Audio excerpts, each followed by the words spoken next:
hard to touch. You know I got the juice, and I'm out here making moves. Gonna sing you to the moon. I'm just doing what I do. When you see me coming through, everybody make some room. I'm the best, middle finger to the rest. I'm the best, I'm the best, I'm the best, I'm the best. Medals hanging on my chest. I'm the best, I'm the best, I'm the best, I'm the best.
In what seems to be tricky conditions. The first qualifying session of the day is always a bit tricky when the guys hit the track. Absolutely, and the weather has changed a little bit since yesterday. Yesterday's weather went from sunshine to a weird overcloud mist within about 30 minutes.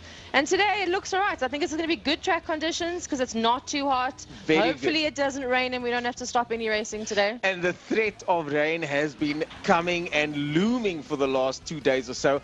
Coming into yesterday's qualifying for us, for the BMW Car Club, I thought there was no threat of rain, and then the rumors started popping up. There might be a sprinkle here and there, so always makes things entertaining. So let's see if that is actually the case. As we see on our timing screens over there, Stephen Heydrich still in top spot. Francois van Tonder, Class C, in second place at the moment. I do think that's going to shuffle around. The Clubman's guys are settling in, and they've still got about 5 minutes of their qualifying left. Only a few qualifying sessions this morning, because a lot of qualifying happened yesterday. Yes. So there's quite a few names on the track today that are quite new, I'm noticing. Or maybe not all new, but sometimes coming back in different classes. You know the Hubert brothers, Dylan and Tristan? Oh, yes, of course. The youngest, Connor, is making his debut today. Who's that? Younger brother, there's another one apparently, and he's coming out today. And then what I found out yesterday by means of a Facebook message that came through, we have in the GT3, the GT, we have Marcel Angel coming back in a different class in the Sports and GT, and a Ferrari 488 GT3. Wow. And he qualified first off the bat yesterday.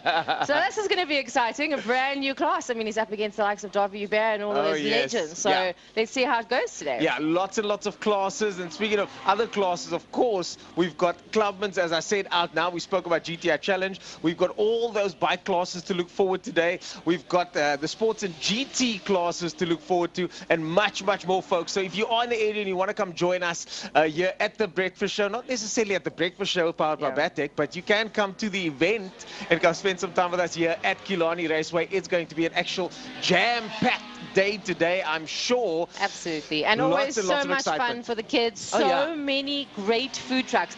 And I swear every time I come here, there's like a new food truck opportunity.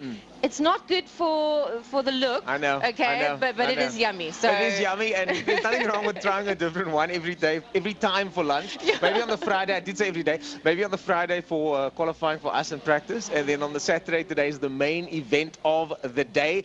Because of the length of, as we go into winter, the day shuffles a little bit, and today the day's been split up into morning and afternoon. Yes. There will be a race happening in the morning, and then there's another race happening in the afternoon, and each category will get 2 races split up into morning and afternoon sessions. So you do kind of have time to mow the grass if your wife insists on it, okay? And then you can still come and not miss any race. Exactly. Exactly. And that is legit what we hear sometimes, as Stephen Heydrich cements his top spot over there, 25. So the track is a little bit green, looks like it. Paul Munich in second place, Francois van Tonder. Gary Smith, we saw out there earlier on in that truck Port Logistics BMW in Class B, and Dylan Joubert out there as well in the 444 car. The track must be very slippery, because these times aren't what these guys are normally doing. As Mr. Lance Jonas pops his head into the studio over here. Of course, Mr. Lance Jonas very involved with the club, the vice chair at the moment, and looking forward to all the new things coming, thanks to Mr. Lance Jonas and the committee that runs this place. I've got to say, there's a positive sentiment in the air at Killarney at the moment. Lots of changes, lots of new things happening. We've even got new categories launching. We just launched the drift racing category at CHD the other day with the stock cars. Oh, nice. I know, there's so much new, so many new things happening. Is our wonderful Alicia potentially going to be in that, or are we still practicing? Alicia behind the camera. You should see our latest episode of All Things Motoring, where Alicia features as a drifter, no less. I need to watch this. I know. She's laughing at me with the red cheeks behind the scenes. But I'll show you that at another time. For now, let's focus back on the minute and a half left of Clubman's qualifying, with Stephen Heydrich still in front over there with a best time of 25.1. Yes, we just have Gary Smith that's just gone up above Francois van Tonder now. Yeah, with a time of 1 minute 30, but these times do seem quite slow at this stage. Maybe they'll update later on, because the track might be quite green at this stage. And Stephen Heydrich, oh, there we go, 123.2. That's better. Yeah, That's that's a lot better. I'm sure Stephen is thinking the same thing. Yeah. Maybe lots of traffic. But a huge gap there now, like 7 seconds. Because 7 the seconds, point, yeah. Maybe the track is green as we suspect, but also there might be a lot of traffic for the guys out there at the moment. Yeah, because they're all backed up quite closely behind the rest of them. There's a with lot their of them. times, There's a yeah. lot of them. Just on our timing screen alone, we see 22 cars on the circuit at the moment. Jaco Lambert's in there. Mia Bench in there as well. Bernard Lehman, Brian Dark, Andre Foren. A lot of guys here. Lee Fielding as well. Oom Lee, as he's known. Charles Opperman, Everett de Toit, Andre van der Merwe, Jacques de Toit, Anton Jacobs, Peter Kennemeijer. The list goes on and on. And a lot of familiar faces, as you can see on your screen there. The cars coming through your shot over there. And yeah, lots of familiar faces. As you can see, the Opel Corsa coming across the line.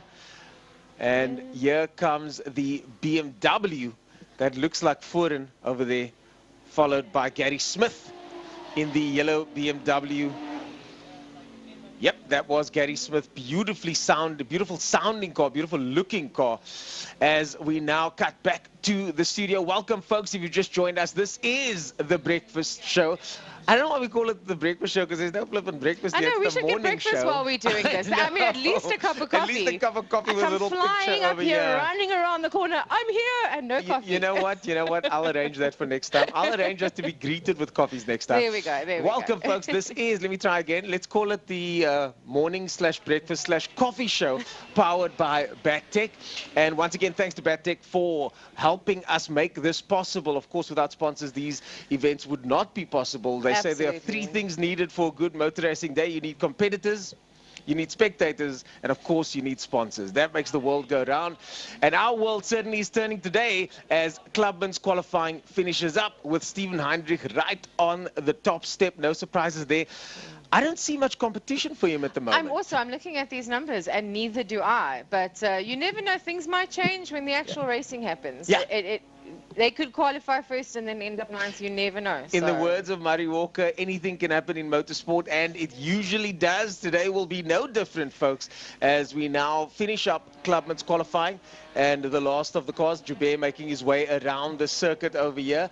It's a very overcast day today. Great day for taking photos, I think. I think some of the so pictures are going to look good today. Yes, absolutely. Lots of interviews to be had as well. So, Yes. so keep watching throughout the day, because you will see some amazing interviews. As you know, I love to go and catch those drivers, even as they're about to like put on their helmets. I'm like, quick, wait, stop, talk to me really Yeah. quickly. Or But in that's where terms the of the juice bikes, is, as eh? they get off, the sweat is still dripping down that's their where the juice faces, and is. there I am. Yeah, so that's what the juice is. I always find those moments where we speak to the drivers. Obviously, we don't want to be intrusive on them, but it's those moments where they just get out the car, just get off the bike. Adrenaline is pumping. I've got to Exactly. be right there in that moment. Yeah, Okay, so we're gonna be sorry bringing if you you that. guys find me annoying, but this is my job. This Nah, is they what I don't. do. I've heard they like you, so it's me they don't want to talk to. So, Had enough of you. yeah, exactly. So that's why I only do the morning and the afternoon show. And you'll be chatting to the drivers and teams as the day goes on, and we'll be putting those on screen for you guys to enjoy as the day goes on, to give you those updates. So for those of you that aren't joining us for the entire day, you get to know exactly what's going on. I've spoken to Byron Zimmerman, and he was telling me that he's going to be enjoying the racing from his couch today, and with remote in hand. So Byron, shout out to you. Enjoy the day's racing. Hope We're going to you're try and watching. keep you updated as the day goes on. Awesome. So up next, we are having the GTI Challenge. Guys, come out, and I could hear those engines kind of rumbling at the bottom there already. So very excited Look, to see. no this offense- is the exciting. No offense to GTI Challenge, but I don't think those engines rumble. Oh, stab.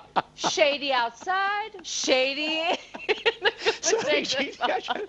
Nothing but love, GTI Challenge. Nothing but love. Those engines do scream, though. Those 4-cylinder 2-liter engines, they are running 2-liter 8-valve, 2-liter 60-valve, 2-liter 20-valve in between them. I think you're going to make it that I'm not going to get an interview from any of the GTI Just tell them I Challenge said it. guys It's today. fine. But lots and lots of talent in there. And now I've got to say positive things. So lots and lots of talent in there. Some of the deepest talent pooled classes we've seen.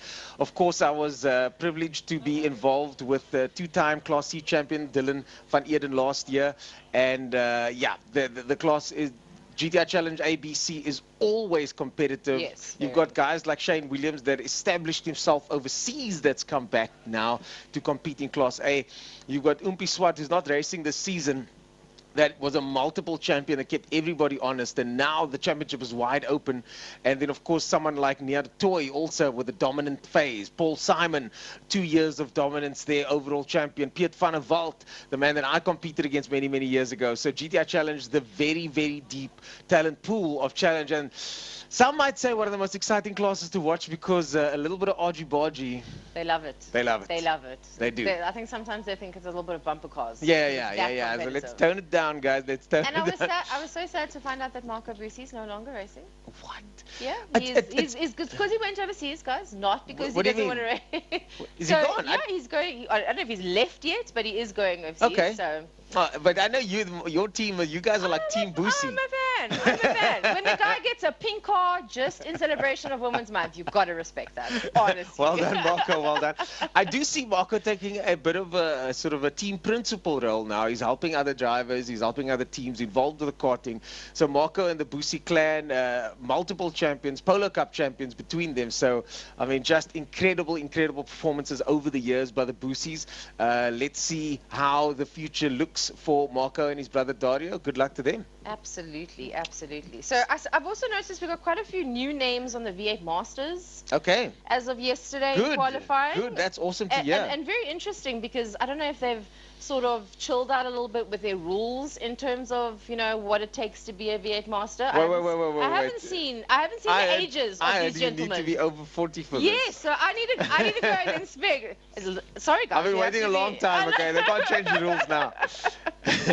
So let's So see, we'll who have do to we go have? and find out what's happening over there. So a couple of names I haven't seen before here is Martin Bench. Hey, no, definitely Ian, over 40. Welcome, Martin. okay, Ian Parsons over 40. We're Yeah, doing so an age just check. touching on Martin. Martin Bench, of course, the father of Mia Bench, a champion in Formula Supercars many years ago, and a lot of pace under that right foot over there. So watch out for Martin. I think he's going to ruffle some feathers, especially he's used to the space frame type chassis that the Ford Mustang is. So I think Martin Bench definitely someone to look out for. Yeah. George Evans, haven't heard that name before. New. No? Over 40? We don't know? We got to go find out. George is going to come to me later on and punch me on the shoulder and say, how can you forget me? So I'm not going to say anything. I'm hitting a bit of a blank on that one over here. Who Cool, else and we then have? we see Menno Parsons is back. Menno Parsons hasn't raced in a while. I mean, he doesn't live in Cape Town, so I think logistically it's a little bit difficult every time to come down here with his car. But he is back in, so we'll see. And then, of course, Roy Campos, Sean Moore, Mark Ridgway in that top three. Here we go. I would call them the brat pack, but they're not brats as much as they think of the. If you think of the early jazz brat pack, that's what I'm thinking. I'm not talking about like the One Direction type of brat pack here, you know what I'm saying? Those guys are the furthest thing from one direction. Let me just tell you. But- They're going in 5 different directions all at the same time. Yeah, but it's going to be on in V8 Masters. I'm sure. I look Absolutely. forward. Always a pleasure to see Mr. Campos coming all the way from up country to come join us. Of course, his son now racing touring cars as well, South African touring cars. He's taken the step up from the Super Cup to touring cars. So good luck to the Campos clan. And yeah, let's see how the season looks for your team. I know you guys are fierce competitors, so we look forward to seeing how you do this year. So tell us, what are you racing today? BMW Car Club. You are? Did you Yes. qualify? No, I did not. I was, there's no I Ernest just Page messaged name them on here. this I'm sorry. morning. Throwing shade at everybody else this morning because you didn't qualify yesterday. I've got a good excuse, okay? I've got a very good excuse. We had just fitted some new brakes to the car this week, and we were testing them, and they were working fine. On the pace in practice, final practice, second last practice, and then went out for final practice. Everything's working great. 182 kilometers an hour. It was a bit slower than normal because I was doing a little parade lap with my teammate, and then I hit the brakes and there weren't any. Yeah, I was a little bit traumatized. We got the I we can got the imagine. footage to prove it. Okay, I was totally going to give you gears now the I know, whole time I know, while you were talking. I know. And then when you said that, I was like, oh, I know, damn. exactly. That's why Could I built have it up ended like that. Okay. So thank you for your concern. I appreciate the kind words. After I was like, yeah, whatever. All I'm And so, hearing yeah. is excuses. So we decided to just park it for qualifying, fix the Okay, problem. We've yeah. now got a brand new brake cylinder in there. It's similar Perfect. brake setup to what the V8 Master guys are using. And it was a seal failure, which is very strange, unusual on a new setup. So we're going to keep an eye on it. But we've got systems in place. I've got a hydraulic handbrake in the car, for that exact Just in reason. case. Okay. It's a two spot system or two cylinder system. So I only lost front brakes and not back. So we just had to pirouette the car to Valid safety. excuse, everyone. Safety first. in Safety racing, first, okay? always, So always. I am now sympathetic. Yes. And this, folks, is how you turn things around. And as you can see on your screen over there, some oil going through turn 2. Sure, that is quite a bit that they are cleaning That's up a lot over of there, oil. guys. If you can see that, that is a lot. So for those of you guys wanting to know what they're doing now, they've got a special mix that gets poured onto the oil, and that mix then absorbs the oil. But I tell you what, it works. It really does. But when you drive through there for the first time, you're still just a little bit, just in case, to make sure that it's working. You're not sure this product has been tested yet, but it does work, and that's why we use it here at Killarney. And the company has actually been a partner of Killarney's for many, many years. And as you can see, the team knows exactly how to do this process. Because it's quite a production line they got No, it going is. on there. That Hey? is. That's quite insane. I remember when I first started here at Killarney, and it wasn't this slick. When there was an oil spill, it would throw the take a bag, lot blow. longer than this. Cement was the initial way to do it, and cement does also work, but I think this new system is specifically designed to absorb it. So what it does is the sand absorbs the oil, and then later on it just sort of dissipates away, so it doesn't get taken into the concrete or tarmac. I think I need to do a bit of we need to do some behind the scenes on certain things so that everybody actually understands. Because I've been here a year doing this, and I've been at Killarney my whole life, but I mean doing this, and there's still things that I find out every time. Oh yes. That's so like technical. There's so much that happens behind the scenes. So I think we need to get some footage of the real juice. Yeah. The Well, real juice. hey, that's a good idea. That's a good idea. We actually did something a couple of years ago at Killarney where we had these little segments about that. And we did these 3-minute, 4-minute videos of exactly what is going on in certain departments, and got people to share some insights with us, like the marshals, saying how something like this actually works and how something like this actually goes down as the camera pans. Yes, that is quite the oil streak, if you guys can see there. I'm looking at the screen behind me, and To be fair, to be fair to the person that spilt it, they did run very wide on the outside to make sure that there's no oil on the line, because that's not what you want to do. So hopefully that is clear of the main racing line. But and then now what will happen is one of the senior marshals will come and inspect it and check and make sure that it's all good. They might take the blower and blow away some of the excess. But as you can see, they've got a team of guys that actually work through this process and make sure that everything is taken care of. So racing is not just about the sponsors and the car and the fans. It's actually also all the people behind the scenes that make it possible. So you many spill people. oil, cleaning up the track, everything. So many people behind the scenes, and as you can see, some of the marshals taking a shortcut back to the other side. Guys, that's not the racing line. Where are you going? Walk the line. Yeah, Walk the that line. of course is, for those that don't know, let's give us a bit more insight. That is the rallycross cutback over there. And if you run the rallycross circuit like we did a couple of years ago, you cut hard right over that dirt over there, and it's a lot bumpier than it looks, to be honest. And then just on the other side of just out of our screen, there's the jump. That's the rallycross jump, which was flattened recently for the World Rallycross event.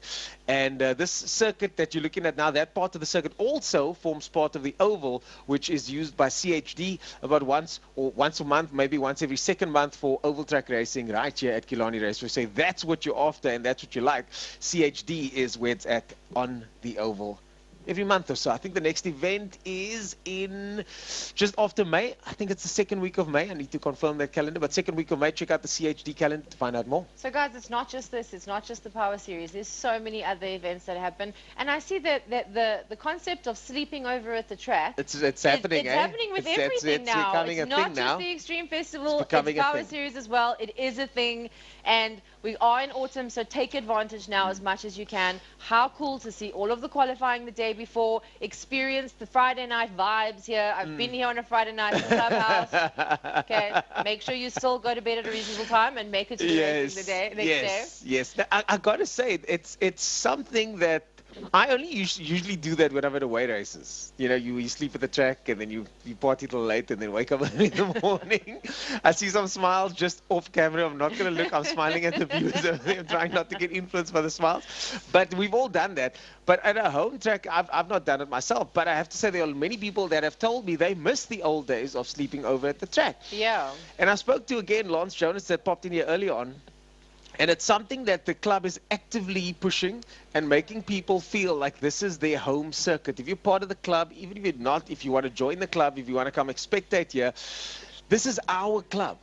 And this is our circuit, and it's here for all of us to enjoy. So what Killarney management have done is they've actually opened up the circuit to make sure that we can come here and spend time here, even when the racing hasn't quite happened yet. It's very cool. I like it. So much excitement. And what you were just seeing on the screen now is just some replays of some, I think it's coming up again. Oh, just look at that. Just look at that. Save, as far as I'm concerned. Yeah, so that's what happened to me, basically. Something similar to that. Pirouette that you did. Yeah, pirouette, yeah. I'm getting flashbacks, legit getting PTSD pulling through.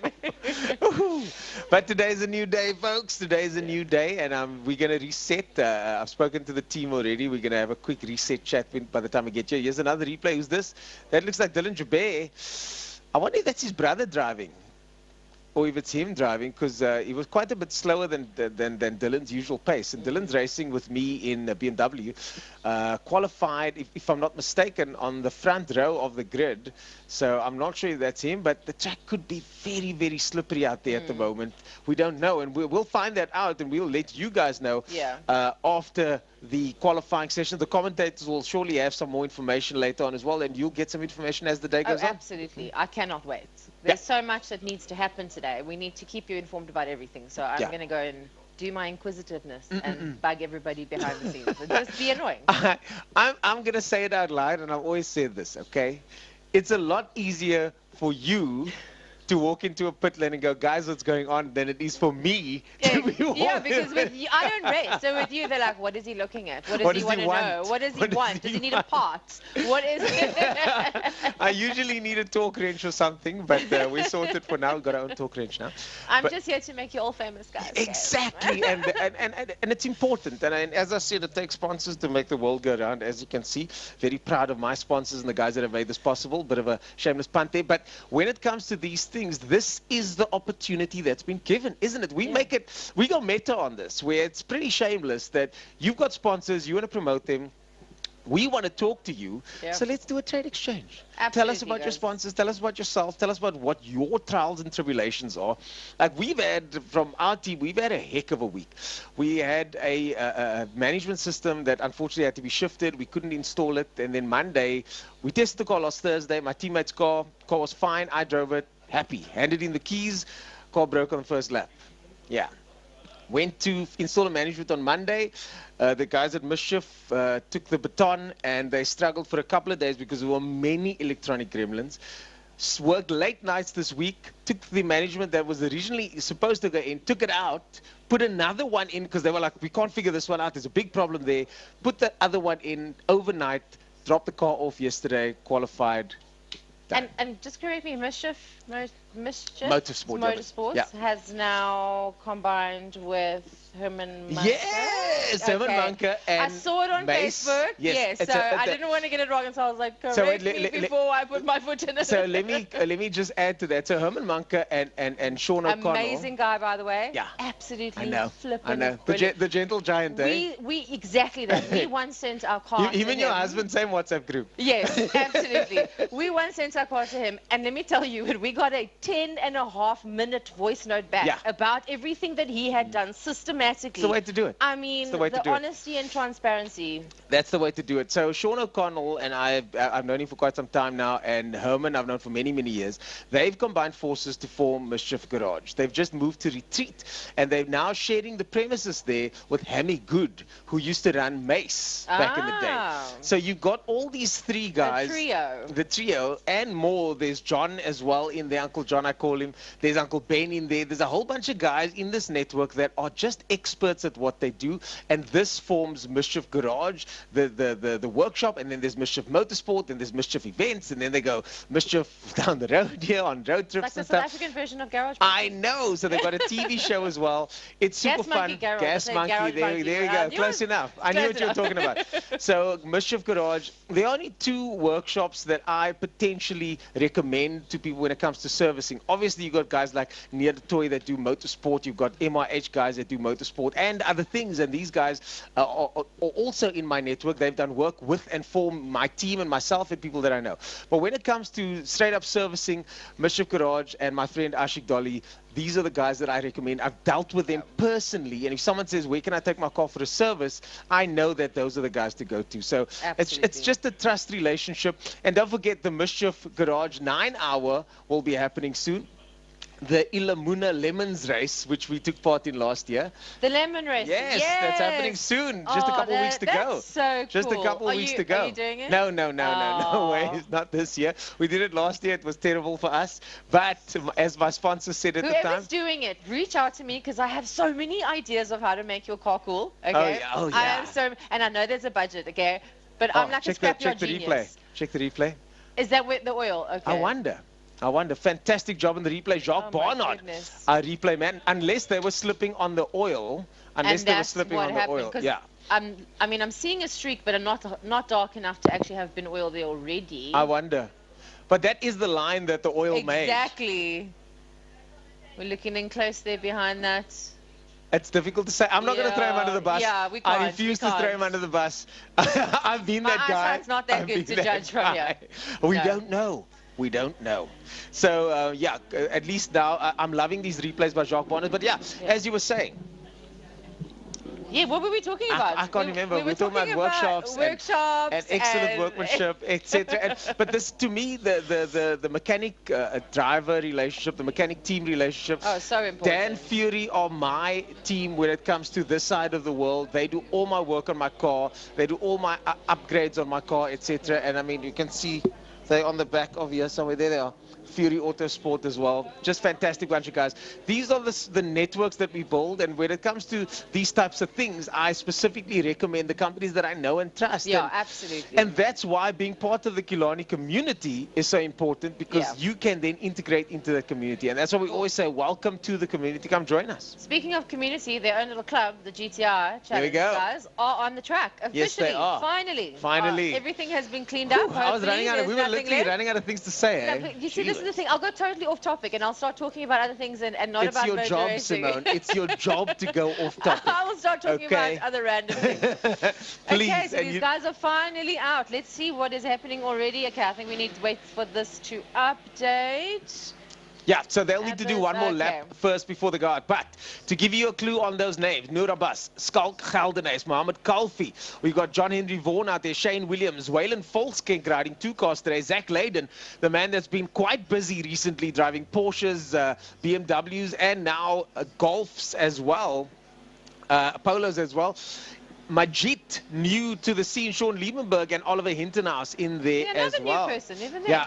So Adriano Ferroli, lots of new people. That's Adriano Ferroli, guys. Fantastic to see him, just picking up the pace. As we've said many times before, it's difficult having that name on your shoulders, filling those shoes. I interviewed him once and I was like, how does it feel? And he was just kind of, yeah. I was like, you got big shoes to fill. Yeah. No, true He's story. just like, I'm doing this But you've got to have that attitude.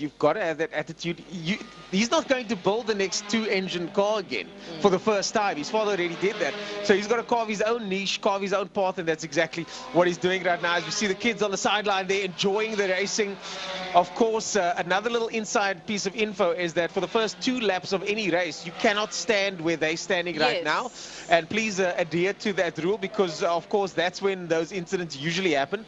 But this time, though, you can once it's qualifying and after the first 2 laps, as we see the GTI Challenge. During qualifying, because I was like, I'm sure they're going to get told to move any moment now. Yeah, look at how hard they're smiling, though. Nobody's telling them anything at the moment. Yeah. But I think the one keeps turning around and looking like, is somebody going to tell us to move? They probably know the rules, but they're doing it anyway, which is what kids do. Yeah. So we see Faisal out there as well, Faisal Jacobs in the bright yellow car. So difficult to miss.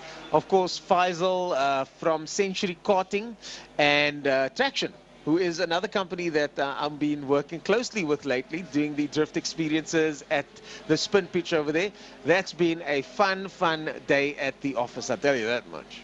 Cool. So many of these sponsors, and I think it's just worth mentioning for these guys as well.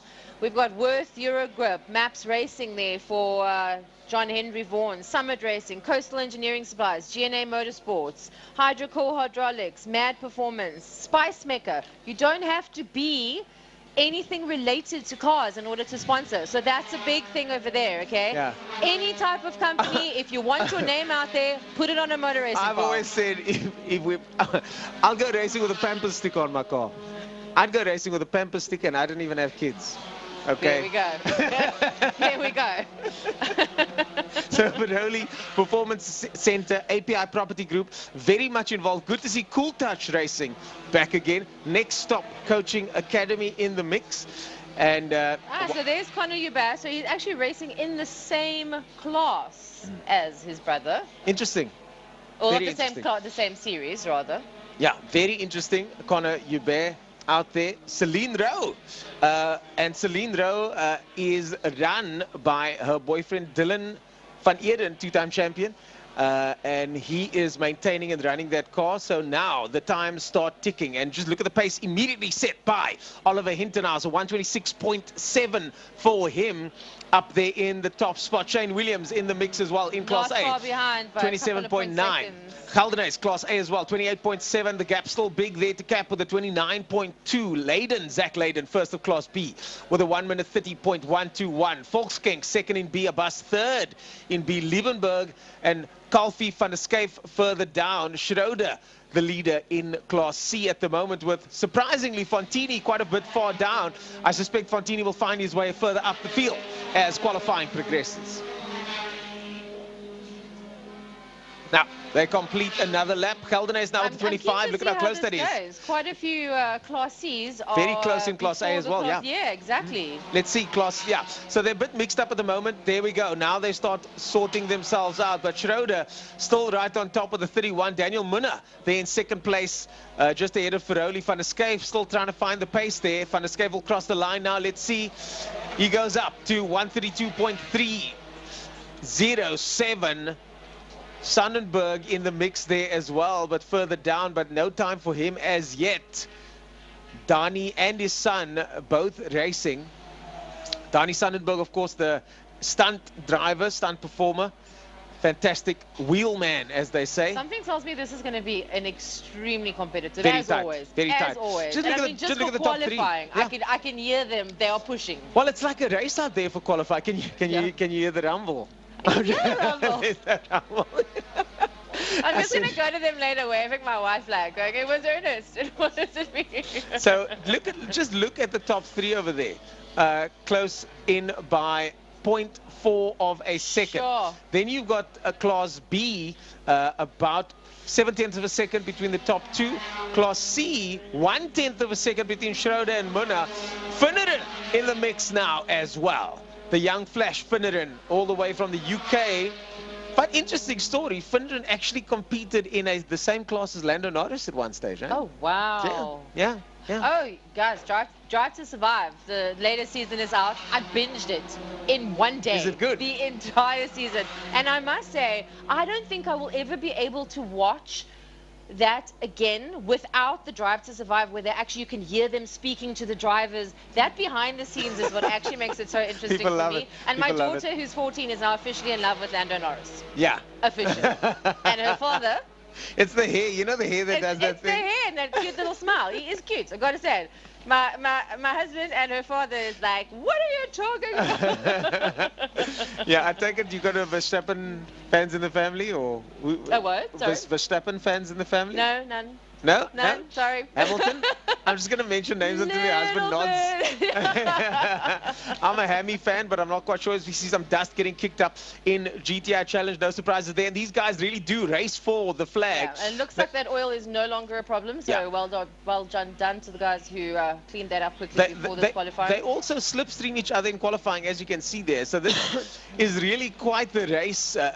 They're going at race pace a lot of times, these guys. We've So still got the top three at a .25 there. Oh, wait. No, okay, wait. Yeah. Still. 125.1. It's tight. This top three is tight. Yeah, 125.1, 125.3, 125.4. And look at Hintenhouse in the mix as well, 126.1. Shane Williams has slipped down, and yeah, Shane Williams is going to have to pick up the pace a little bit. He's going to want to mix it up in front there. Look how packed together they go. Oh, this is so competitive. These guys will not back down. Oh, Kalfi had the lead there for a split second. Volksking takes it over by 0.4 of a second.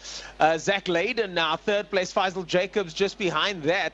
Sandenberg in the mix now, finally ahead of Liebenberg and Abbas. And Van der Schyff brings up the final Class B car. Ferroli gets pole in C so far. Wow. Ferroli gets pole in C with a minute and a half to go. Munna in second place. Schroeder in third place. Fantini. Adriano, you can do this. Fantini still further back behind with Finrod, Majid, Hubert, Rowe and Robertson making up the rest. But will Ferroli be able to hold it? I do think this might be his first pole of his career so far. I'm sure the family watching on as Volkskenk leads off Class B, Geldenhuys leads off Class A. Amazing. Through the turn 4 they go. Turn 4, the double apex over there. Oh, a bit of a sideways moment there for one of the cars. And of course, as you can see on your screen there, the breakfast show, as it's officially known, not the coffee show, which I've called breakfast, coffee, morning. I am craving a coffee right now.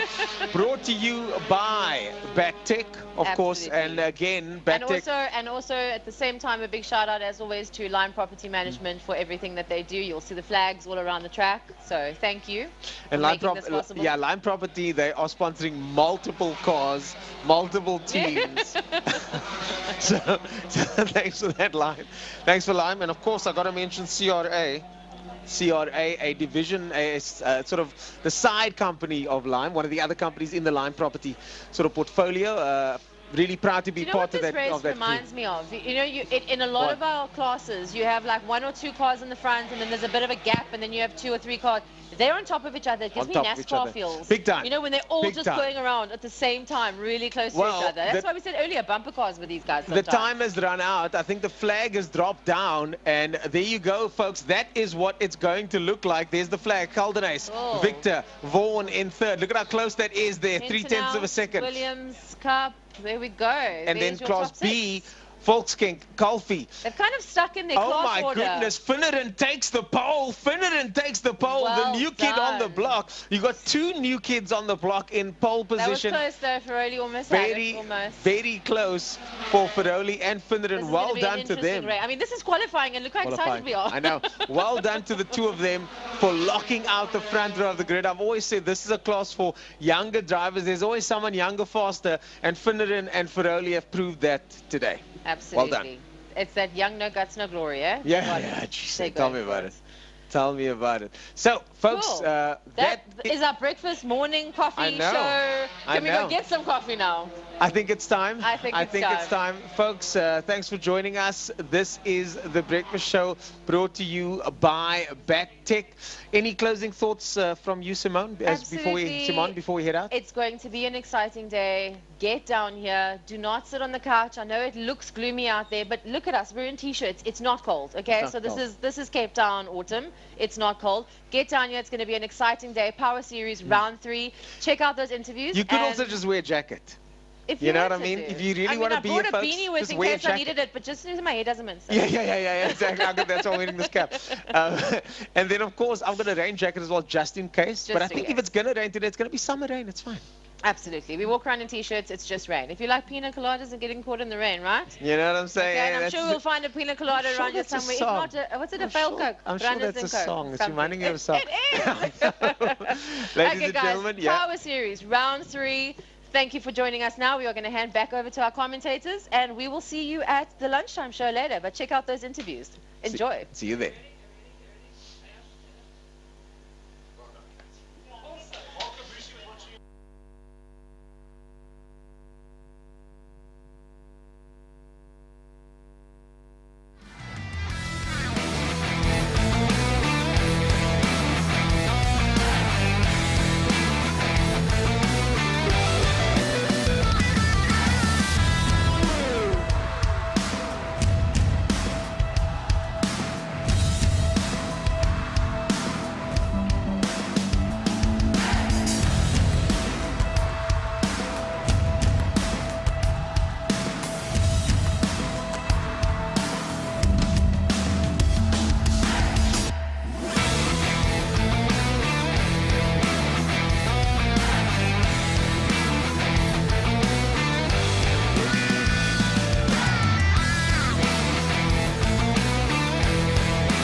Good morning and welcome to Killarney International Raceway for round number 3 of the Power Series, brought to you by Lime Property Management and in association with Smile FM 90.4.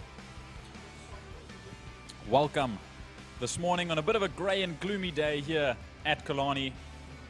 We've just finished off with GTI Challenge qualifying, and just like that, we're up with the first two-wheel motorcycle class of the day. It is the Pirelli MGA Racing Clubman's Classics and Breakfast Run motorcycles that will be starting us off this morning. And a very, very nice looking class indeed. Francois Kritzinger taking the pole in the Clubman's 600 class ahead of Zander Taljaard, the youngster.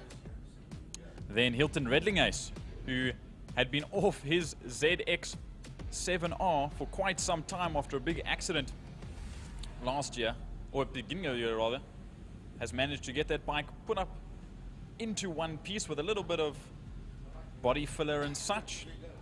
Wessel Kruger coming down from racing in the MRSSA series for nationals. He's come down. Good to have him back. Then Wesley Hendricks, Juan Momberg. We've got Conrad Meyer. Evert Koorts, good to see Evert Koorts back on the main circuit on his road bike in actual fact. And then we've got the others, William Morris, Gerard Joubert, Hannes Janssen. We've got Mario Ferreira at the tail end of the grid, Wayne Kress, and Jamie Hall, who didn't get to qualify yesterday because he just got down from Neisner a little bit too late. But joining us in the commentary box, joining myself, JT Huben Yates, Frank Younes, for your first bike race in a little while. Yeah, hello everybody. Yes, so we're a bit depleted when it comes to the commentary team today. We haven't got the entire team out here. Francois Butler is at motocross, and our good old friend, Mr. Emil Brunt of Tiny Spitbox, him and his lovely missus, they are away for the weekend. So it's Gary Fleming, Jordan Huben, and myself, Frankie Younes, and that is what it's all about today. The three of us as the Pirelli MGA Racing Clubman's Classic and Breakfast Run bikes are out on circuit. And just like that, we roughly half a lap down as they head into Dam's Dip for the first time today. Like I said when I started off with the commentary team, it is a bit grey and gloomy. The temperatures are down a little bit. Apparently there's supposed to be spots of rain throughout the day, and I don't expect the sun to be coming out at all throughout this day. But we look now as they run through Sarl Sweep for the first time in a racing pace and down into Pertamina Fostron. They'll round the final corner, and that'll be the first lap complete of the day and on to the first racing lap. Yeah, and of course this class is sponsored by Pirelli and MGA. We say a big thanks to them, a big thanks to Lime Property Management, series sponsors, as lap number 1 is in the bag.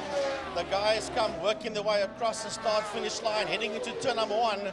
And it is Francois Kritzinger that sits out there in P1. Zander Taljaard of 888 Racing sits there in that second spot. The first 4 bikes work. Somebody's slowing right down coming out of turn 1. There's a bike that's slowed right down coming out of holes, and he's pulling off the circuit. We'll get their name and a number of that rider pretty soon. As far as I'm aware, Frankie, I believe the 87. That's the 87. Yeah. The 87 racing bike of Hilton Redlingace has pulled off to the side of the circuit. There obviously isn't something happy with that ZX7R that he's managed to put together not that long ago. He had a bit of a mishap after getting the bike back a little while ago in practice, and now obviously it seems that it's terminal. But we jump back to the front as the rest of the field heads through Dam's Dip as the leader now goes down in towards Pertamina Fostron. Yeah, and that's Francois Kritzinger sitting out there in P1. He was 1.9 seconds ahead of Taljaard when they started this lap. We're now heading towards the end of it as they work their way out of Pertamina Fostron. Then Kruger and Hall is in there as well as we watch them come through. We'll have a look and see if it is Hilton Redlingace that has disappeared off the radar as the field works their way back into turn number 1. We can see battles all throughout the field. There's Evert Koorts with his lighter blaze. I mean, he's the only street bike on the field. We've got Mario Ferreira behind him, as well as Gerard Joubert. And then Hannes Janssen sitting in a four-way fight as they go into Holshoek on this racing lap. There you see the likes of Juan Momberg and Wayne Gresser run in there, both leaders of their class. And Wayne Gresser, a champion in his class as well, and sitting first in class in the Clubman's 1000s. As you see the front end of the grid with Francois Kritzinger. Amazing to see the 77, the Gixxer 750 of Francois Kritzinger out front. Here comes 5, 6, and 7, and 8 coming down towards us. That's Wayne Gresser, followed there by Jean Momberg, Konrad Meyer, and Wesley Hendricks is also a master out there as we work our way back to the leaders. That's the front group. That's Taljaard and Kruger you see on your screen there now. The leader, Kritzinger, has disappeared. He's making his way under the City of Cape Town Bridge already. There he goes on your shot, heading into turn number 1, and right on his heels, the second, third, and fourth. That's Taljaard, Hall, and Kruger. They run into Holshoek once again. We've got 6 laps to go as the front pack of 4 leads on through. Then we'll see now coming into your picture, there's Juan Momberg, who moves up into 5th position and 3rd in his class, the Clubman 600s. Then Wayne Gress, then Wesley Hendricks, good to see him there on the 600 in the mid-pack. And then Konrad Meyer fighting out 2nd in class in the Clubman's 1000s as they run out of Holshoek and down the Joubert Straight. Right, down the Right, so they work their way out of Castrol Corner. Those Group R3 motorcycles, as that is the front 4 that's heading now towards Damstip. That is Francois Kritzinger sitting out there in P1. No, that is not the first 4. The leader, as a matter of fact, is making his way into turn number 5, into Pertamina Fostron, and that is Francois Kritzinger. That's the man you see on your screen there, all on his own. He's a sizable lead over Taljaard in 2nd. That is under Taljaard, Jamie Hall, and then Wessel Krier coming down towards us. And Krier is 8.8 seconds ahead of Momberg as we watch the first 4 riders work their way through Holshoek, led there by race leader Kritzinger, who was 2.7 seconds ahead of Taljaard. That's in that 2nd spot. There is Kritzinger, there's Taljaard, there is Jamie Hall, and then behind him is Wessel Krier. Yep, so far brilliant running from that top 4 as there goes Momberg, Gresser, and Hendricks, and Konrad Meyer sitting there in 7th and 8th. They're quite close to each other, so we might have a battle right to the very end with 5 laps to go, or 4.5 laps to go as it stands. Then we've got the likes of Gerard Joubert, Mario Ferreira, who's on a Kajiva Raptor 1000V. That's a very, very spectacular looking bike. They come from a road bike variant, and he slapped it straight onto the racetrack. He's got no visor, no nothing. So he's racing that thing pretty raw. And then we've got Hannes Janssen sitting there in 3rd in class, 11th place. Evert Koorts from Evert Koorts Engineering on the 69. And then William Morris in the BMW is going very wide there. That's your race leader, I believe, Frankie. Yeah, there is spots of rain on the commentary box window. And that is Kritzinger that's gone off. He's going to rejoin, but he's lost. He must be at least in about 3rd position. That means that Zander Taljaard will then, or should lead across the line. Zander Taljaard, yeah, as there he goes. Jamie Hall will be in 2nd. Kritzinger will be in 3rd, and he is just ahead there of the last man in your shot there. That is Wessel Krier that's working his way out of holes. This makes things super interesting. We actually don't know around the circuit. There's been times before where there's rain splatters on one side of the circuit and completely dry on the other as we watch Momberg, Gresser, now Hendricks and Meyer come through all on their own, sort of spread out amongst the 4 as they go into Holshoek. Then a little bit further back, coming under the bridge now, is your leader of the breakfast run class. There you see Gerard Joubert, Hannes Janssen, and Mario Ferreira come through, as well as Evert Koorts. And then William Morris, we won't forget, on his BMW at the back end of the grid, just lapping around. They'll make their way through Holshoek now. Right, the leader is working his way back into turn 5, into Pertamina Fostron. That is Zander Taljaard. Also one of his sponsors is 888 Racing, hence he's got the 888 number on his motorcycle. As there is, that's Kritzinger, and he's got his nose ahead there of Jamie Hall by the looks of things. Yes, it is, because here comes Wessel Creer. So Kritzinger, that was the leader, dropped down to third, but he's moved back up into that second spot again ahead of Hall and Creer. I believe Francois Kritzinger would have been kicking himself after that mishap. It was obviously just late on the brakes, and maybe the track was colder than he thought, as a little bit of a snap there from Taljaard going into Castrol Corner. There's Jamie Hall right, not that far behind Kritzinger in third, first in the Classics class, and then just behind Wessel Kruger on the 163, sitting there in fourth, and second in classes. They run through Castrol and exit now. Right, so as we follow them, Kritzinger was 3.9 seconds behind Taljaard when they started this lap. We've got 3 more laps to go, including the one that they're on now. Let's see if he can get that gap between himself and Taljaard a little bit smaller, if not hit the lead before the checkered flag. Yep, and this is something that you want to see, a little bit of a game of cat and mouse between the youngster and the slightly older of the two between them as they run through. Obviously, Zander Taljaard very, very quick for him on that CBR 600 RR, as well as Kritzinger on the 750. They run out of the final corner and run down, passing William Morris on the number 13 BMW 1100 as they run across the line to start the penultimate lap. Then you see Jamie Hall went through. There's Wessel Kruger. They run into Hall's Hook now, and then here is the midfield that makes their way through. Well, that's the mid-pack coming through, but if we can go to turn number 2 to Castrol Corner, Kritzinger was 7/10 of a second behind Taljaard, and he's taken the lead away from him. He's taken the lead away from Taljaard, but he's gone wide, and he has given that lead back to Zander Taljaard once again as they work their way through Lundstem Kink and into Damps. How is that for a fight right at the top end of the field? It's awesome watching something go from a big gap to a small gap and a very dicey fight right to the very end. So Kritzinger gave that position back. Obviously maybe went a little wide. The tail end stepped out ever so slightly. And there, look at the speed of the 750 down the Killarney straight. The back end of the circuit they run now, and on the inside goes Francois Kritzinger. He will have to try and hold it down, and he goes a little bit wide, and Taljaard gets the underneath on him. Well, I just dove underneath him. He's trying a touch too hard there.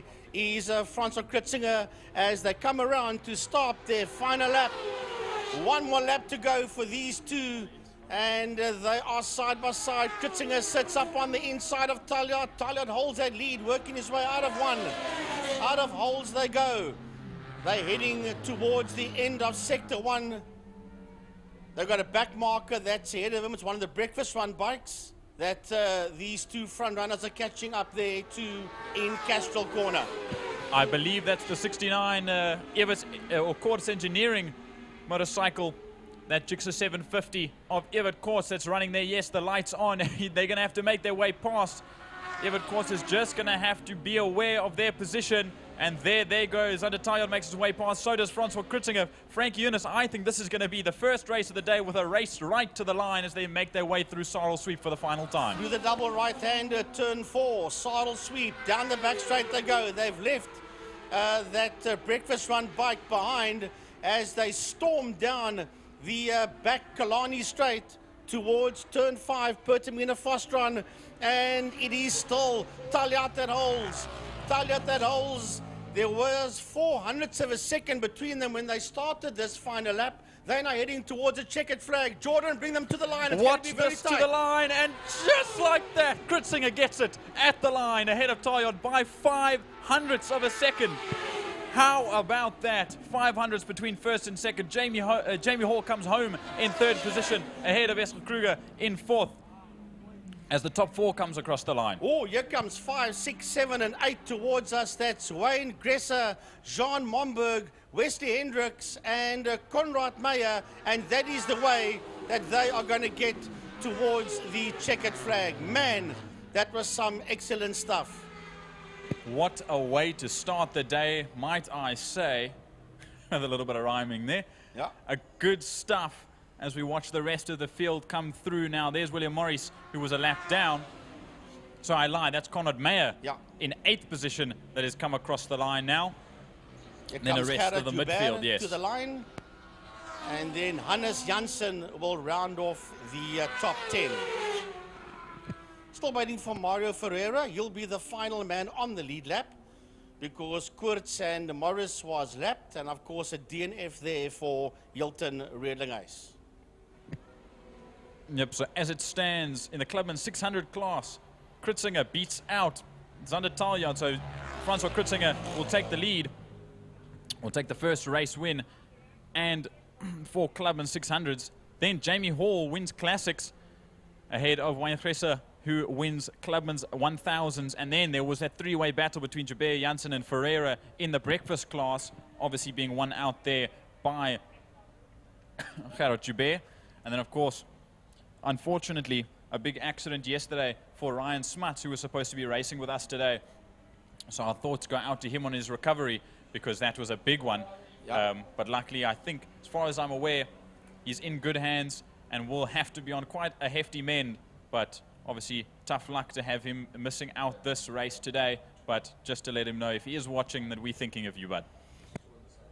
I think Jamie's gone to pick up Hilton. Yes, he has. Jamie Hall is giving Hilton Redlinghuis a lift back to the pit area, and the recovery vehicles will go out there and fetch the 87 motorcycle of Hilton Redlinghuis. I hope it's not that bad for Hilton, that they can get it sorted out.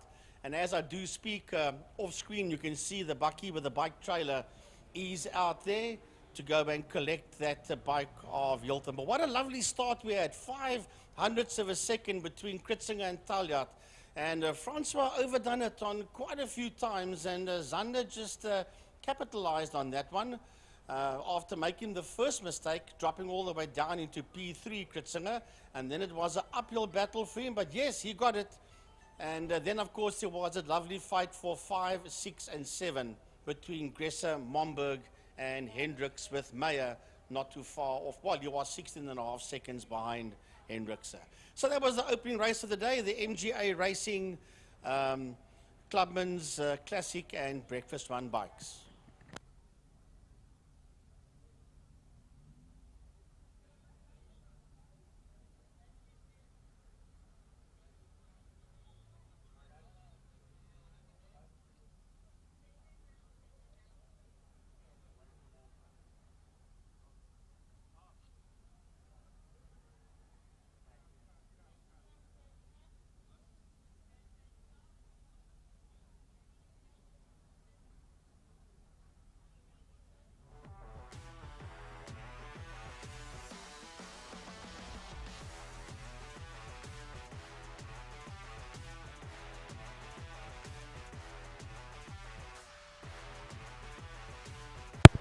Testing 1, 2, 3, 4, 5.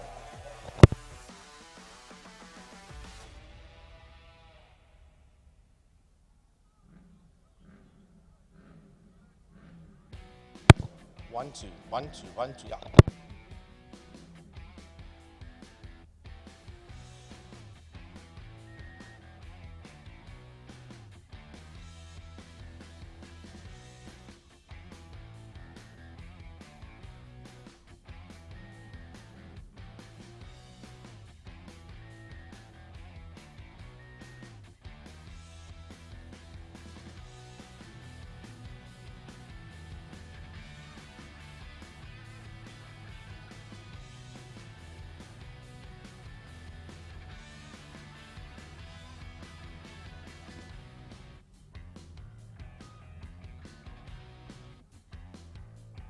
Right, so we move on to the Pirelli V8 Masters and the Keltron Formula Supercars. They're coming out for their opening race. Remember that these two classes will be combined. And we want to say a big thanks to Craig Hume and the entire committee of the Formula Supercars. We asked for a folder with the information on, and it was handed to us today, and a big thanks to the entire committee of Supercars. They have had the AGM, and I do have a new chairman now, Craig Hume, that was the chairman, is now vice chairman. The new chairman of Formula Supercars is Mr. Lime Property Management himself, Clint Ridden. So well done, Clint. And the PRO was Jason Meyring, and the TC, the technical consultant, is Jared DeLaaf, also known as Mom. That's his nickname, Mom. Yeah, I mean, as far as I've been apart, as there's a replay, we see a Kritzinger going a little bit wide in that first race. That's when the spots of rain was on the commentary box window, and he just overdone it there, or overdid it there, I should say, in turn 5 in Fostron. Yeah, but like you're saying with with Mom, in the supercars class, I mean, that's it's a big family, and those guys, all of them, the racers, the team members, everyone involved. Clint Ridden, after stepping in and becoming chairman and a major sponsor, bringing Lime Property Management into the supercars class, it's one huge family, and they really know how to have that dynamic. So it's awesome to see this class grow, especially with some of the guys, Carl Halleck, putting in a new motor, getting stuff sorted, all the bodies being refreshed, people getting things done. I mean, the future of this class is looking very, very bright. Well, let's start off with the man that was the chairman, who's now vice chairman, Craig Hume of Keltron and Rycat Racing. He sponsors his Keltron and Speed Stitch. He says he is his own head mechanic. The engine was built by RK Racing, and his son Kyle is his pit crew. Best achievement, well, he did Formula M a couple of years ago, and he was Formula M champion. Then they ask, why do you race? He says, it's my passion and my quiet time. Add that, I get to spend time with my friends on and off the track. And then they ask him, why supercars? Jordan, you can give his answer there. Yeah, I mean, for some of us, both of us up in the commentary box who haven't driven a supercar, the best thing to do to see why you'd want to get into supercars, or maybe try and get your foot in the door of racing one or purchasing one from someone, is to hear what the racers have to say. And I mean, Craig himself said why he chose supercars. It's just the best car he's ever driven. And it's super raw, it's noisy, it's hot, and it has no assist. So it's a real driver's car. I've heard they're like dogs to drive. It's completely and utterly all down to the driver. So he quite literally says it's like a go-kart on steroids. And I mean, that really helps make you a better driver. We've had Ernest Page last year win the championship, and he's been through a number of different racing categories. And I mean, he showed everyone that it's all about adjustment to such a difficult car. But then you've got the likes of Carl Halleck of Pro Oil, Planet Automation, Technical Models, Vision for Accounting, RBK Products, Fenner Technical Services in partnership with Bradley Fenner with his own team, and his head mechanic, both of them, is Bradley Fenner. And you've got some of them being getting their engines built by NDT Racing with Neander Toy. I mean, that's a very, very viable source to get your engine work done, especially in this class. And Philip and James is his pit crew. He's got a whole history of why he races here and why supercars. We can get to that a bit later on, because he's got half a page of stuff, but we will get to all of them. And we'll do another one or two before we get going. Bradley Fenner of Hobo Racing, Pro Oil, Planet Automation, Technical Models, Vision Fin Accounting, RBK Products, Fenner Technical Services. That's his sponsor, and Brad Fenner is his head mechanic, and James, Philip, and Jazz is his pit crew. Yeah, and he says, Brad himself, is that he races, or the reason why he races is for his family. And his mom Sharon, his late father Russell, and his wife Jenny and his daughter Haley are all main reasons why he comes out and he races. And he's always got a massive smile on his face. And I mean, we've seen when he's achieved high achievements at the front end of the field, I mean, he's always got such a big smile on his face. So that's just some of the guys that race in this class. Obviously, we'll get through them throughout the day. It is quite a big book, and to be fair, we've got the rest of the year to well, go if through we do another one or two at the end of or beginning of the second race, we can always continue at the next race meeting with more, because they will always be updating. Right, enough of that little technical info. There we see the Keltron Formula Supercars work their way down the back Killarney Straight, and they will be behind the Pirelli V8 Masters that is already making their way onto the Porsche Club Straight. That's the main straight here underneath the Castrol Tower, coming to you from the Castrol commentary box. A big thanks to Castrol big thanks to Lime Property Management. A big thank you to City of Cape Town, Pertamina Fostron, King Tony Tools, Porsche, everybody that's involved. A big thank you. We couldn't do this without you guys, as well as class sponsors and driver and rider sponsors.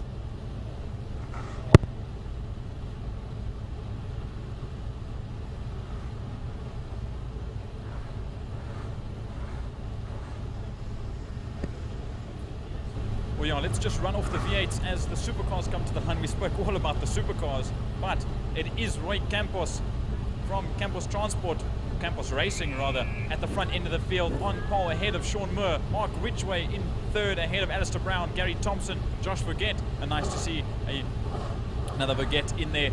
Menno Parsons back after a while. Dennis Guy Duck there in 8th. George Evans, Ian Parsons back once again. That's 9 and 10. And then Martin Bench and Stuart Spooner 11th and 12th. We haven't seen their names in quite a long time. And we know Martin Bench, father of Mia Bench and Clubman. They also have quite an extensive history. He races a Capri in the Clubman, in the classics class rather.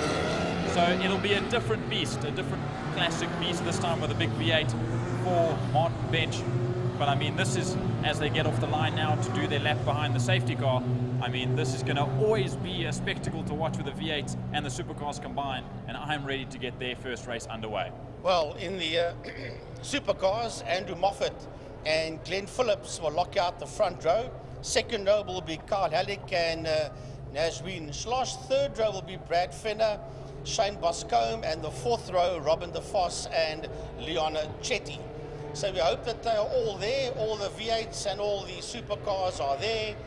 It is a lovely sized field if you combine the Caltron Formula Supercars and Pirelli V8 Masters together.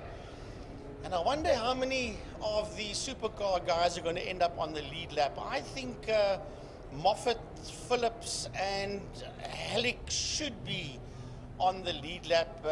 No disrespect to the other supercar drivers, they're all good, but I mean those thundering V8s will probably catch up to them very soon, keeping in mind that you've got a 2-litre 8-valve Opel motor inside there. That's going to give its best to try and keep up with thundering Ford V8 motors, but we'll see as the safety car leads this pack of V8s and supercars down the back Killarney Straight towards turn 5, Pertamina Fostron. Well, we know here at Killarney International Raceway and with the V8 Masters, these guys are a bunch of very, very experienced drivers in these cars, but they are also a bit difficult to drive. A real driver's car are these V8 Masters as well, so it's going to be quite a scene into turn 1 if they can all make it through cleanly. As now we see the V8 head out a shot. There's the supercars. They'll come under the City of Cape Town line, Property Management and Castrol Bridge, and we'll get ready to get underway as the V8s get the light, and away they go down towards the first corner. Holes hook for the first time in the Pirelli V8 Masters and Caltron Supercars, and a big lock up there for Dennis Guy Duck, almost going into the back end there of Menno Parsons, but they run on through cleanly. It is Glenn Phillips that sits there ahead of Andrew Moffat in the supercars. That's a group of cars coming at the top end of your picture, heading down towards us. Who is in that third spot? It looks like it could be Nash that's gone up into a P3. We'll have a look and see as the V8s work their way in through Lundstem Kink and into Damps. Yep, a little slidey for those V8s, getting on the sand and dirt and grass as they exit Dam's Dip for the first time. They're all running in single file order at the moment. No side-by-sides as of yet on this first lap. But there we see them run through Sorrel Sweep. They sort of start spreading out amongst themselves, and they're the first of the supercars make their way through. Yeah, the V8's heading towards turn number 5. Jordan and the first 5 are right on top of each other basically. Yep, and I believe that is the gold class for the V8s, and we'll see where everybody stands as they cross the line for the first time and start their first full racing lap. It's Roy Campos ahead of Sean Moore, Mark Ridgway, Alistair Brown there in fourth position, Gary Thompson, Josh Vergette, Dennis Guy Duck, Menno Parsons drops down, Ian Parsons, Martin Bench and Stuart Spooner. Right, the supercars are heading towards turn number 1 now, towards holes. Here they come. and it's still pretty much nose to tail. It is Moffat that sits ahead there of Glenn Phillips as they make their way through. It is Nash that sits there. She's in that third position as we see them come out there. Behind her is Shane Boscombe and Bradley Fenner. They are side by side, but Boscombe in the line property car is just ahead of Fenner as they head into Castrol. And look at this, Frankie. When last have you seen 4 cars out front of the V8 Masters really firing it out at the top end of the field? It's a 4-way battle between Campos, Moore, Ridgway and Brown as it stands. There's Thompson making his way through, as well as Josh Forget. I believe it was Mark Forget that we used to see out here racing. They run down into Pertamina Foster, and almost going a little bit wide and trying to get under the inside of Roy Campos was Sean Moore, but not just yet, as they almost go too wide. It is going to be too wide as Mark Ridgway gets past Sean Moore as they go through turn 5 and kicking down the line to start the next lap. The Caltron Formula Supercars are now working their way into turn number 5. We'll pick them up now as you watch this whole group of V8s work their way. That's a leading quartet working its way out of Holzhoek. The Formula Supercars, here they come. You can just see them in the top end of your picture. Heading down to... Oh, there's chaos. There's chaos in turn. Oh, there's lots of cars. About 3 cars in the V8s that's gone off there in Castrol Corner. Yeah, Roy Campos is one of them. There is, I believe that's Mark Ridgway. No, I lied. That's Sean Moore in the 73 in the green car. He's had a problem and he's managed to get that car up and running once again. Quite a lot of chaos as now you see coming into the corner of the supercars as there's their lead field. Yeah, and it is Moffat that sits there ahead of Phillips as they work their way out of Castrol Corner. What has happened to Nash? She's still there in that third position, but it's a distant third as we look at the 2 supercar leaders work their way into Dams. Here comes Nasrin Schloss. You just picked up a glimpse of that white Formula Supercar car 24 sitting in P3. Then it will be Fenner that will be behind her. He's got his nose ahead of Shane Boscombe as they headed towards Saddle Sweet. Now we jump just like that back into picture for the V8 Masters, and it is Mark Ridgway that now inherits the lead ahead of Alistair Brown and Gary Thompson. So there's a top 3 there for those V8s, and it's spread up. We lost Roy Campos, we lost what was Sean Moore, and they've all moved around, but there's your top 3 in and out of picture. Then Dennis Guy comes through, Menno Parsons, Ian Parsons just behind there, Roy Campos moves back up into 7th position, and then Josh Forget and the Swords as we jump back into turn number 1 for the supercars. Yeah, the Formula Supercars are heading out of turn 1. We'll pick them up. There they come out of turn 1 right now. That's them, and that is still Moffat that sits no, it's the other way around. It is Phillips, Glenn Phillips sitting ahead there of Andrew Moffat. Different lines being taken going into Castrol Corner by these 2 front runners, and they are way down the road. As a matter of fact, if we stick here for a while, here comes Nash, and right behind her is Bradley Fenner. So Brad is catching Nash, and Boscombe is not far behind Fenner neither. So there's quite a bit of battling there in the supercars as well as the V8 Masters as we'll jump there just like that. Coming into frame is the V8 Masters annual leader Mark Ridgway ahead of Alistair Brown and Gary Thompson. So they split up amongst themselves. It's about a second between the 3, all 3, 2 seconds between all 3, and a second between first, second and third as they come up onto their first back mark, and I believe that is Robin de Vos that they're making their way past. A very slow running Robert de Vos. There's Dennis Guy Duck. There is Menno Parsons, Ian Parsons. Roy Campos has made his way back up into 6th position. Ian Parsons rather, Stuart Spooner, Martin Bench, and then you see the 2 at the back, George Evans and Sean Moore. I just want to make a rectification that it shows on the screen car 31 Helic, but it's actually car number 9, Bradley Fenner. So what you people at home are seeing on your strap there is incorrect. There, the technical gurus, they sorted out, but there is no car 31 out on track, as a matter of fact, so it's still incorrect.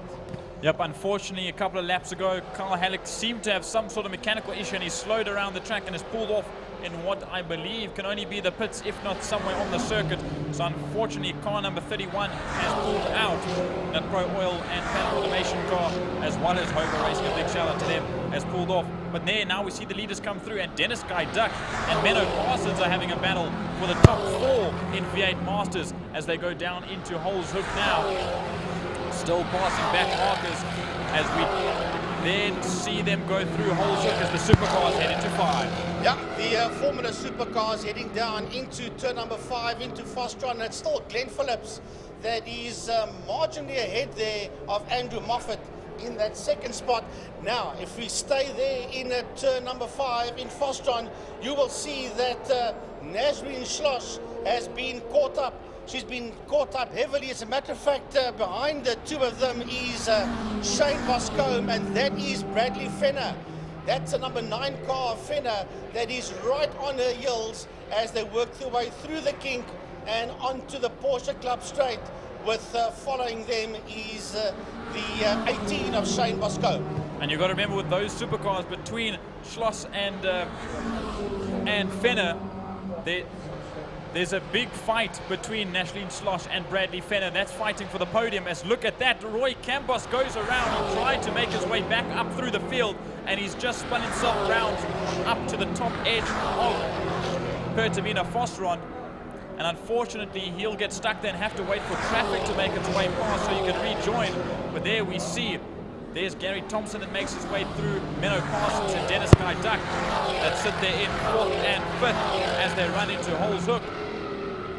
And they exit Holshoek now. Sorry, Frankie. I need the camera to go to turn number 4 right now, because there we go, into saddle sweep, because that is Bradley Fenner. That's right on the back bumper there of Nazreen Schloss, and she's fighting to hang on to that 3rd position down the backstretch. You can see the heavy clouds there by Table Mountain. Now, will Fenner have a lunge somewhere? He's not close enough. He is definitely not close enough to have a lunge and try and get his nose ahead there of Nazreen.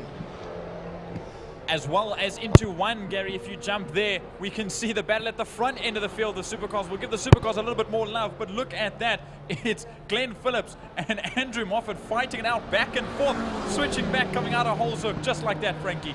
Yeah, that is getting very close between them. There was, when they crossed the line, there was, well, not much between them when they crossed the line heading out of Castrol. Now they go, and that lead is chop and changed between Phillips and Moffat, and currently as they make their way into Dams, it is Moffat that sits ahead there of Phillips. And as we see the leaders of the supercars come by, if we stay on this image, we will actually see that your leader, the number 53 bright yellow V8 Masters car, is Mark Ridgway. There he comes through. He's just managed to lap Bradley Fenner, who there we see got past Nashreen Slosh and moved up onto the last step of the podium. Then there's Mr. number 2 of 22. Alistair Brown makes his way through in 2nd position in V8 Masters, as well as Gary Thompson. And then the rest, there's Boscombe, as well as Dennis Guy Duck that make their way through now. So the whole field is spread amongst both classes.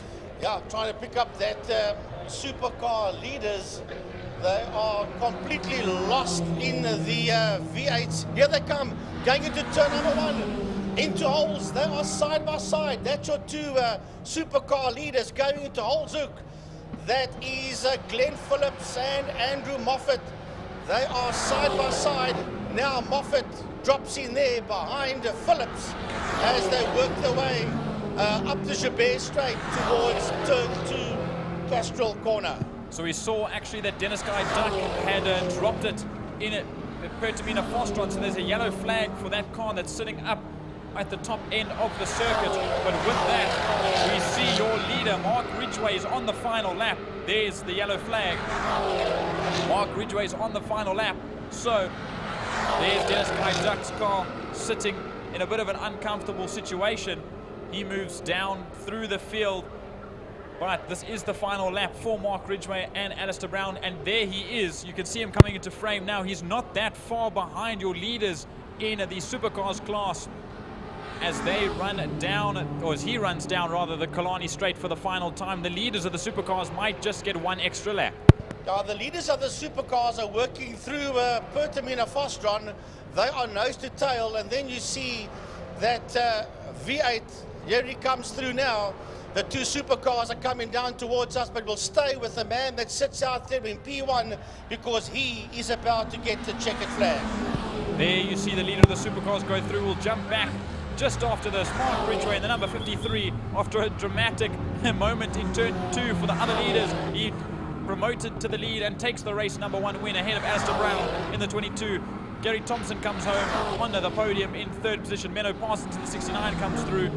And then Bradley Fenner and Nasreen Schloss came to the line in 3rd and 4th. But look at this ties to the line. Ian Parsons just beats out Sean Moore for 5th overall ahead of Stuart Spoon, who comes home 7th, and Martin Bench in 8th position. The leaders of the supercars are working their way now through turn number 3 out of Damps. He's the leaders of the supercars. Here they come, and I think they might be the only 2 supercars that's on the lead lap as they work their way through Saddle Sweep, turn 4, the double right hand. Oh my word, and Glenn, he's all over the place. He will lose a bit of speed there. That might just count in favor of Andrew Moffat as they race down towards Pertamina Fostron. There's nothing between these 2, and now up on the inside he goes.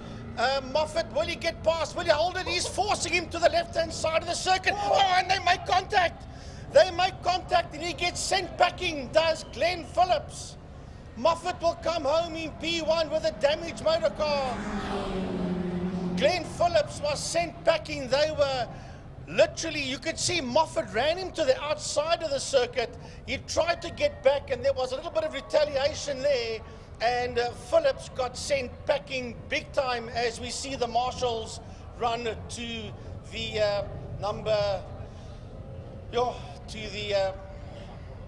supercar there of Glenn Phillips. The 33 car of Glenn Phillips. Well, we've had drama, we've had it all, as a matter of fact. And we move on to the following race. Yeah, Frankie, I've heard that you can't really fight for the same bit of tarmac when it's only 1 car wide, and it seems like Phillips and Moffat were doing just that.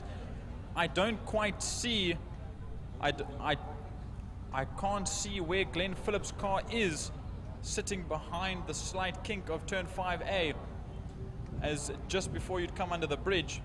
But that's going to take a little bit of cleanup, obviously, as that yellow flag comes into play. But they were the final class, or the final 2 rather, that were on the lead lap and racing to the line. And yeah, it's just one of those things, you can't fight for the same bit of tarmac because it ends ugly. And so it did. But unfortunately that brings that race to a close. And it was Andrew Moffat in the 39 that brought it home in P number 1 ahead, technically, of Bradley Fenner. And, Glenn Phillips, who gets to 2nd position, obviously being a lap ahead and finishing in front of Bradley Fenner and Nasreen Schloss in 3rd and 4th respectively. But as Frankie said just before he popped down to the boys' room, the grey of the cloud is making its way down onto the circuit, and it's getting a little bit dark and dingy, which is not quite what we want to see, as the replays will start showing fairly shortly as the marshals and the team here at Killarney just cleans up a little bit before we have the BATTEC Super Twin Cup 650s and Power Sport 300s come out for their race number 1.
But as you see now, look at that. There you see Glenn Phillips go off, and they actually both head in towards the new pit entrance.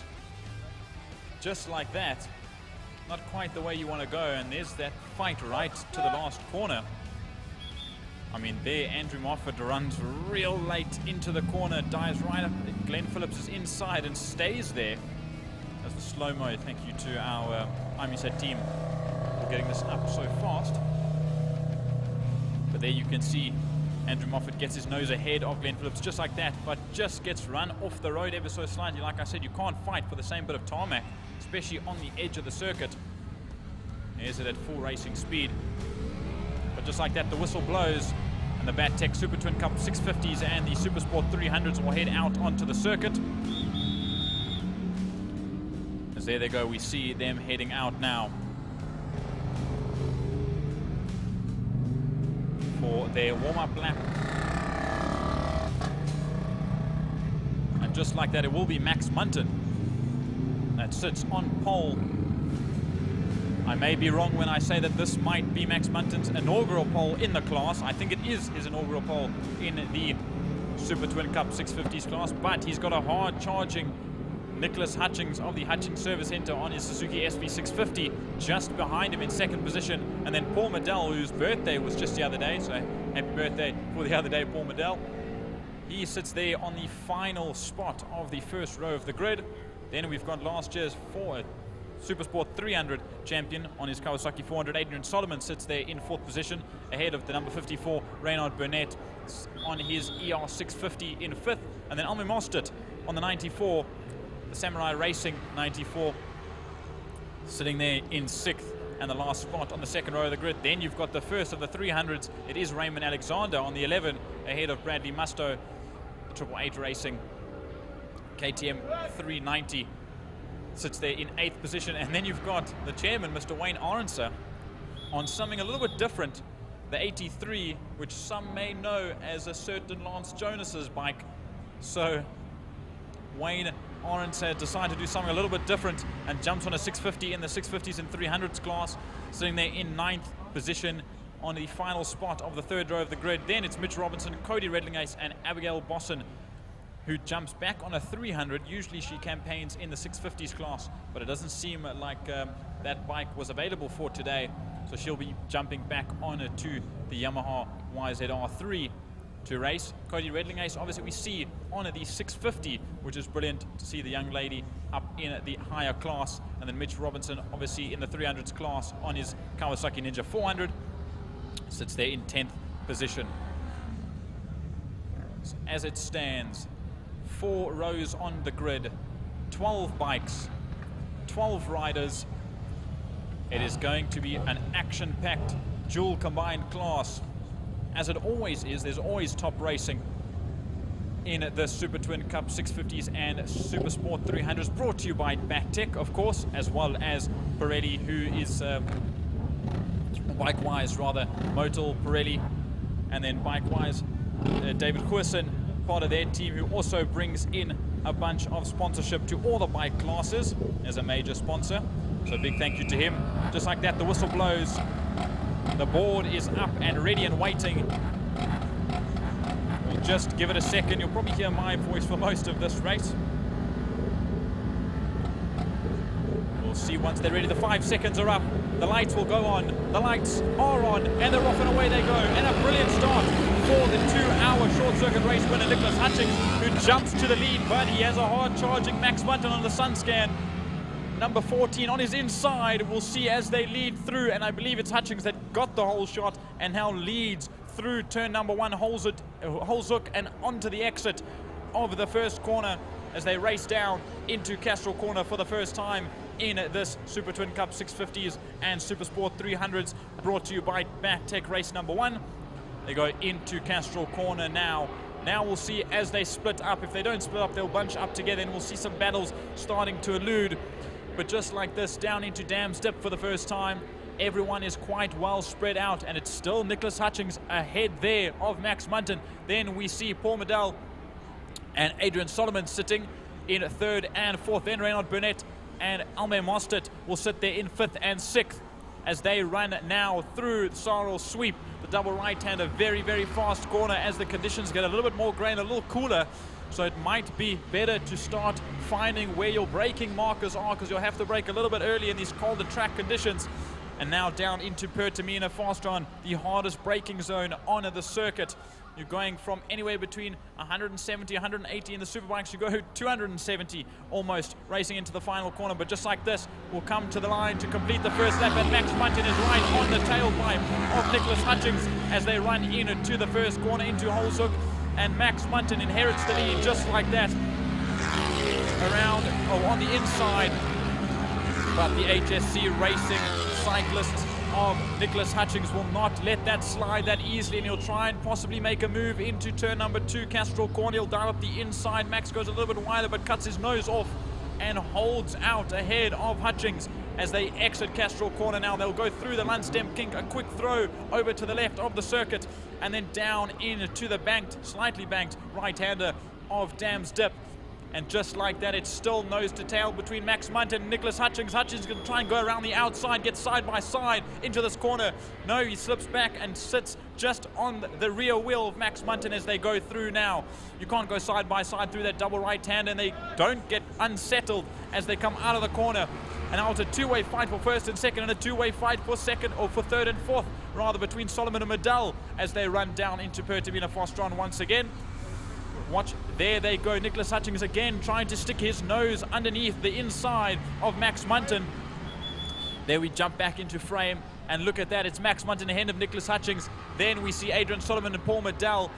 Solomon just edging ahead of Paul Medell as they race down to the line. It's 4 and 5, number 4 and 5 rather, as they go into the first corner. And then Reynald Burnett in the 54 just sits a little bit further behind, but not that far behind, where if something can happen to the front four, he will be able to capitalize, as now they go through Holzhoek once again. And they race down into Castrol Corner. The rest of the field is splitting up ever so slightly, as there we see your leaders Max Munton and Nicholas Hutchings race through. Then we see Adrian Solomon and Paul Medell once again. That little battle for third and fourth is getting ever so much closer. Nicholas Hutchings trying once again to stick his nose up the inside in a 2 Dams Dip, and he doesn't make it stick. We're going to have to wait ever so much further into this race to see if he can make a move.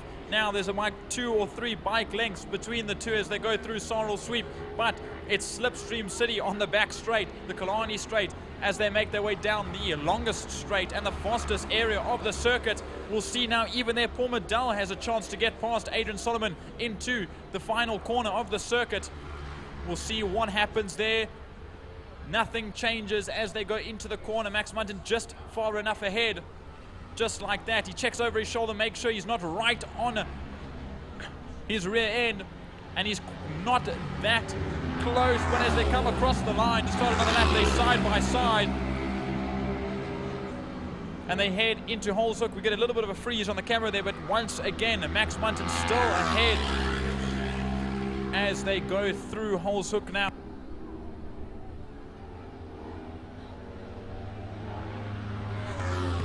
Okay, we'll see a little bit of a twitchiness there as they go into Castrol Corner, but still maybe Max Munton getting a little bit of pressure now on that sun stand.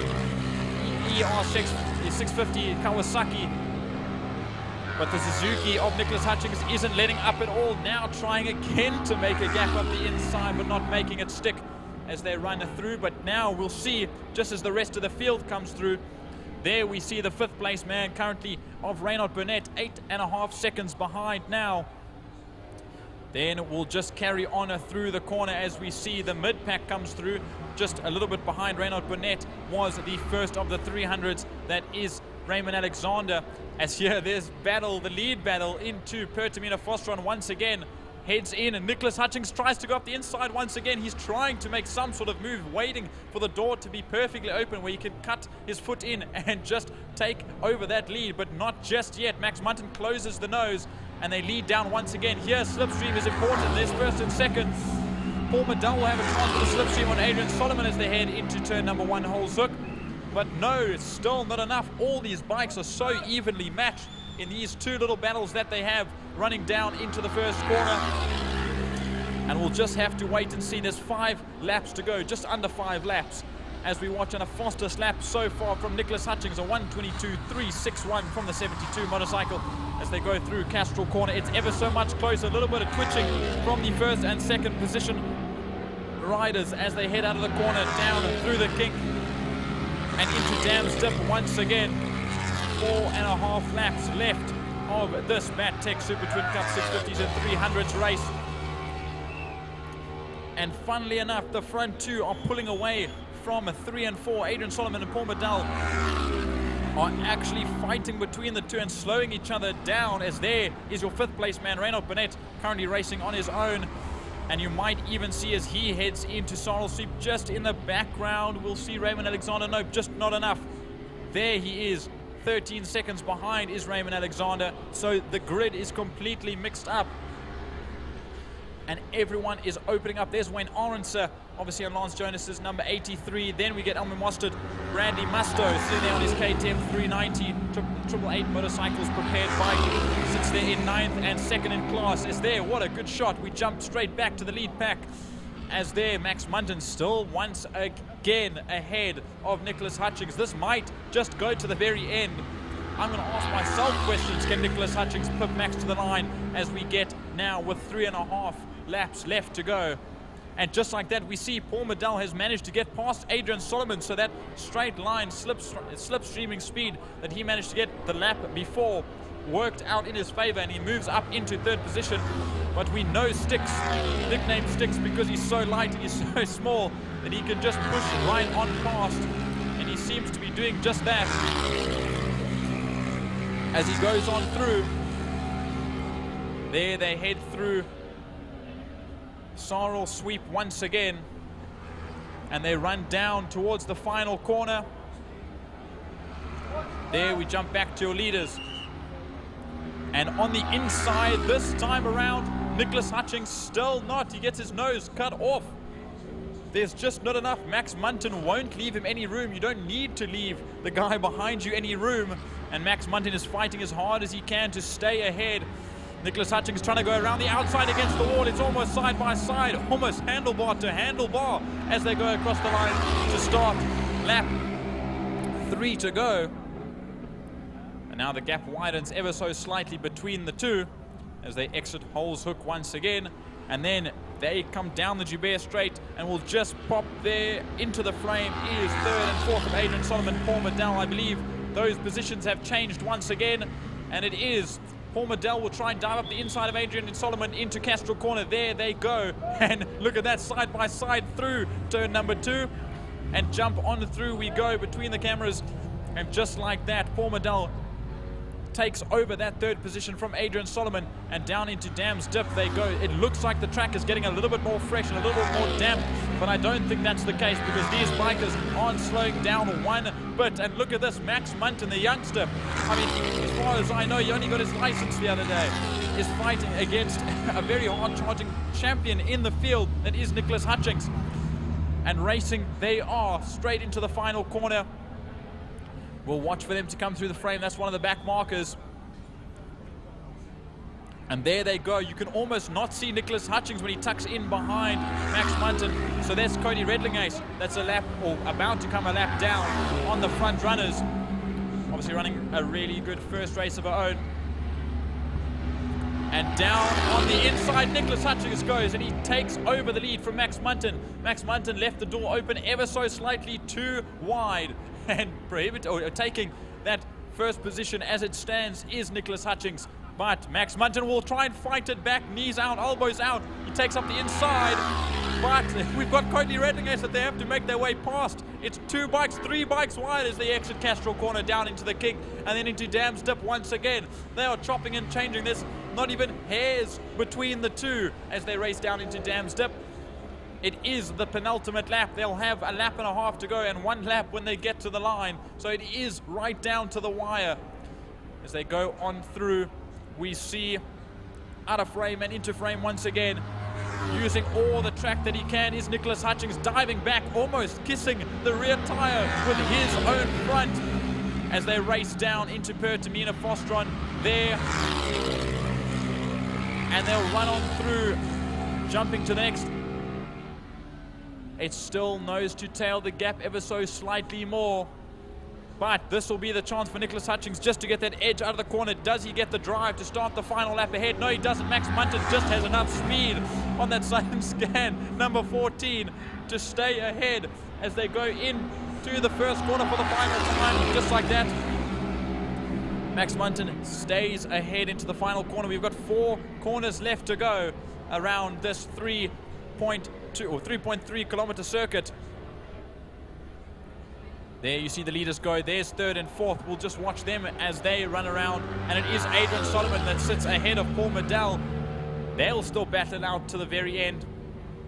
There we see them go through as the leaders head now down the Tygerberg straight into Sarel Sweep. But there's still that battle for the last spot on the podium between these two. They are going to want to fight it out as the leaders come out of 4 down the back straight for the final time. You'll see them come into picture there. We saw Bradley Musto as well as Mitch Robinson. So they still on their own race in 9th and 10th, 2nd and 3rd in class. But there are your leaders coming into the final corner for the final time in race number 1. Up the inside goes Nicholas Hutchings, forcing Max Munton wide. That might have been the final play of the day in this first heat. That'll give Nicholas Hutchings the upper edge. Max Munton's not going to have enough to take it to the line. And just like that, Nicholas Hutchings brings it home in first on the Hutchings Service Centre. Number 72 ahead of the 14 of Max Munton. Then coming to the line on these two, it's side by side. And Adrian Solomon, by next to nothing, 0.003 of a second, waves his hand in front of Paul Medell to the line. They'll take 3rd and 4th respectively ahead of Cody Redlingace, who comes home 11th a lap down. And then there's your 5th place man running a race on his own, but still sitting at a good spot to get points for the championship. Reinhard Burnett on the 54.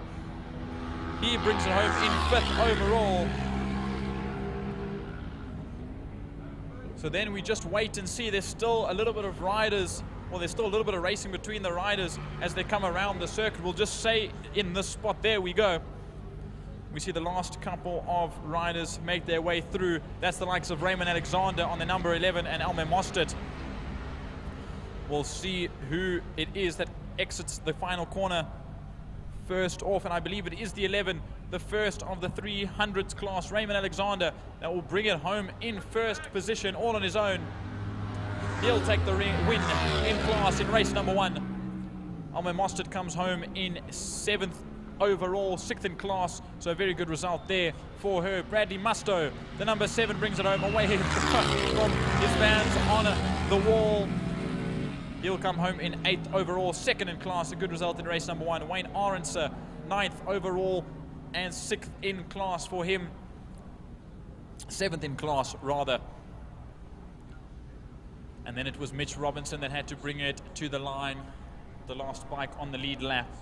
So what a first race at the front end of the field as well as within the midfield in the Battec Super Twin Cup 650s and 300s. And maybe this is the best type of weather to race these bikes in. As a little bit of mist seems to be growing, a little bit of darkness on the lens of your screen right now.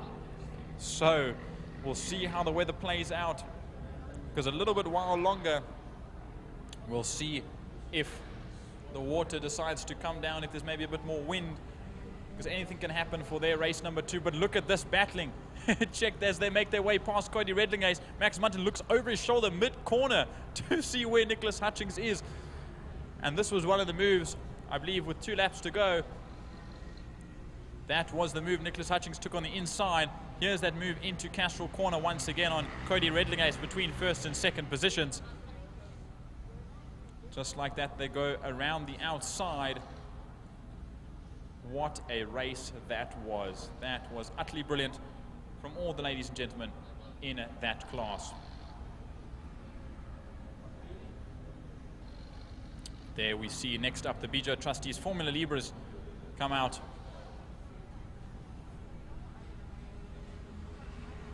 As a few more replays are played for that last class, the Battec Super Twin Cup 650s and 300s.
Here we come.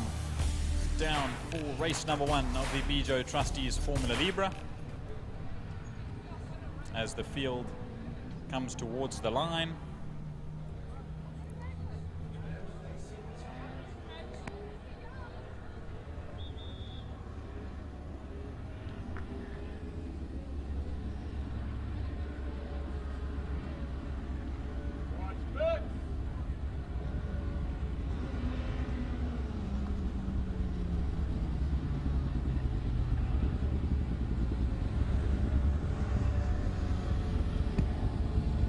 Just watch as the last cars on the grid make their way to the line.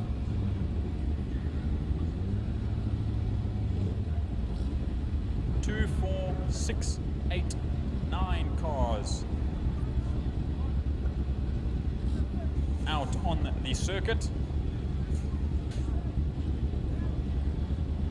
2 Class S Libras. It's Byron Mitchell and DJ Boyson, with Byron Mitchell sitting on pole position in his brand new Dolphin Engineering number 21 Reynard, looking very pretty in the white and blue.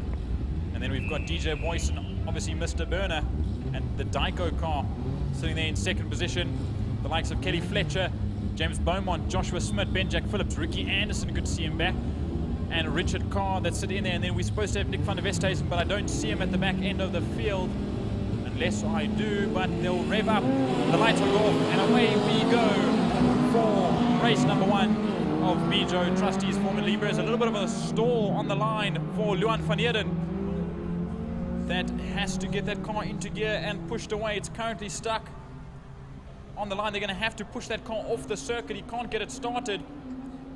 We'll have to see if they delay the start, because these front-end Class S cars are going to get around here very quickly. But there they go. It's Byron Mitchell and DJ Boyson going into Castrol corner. Then Joshua Smith and Kelly Fletcher are fighting it out there as the first of the V's go into Castrol. Then we see the lives of James Beaumont, Ben-Jack Phillips, Richard Carr, and Ricky Anderson. Running on through. And they managed to push Luan van Heerden's car off the side of the circuit. So Luan, I'm pretty sure, not happy with that. They're going to have to get off the circuit as soon as possible as the front end of the field makes their way down to turn number 5. And just like that, I look on our commentary box window and sputters start to come from the north end of the circuit. So the track is going to get a little bit damp. As here come the leaders, they make their way down to finish the first lap and start the first racing lap of the Bijo Trustees Formula Libras. Byron Mitchell and DJ Boyson are fighting it out. As look at that three-way fight in the V's, almost 3 abreast as they race into Holzhoek. Kelly Fletcher, Richard Carr, and Joshua Smith all fight it out there for track position. And Richard Carr comes out on top ahead of Joshua Smith, the youngster, and Kelly Fletcher, the lady racer, that sit there in 4th and 5th. And just behind there, we see Ben-Jack Phillips and Ricky Anderson. They go through Castrol corner, and then at the back of the end, it's James Beaumont. So we watch them come through. There they go, down through Dams Dip and onto the Tygerberg Straight. There's that front 3 in the V's. It's Smith, it's Richard Carr, and it's Kelly Fletcher. There we jump back to our leaders at the nose of the field. It is Byron Mitchell in the 21 that leads out ahead of DJ Boyson, both very well accustomed to the class. And so far, that new outfit of Byron Mitchell is showing its true form, leading out by, as they cross the line, 1.5 seconds between the two. Coming into Holzhoek, they'll run on through as jumping back underneath the City of Cape Town Bridge. Look at this 3-way fight for the lead of the V's. 3 wide, they'll go once again. We might have 3 wide to the end of this race when the checkered flag comes out. And just like that, Kelly Fletcher jumps to the lead of the V's and 3rd overall. Richard Carr and Joshua Smith are going side by side through Holeshoek, who will come out in front of the other as they exit Holes, and it will be Richard Carr in the bright red number 49 that gets the edge over Joshua Smith. Now into Castrol corner, and they'll go 3, 4 and 5, or first, second, third in class, nose to tail. And then I lied, actually, I just remembered a bit of information, and it's Nick van der Westhuizen in the 77 that is in the matching livery with Ricky Anderson with his own car. So they've decided to sort of go for the team aspect and get a matching livery. So unfortunately, I think I heard from Reg Anderson, Ricky's dad, that they had some sort of issue with his number 96 and they couldn't get the car out in a time. There was carb issues or something of the sort. But it's good to see Nick van der Westhuizen back once again, and they've managed to get his car up and running and looking very pretty as it is. So hopefully we can get both those matching cars, almost like a team, back out for race number 2. But there we see Joshua Smith and Richard Carr. I don't see Kelly Fletcher in that frame, so I can't quite see whereabouts she is. It seems the 22 has disappeared somewhere on the circuit. So there you see in your picture, that's the 88 of Luan van Eeden that didn't make the start. He stalled, and Kelly Fletcher's dropped down the field. The rest of the field has managed to get past the start-finish line, but Kelly Fletcher has not. So she stopped somewhere on the track, unless she's pulled into the pits at the end of Park Ferme. But the 22, Kelly Fletcher, will be out of this race. But now we jump back to the mid-pack, rather, as Ben-Jack Phillips has Nick van der Westhuizen and James Beaumont behind. They run out of Castrol now into Dams Dip through the Landstem kink. And then into that right-hander. We've got some spots on the commentary box window from the north side of the circuit, as I see the wind outside on the flags posted up, and the flags next to the City of Cape Town Line Property Management and Castrol Bridge are waving at tremendous speeds. So there we see, that is Ben-Jack Phillips, Nick van der Westhuizen and James Beaumont in the midfield, as I'll jump to the leaders make their way down into Dams Dip now. So there you see Byron Mitchell on lap number 4, 5.5 to go, make their way around Dams Dip.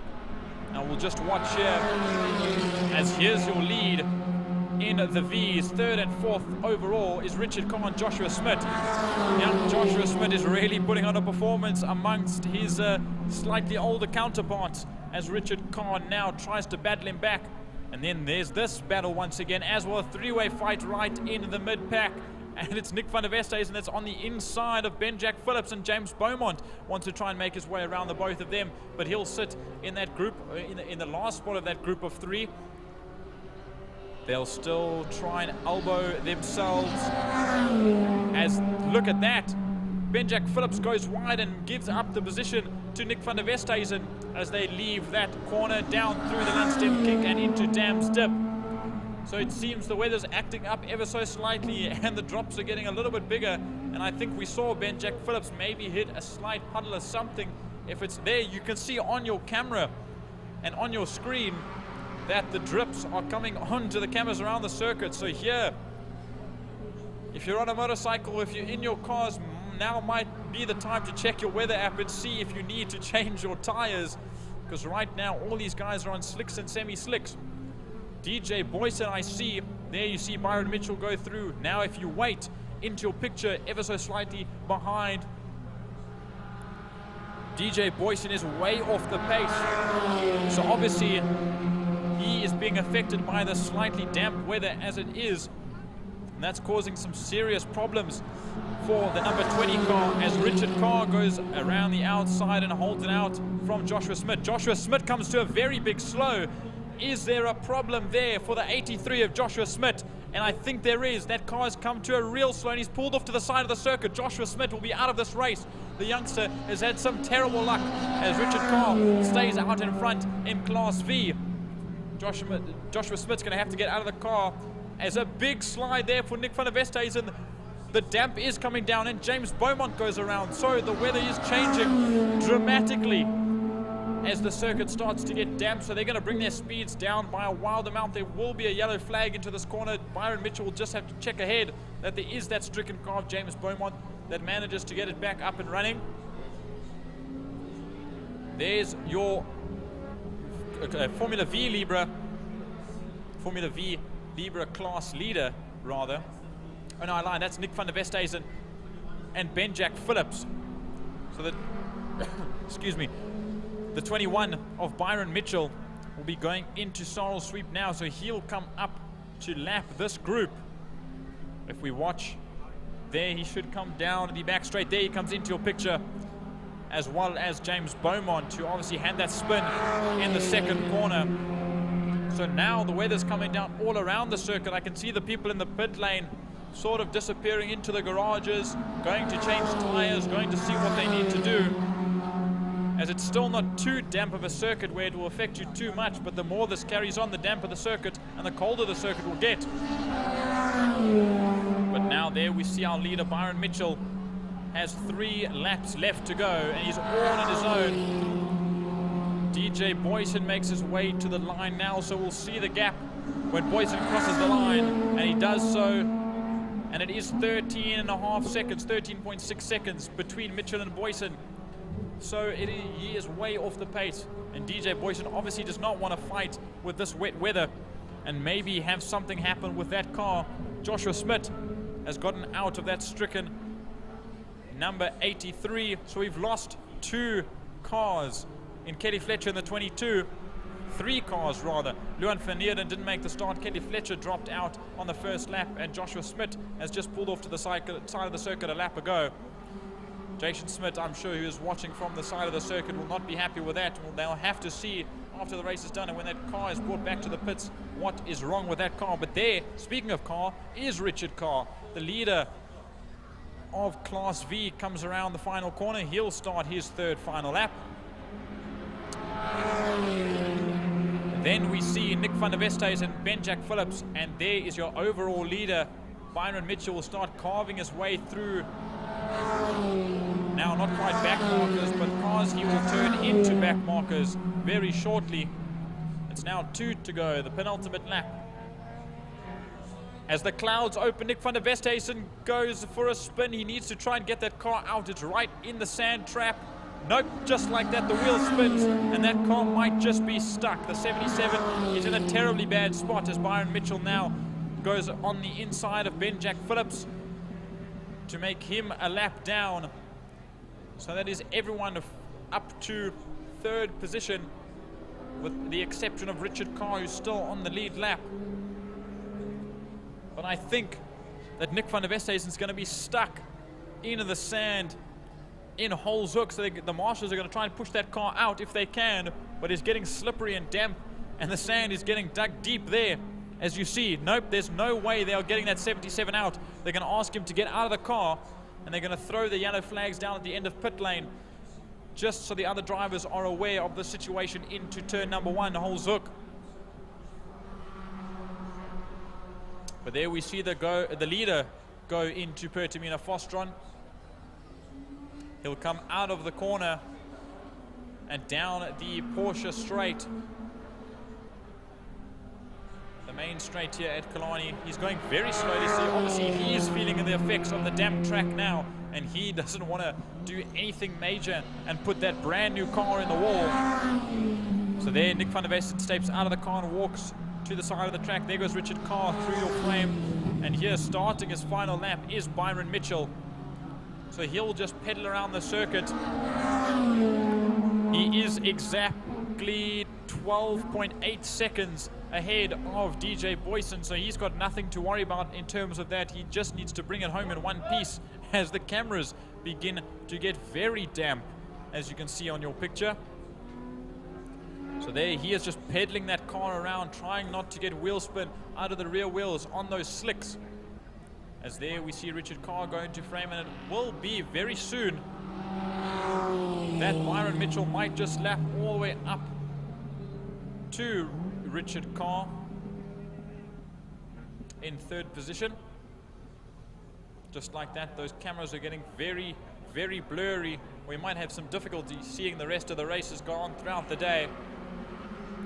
But there, Byron Mitchell heads down the Killarney Straight for the final time. He'll make his way by Richard Carr. The blue flag waves for Carr to be aware that there's a faster car approaching and making his way round. And just like that, rounding the final corner, getting a little slidey in that Dolphin Engineering number 21, Byron Mitchell will bring it home in the first race of the Bijo Trustees Formula Libras in P1. Byron Mitchell wins in Class S ahead of Richard Carr on track. Richard Carr in the 49 takes victory in class.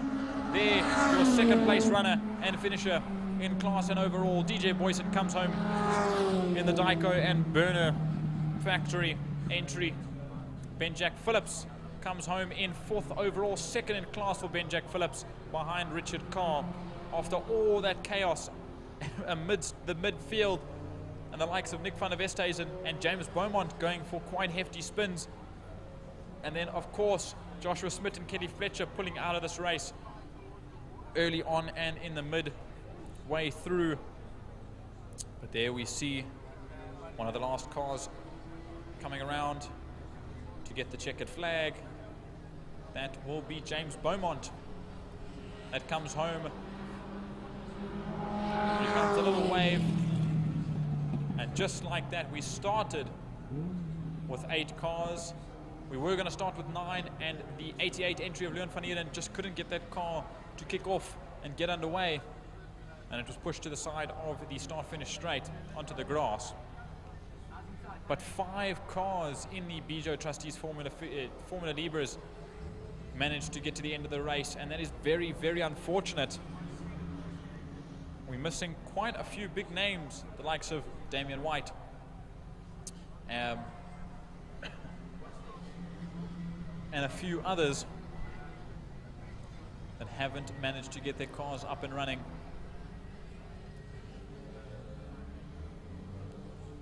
But just like that, we'll end off Bijo Trustees Formula Libras. Here's a bit of the start of their first race. And there you see Leon van Heerden not managed to pull away from the grid box.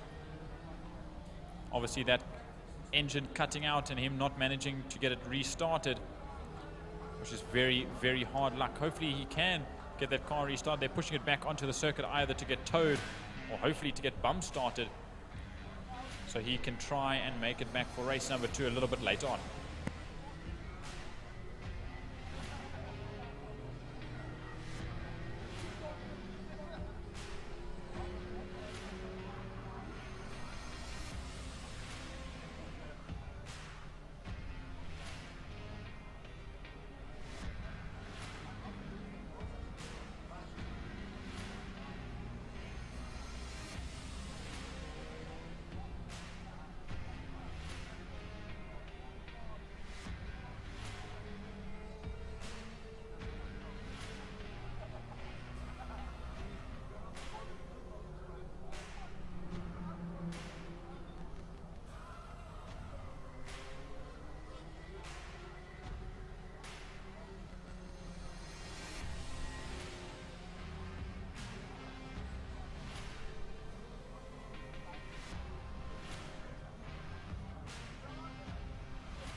it's me again.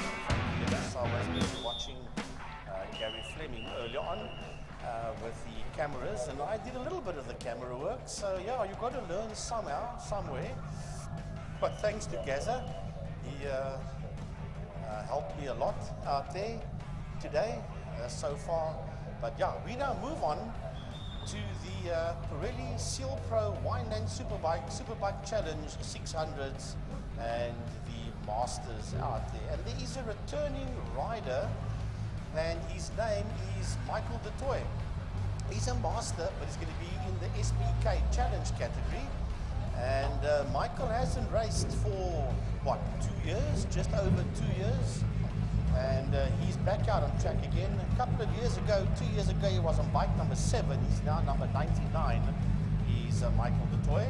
So you're going to watch Michael make a return after 2 years. I actually had a chat to him on the phone on WhatsApp during the week. And he said to me, Frankie, I've picked up anything between 5 and 8 Ks in the last 2 years that I haven't been racing. And of course, I'm super unfit. So, yeah, that's 9 laps. He's going to be okay for 5, 6 laps. I think then he's going to battle a bit. But all he said was he's going to go out there, have a lot of fun, and just enjoy it. And probably tonight when he comes home, Jordan's going to flop down on the couch and say, I am bushed. But yeah, we welcome Michael Du Toit back into the frame again. Yep, and once you get to the end of the day, especially after coming back after so long, as you say, 2 years, he's definitely going to feel it. And hopefully you make it to the end of the day just when like that. When he gets home tonight, the shower and early bed. If not 1 or 2 drinks, maybe more, just to cool you down and, you know, loosen your body up before you get into bed. Otherwise, it's going to be a lot of deep heat or Voltaren or whatever the case may be to make sure body's nice and warm when you wake up on Sunday morning. I think so, yeah. Well, there are 13 bikes that's supposed to be coming out for this one. Slate van Niekerk, Ronald Slamet, Malcolm Rapson, Johnny Towers, Mark van der Berg, Ethan Diener, Paul Rulu, Michael Du Toit, Daniel Frost, Dean Ebel,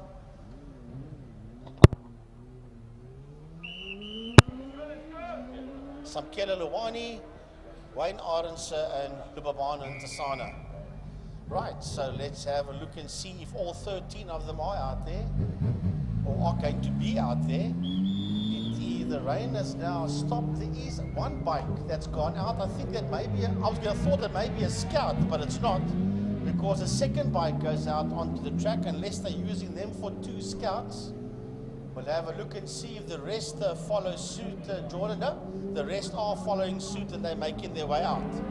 I think it's very possible. Like I said in that second or that first race for the Formula Libras, is now's the time to go and look at your weather app and see hopefully what the weather's going to look like in the next 20 to 30 minutes. Because now that it is Superbikes, maybe some of these guys wanted to change tires right at the last moment. But at this point in time, the slick might just be the better chance, because if you jump on a full wet, you're going to have some difficulty when the track starts drying up. Because now there's a bit of a breeze, quite a strong breeze, and that will take the water off the surface pretty quickly. But if it starts really pouring it down, then that's when it becomes the chance that you should have put your wet tires on. But now as it stands, we will have to see when these Superbikes get to the line, who's on what tire. You'll be able to see the grooves in the wet tires and obviously the flat-faced slick tires as we see the first of the bunch make his way towards the line. And I believe that is the 27 of Dion Ebel. Good to see Dion back for the first time in a long time. I've seen him at a couple of track days, obviously getting himself back up and ready. And I lie, it's another Honda, but it's a 600. It's Johnny Towers who brings that 600 to the line, the 17, Mr. RST himself. He had a very good performance in the Masters class at 150s last weekend, so now he's back on the main circuit on his 600 in the beautiful red, white and blue RST colors. You've got Mark van den Berg on the 96 that sits there in the midfield. There you see Michael Du Toit come to the line. There's your chairman Wayne Arendse. He's had a lot of trouble with that 33 bike, but it's good to see him up and running. And just like that, I knew he had a quick shifter issue. There's the fastest accountant on 2 wheels, Malcolm Rapson, previous champion in years before. Slade van Niekerk on the 111 you saw coming into picture.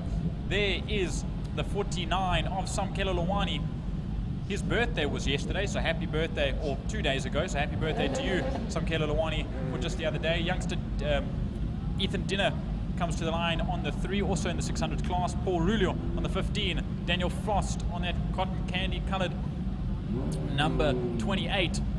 Then we have Dion Earbull come to the line, as well as the 53 of Lupabalo Nsana.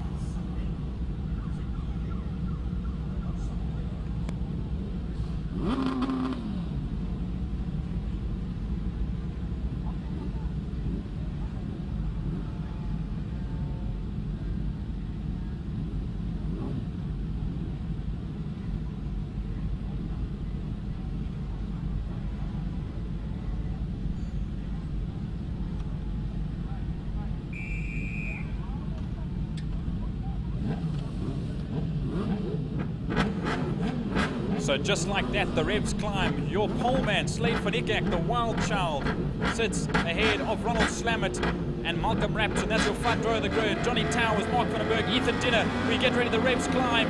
The lights are on and away they go as they head down off the jump. Down to Holshoek for the first time in the Pirelli Seal Pro Wineland Superbikes Challenge 600s as they go down into Holshoek, Frankie. Right, out of all, let's have a look, see who's going to lead this one. Will it be Van Niekerk? Will it be Slamet? Where is Rapson? Rapson is not in the lead, as a matter of fact. They are racing down into turn number 1. It's Slamet that sits out there. In P1, he goes very wide. He's got Van Niekerk that is in that second position. I see P4, that looks like Mark van den Berg that sits out there in that 4th spot. Either way, we'll take them through the opening lap, and then we'll pick them up when they hit that start-finish line. That's exactly where everybody is as they work their way up the Tygerberg Straight into Saddle Sweep, turn 4, double right-hander. This whole group goes in the opening lap as they work their way down the back Killarney Straight towards Pertamina Fastron. You have to remember, Frankie, that this is the first technical lap at racing speeds. They're getting up to not quite as fast as they would be going on the first flying lap. But here is when they get to scout out the track conditions as soon as possible. They get to see where the damp spots are, as now, there we jump down, and Ronald Slamet leads out the first lap and onto the first racing lap as the Wild Child 111 Project 60 bike of Slade van Niekerk makes his way through the RSRA, Ronald Slamet Racing Academy. Ronald Slamet sits out in front. He was a little bit ill yesterday, but he seems to be up and racing just like that. But Slade van Niekerk and Ronald Slamet pull away from the 600 of Johnny Towers that sits there in 3rd place. Then it's Malcolm Rapson. Then it's Mark van den Berg. Then Ethan Dinner gets very squirrely coming into turn number 2, Castro Corner, as well as the rest of the field. It's Detoy, it's Nsana, it's Rulu, it's Frost, Lawani, Aronsa, and Earbull at the back end of the field. Right, so we're going to pick up the leaders as they make their way up the Tygerberg Straight towards Saddle Sweep. It's Ronald Slamet. He was 0.8 of a second ahead of Van Niekerk when they started this lap. Out of Saddle they go, down the Killarney Straight. Johnny Towers just there in P3. He's the leader of the 600s as well. Then we've got Van den Berg and Rapson. Here comes Ethan Dinner. Then behind him is a lovely fight. It's Michael Detoy into Sana, Rulu in there. And the 28 of Daniel Frost. It's a whole lot of them that's racing down towards Fastron. So I believe I've just had a look, and I don't think the 27 of Dion Earbull actually made it to the start, so there is no 27. We're down to 12 bikes. But look how close this is. It's the 111 and the 68, the older versus the younger. And now we know how quick Slade van Niekerk is, and we know how quick now, who's become a master, Ronald Slamet is. There we see Malcolm Rapson, Mark van den Berg, 2 in the Suzuki colors, both riding Jigsaw 1000s. As they go now into Castro Corner. And then obviously just in front of those two was Johnny Towers. There's Ethan Dinner coming into the corner. And then we see Detoy on the 99, Nsana on the 53, Rulu and Frost on the 15 and the 28. They all make their way through, but here's the lead into 4. Yeah, that is your battle for the lead. Heading out of the double right-hander Saddle Sweep. Down the Killarney Straight they go. Slamet and Van Niekerk. 111 Chaser 68 down the back straight. towards turn 5, towards Pertamina Fostron. And as the two of them work their way out of Fostron, you'll see them come into view pretty soon. Here they come.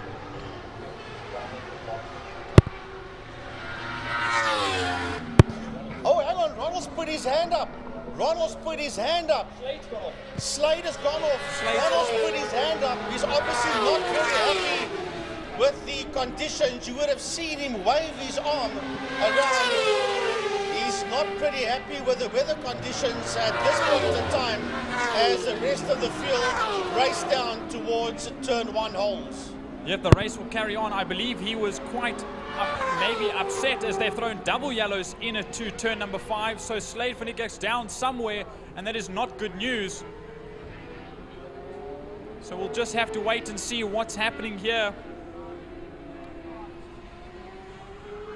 as the rest of the field goes through. There is Daniel Frost and Paul Rulu. So they'll run on through as here comes the rest of the field. Once again, it's Detroit, it's Nsana, it's Rulu, it's Frost. They come through Dams Dip, and now in a 2, Sarl sweep.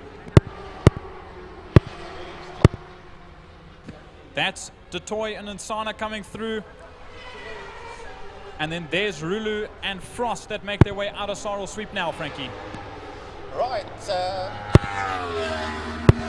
So as we watch those bikes race their way down towards Pertamina Fostron. Frankie, I don't know, but Ronald Slammert was waving his hands up in the air, and I think he wants this race to be canned because I don't know where Slade van Niekerk is, but he obviously is off the circuit. But now we jump back. Obviously, Johnny Towers sits there in second place. Then it's Rapson and Vandenberg who we see coming into the picture. So there's Johnny Towers out front on the Honda, and then it is Malcolm Rapson and Mark Vandenberg on the 96. Right, Rapson and Vandenberg right in there, just ahead of them. He's second place man, Johnny Towers. Through the Landstem King comes Johnny Towers. Right behind him is Mark Vandenberg, and right there with him is Rapson. That is second, third, and fourth. That's on your shot there. That's heading up the Tygerberg Straight into turn 4, 2, 3, and 4. Towers, Rapson, and Vandenberg. Those are the 3 riders right behind them. You just saw Dina come into your screenshot very briefly there as we watch those 3 race down the Killarney Straight towards Pertamina Fostron. So, Frankie, you might have seen what happened there with the cameras. I believe, from what we're hearing, we've lost power on that end of the circuit towards turn number 5. Ronald Slammert's got his hand up now. He doesn't know what's happening. It seems like something's wrong to him. He's done it every single lap. So maybe he believes that this race should be stopped, but there's no longer a yellow flag in turn number 5, Pertamina Fostron. So to me, that makes sense that Slade van Niekerk is okay, and they've taken the yellow flags away. But we'll watch through now as the rain gets worse into Castrol Corner. You almost can't see the circuit. So we'll see who comes in there. There's Johnny Towers that will make his way through. And then it's Malcolm Rapson. Ethan Dinner's just made his way past, so we'll watch here. There is Johnny Towers. Oh, and Ethan Dinner's gone down in turn number 2, a very slow fall. So if we look to the left, on the exit of turn number 2, Castrol Corner, Ethan Dinner's just rounded that 600. There we see him. He went in a little bit hot, but he is up and walking as someone else has gone down. So the rain is really coming down. This isn't a good sight to see. Everyone seems to be slowing all the right way down. And it seems that Ethan Dinner can't get that bike picked up.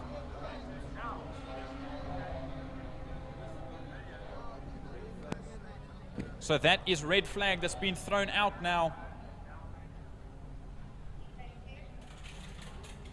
So obviously the conditions are getting a little bit too treacherous, and they've said to can the race, as well as the fact there was a stricken bike sitting in the center or the exit of Castrol Corner. So we'll just give us a minute, folks, just to see and hear from the officials what's happening. Well, folks, what I can tell you is that power has gone down on turn 5, hence for the folks at home. Good afternoon to you, Gary Fleming, Gaza. The power's gone down in turn 5, hence we didn't have those camera shots that we could have picked up what actually happened there with Slade van Niekerk. We're just getting our crew down that side to put up a generator for us, and they will get the camera shots up and running for you again. So a little bit of chaos, but nothing that cannot be sorted out.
Well, folks, yeah, there was a little bit of chaos and confusion out there with the bikes. After Slade van Niekerk put the bike down in turn number 5 in Fostron corner, every time Ronald Slammert came across the start-finish line to start another lap, he was waving his left arm around, asking the officials to red flag the race.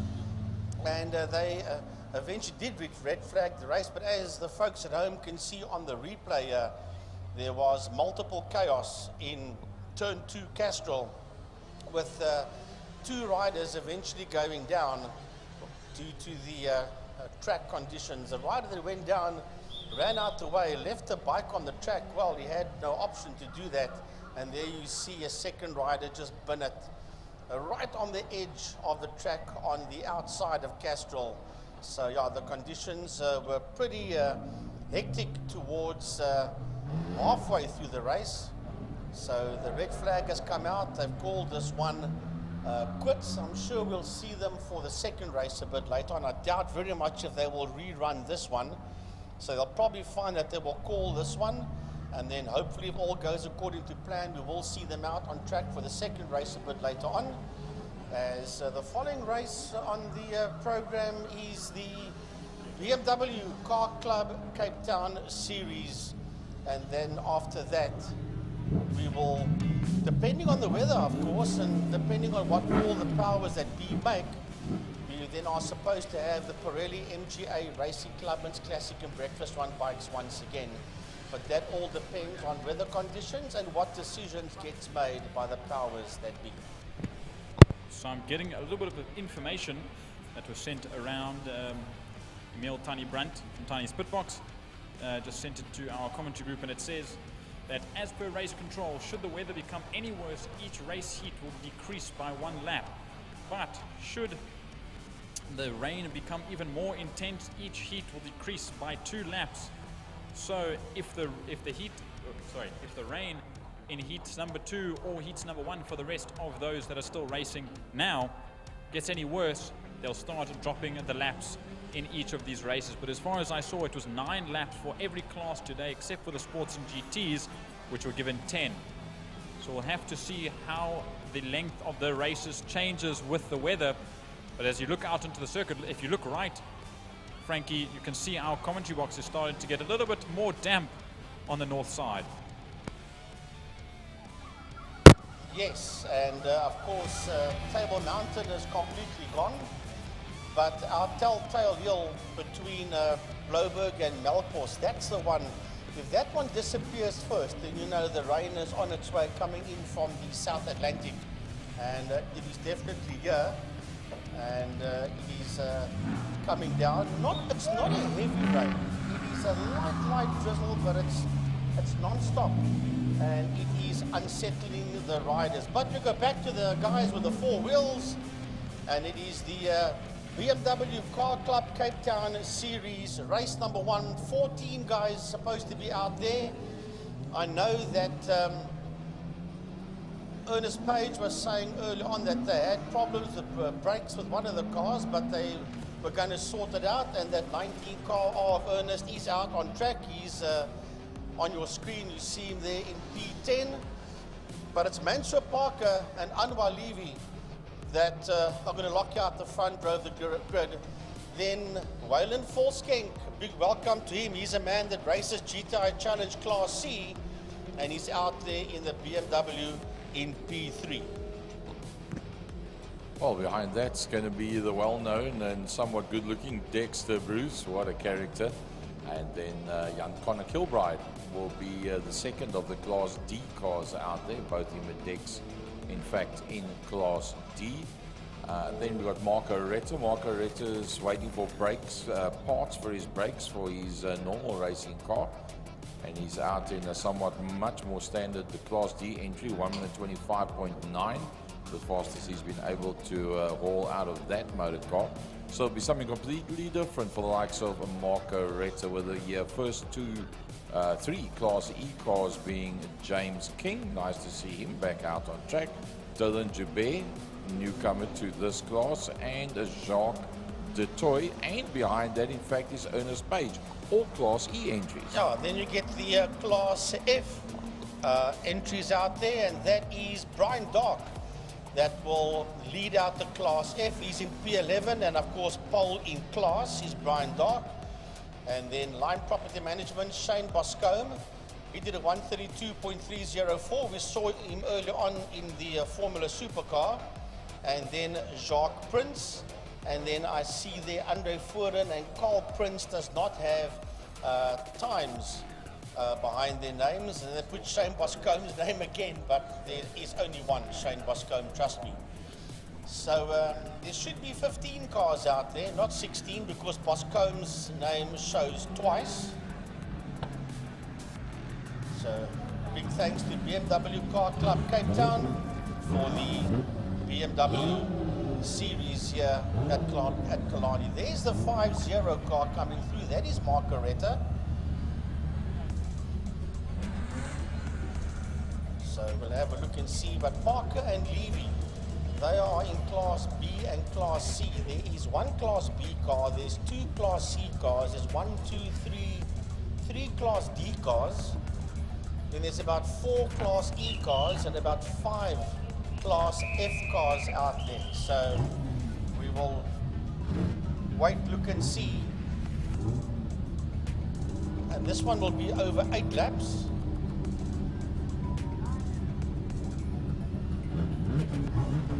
Unfortunately, we're still not going to be able to get any camera shots at the bottom end of the Killarney back. And coming out of turn 5, as the power has gone down, when the rain came down, the power disappeared as well. So we're going to work around that to try and show you folks at home as much of the action as possible. Pity we haven't got that turn 5 entry, because that is the fastest part of the circuit, is the bottom end of the Killarney back straight, and braking in these wet conditions could reveal a whole bunch of action, but unfortunately we're not going to be able to get that going until such time as the generators are up. We also got people running around between the different cameras to try and dry out the lenses, but yeah, the way the wind is blowing at the moment now, it takes seconds, and then those lenses look pretty much like what you see there right now. Depending on which way the camera is angled makes the difference like that, because the wind in the rain is coming from behind, hence no problem with a camera shot like that. Right, so as we watch the BMWs work their way through, Lundstrom King and into turn 3, into Dam's Dip, all behind the safety car, working their way up the Tigerberg Straight, and it is going to be the combination of Parker and Levy that will be on the front row of the grid. That's your Dexter Bruce that just flashed through your screen. There's Dex, that black and yellow BMW, as the field work its way down. That's Margaretta's car. That's it's the white with that dark blue in it. That's he's not used to being so far down the field, but I'm sure he'll have a lot of fun out there because he'll have somebody around him to race with, and that's what it's all about at the end of the day as they head into turn 5, Fostron corner, and the rain has not stopped. They did say 30 to 40% chance of rain, and all 40% is happening up there right they said now. 40% light rain, and it's exactly what is happening. So the safety car peels off, and here they come towards us. Parker 46, Levy 45. Those two cars are on the front row of the grid. The lights are on, and the lights go off now as they drop the hammers, and away they go. Well, they are dropping the hammers, but it's not as hectic as you would. They can't put all that power down as they work their way gingerly through turn number 1. That is Levy that sits there in that third position, trying to come through. Parker and Levy still trying to circumnavigate their way through this rain. As the camera shot picks them up, it's not that easy to pick up exactly who is where as they make their way through turn number 2 through Castrol. Yeah, unfortunately, the conditions with not having had much rain in Cape Town for an extended period of time, now all of a sudden this amount of rain that makes the track super duper slippery.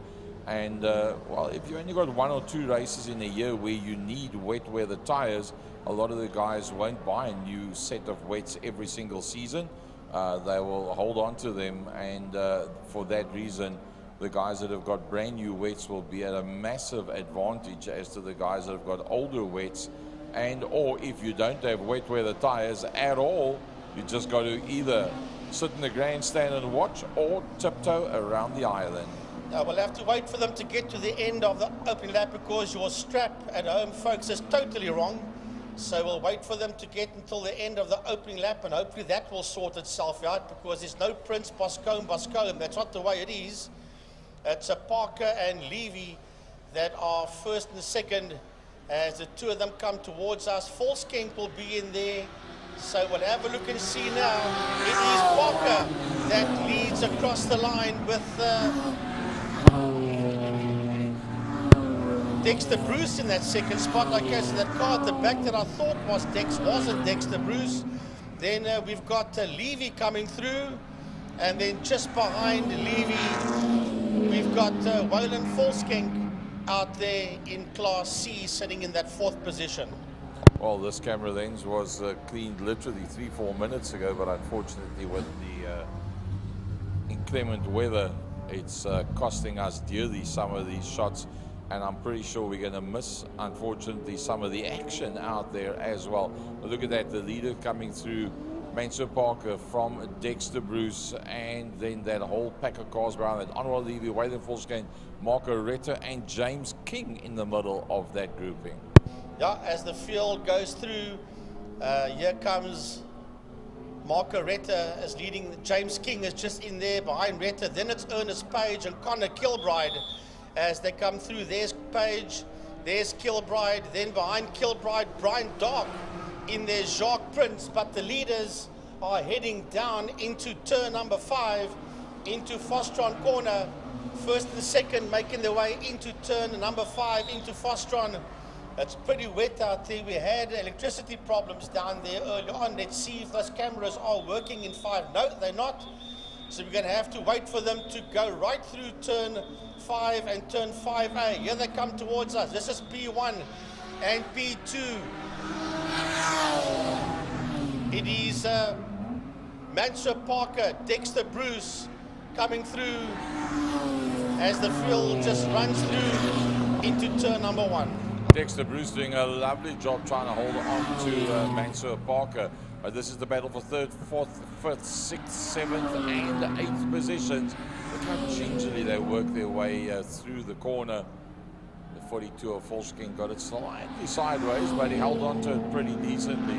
Parker's doing a lovely job, but then again I think Dexter Bruce is actually doing an even better job, because Mansour Parker is in fact Class B and Dexter Bruce is Class D. Sometimes in these conditions the lesser power makes it easier to drive. Right, so it's Parker and Bruce. Mansour Parker, Dexter Bruce. Here comes Margaretta. Behind Margaretta, that's James King. That's just behind him. Then it's Valant Volskenk. Then it's the 45 car of Anwar Levy. Remember, Anwar was on the front row with Parker, but these conditions has caught him out completely as the rest of them work their way through, going up the hill into turn 4. James King coming through. Valant Volskenk is in there behind him, followed there by Levy, Anwar Levy. Let's have a look and see what Levy can do.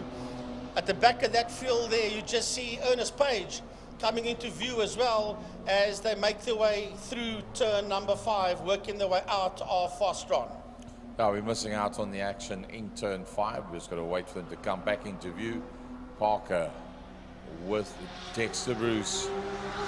Starting to get more accustomed to it, or they've worked a little bit of a drier line.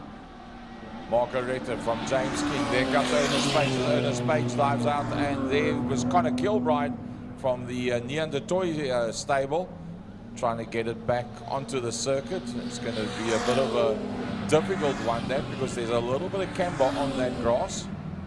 There he gets it back onto the circuit again. So we'll have a look-see as they make their way through. Losing a bit of ground there is... So the fuel is beginning to come through now. There is Margaretta. And Margaretta, as a matter of fact, Volskenk has got his nose ahead there of King. Here comes Retta. Then we've got Volskenk. Then we've got James King, and then behind James King will be the number 19 of Ernest Page. So that is 3, 4, 5, 6, and 7 as they work their way through. There's the two leaders working their way down the back straight, and that is Mansour Parker. He's been hassled heavily there by Dex. Look at Dex move to the right of the circuit to try and get out of the rooster tail of a spray that's been thrown up there. There's 3rd, 4th, 5th, and 6th. Racing all the way down to turn number 5 to Pertamina Fostron. Well, folks, if you look pretty closely, you'll see that some of these BMWs, since the BMW class started, they've never raced in the rain. This is the first time ever in Cape Town, and not all of them have got windscreen wipers. There's our front two, Mansour Parker, Dexter Bruce, windscreen wipers ablaze. The 4th placed car, Valant Volsking, no windscreen wipers. 5th placed James King, no windscreen wiper either. So these guys are just relying on the rain being blown off the front windscreen due to the speeds that they are, or should we say aren't, getting in the straights. Right, so Valant Volsking sits there in 3rd position. There's the two front runners, Parker and Bruce, heading into turn number 2. And here comes Volsking. Through the mist comes Volsking. He has got right behind him, he's got Margaretta. James King sits on the case of Margaretta. They're getting away from P6, the car number 19. That's Ernest Page. He is there in P6 as we watch that 3, 4, 5, and 6 go past us. Volsking, Retta, King, and Page working their way through dams as the two front runners make their way through Saddle Sweep, and that is Mansour Parker, been hassled heavily there by Dexter Bruce as they work their way down the Killarney Straight. Dexter's fancying himself, Frankie, to be the pace setter, because he's not just following Mansour. There you see Valant Volskenk, Margaretta, James King, and Ernest Page coming through. So the front two is basically up, dusting, and disappearing. So the man that's the pace setter, Mansour Parker, he's the one that's got to tread very carefully and lightly. At this point, Dexter Bruce has now spent a good couple of laps behind him. There's 4 to go, And it looks like Dexter Fancy's taking over that role from Mansour Parker, because now it's a two-way battle between the two of them as they've now completely broken away from the rest. Yeah, 3 laps to go, including this one. Mansour Parker, Dexter Bruce, there was 5/10 of a second between them. Valand Volskenk coming towards us. Behind Valand, we've got Marco Retta. That looks like an old BMW Enviro car, type test car from back in the day. And James King is there right with him. So as a matter of fact, first, second, third, fourth, fifth, and sixth as Dex loses it. Dexter Bruce loses the tail end of the car in the middle of turn 2 Castrol. There goes through second place, goes around loses as it as well. But now, where does everybody go after this? It looks like they're going to be able to get through, and Dex eventually gets it going again. But that means that that man, Mansour Parker, the pace setter, being the smoothest of everybody out there, working his way around the island, pulled Dexter Bruce along with him, pushed him to the limit until he eventually lost it. Now he has some decent ground between himself and the rest of the pack. Dexter Bruce filtered in there just behind the 19 car of Ernest Page, so he's lost tons of ground. There's Retta going down the back Killarney straight with James King right behind him. When they started this lap, King was a second behind Retta. They're heading towards the end of it now, but the man that sits in the lead all on his own is the 46 of Mansour Parker. There he comes into view now. He is way down the road. Remember that Dexter Bruce is no longer on his heels. As a matter of fact, it is now, as they head down towards us, the flapping pieces underneath that car as they come through, and heading into turn number 1, that's Marco Retta, and right on Marco's case, heading into holes, is the man from King's Body Repairs, I think it is. That is James King, right on the case of Marco. Well, keep in mind that Mansour Parker has still got 3 laps to go, 5 corners. That means that he's got to do 15 times, climb off the gas, climb on the brakes, rotate that vehicle through a corner and get it out under power on the other side. 15 opportunities to make an error. Mansour Parker, although he's got the gap, has got the pressure on him. The points is there to be had. He's the one that's got to take it. Nobody else is quick enough to hold him, but he's got to keep it on the island. 1.5 laps to go for the first, second, and third as you see them come through. Ernest Page just there in the background sits in P4 as we watch this fight. The fight's really on here between Retta and King. Now remember that both Marco Retta and James King are ex-Oval Track campaigners. Then we've got Ernest Page and Valand Volskenk. That's P4 and 5. That's heading down the back Killarney straight.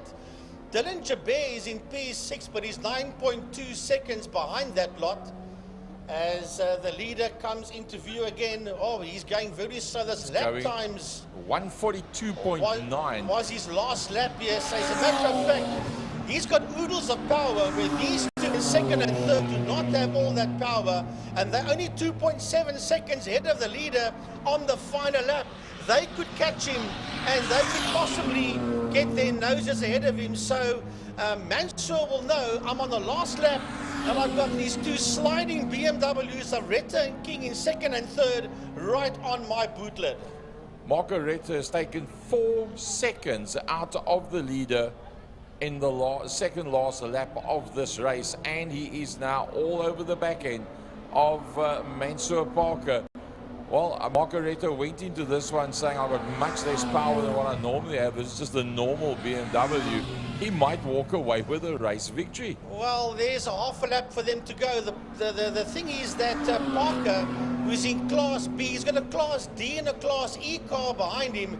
He does have the power in a straight line between Saddle Sweet, where they are now, heading down towards turn 5 Fostron.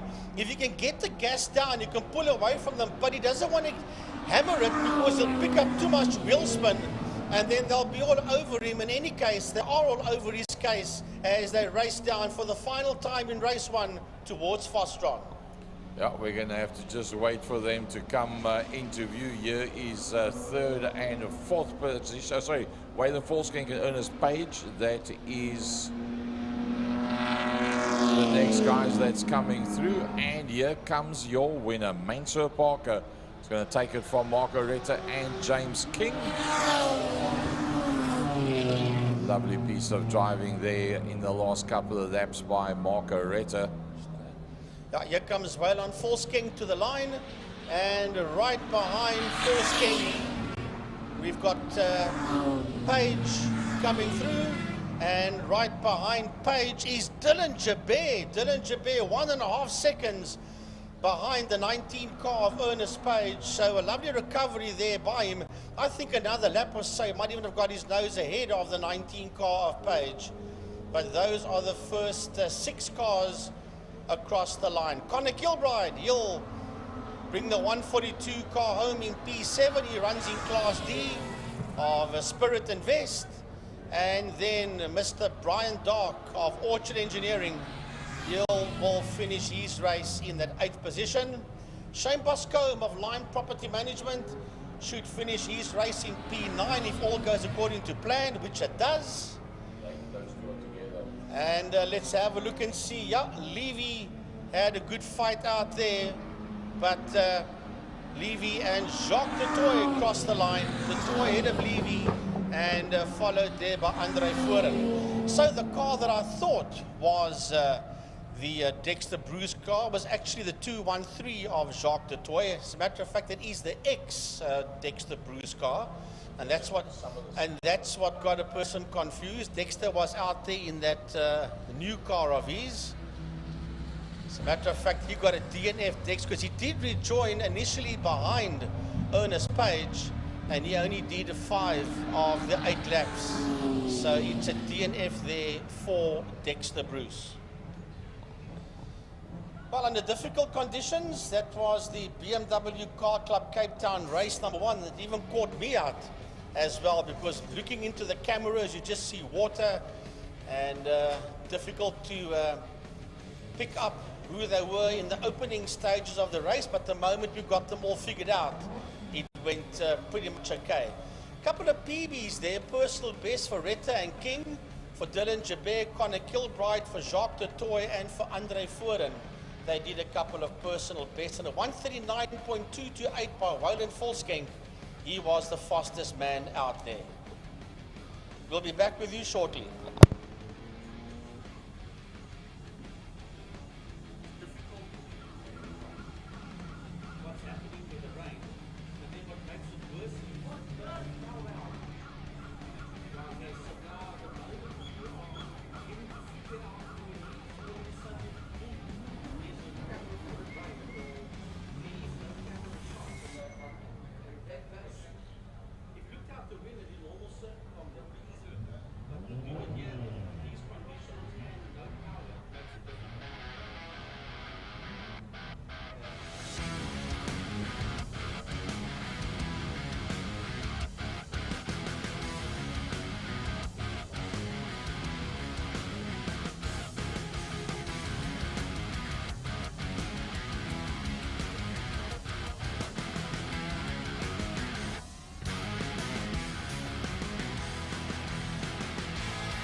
So race number 2 for the Pirelli MGA Racing Clubman's Classics and Breakfast Run bikes. And it seems that it's a little bit worse of a condition than it was when they first came out first thing this morning. The sun, for whatever reason, seems to be breaching the clouds ever so slightly, Frankie. And the light is out, but the rain has not slowed down. I don't know where you see sun, but okay, fine. So trust me, people at home, what you're seeing on your screen is a lot brighter than what we're seeing out the commentary box window, that I can promise you. Obviously, with the light and the cameras, it'll make it a lot more brighter than what it actually is if you look out the window. So, Kritzinger and Taljaard, they had a great fight out there in race number 1, with Kritzinger eventually beating Taljaard by about 5/10 of a, or 500ths of a second, I think it was, across the line, after he got it all wrong in Fostron corner and then dropped down to 3rd, and then had to make a comeback into 2nd, which was easy. And then he overdone it a few times, but eventually he got it sorted out, and he beat Taljaard by 5/10 of a second there. The bikes are rolling through. You just saw the 65 of Jamie Hall, the 163, that's Wessel Creer. Hy's 'n Afrikaanse seun, so sy van is nie Kruger nie, sy van is Creer, maar jy kan maar sê Kruger, it's fine. I'm an Englishman, let me say it that way. I'm not expecting you to say Creer, but it is actually pronounced Creer. It's a silent G. So, this is, a lot of these guys have obviously opted to give this one a miss. There are not too many bikes out there on track for this one. I think the guys do not have the appropriate tires for this. I also think so, because I believe I spoke to, it was either Francois Kritzinger or it was Gerard Joubert yesterday, and they said that if it does rain and it gets really bad, there's no point in him going out, because if something does happen, he's out of a bike.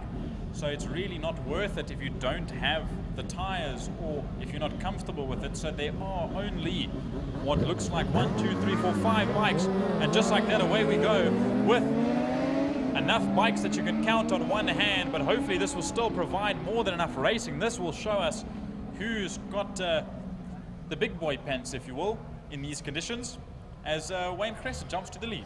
Well, we'll have a look and see which 5 bikes are out there. Remember, we initially spoke about Kritzinger and Taljaard. I don't think they are out there, as a matter of fact, but there are only 5 of them out there. We'll pick them all up at the end of the opening lap. You can see the guys that are in P4 and 5. That's the first 3 that's working their way out of Cashel Corner. 4 and 5, no knees down, nothing. It's not that easy as they work their way through the Lundstem kink and into Damstep. Well, Frankie, I think if you try and put your knee down, you're going to get a suit full of puddle, full of water. Yep. As there I see Jamie Hall, there is Zander Taljaard on the 888, racing with 888 motorcycles. And then Mr. Wayne Cressett with sponsor Eva Vake. And then obviously there's Jamie Hall out front. Obviously he struggled in race number 1, but now these are sort of his conditions.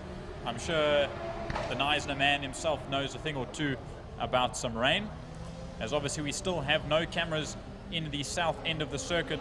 There's Wessel Creer, there we go. Yeah, well, okay, say Kruger, it's fine. He'll come talk to me afterwards if he doesn't like it. Nah, it's okay. And then we've got Juan Momberg that sits at the back end of that group of 5 with his Suzuki GSXR 750. So But just like that, it'll split up, Frank. So Jamie Hall will lead them across the line, first, second and third. Wayne Gress in second, and Taljaard is there in that third position, Zander Taljaard. That is the first 3 motorcycles of 5 as the field goes through. So it's only Hall, Gress and Taljaard that has started their second lap, so to speak, yes. As the rest of the field come through, Momberg has now also come through to start his lap. He's 18.1 behind Taljaard. He's the man on bike number 9. That is Johan Momberg. And he is not happy. He's looking over, well, I thought he was looking over his shoulder. He's not. He's not even getting a knee down because you can't get a lean angle here. The moment you put too much of a lean angle in here, it's going to wash out underneath you and you're going to end up chucking the bike at the scenery. That's what's going to happen. So it's a tiptoe situation as the field work their way through turn number 4, sidle sweep, the double right-hander, and the leader going down the back straight. Yep, and Jamie Hall, the Neisner man himself, or the Garden Ruth Goliath as I like to call him, comes out of Pertamina Fostron. There we see the exit and entrance down the Porsche straight. And just like that, on his Suzuki S-Rad 750, he is just making his way on through. The only difference that I have at the moment is I'm not sure what tires all these guys are on, but it looks like the top 3 so far, Hall, Gressa and Taljaard, all seem to be on the wet weather tires, as they are actually performing extremely well. But then we saw the likes of Momberg and Wessel Kruger at the back end of the field that seem to just be pedaling around. And to me, that seems like they just want to get around, complete all 7 laps that they have, get the points in the bag per class. You might only get half points because there's only so many bikes in each class, but get those points and put yourself high in the championship if you can. Well, that's what it's all about. Gress and Taljaard, there was 2.2 seconds between them. That's the race leader that's heading through Damstep, the man on bike 65. That is Jamie Hall on the Suzuki 750. He will be the quickest man out there because he had the quickest sector 1, sector 2 and sector 3 time purple sectors there. So he will be the fastest man. That is second and third heading towards us. That's Wayne Gressa and Zander Taljaard. And they are pretty close to each other, those 3. Momberg is 30, nearly 40 seconds behind Taljaard, bike number 9 in P4, as we watch 2 and 3 work their way down that Killarney straight towards turn 5 Fostron. That Kawasaki ZX-10 off races is very fast in a straight line, but Zander Taljaard's very light and very nimble on that 600 CBR. So you'll see when they come out of the final corner and down the main straight, as there you see your leader, Jamie Hall, on the S-Rad make his way through. We'll see when they come down to the first corner, as the camera pans right on the exit of the corner and then left once again to those entering into Holes Hook, and it is still Wayne Gressa in front of Taljaard as they enter Holes Hook. 1.2 seconds ahead of Taljaard is second and third. That's the 2 bikes that's on shot. So we started off with 5 bikes. I think we might have lost Wessel Kruger. He has decided, no, I can't anymore. So we're down to 4 bikes. Jamie Hall, Wayne Gressa, Zander Taljaard and Jean Momberg. And that is second and third in your shot. Momberg was at one stage nearly 40 seconds behind these 2 that's fighting it out for that second spot. The rain has now stopped by the looks of things, but it's still pretty wet out there. I'll tell you what, nobody has told these 2 that it is wet out there, and I think that might have changed the round.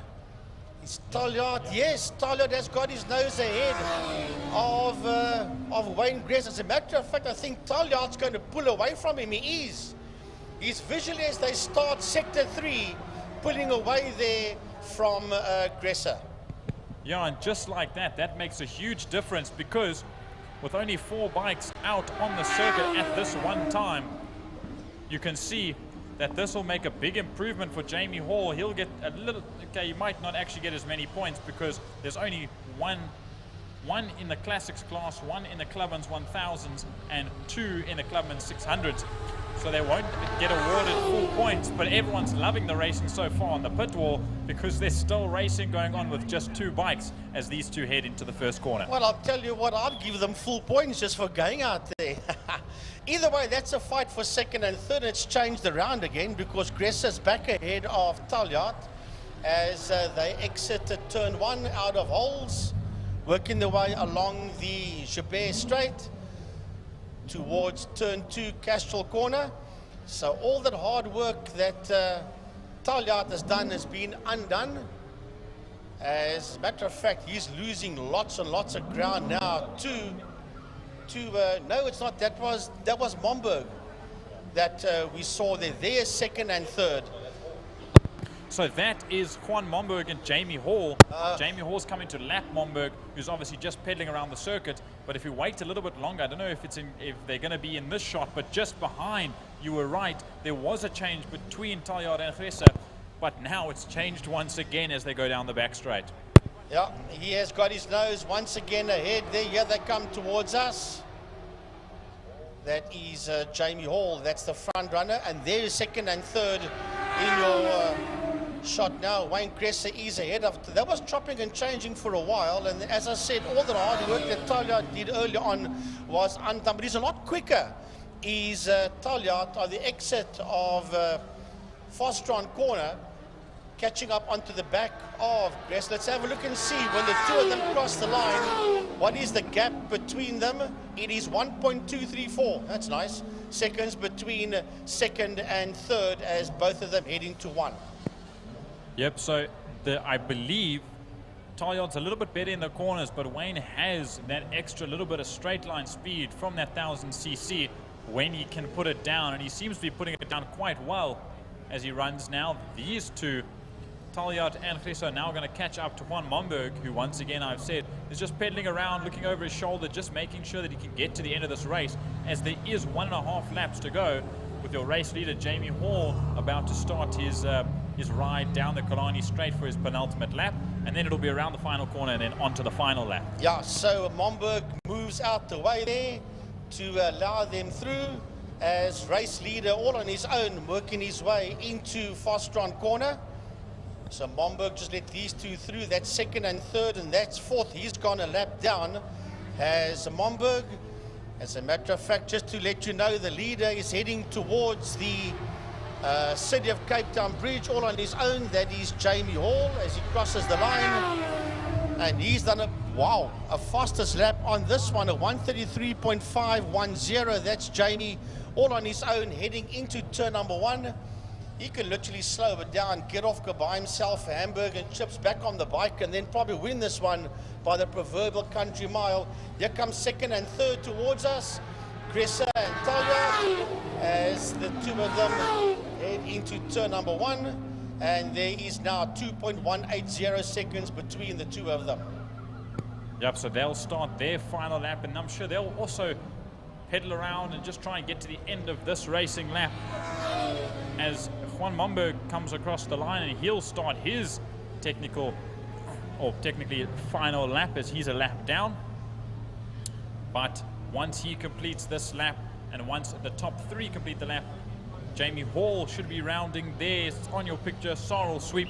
He'll have 1 corner to go as he comes down the Killarney Straight, and that will be tickets with him taking victory so far all on his own in race number 2 of the Pirelli MGA Racing Clubman's Classics and Breakfast Ride Bikes. Well, he's had the quickest sectors in sector 1 and 2, and Gressa had the quickest sector in sector 3, purple sectors for Jamie and for Wayne, as Jamie Hall works his way for the final time today. He'll be happy that his day is done because he's not sure what the weather conditions will do. He's done 2 out of 2 races, and well done to Jamie Hall. The thumbs up.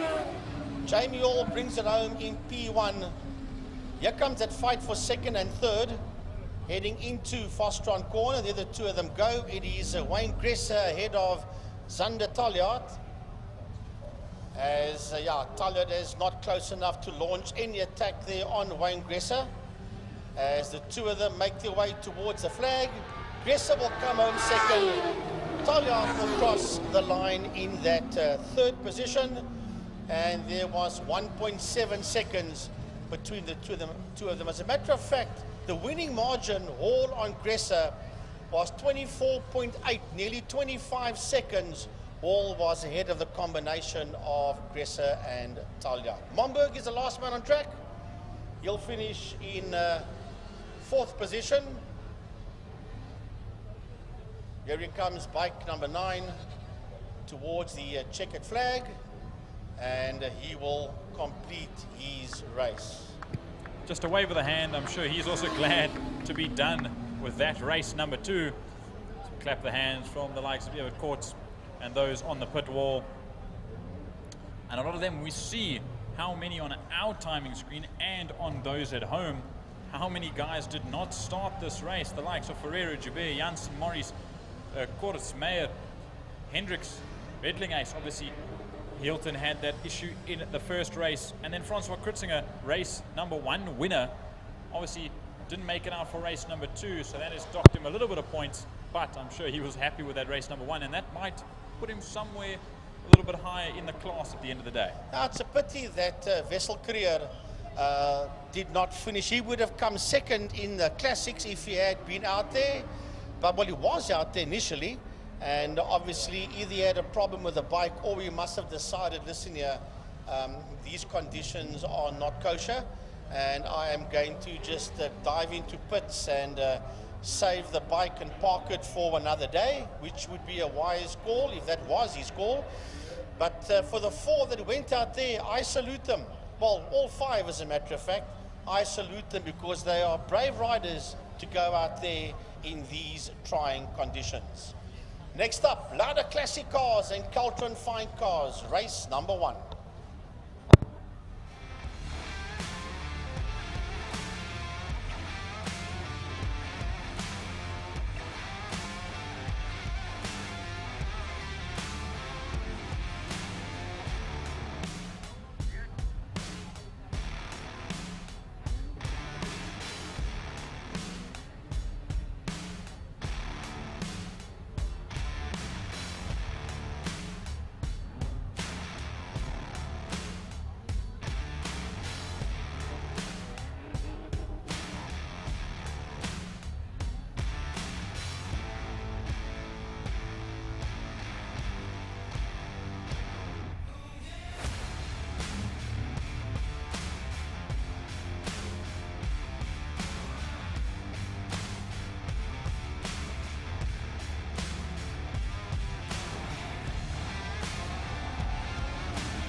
They come are the Lauda Classic Cars and the Caltron Fine Cars. It's a 34-car grid on our timing sheet.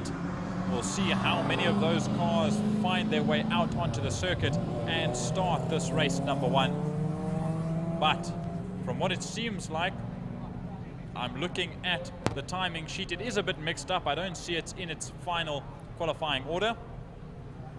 But we have a massive group of Lauda Classic Cars, as well as a pretty neat group of Caltron Fine Cars that have been combined together. There you see the board come up, and it is 34 cars that will start this race as far as I'm aware.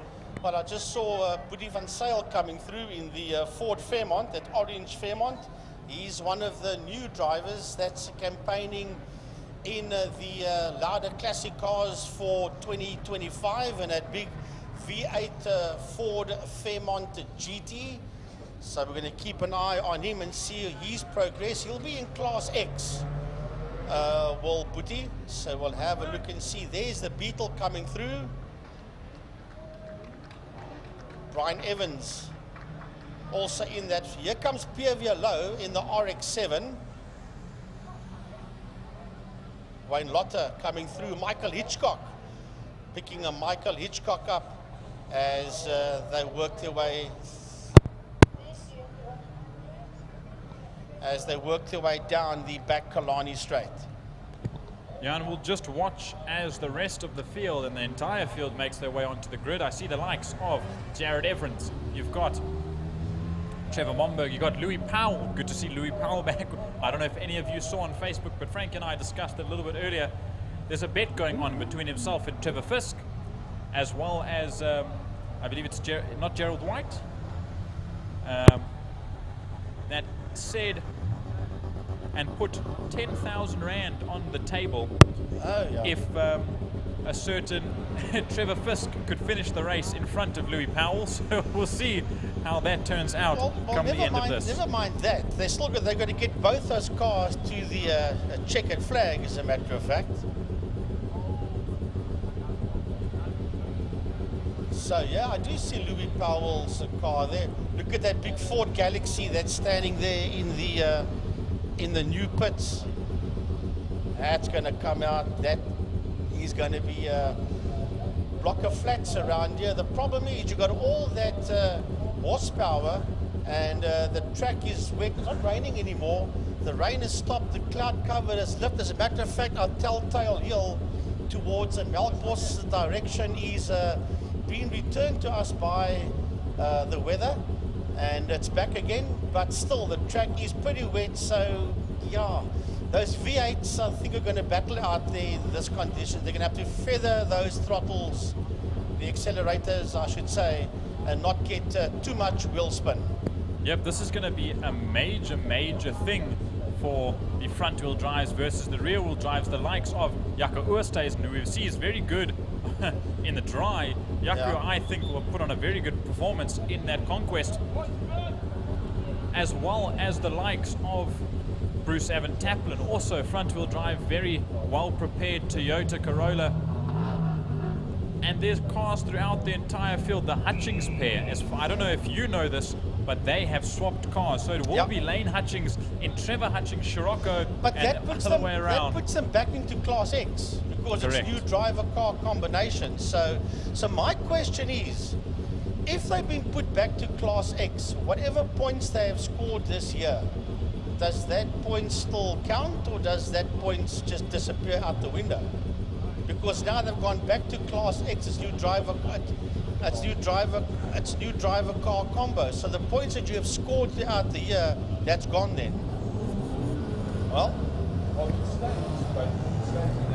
No, it will stay under the number that you raced before, but if you decide to go back to that number, you'll keep those points. Yes, yeah, if you go correct, yes. So we'll see. I spoke to Trevor at Short Circuit the other day, and as far as I can remember, he said that they'll be leaving the car combination like this till the end of the year, because I don't think Trevor's as happy with his ability to drive the Scirocco like he used to be. So I think he wants to give it to Lane for the rest of the year to hopefully see if he can put on a better performance than Trevor's been doing. And maybe Trevor could just run the absolute tires off that Mark II Golf that they've got. So right, we just saw the two cars go through with Lane in the Scirocco. There is Lane Hutchings, that's an orange Scirocco that's going through a screen. That car was campaigned by Trevor, and I did see Trevor come through a bit further back. There he is on the, there he is, he just went through on the outside. There's two Mark II Golfs that went through there, so he was in the one that was on the left hand side of your screen. Right, who is in pole position? Trevor Momberg is in pole position with Jared Evans right there. Then we've got Louis Powell. Pierre Vialot is there as well. Here's Michael Hitchcock. Woo, that's going to be some great stuff. Bruce Evan Taplin in the house. There is Brian Evans coming through. Then it's Mouton. That's in that 68 Mustang. There's Boetie van Sail in the Ford Fairmont. Gonna have a look, see, there's lots of cars. There's Theo Klaassen as well. I pick him up there in the Nissan Skyline. So this is going to be some great stuff. But someone we don't see as per usual, sorry, not as per usual, someone we don't see who is usually here rather is Franco Donadio. Yes, So on the initial entry list, his name was there, and I don't know what happened between then and now, but obviously he did not, or he's not taking part in this one. And what I was trying to say, Michael Gerald Walker was the one that put down an offer that was too good to refuse. Oh, Michael Walker of Walker Brothers Racing. Okay, In yes, 2013, yeah. so that's 12 years ago, he said that if,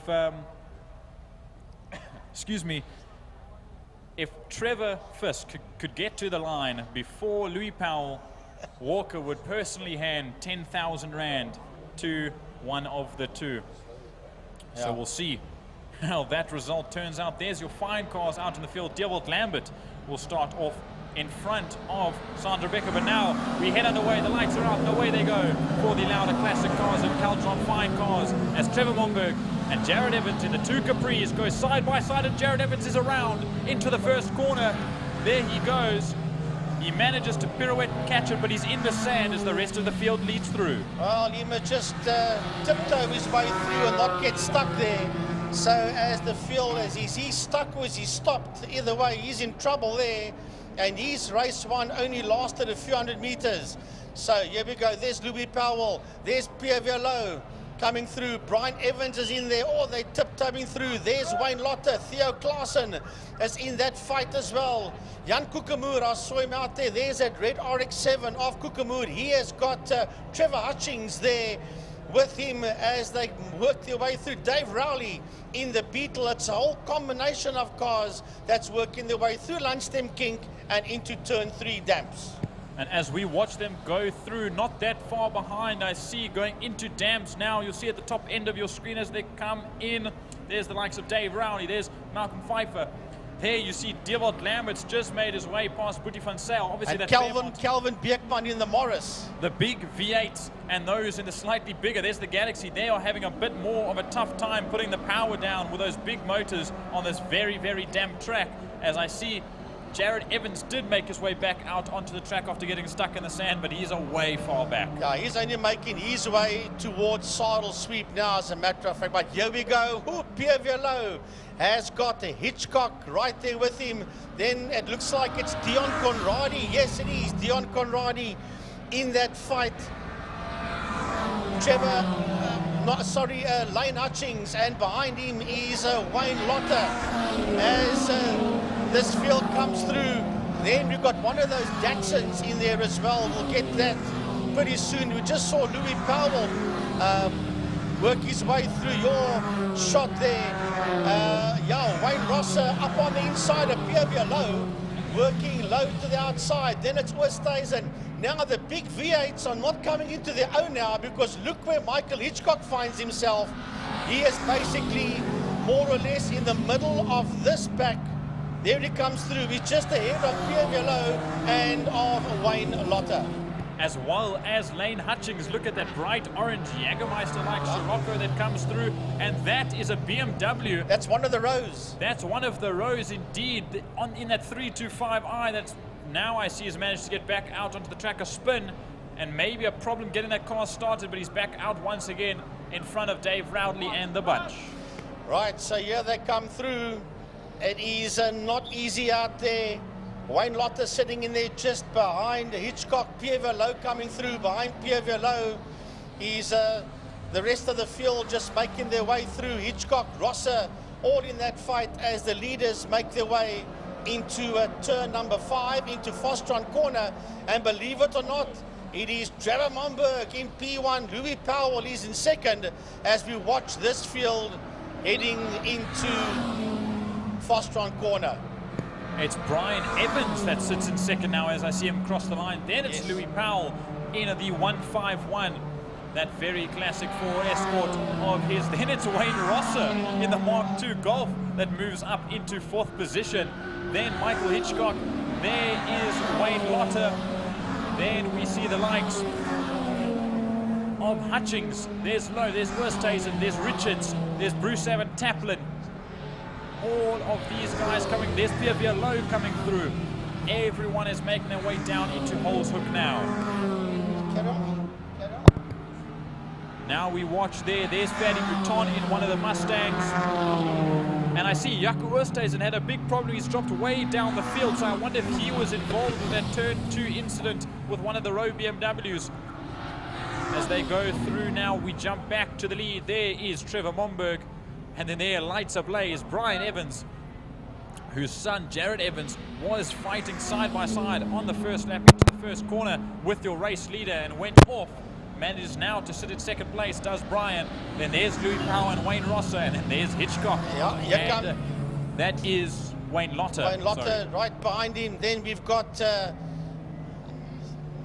Pierre Lowe coming through as that's Ian Richards. That was the man I was looking for. Ian Richards, he sits there just behind Bruce Evan Taplin as we have a look at this lot coming through now towards turn number 5 into 4. Rosser is right on the case there of Louis Powell as they exit Pertamina Fostron. So Powell sits in 3, Rosser sits there in P4 as the two of them come towards us. Where is Michael Hitchcock? And look at Rosser diving around. Here comes Hitchcock. Behind Hitchcock is Lotter. Behind him is Hutchings coming through. Behind Hutchings is Bruce Evan Taplin. Behind him is Pierre Lowe. Then we've got Ian Richards coming through. Then it is Trevor Hutchings. And Trevor Hutchings has got Fourie in the 22 car, Grand Fourie, right there with him as they make their way into turn number 1. Yep, the bunch leads into Holshoek, but there we see coming down at the Tygerberg Straight. Here's your leader, Trevor Momberg, once again, that has Brian Evans in the 441. Ford Escort making his way through. Then there's slightly closer still between Louis Powell. Oh no, sorry, that's 2 back markers. Those are 2 fine cars, which we actually have to jump back to at some point. There, you see, there's Wayne Rosser, and just behind Louis Powell are fighting it out, but the gap is beginning to widen as there's Hitchcock, Lotter, Hutchings is just behind there in the Scirocco, who's got a little bit of a chance to catch up to the 2 ahead. Lane Hutchings, Bruce Evan Taplin coming through, Pierre Lowe coming through. Behind him is Ian Richards. Then it's a little bit of a gap. Lights are blazing here with these guys. Then it is Trevor Hutchings with Grand Fourie right there on his case, and Grand Fourie sits there in P12. That's the Stasha Tischendorf coming through there in that fine car as we look at the leader right behind her, Trevor Momberg. He was 2.6 seconds ahead of Brian Evans. That's in that second spot. The Capri leads the Ford Escort behind the fine car of Tischendorf as they work their way into turn number 2 into Castrol Corner. There. So we pan through with Brian Evans getting the move made on the inside there of Natasha Tischendorf. Bruce Evan Taplin making his way through, Pierre Lowe. Then it is Ian Richards, a couple of fine cars in there as well. Before we see this fight is still going on between Trevor Hutchings and Grant Fourie. Yep, they're still fighting all the way into the midfield even, so there's no letting down for any of these cars. And then we see Deelwold Lambert that was in, or that is in that Beetle that's still up there fighting within the top 17. I think he's sitting at 17th at the moment. There he is. Then we see Jan Kukamur there coming through, as well as Jared Evans around again into the first corner, and the Galaxy. That Galaxy is driven by Fadi van Niekerk, and he had to take evasive action and go wide, and now he's stuck there behind Jared just in the sand, so he has to chuck it in reverse and get it underway again. As Jaco Oosthuizen comes through, there's Malcolm Pfeiffer, and then another Skyline. Now that Skyline is in the Stephen Manuel. That's a fine car category. He's a Stephen Manuel. So as the field come through, we go back to the leader right on their case. That is Trevor Momberg, and that Beamer is going to be overtaken there by second place man, which is Brian Evans.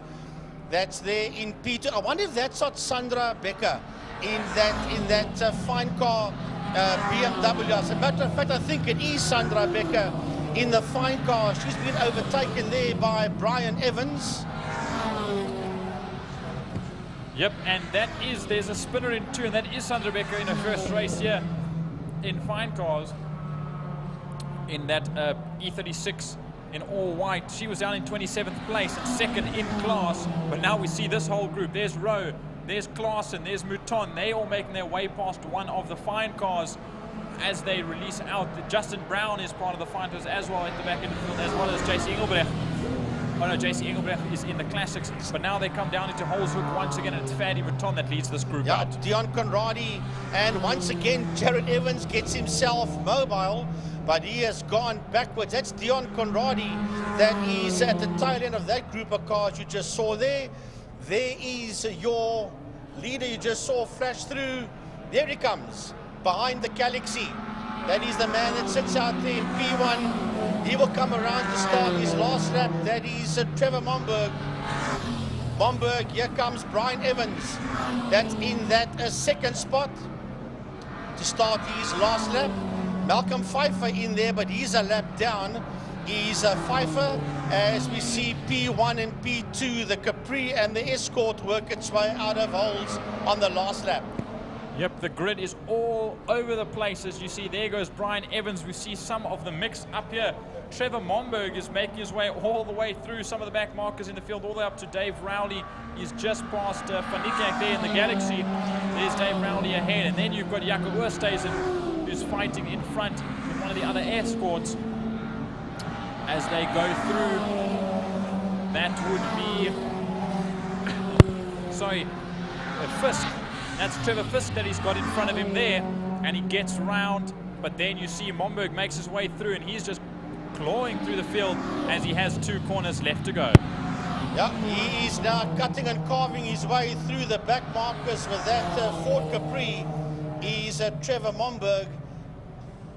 Down the back straight he goes. He's just chopping them up left, right, and center.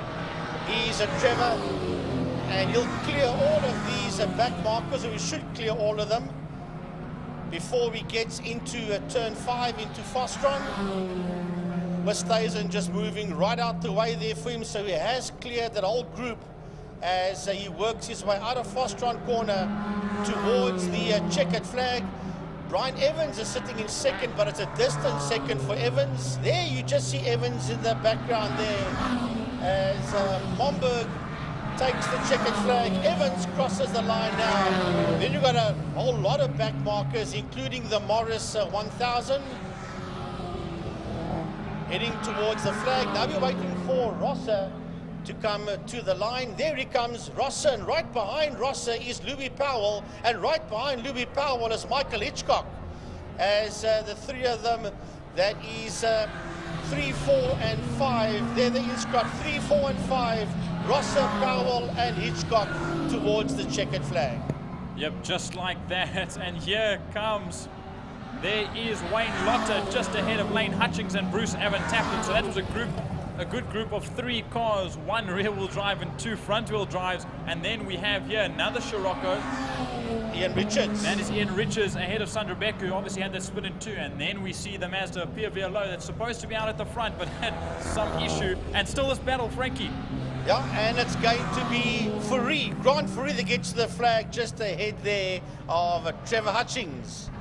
Boetie van Zyl will finish his race, but way down, here comes the Rowe BMW that spun. Here comes Mouton, Klaassen, Conradi to the line. Engelbrecht will finish here. Here comes Deelwold Lambert in the Beetle, and if my facts are right, he is the winner of the fine car section. Yep, he finished 17th overall and won that fine car section ahead of Sandra Becker, as far as I'm aware. We'll just have to wait and see once this page turns over where that second place fine car completed their race in. Sandra Becker, yes, and Natasha Tissendorf was so second and third. Yeah. So good racing from all the classic and fine cars out there. Obviously a massive bag of mixed vehicles all over the place. And with these weather conditions, it really threw spanners in the works. We saw Jared Evans go off twice in turn number 1. Sandra Becker went off in 2. There was just a bunch of chaos. But hopefully It'll be a little bit more contained come race 2 a little bit later on, but that was a very good first race. Yeah, a lot of cars were lapped that would not have got lapped because of the trying conditions out there. But I'm sure the track dries out and the rain stays away.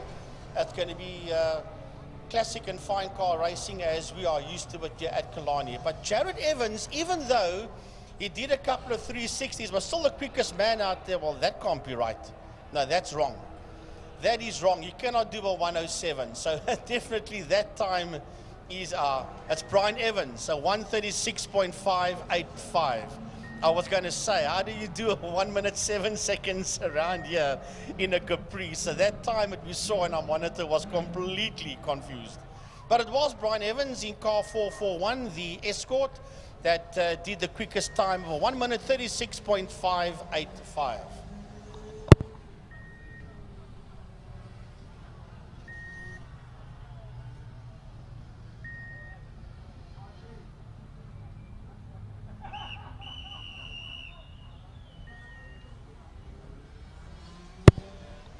Malcolm Pfeiffer doing a couple of 360s there with the Alpha GT Junior.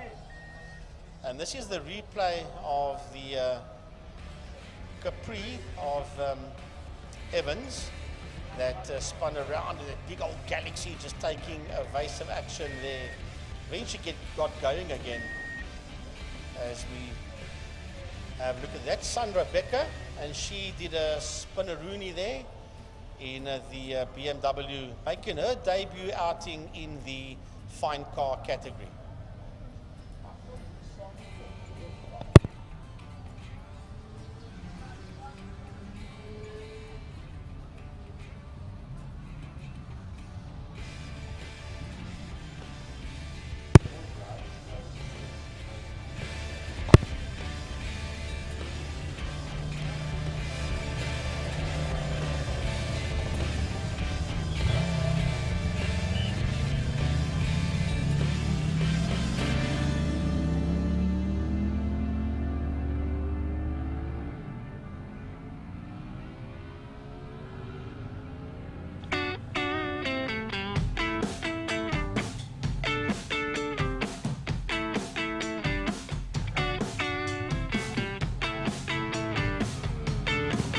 Race number 2 for the Battek Super Twin Cup 650s and Super Sport 300s. And it was a brilliant race number 1. But now we'll see who's got the guts to fight it out for the win, both in the 650 Super Twin Cup class and the Super Sport 300s. It was a brilliant race in the drive for Max Munton and Nicholas Hutchings. But let's see what it will come to at the end of this race. Who will come out onto the field? Who has wet weather tires if they feel so necessary? But as far as I can see, there's a handful of bikes out on the grid. The likes Max Munton is out there. I see Raymond Alexander on the 300. There is Wayne Aronser. And as you say, Frankie, the raindrops start to come down once again, and hopefully the track is damp enough for the wet weather tires to be the perfect choice and not be too bad of a middle ground. Hopefully those are the right tires, and hopefully if it does get any more damp on the circuit, we will have no one that sees the tarmac. But as it stands, I see Mitch Robinson is out at the front of the field. He'll make his way around to get to his grid slot. Alme Mostert is there. There I see Raymond Alexander. There goes Max Munton. There is Cody Redlingace. And as far as I can see, there is only a handful of these combined Super Twin Cup 650s and Super Sport 300. So that has made a world of a difference, and that will make a world of a difference when they come to line up on the grid. And just like that, I see Nicholas Hutchings comes to the front of the field. So we might just have a front end battle once again between Hutchings and Munton. As here comes Max Munton, rocking a interesting color combo on his wheels, pink front wheel to a gold or bronze rear wheel. So he's a real colorful bike and rider combo, getting himself ready. It will be 7 laps for this two-wheeled motorcycle race. It's Max Munton next to Nicholas Hutchings. Then 1 row back, it will be Alme Mostert and Raymond Alexander in 5 and 6. In 8 and 9, Cody Redlingace and Mitch Robinson. And then it is Wayne Arendse in the bright pink shirt or whatever it may be that sits there in the 10th position. The board is out of the way, and away they go. A little bit of a slow start for Alme Mostert as she gets underway. But look at the start between Max Munton and Nicholas Hutchings. It was very close off the line, maybe a little bit on the clutch for Max Munton. But just like that, Nicholas Hutchings gets the whole shot into turn number 1, Holes Hook, and he leads out as the race goes so far on this first lap, and by quite a considerable margin it is. Hopefully Max Munton can just catch up to the back end of Hutchings as the race goes on, and we can have a race for the books. Then we see Raymond Alexander in that 3rd position. Then Cody Redlingace on the 650, Mitch Robinson. Then it is Wayne Arendse on the 83, and then on the 94, it is Alme Mostert, who had that difficult start but managed to get back up and running and just sits there behind Arendse in that 7th position. As we see now, your leaders go into Sarl Sweep in race number 2 for the first time, and down the Killarney straight once again. So we're missing the likes of Abigail Boston, who actually didn't make it out, or DNF'd in race number 1. Reynard Burnett isn't out on the grid, as is Bradley Musto, who didn't make it out. He got 2nd in race number 1, and unfortunately he didn't make it out for race number 2. So watch now as they lead out of Pertamina Fostron on lap number 1, and it is Nicholas Hutchings that crosses the line on the first lap ahead of Max Munton. We'll see the difference as Max crosses the line now, and it is 3.9 seconds. It is roughly 4 seconds between the front two. As now coming through, Cody Redlingace makes her way past Raymond Alexander, as well as we don't see Paul Bedell and Adrian Solomon out on the circuit in the 650 class. So that's also 2 guys that we've lost in the 2nd heat. But Cody Redlingace on the 650 up into 3rd position. So that's very good stuff for the young lady so far. And then Raymond Alexander, the first of the 2 only 300s out on the circuit, with Mitch Robinson sitting in 5th position ahead of Alme Mostert and Wayne Arendse. They'll sit out there at the back end of the field, just getting around the circuit however they can, trying to make it to the end of this race. But you watch this group make their way through and out of Castrol. There we see Mitch Robinson and Alme Mostert, and then Wayne Arendse at the back end of the field. But we just keep watching on. And the front end of the field, we see still Nicholas Hutchings and Max Munton are pulling away from each other.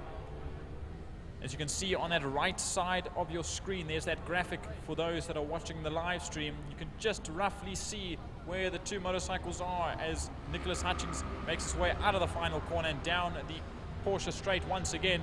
And he should come into view very shortly. There he is in the center of your screen.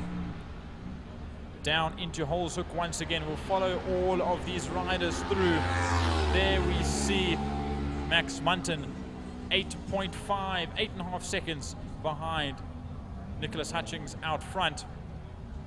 Then Cody Redlingace should make her way past, as no, there's double yellows in turn number 5, and unfortunately we still can't get to that camera angle, as there he is. Now we finally got it. I believe that is Cody Redlingace that unfortunately has put that bike down. She's sitting there. I think they're going to call for medics if they can, unless she can stand up. But the bike is on the ground. She's just sitting down for now, but she looks to be okay as it is. As there, a red flag is thrown. I see a red flag on the new pit side, the Joubert pits, and the red flag is up at the end of the pit lane. So that must have been quite a hard hit.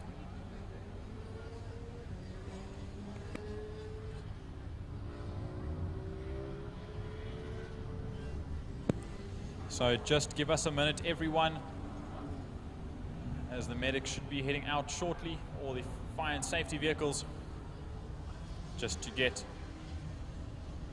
into turn 5 as soon as possible. But we'll be back with you shortly.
center just to be sure that everything is all right.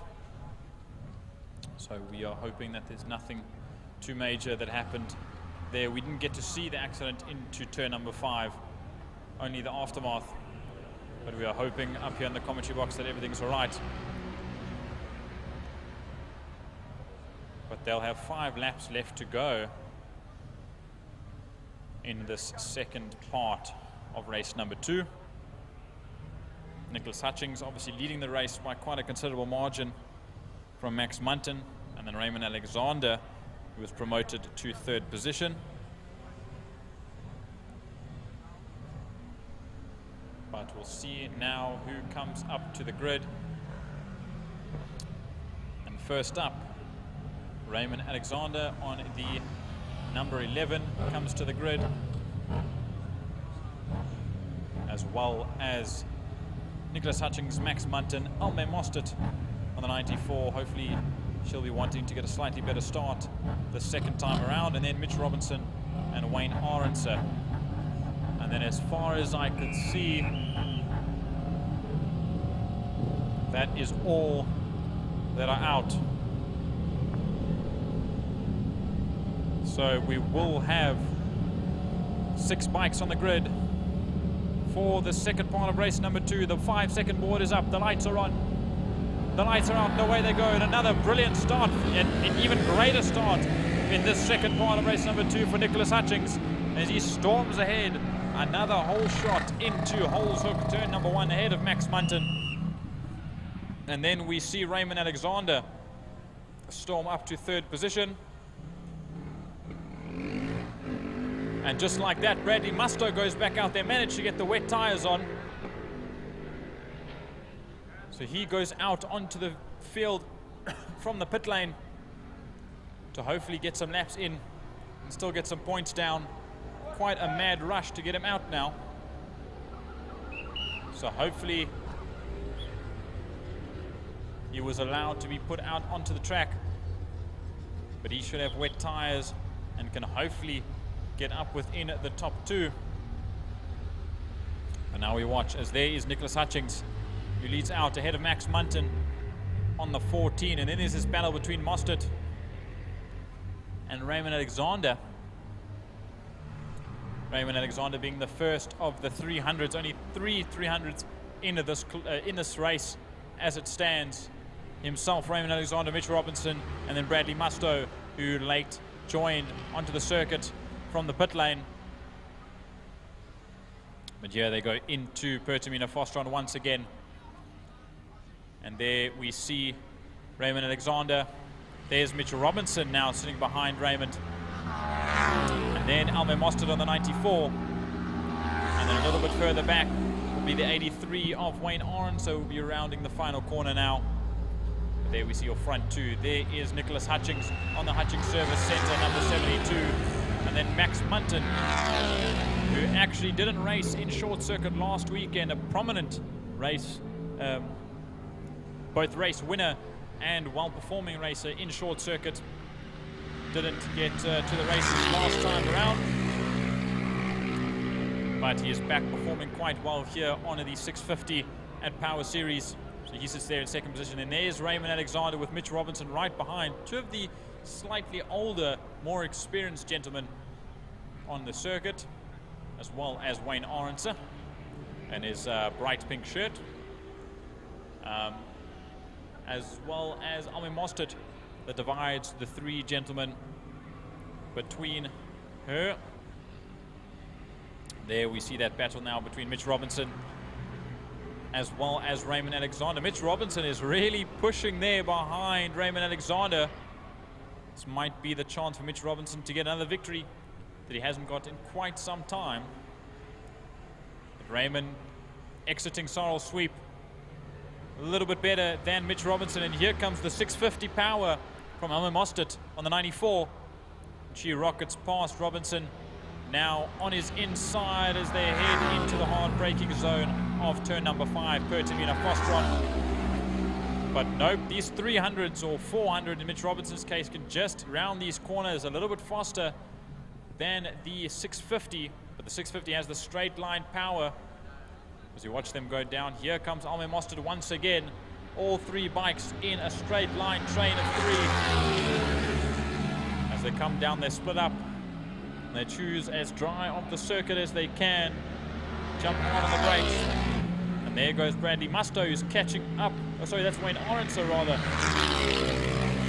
And then Bradley Mustoe. Bradley's catching up to the back of Wayne Orenser now as they head into Holes Hook. But now your leaders go into Sorrel Sweep. Now there you see Nicholas Hutchings. Obviously quite a small grid, so everyone is well split up at the moment. There he goes through, and then back into your frame is Max Munton. Max Munton doesn't have enough in the wet, it seems, to get up to the back end of Hutchings. But this will just work in Hutchings' favor. And I'm sure he'll have a little bit of a comfort. He'll have comfort in knowing that Max is quite a distance behind. But then we see Raymond Alexander, Mitch Robinson, and Alme Mostert once again. That's 3, 4, and 5. And this battle for the top three, for the final place on the overall podium, is really heating up. There goes Alme Mostert once again, using that 650 Suzuki SB power. She'll dive up the inside of Mitch Robinson, but Mitch Robinson might have that corner speed once again. Late on the brakes, tucks it in, and yep, gets his nose ahead of Alme Mostert once again. And Raymond Alexander doesn't have that much competition from Mitch Robinson as they go down the Killarney straight once again. Sorry, the one down the Porsche straight once again. Raymond Alexander stays out of the slipstream, just tries to go up as close to the wall as possible. So Alme Mostert gets a little bit of slipstream on Mitch Robinson, but it wasn't enough to get side by side into the first turn. I see as they go into Holes Hook. Out of Holes Hook they come.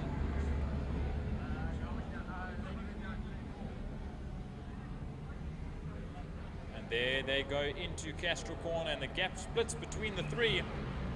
Now it's about half a second.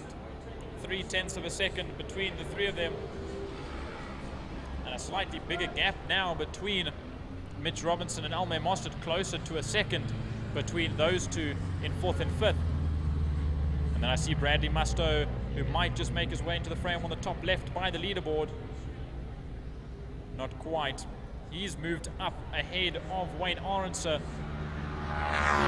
as it seems to get a little bit brighter outside, and the air might just be cooling down the track. The sun won't be coming out quite in full force, but we see Table Mountain, or the bottom of Table Mountain, very briefly, and our little copy between Bloberg and Malkbos is showing its face. But now we go once again into Pertamina Foster, and Raymond Alexander and Mitch Robinson have pulled away from Alme Mostert on the 650. And this is good for them to just try and get away from the straight line speed that Alme Mostert has. That might cause a bit of an upset as they head down into Holes Hook once again. But now we'll jump back to your leader. And there he is, 1 lap to go. This is the final lap as we jump to it.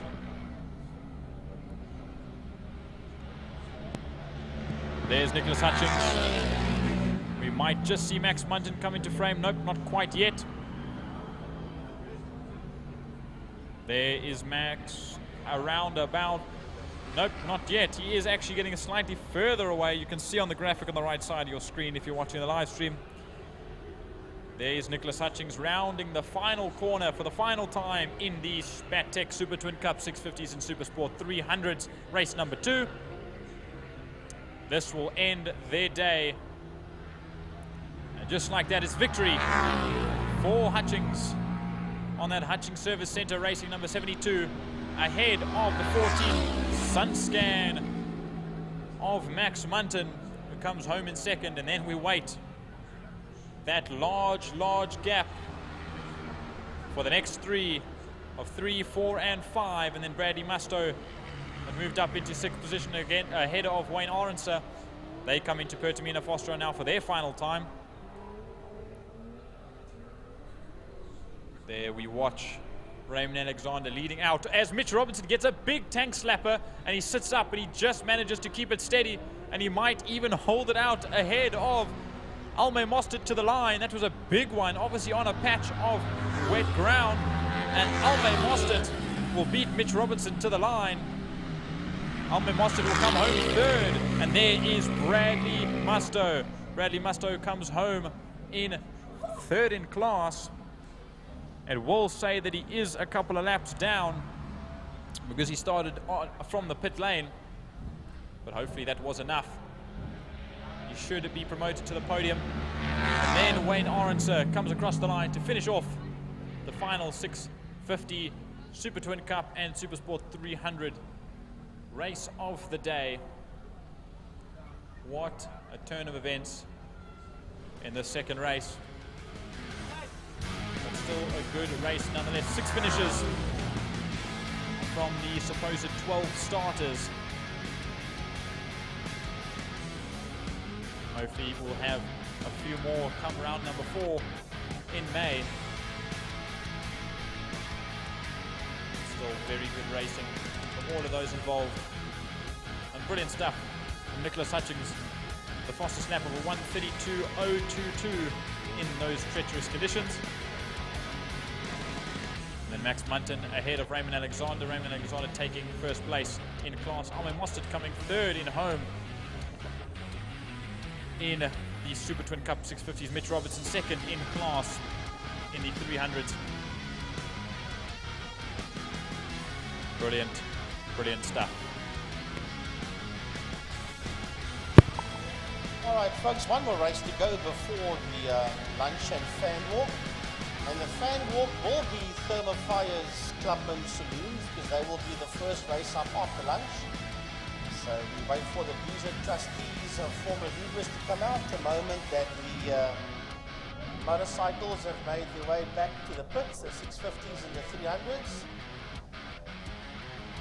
Well, it's been a trying day in trying conditions, and hopefully the worst of the weather is now over and that we will have a rain-free day for the rest of the afternoon.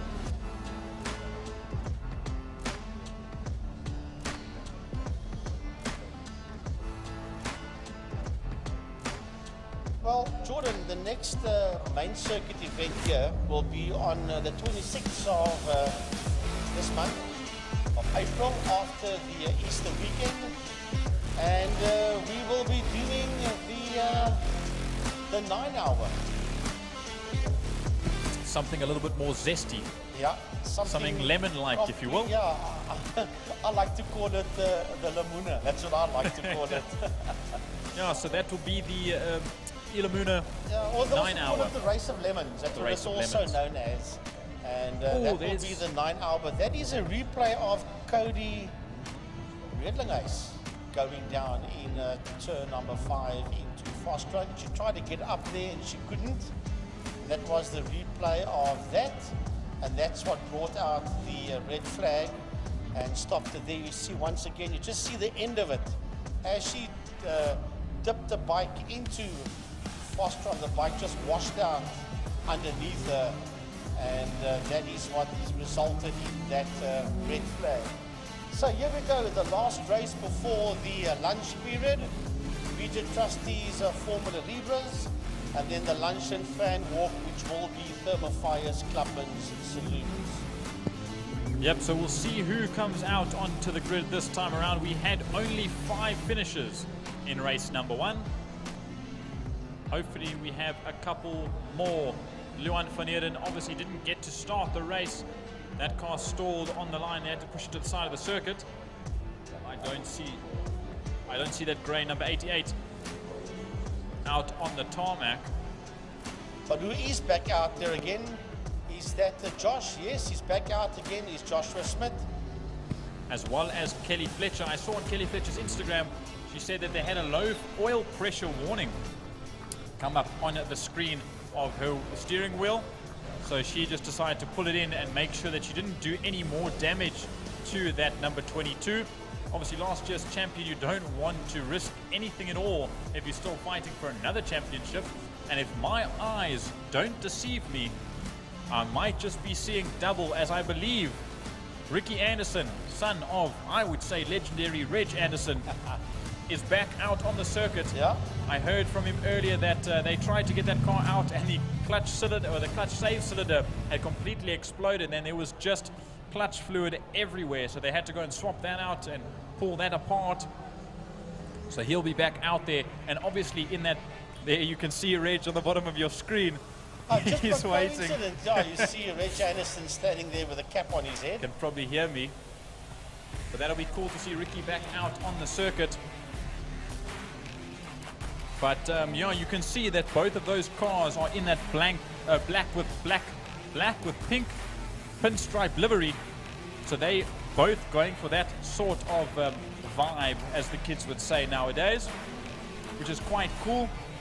Sort of going for the old teammate kind of look, which is, I think, something that we're missing in this kind of racing, where you've got teams throughout the grid. So if we had 2 teams of each of these different colors, I mean, maybe we can have a proper championship going here. But as it stands, Byron Mitchell starts on pole once again ahead of DJ Boyson. This time the weather, frost fingers, will hold up, because we saw them struggling in race number 1. Mitchell's got wet tires just in case. So does the rest of the field. I think DJ Boyson would have swapped over to wet tires, and the rest have grooved semi-slicks that should last them in these conditions. Now I've noticed that both Class S cars have got the wet weather tires on. So yeah, the laps have been made less. You can see this one, it says over 8 laps, but I'm not sure if it's going to be over 8 laps, because they are showing the boards to the drivers. They do not show it up to the commentary box. So it initially says 8 laps, so I'm sure it will be 8 laps.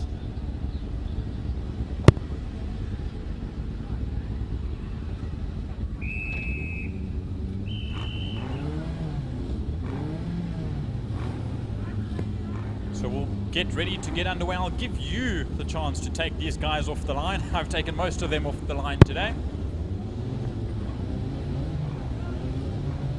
So I'll let you know. There's the 5-second board, Frankie. Take them away. All right, so we'll wait for the lights to go green and, or should I say, go off.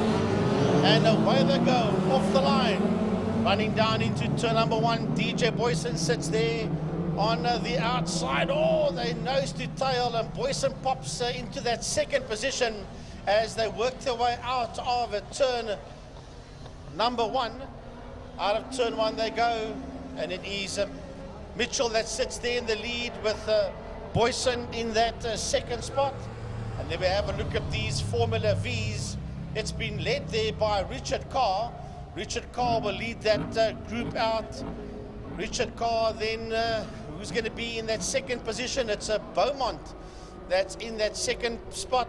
And then we'll have a look-see as the field works its way through. All those Vs are busy making their way out of turn number 3 out of Damstep. It's a lovely class, this Formula Vs with the 1400 Golf motors in. I remember way back in the day they had the Volkswagen Beetle chassis. There's a car that's gone off, and they had the Volkswagen Beetle chassis with the Beetle motor in, as the field works its way down the back straight. I think that could be the 77 of Nick van der Westhuizen. It was either that or the 96 of Ricky Anderson, but as far as I could see, it was Ricky Anderson's white helmet. Basically the same Exactly. colour scheme, yes. We'll have to see if he can get that one out of the grass, unless it's stuck, or maybe there was some contact made. But as far as I could see, he just spun off on his own. But there, the rest of the field comes through. The front 2 have made their way through, Byron Mitchell and DJ Boyson. Then we'll see how these guys come out. Right, so there all the Formula Vs work their way into turn number 1. Mitchell and Boyson sits out there in P1. It is Richard Carr. Right behind him is Joshua Smith, followed there by Kelly Fletcher. Behind Fletcher, it is the 96 car. Sorry, it's Ben Jack Phillips. Then the 96 car of Ricky Anderson. So it was Van der Westhuizen that had problems out there. You keep an eye on them there. They work their way through. There's Ricky Anderson. There's your leader that just went through your shot there. That is Byron Mitchell. There's a big gap before we see him and DJ Boyson. He was nearly 6 seconds ahead of him at the start of this lap. That's P1 and 2.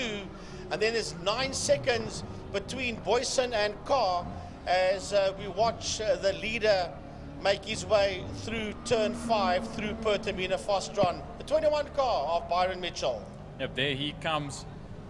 A pretty perfect race number 1 for him. And as I said before, Luan van Eeren did not start the second race. And as far as I can see, Nick van der Westhuizen didn't make it out of the gravel trap. But there we see he comes out and down into the first corner. And then here comes DJ Boyson, who might just be struggling in this wet weather as well. But there, now we see, you said that this class looks very good, does the V's. And there, Richard Carr and Joshua Smith start fighting it out, nose to tail, or nose go to gearbox, I suppose you can say, as there is a big puddle of water that Kenny Fletcher, Ben-Jack Phillips, and Ricky Anderson make their way down the front straight in. Yep. As we watch them going into turn number 1, then we've got a change for the lead in the V's. Yes, we have. Joshua Smith takes that lead away, and from Richard Carr, so they are swapping P3 and 4 around, but it's P1 and 2 in class. As now Carr looks up on the inside, Smith's got that outside line. He may lose that lead. He's going to lose that lead. He's taken the longer way around and back into the lead again for the V's, and back into P3 goes Richard Carr. Yep, and just like that, we can watch as they go. And no, Joshua Smith's taken it back through the kink and down into Dam's Dip. So maybe it was just a battle of who's going to send it through the kink faster. And youngster Joshua Smith did just that. Then we see Richard Carr's moved into that 4th position overall and 2nd in class as they run. I hear the leaders make their way under the commentary box. So it's about a lap or half a lap difference between these two classes as they run down. Then we see Kenny Fletcher, Ben-Jack Phillips just behind, and then a little bit further behind should be Ricky Anderson if he hasn't had a problem somewhere around the circuit. So we go back to this fight between Joshua Smith, who is ahead there of Richard Carr, P3 and 4, working their way out of Pertamina Fostron. Different lines for these two coming out of turn 5. Then Fletcher. Kelly is getting closer. Kelly Fletcher is the 3rd car in your shot there. She's getting closer and closer, and she's bringing Ben-Jack Phillips with for the ride as well. There's a dive on the outside. He looked up to the outside, did Carr, and then decided to pull back in there behind Joshua Smith. I think Richard Carr wants to make the youngster a little bit nervous to make some sort of mistake, but what might make them nervous is the fact that lady racer Kelly Fletcher is just on the tail of both of the two gentlemen in front. So she's going to put a spanner in the works very soon. And she's getting away there from Ben-Jack Phillips. That's the 4th car that we'll see coming into your shop. Now that is Ben-Jack Phillips. He was 2.6 behind Fletcher at the start of this lap. But let me go back. This is 3, 4 and 5, but 1st, 2nd and 3rd in the Formula V. Make it 1st, 2nd, 3rd and 4th in the Formula V category. Now Richard Carr is defending that position, and that's now allowing Joshua Smith to open up a bit of a gap on him as they work their way through Sarl Sweep. And now look how close that still is as they make their way out of Sarl Sweep and down the Killarney straight. Kelly Fletcher's going to have the slipstream, and it's going to be a 3-car trio train as they go down into Pertamina Fostron once again. There is 4 laps to go for the leaders and the rest of the group. As we watch them come in now, no dives or no evasive maneuvers as they go into Pertamina Fostron, and it will still stay Smith from Carr from Fletcher as they exit. Right, let's have a look and see now as they work their way through the kink. And, or should I call it, well, it's a kink turn 5A as they go. Now, he dives up on the inside, does Richard Carr. He's going to take that lead away. Yes, he's got his nose ahead of Josh Smith. Fletcher's got that inside line. Smith must realize that he's been hunted down there by the 22 car of Kelly Fletcher. Here they come down towards us. Ben-Jack Phillips.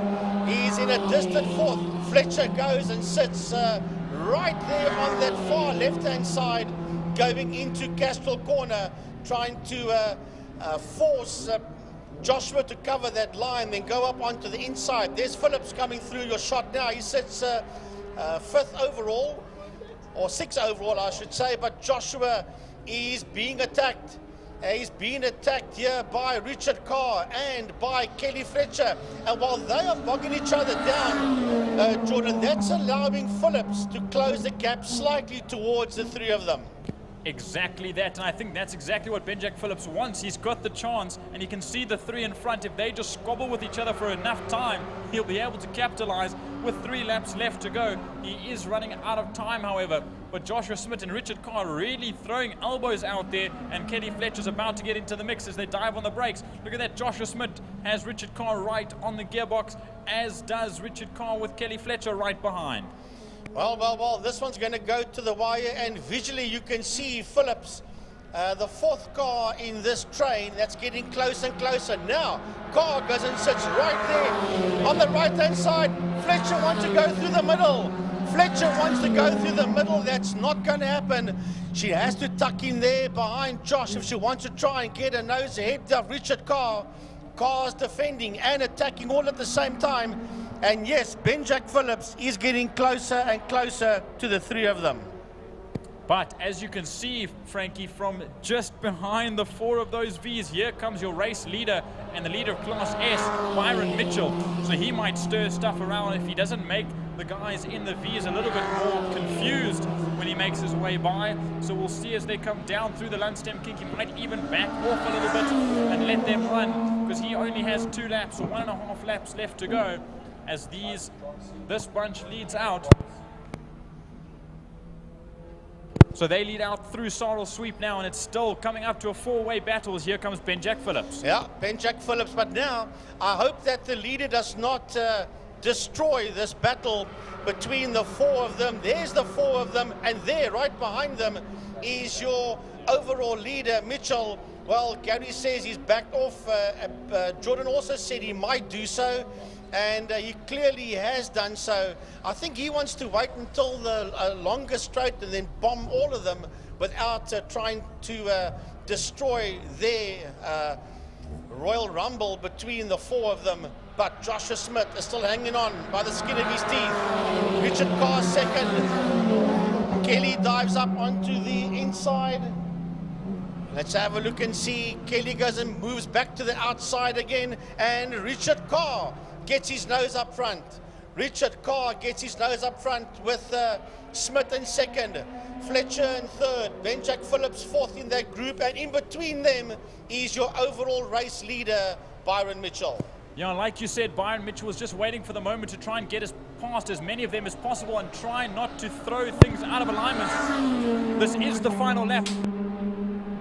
This is the final lap. We've got 3 corners left as they run down out into Damster. Byron Mitchell's cleared those 4, but Richard Carr and Joshua Smith are still fighting it out, as well as Kelly Fletcher and Ben-Jack Phillips.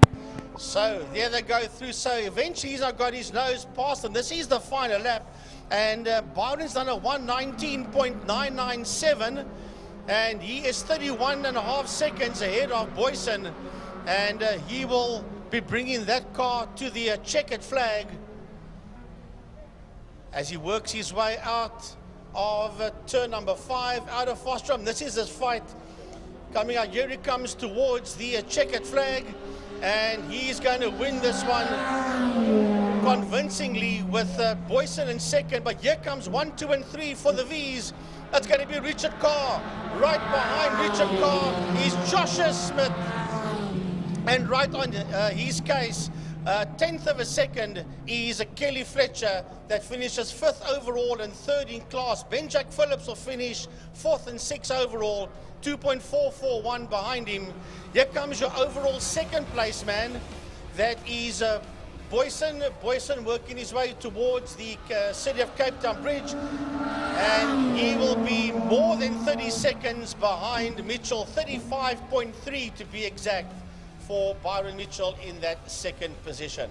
And then there's just 2 cars left out on the field, and here they come. It's James Beaumont and Ricky Anderson right to the line. Both had some issues that dropped him down the field, but this is going to be a side-by-side right to the line. But no, Ricky Anderson backs off ever so slightly, and James Beaumont takes it to the line by 3/10 ahead of Ricky Anderson. So 8 finishes in race number 2 for the Formula Libras. That is the BJO Trustees Formula Libras, and a good race number 2. Obviously, Byron Mitchell storming out front ahead of DJ Boyson with almost next to no competition. But that Class V battle was definitely something, Frankie. And one DNF there by Nick van der Westhuizen, and it did not start there by Luan van Heerden. Right, folks, that concludes the first half of the program. We will have our lunch break now, and the fan walk will be the Clubman's regional saloon car sponsored by Thermofires, and we'll chat to you for that Clubman's race directly after lunch.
guys, I am here with Andrew Moffat. Andrew, you just had your first race and I believe there was a little bit of an incident. Can you tell us more about that? Yeah, it happened on the last lap, last corner, last lap. We ran a white line rule. Glenn went to the outside, I went to the inside. Coming out of the corner, we got very close together and there was a very little space. We touched and unfortunately Glenn went off. Sure. Guys, in motor racing, it's always so scary, but luckily both the drivers are fine, as you can see here. So, Andrew, are you going to get this car fixed for race 2, and how do you think you're going to do? Yes, we'll get the car fixed for race 2. We will. Okay, and we will get her out there. And how we're going to do, let's see how it goes, eh? We wish you all the best of luck. Thank you so much. Thank you very much. Cool. Thanks. Guys, I am here with Nashreen from the Caltron Supercars. I'm super excited to be doing this interview because it is one out of the 2 female drivers that we have had in Caltron Supercars. So Nashreen, tell us, how has the day gone so far? You did your first race? I did. Firstly, thank you. I'm so honored to be here with the legendary Simone. My t-shirt, love it! Yeah, I know you two. One went very well. Qualified 4th yesterday, and so I finished off 3rd today. It's a little bit drizzly, track's a little bit wet, but it went very well. I'm enjoying it. I'm looking forward to it too. Awesome. So tell us, because I know I've always been curious, you know, before I got into the thick of it, what does it take for a woman to get into motor racing? I don't know if there's a set answer. You know, when the helmet's down and the lights go out, we're all the same. I think maybe there's a little bit more attention, which is sometimes a good thing, sometimes a bad thing, but we're all here for the same thing. We all enjoy it. We all just want to have fun. And so how did you get into it? Because every time I ask most of the male racers, how did you start? And then they go-karting. So I'm going to assume it's a no for you. So how did you get started? Yeah, that's a no for me. I was looking to make my car pretty, you know. It's a very female thing to say. I joined a car club and they said they're going to Killarney the weekend. Why don't I come with? And they said, why don't you enter your car? And I was like, I don't know what that means. They said it's easy. I went to Killarney drags. I did my first drag. I didn't stall in the line. I was so happy and I had so much fun. And then I just came back, and that's, the rest is history. Absolutely incredible. You're an inspiration to me. I hope there are more females out there that get inspired by Nashreen to start motor racing, because we can do it as well, guys. Thank you so much, and we wish you all the best of luck for your second race. Very much.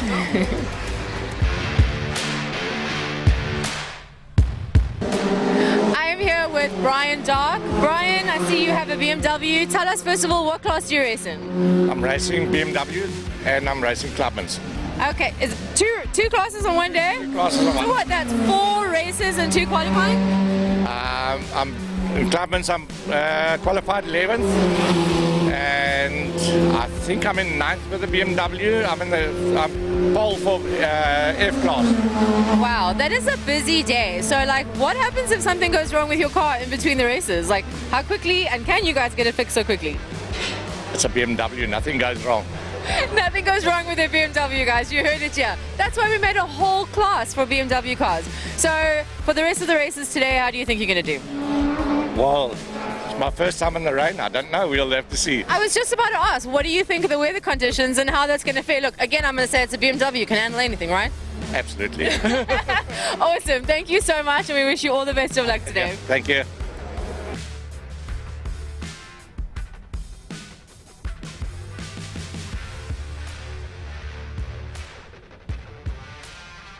Hi guys, I'm here with Zander Taliad, okay, and he rides in the 600 Clubmans. Okay, so I have to start this interview by going, OMG, please tell everybody how old you are.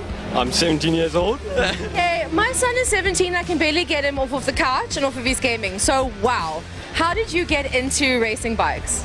Last year, I started, I had a road bike, and one of my friends, he was racing Dylan Anderson.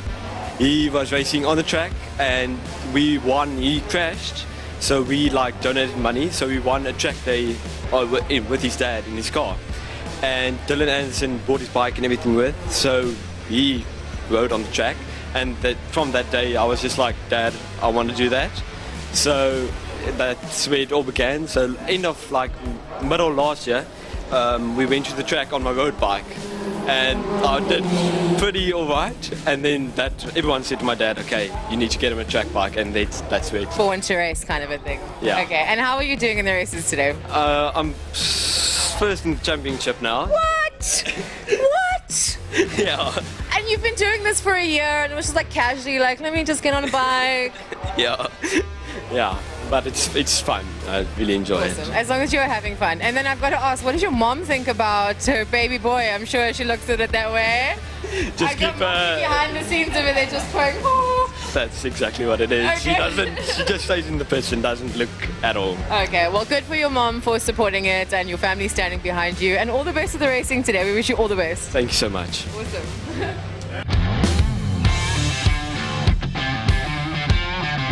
Guys, I am with another bike rider, and I'm sorry, but look at this adorable little face.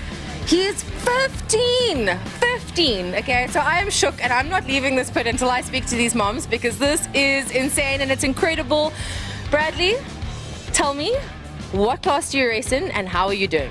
I race in SSP 300s. I'm currently sitting in second in the championship. I raced this morning. I got second in my class, my first year this year. And yeah, it's going well so far. I'm happy where I'm at. Awesome. And he's so mature in the way that he speaks, right, guys? Come on. And how did you get into racing?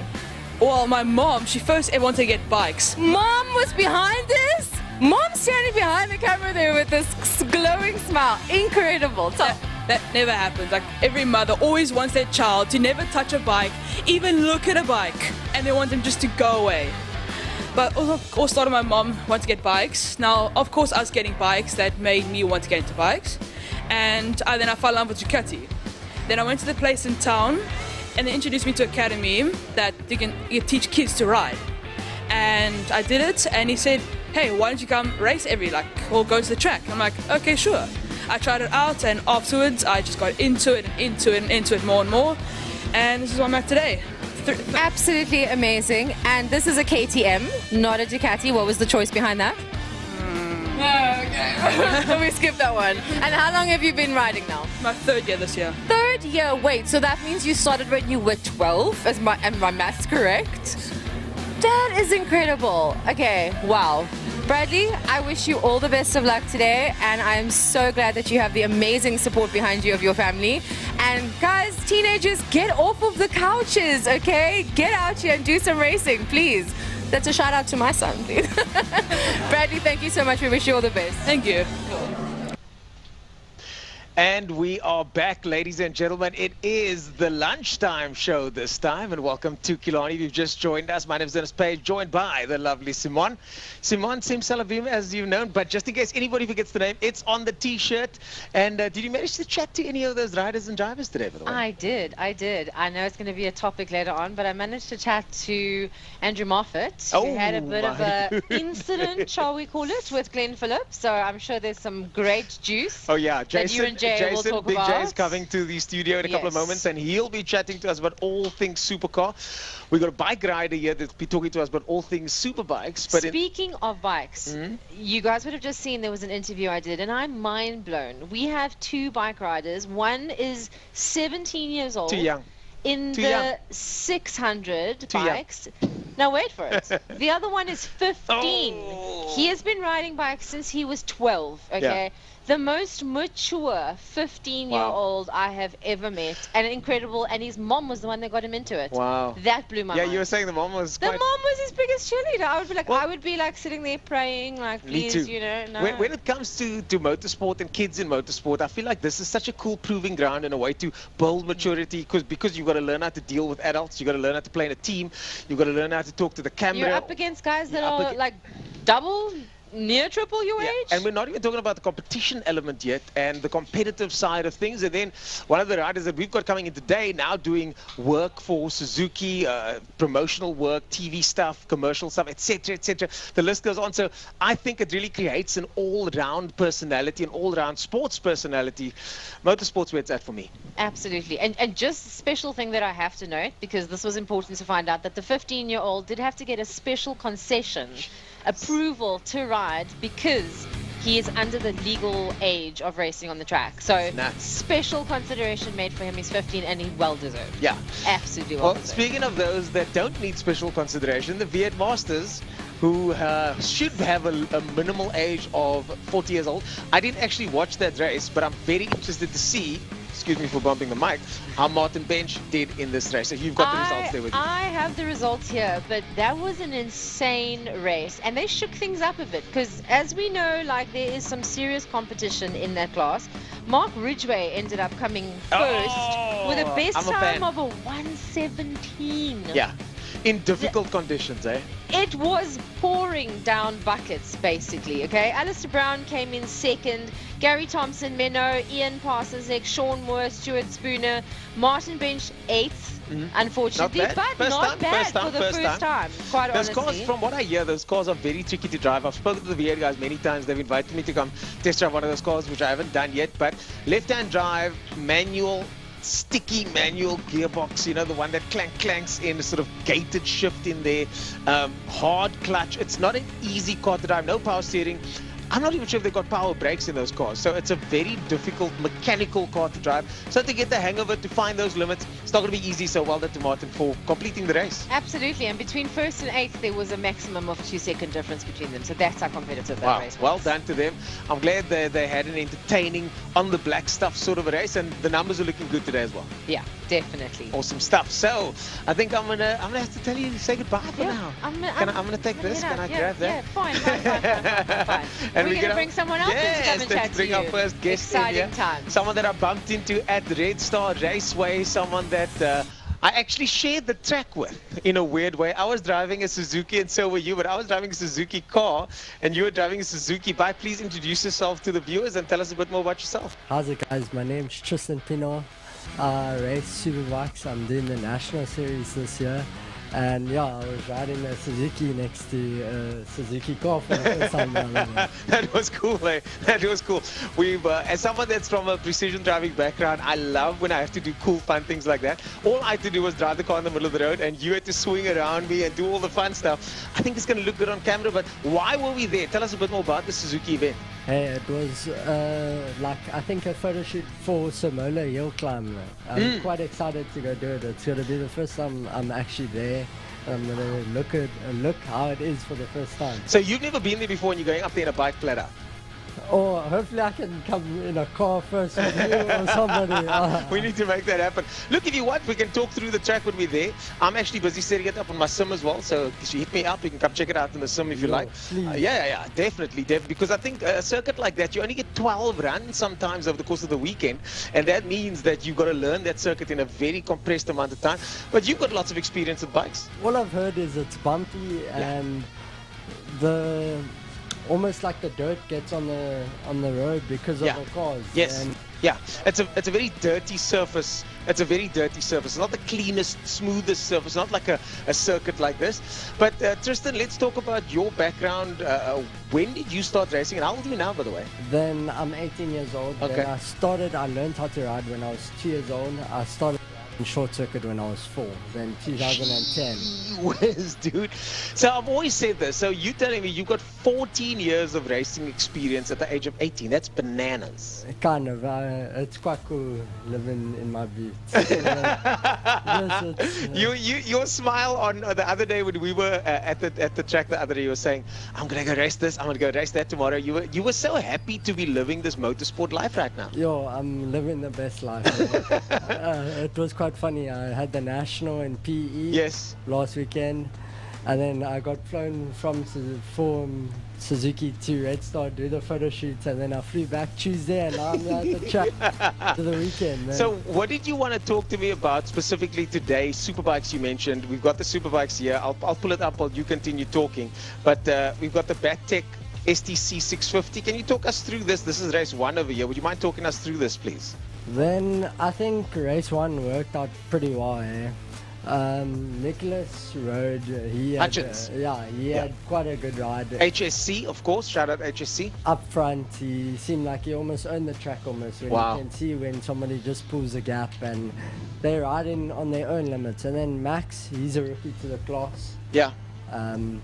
He did amazingly. Max is one of those guys that's kind of making a name for himself as a rookie this year, isn't he? Yeah, 100%. Nice. And Adrian Solomon, we've been friends for a while. It's almost like he's also part of our friend group, and he's started out not shortly, like it's been a short career for him. He's been racing. I think he won the 300 championship last year. Nice. That's the same championship that Abby competes in, isn't it? Yes. Yes. Yeah. Then well done to them, the Brat Pack of the 300s, and they don't hold back, those guys, because you got to go, you got to send it. 100%. On these bikes, you open everything, everywhere, basically. All the taps.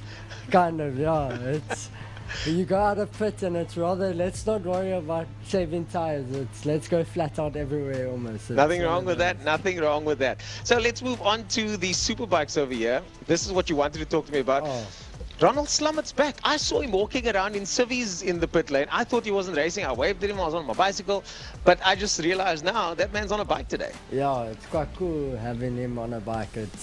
But us bike riders, we get ready like 10 minutes before we go out on track. It's because the leathers weigh so much that you don't want to wear it for the whole day. And it's also hot and it's uncomfortable almost. So you want to get ready to be ready kind of thing as soon as you need to. Got you. So we've got Ronald Slummett over there, Johnny Towers, Malcolm Rapson. Tell us a bit more about them. Then I watched the race. The race was really good.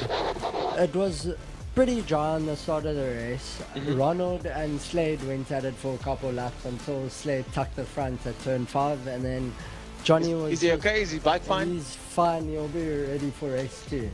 Then, yeah, it's part of racing. I've also had crashes, and you have to come back. And you got to come back. It's almost like the second race is better after you crash in the first race for bikers. Then we'll check.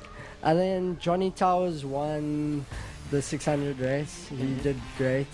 He almost was catching Ronald at the end of the race, what I've started noticing. Then it seems quite cool. It sounds like the bikers had an exciting day today by the looks of things. Yeah, you can't go out with wets on the track because it's too dry and it's awkward. Yeah, it's an awkward in-between moment where the wets don't work well enough and the dries also kind of don't, but they work better than the wets. Yeah, then you have to choose one. It all depends on actually the riders in that choice, I would say. So your rider of the day so far, I know the day's not over yet, but your rider of the day so far, you don't have to pick one. I'll make it easy for you. You can pick 2 if you like. I would say Ronald Slummett. Nice. Welcome back, Ronald. Yeah, welcome back. He's a master now. He's in the Masters categories. I'll call him. He's been racing ZX10 Masters Cup for a while. That's true. And I've always seen Ronald as the young new guy, but life goes on, times move on. He's been a master for a while. Yes. And so let's talk about the nationals before we let you go. South African Endurance Series has now got a bike category built in under MRSSA, and that's what you're racing this year. And who are your sponsors? Then if you can see my what we got here? T-shirts, it's Mass Suits, and then Missile Motorcycles, and then Orange Trailers on my main sponsors. Nice. Yeah. That series, it's growing. The bikes. It's big. There were 60 entries for bikes this last weekend in PE. Whoever said national bike racing is dead, that's not true anymore at all. It's starting to go this year. It definitely died a couple of years ago, but this year it's definitely growing. So glad to see, because as much as it's proudly Cape Townian that there's so many good bike riders and so many good bike racers here, you got to have a national series to jump to so that riders like you can take the jump from there. Potentially, I don't know what the plan is.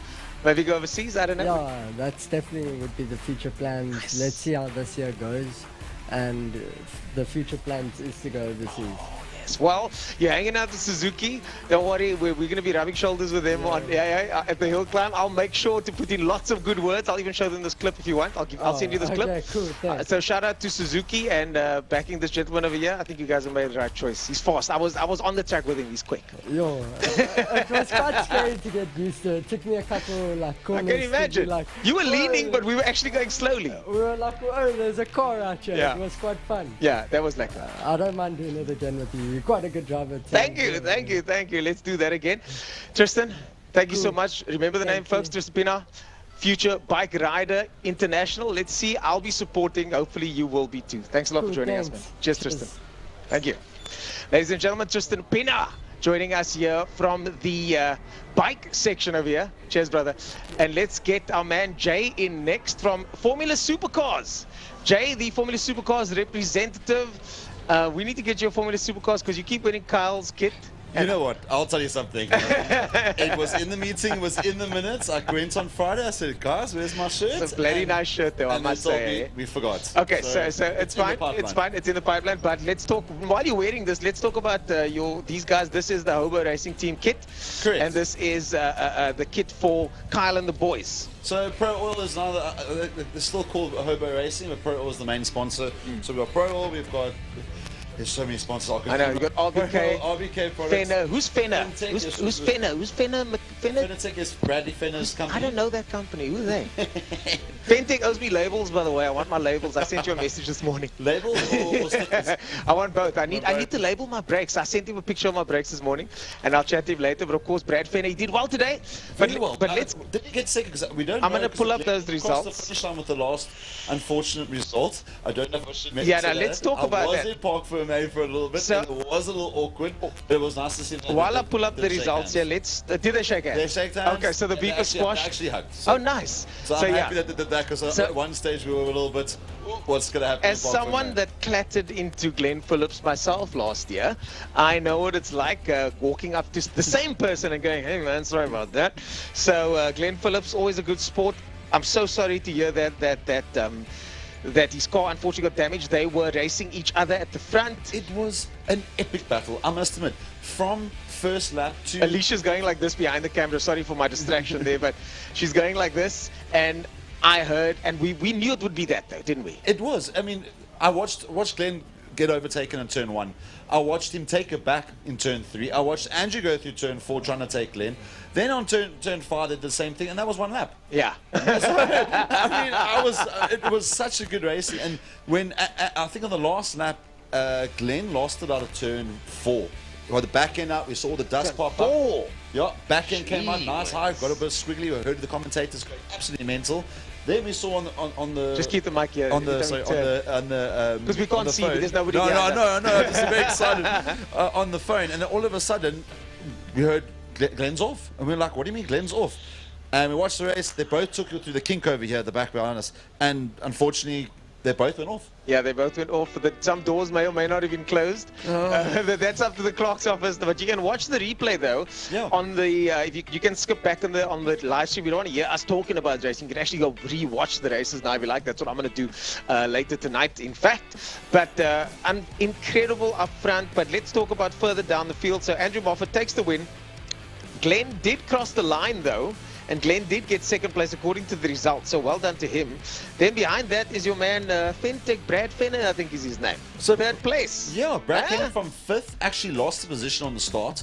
Nice. But ended up going right, fighting his way through the pack at one Built stage. his own engine, eh? Yeah, bro. And he built Carl's engine as well. Yeah. So, well and done, he Brad. helped with Glenn's engine as well. Oh, is it? So, yeah, the man is... So he's a new engine builder. He's a new engine builder. Looks like it, definitely. Watch out, Neon the toy. Oh, watch out, Bradley Fenner. So, yeah, he did fantastic. I mean, Brad at one stage was 3.5 seconds behind Naz. And he managed to pull that time back by a second or half a second a lap. The lap times are close, eh? So he managed to take her on I think the second last lap, and Naz had such a great race. Yeah, she pulled ahead, and at one that's stage a Nashreen Schloss, of course. He's talking about one of the line property management drivers. There were 4 of them right after each other, line astern. You got Shane behind the Nashreen, then you got Shane Boscombe, of course, the driver that I'm coaching this year, Leon Chetty, Robin de Vos right behind that, and it was so close in the mid pack as well. Well done to them.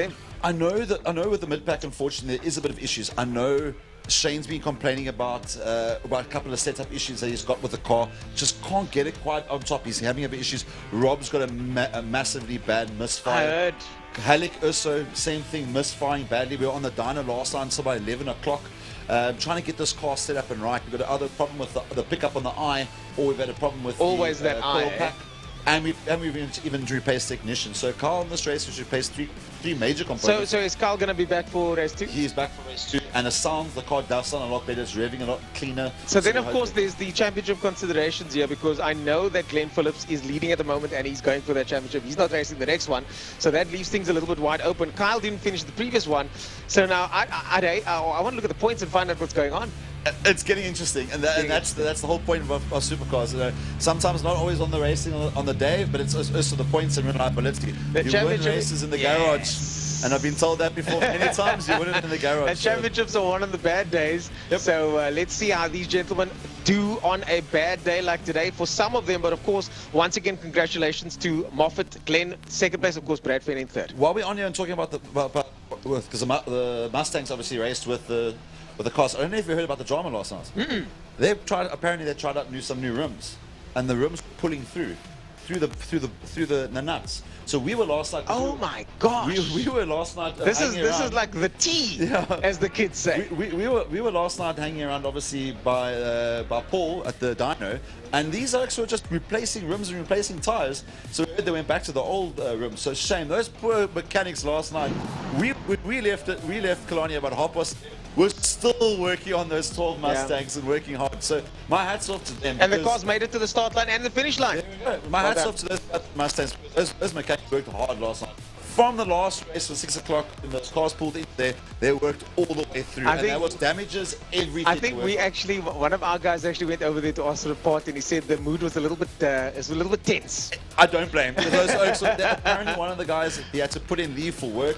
He came across, he apparently works for Barron's or something. He came across to help out the guys there to get the cars on track. So well done to those boys for putting the show on, because that's pretty hard work. Well done to you, Jay. Thanks for joining us once again. It's always a pleasure to have you. We'll see you at the next one. Hopefully you'll have...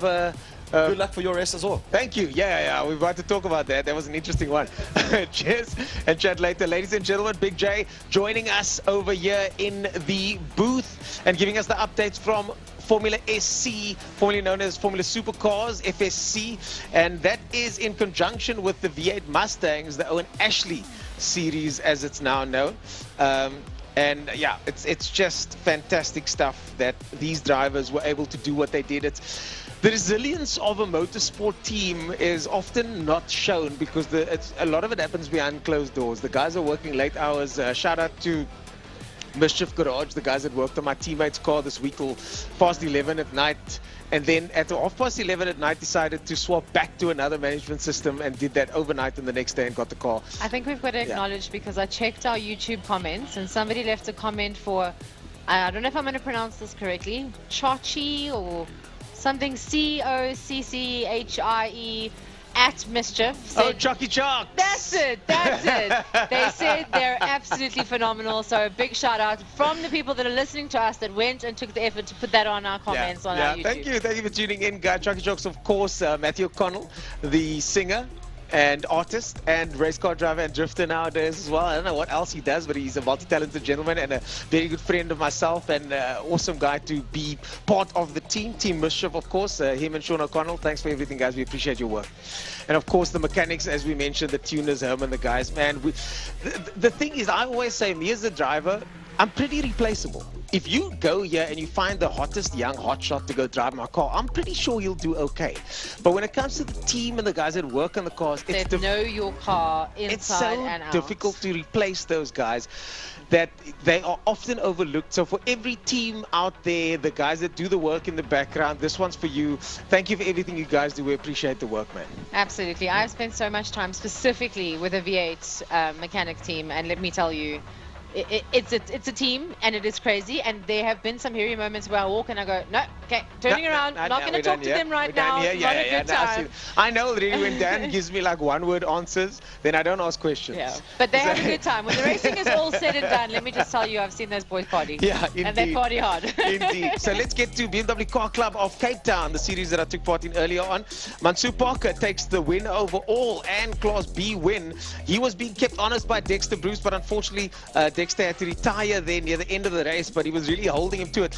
Marco Retta, Class D, first time driving this car. He's usually in front with his Class B car, I think it is, Class A car, and now in Class D gets second place, fighting for the win in the wet. Well done to Marco Retta, a champion drive from Marco Retta. Listen, speaking of the wet, I was standing right by this gate on the side, hanging over the edge with my phone, doing a live, and I couldn't see the car coming more than 300 meters in No, front it was of crazy me. out there. As a It driver, was can you crazy please explain out to us there. what you go through when you literally cannot see the bend that's Nah, coming up in front of you? It was crazy out there. It was the condition. The visibility wasn't too bad if you had a decent set of wipers and defogging.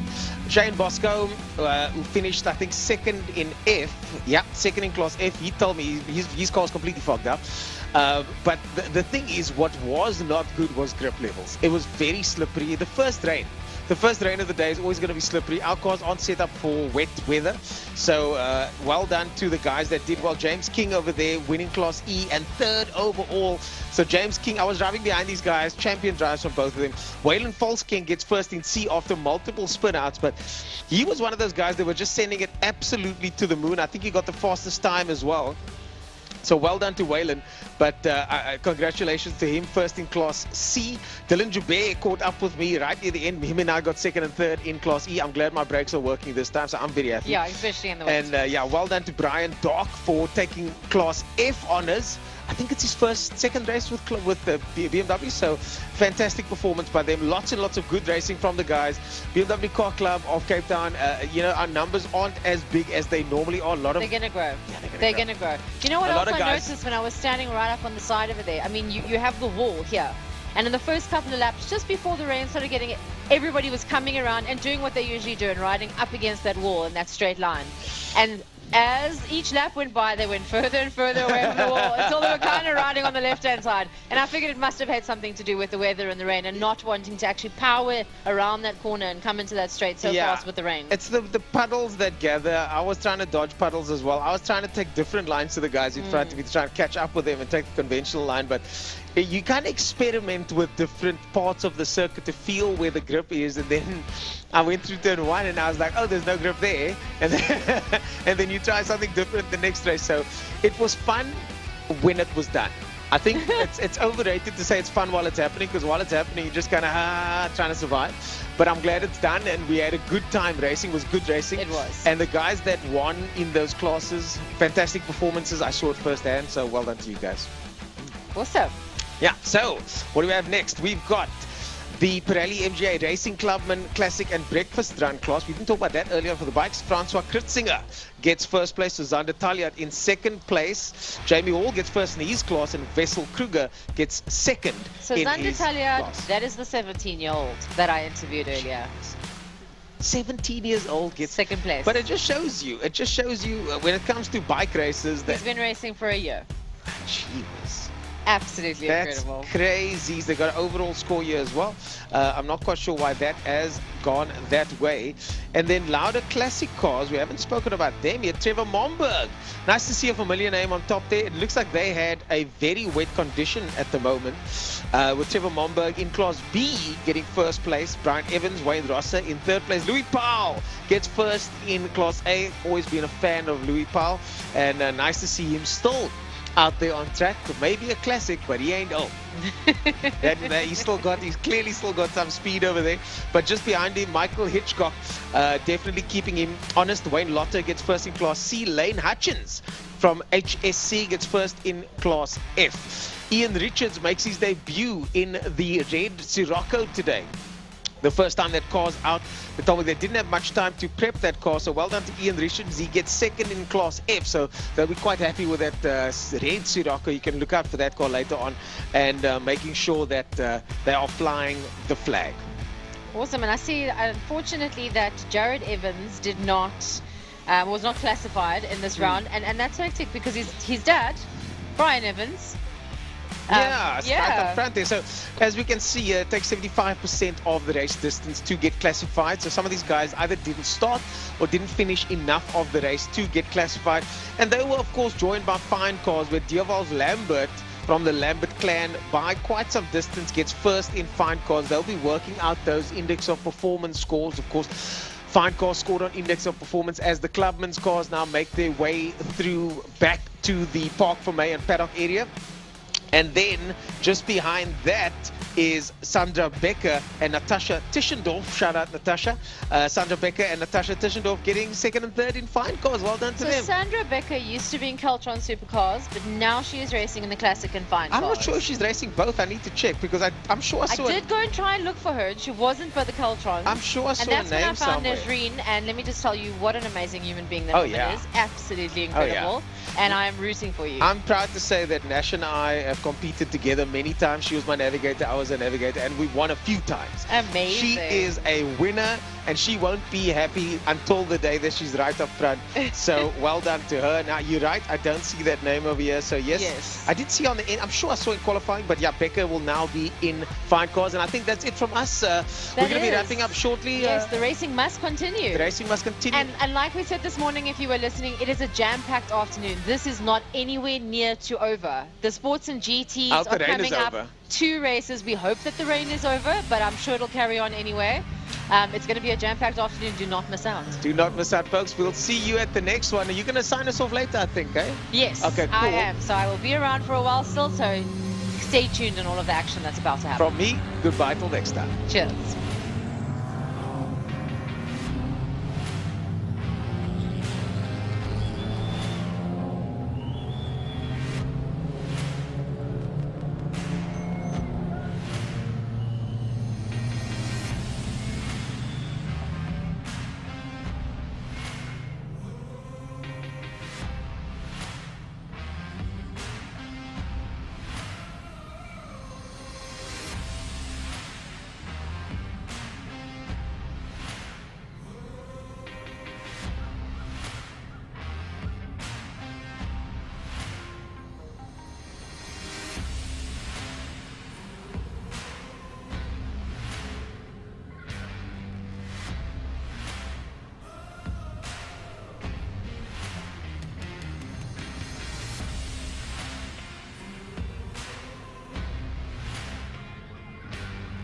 All right, folks, here we go. The cars are out behind the safety car, so welcome back after lunch.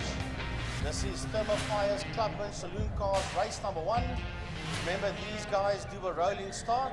They're working their way up the Tigerberg Straight towards turn 4, Saddle Steep, and they are moving through Saddle Steep now, heading down the back straight for the first of 8, well, the first race of 8 laps for the Clubman's Digital Saloon, sponsored by Thermofires. It's a decent field, 25 cars entered. I don't know if you're going to have all 25 cars out on grid, but 25 cars did enter for this one, with Steven Heidenreich and Paul Munich on the front row of the grid. The second row was Gary Smith and Jaco Lambert. Dylan Jabert rounds off the top 5. He's on the inside of row 3. Is Dylan Jabert, and Francois van Tonder Trappis is on the outside of row 3. Gaza, as we watch them roll down the back Killarney Straight. Oh, pretty decent size field, no doubt about it. Thermofire's Clubman's race number 1. So looking forward to this one. And they've been maybe lucky, if you want to call it that, to miss out on the wet part of the day. It looks from here on out as if I think it's pretty much cleared. I don't think there's going to be any more rain. I hope not so. Wait for the revs to go up, and away they go as they run it down into turn number 1 into holes. All of them into holes, and it is Heidenreich sits out in P1. Munich is there in second. Gary Smith coming through as well. It's a whole gaggle of cars that work their way through turn number 1, through holes, and onto the Joubert Straight towards Castrol Corner. Stephen Heinrich says, have a nice day, guys. I'm out of here. Paul Munich is definitely getting up amongst the top end of the field. Surprisingly, at this stage of the fight, we're not seeing the regular duo up front, because if we look at the front end of the pack, no Jaco Lambert. Jaco Lambert is there, as a matter of fact. There he goes through our shot now. He's just behind Michael Lucia as they work their way through. As a matter of fact, it's not Lucia, it's Pretorius. MP Pretorius, one of our new drivers here. And he is in there just behind him. as the field, look at that, it's a lot of them that's working their way through saddle sweep. So Heidenreich leads the whole pack out. Then it's that side by side and going down into turn number 5, Pertamina Fastron. Paul Minnick has dropped one down. It's Smith that's come up into that second position. It looks like Lambert might have lost one more. And as you said, Frankie, it did look like Michael Lassier's car. Is that Michael Lassier's car in somebody else's hands? That is indeed Lassier that's in that motor car, the man that we know. And I'm watching out for Dylan Jabir, because Dylan is blasting through this field as all these Clubman's cars. There's Concalves in the Monza as we watch them through. Here is second place man. That is Shane Smith, that's in second. Then we have got Munich coming through. Michael is here. There's Jaco Lambert. There's Gary Smith. Spinner out of one. Trouble at the exit of turn 1 holes. Yeah, that looked like a Mark 1 Golf that did a swap. There's 2 cars there.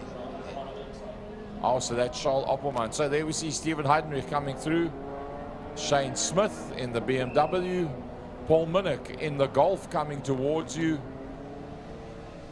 There you see Jaco Lambert that's in there behind Lassier and ahead of Pretorius and Jabé. Yeah, and then it is Trappis van Tonda. He rounds off the top 9 as we watch them go down the back Killarney straight towards turn number 5, towards Pertamina Fastron. Through Fastron they go now. There is Paul Minnick coming through. As a matter of fact, the lead has disappeared down the road, and so is Smith. Here is Paul Munich. Behind Paul Munich is Jaco Lambert. Then it is Gary Smith. Behind Gary Smith is MP Pretorius. That's a new driver, MP Pretorius.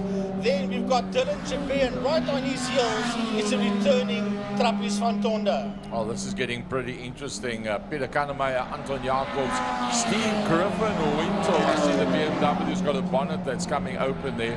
Nice to see him back out there as well. Steve Griffin Wintle, I haven't seen him for quite a long time. Right, you're watching these cars come through, heading into turn number 2 now. So we're watching this group of cars. Is that Anton Jacobs coming through, yeah? And then he's got Kannemeyer, Griffin Wintle is in that fight as well. Here's Evert de Toy in that Ford Falcon, that pretty big Ford Falcon. So now we go back to this. Here we go, Paul Munich coming through, and behind Munich is Jaco Lambert. Behind Jaco Lambert is Gary Smith. Then it's MP Pretorius.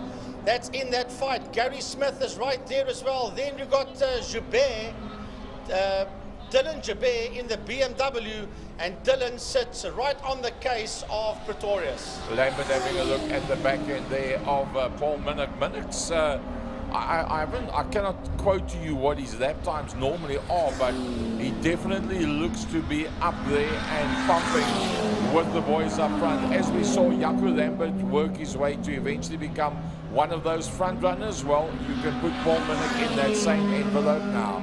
Right, and this is a side-by-side. Paul Munich, and right on his outside is Jaco Lambert. Then by Jaco Lambert is Gary Smith. Right on his heels is Dylan Jabir in the 444 BMW. As we watch Munich sit right on the case there of Lambert. There's Gary Smith. Behind Gary Smith is MP Pretorius. And then we should see that Dylan is 6.1 behind Pretorius as we watch this fight working its way through Damstep. A little bit further back, we can see some of those battles that's going on.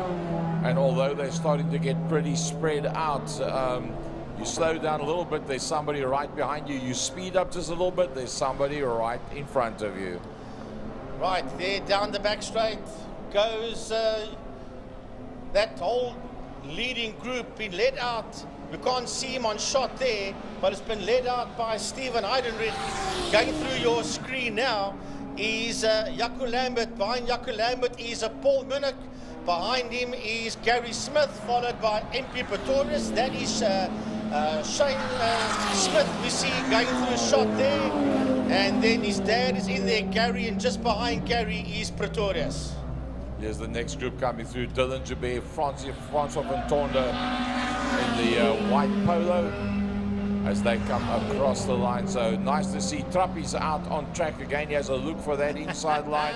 Sticks it up on the inside, and it looks like he might just be able to take that position away. We almost thought that he had engine problems earlier on when there was oil on the circuit, because it was in the same area where he was.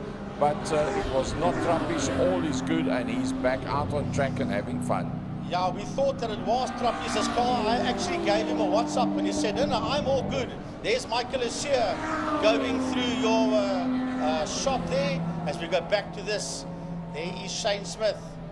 It's Lambert, it's Munich, it's Gary Smith. Behind him, it's MP Pretorius. Going down that back straight, the Killarney straight. That's a group of cars going through.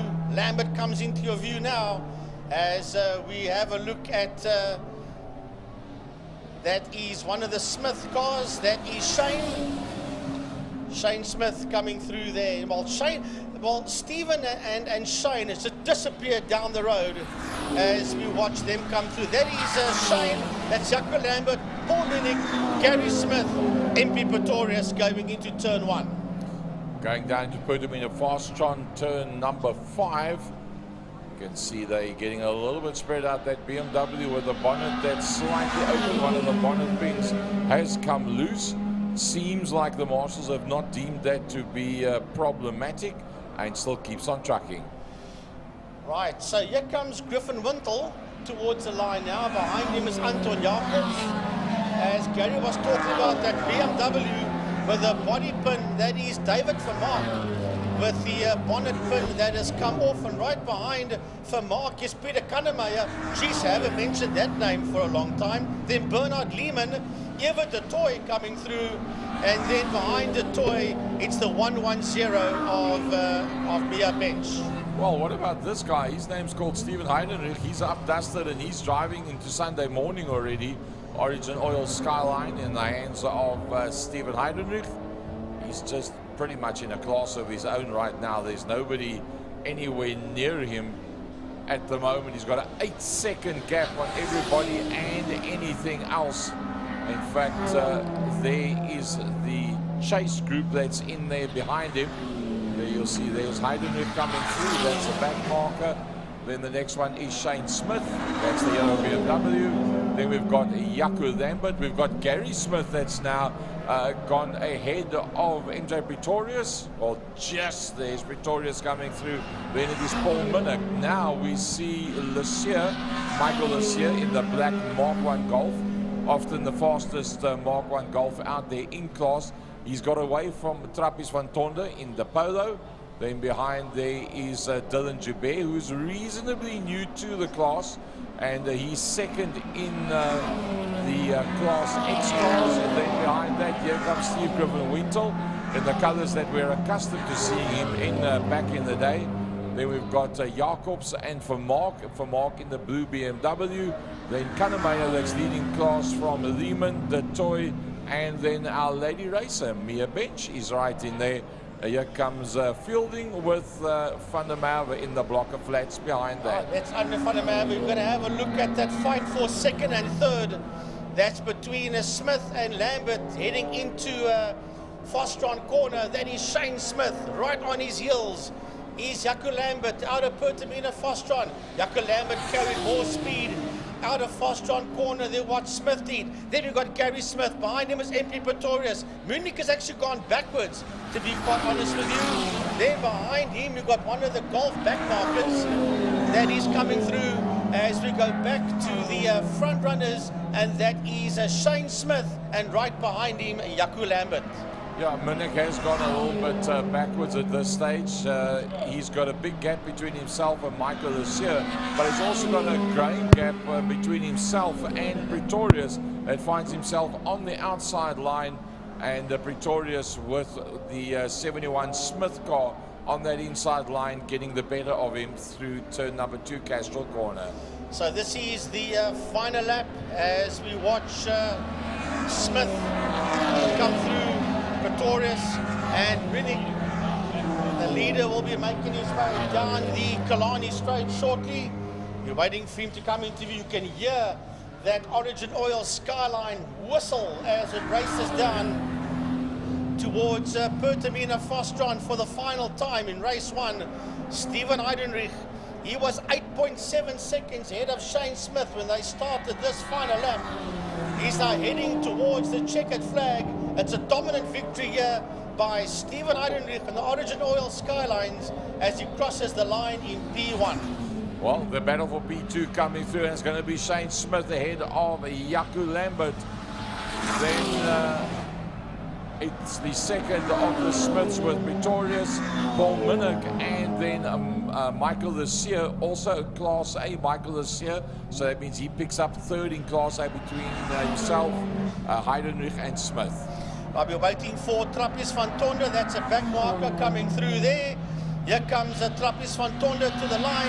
And right there with Trappist is Dylan Jabert in P9 in the BMW. 1.7 behind Trappist van Tonder. Griffin Wintle coming through, right on top of the curbstone, but he makes it through there without too much problem. So Griffin Wintle will take it ahead of Mark and Jacobs, first, second and third in Class E. Yeah, and then Kannemeyer coming through. Right there with him is Bench. Lehman is in there as well. De Toy crosses the line in the Ford Falcon, and he is in P16. Lee Fielding coming towards us, and right behind him is Andre Vermaak in that huge Volvo of his crossing. Not a Volvo, it's a Chrysler, I apologize. Crossing the line. Here comes Oppies, Charles Opperman, to finish his race. And then the BMW of Andre Foren crosses the line in P20. So that was the Thermofires Clubman's Regional Saloons race number 1.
Welcome to Lime Property Management, where the efficient management of your community scheme is at the heart of everything we do.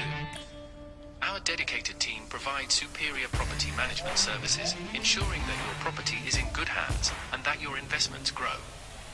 With Lime Property Management, experience vibrant solutions, transparent communication, and a squeeze of innovation in every interaction. Call us today or visit Lime.Cape Town and let's cultivate your community scheme's future together. Lime Property Management, leading, innovative, motivated, energetic. Oh, that's a big thanks to Mr. Clint Ridden of Lime Property Management. It's the second year that Clint is sponsoring here at Killarney Main Circuit for our Power Series. So we want to say a big thanks to him for all and that. Also for his involvement with Supercars.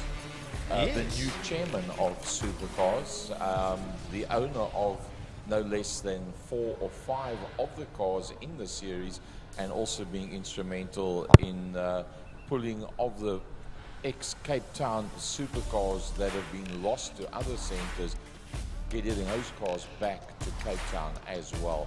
And then also looking at the supply. And he's now the new chairman of the Formula Supercars as well. Also looking into the supply of parts and building up a parts bank for them specifically in the class in terms of cams, heads, lower control arms, ball joints, etc., so that they've got everything they require on hand.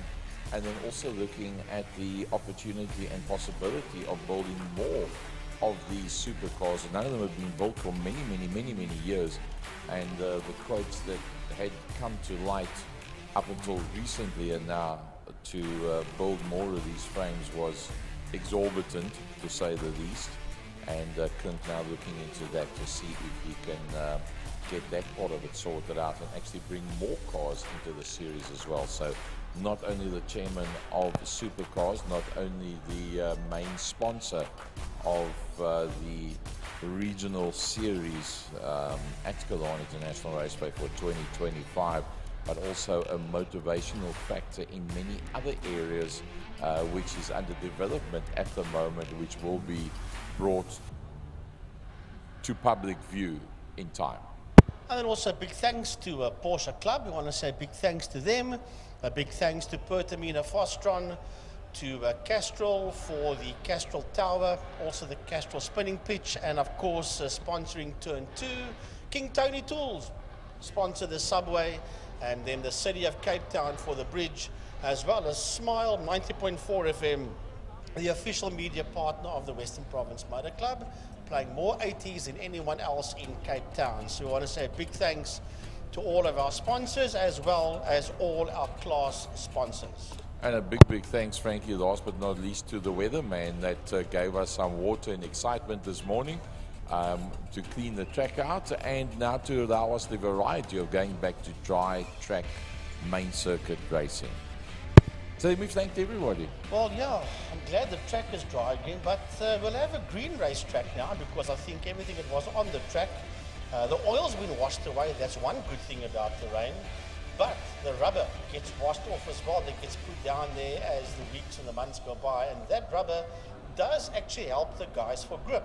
So when it rains and it dries, they're happy for one part of it, being the fact that the oil gets washed away. But you don't want to lose that rubber on the circuit. That's a negative side of it. And unfortunately, it's going to get washed away. That's just the way it is. So it'll be a relatively green track, as we had a fair amount of water on it this morning.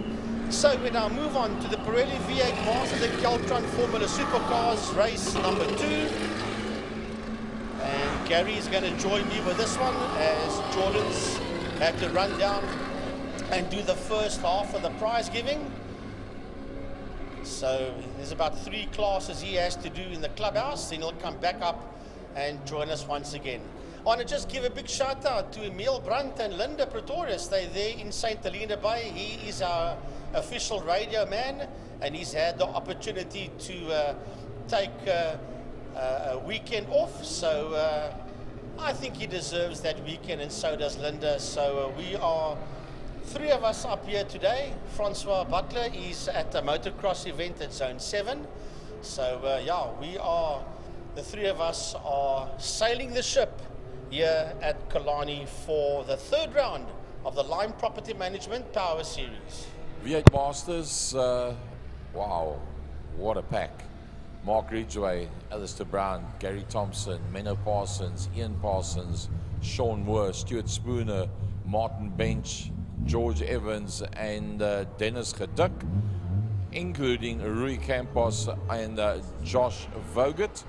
So I tell you what, I think that is a pretty established group of 12 of the V8 Masters that's out there on circuit.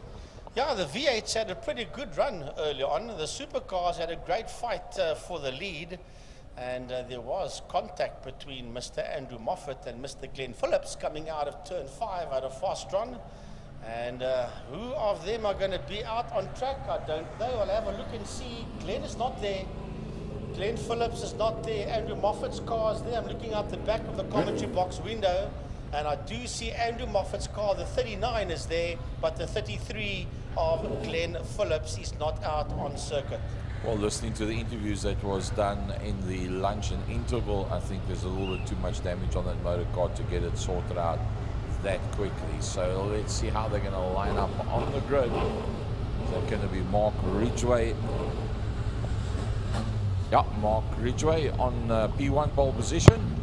Alistair Brown alongside. Then it is the 17 of Gary Thompson on the second row on the inside. On the outside of it, the 69, the white with the orange on the side. That is Menno Parsons. Then we've got Ian in the 33 car, Ian Parsons. Alongside that, the third row on the outside in the 73. That's the green and black, or well-known color scheme. That the fourth of the gold class cars, and in sixth position Stuart Spooner, the third of the silver class cars in the 55. That's the dark blue with the stripes over the top. And then alongside the 55 is the 16, the beautiful red car of Martin Bench. On the fifth row of the grid is George Evans in the 12 car, also a silver class entry. And Dennis Haiduk rounds out the top 10 of 12 as they move their way off the line down towards turn number 1. And then here is our Glenn Phillips is going to be taking it off the line. That is the 39 car of Andrew Moffat. Phillips is not out there, so that means that Brad Fenner will then, in real terms, Frankie, be second on the grid for the supercars. Yeah, so Moffat will be in pole position. Then it's Bradley Fenner. Nasreen Schloss, well done there to Nash. She's there in that third spot. Then it'll be Shane Boscombe, Leon Chetty, Rob DeVos, and then the 31 of Carl Halleck. Not having it his own way in race number 1, but lovely to see that he's there. So he'll start at the tail end of the supercars, but don't expect him to be there for long. He will fancy his chances somewhere in the top 3, but he's got a bit of work to do before he gets there. He's got about 3 or 4 of them to get past before he can get there, as they work their way through Saddle Sweep onto the back Killarney straight.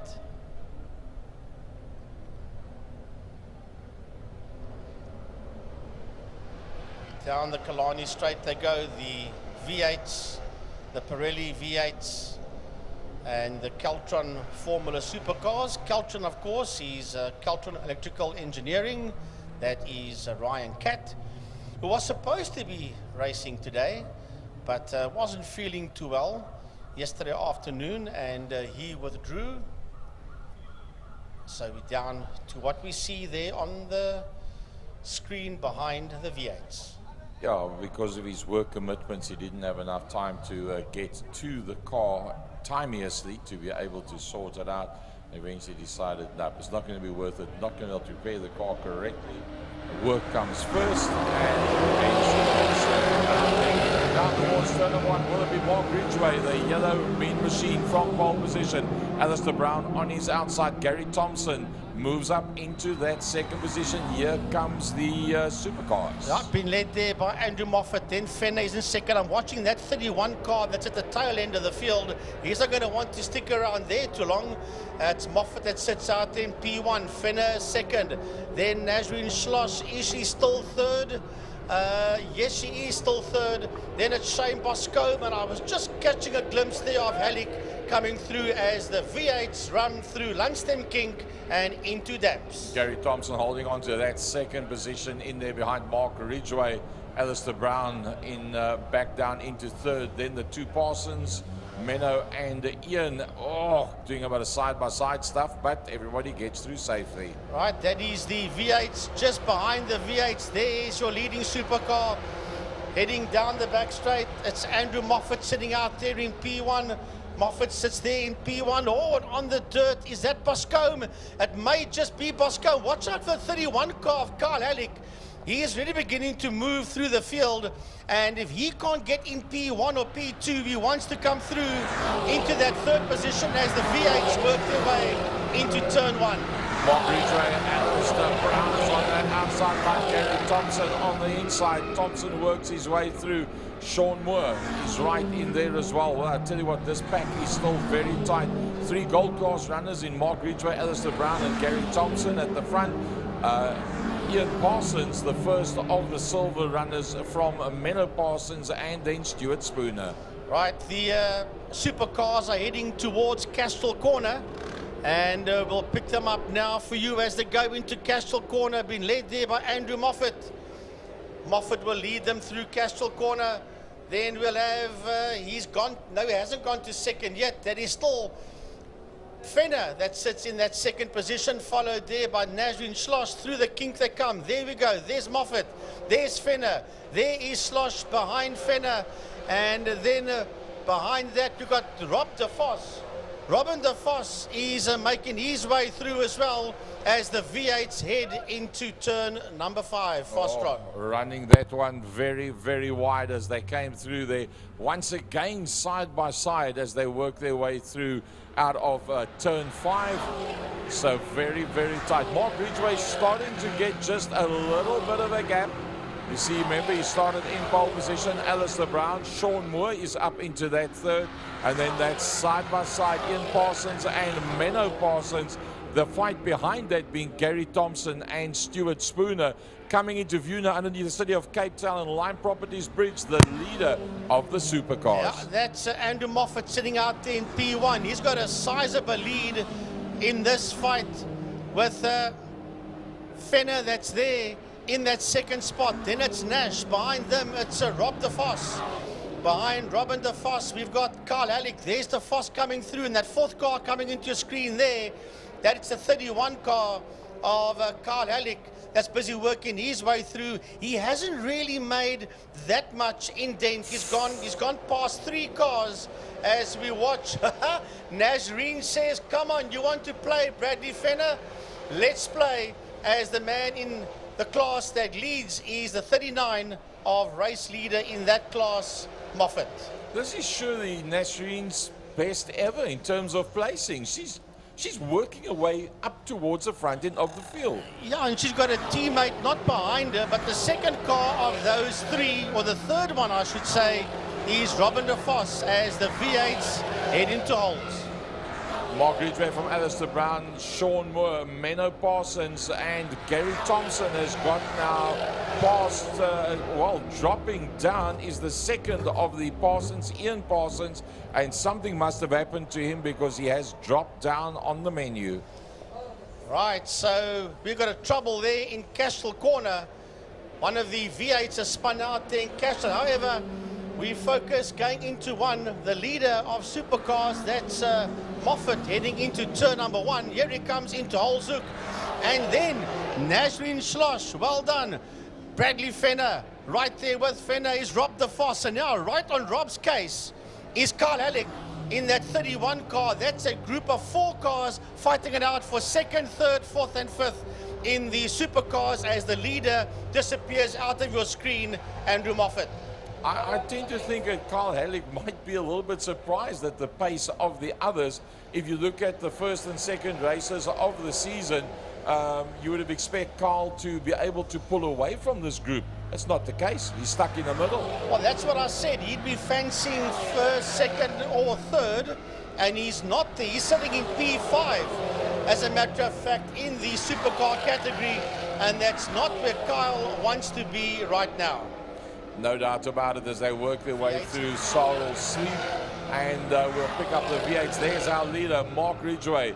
Sean Moore holding sway. A reasonable gap behind him to Menno Parsons. Gary Thompson tries to have a look around the outside. Ruby Campos now coming into the game as well with Stuart Spooner and Ian Parsons. Josh Vogert. And then we see George Evans coming through there behind that.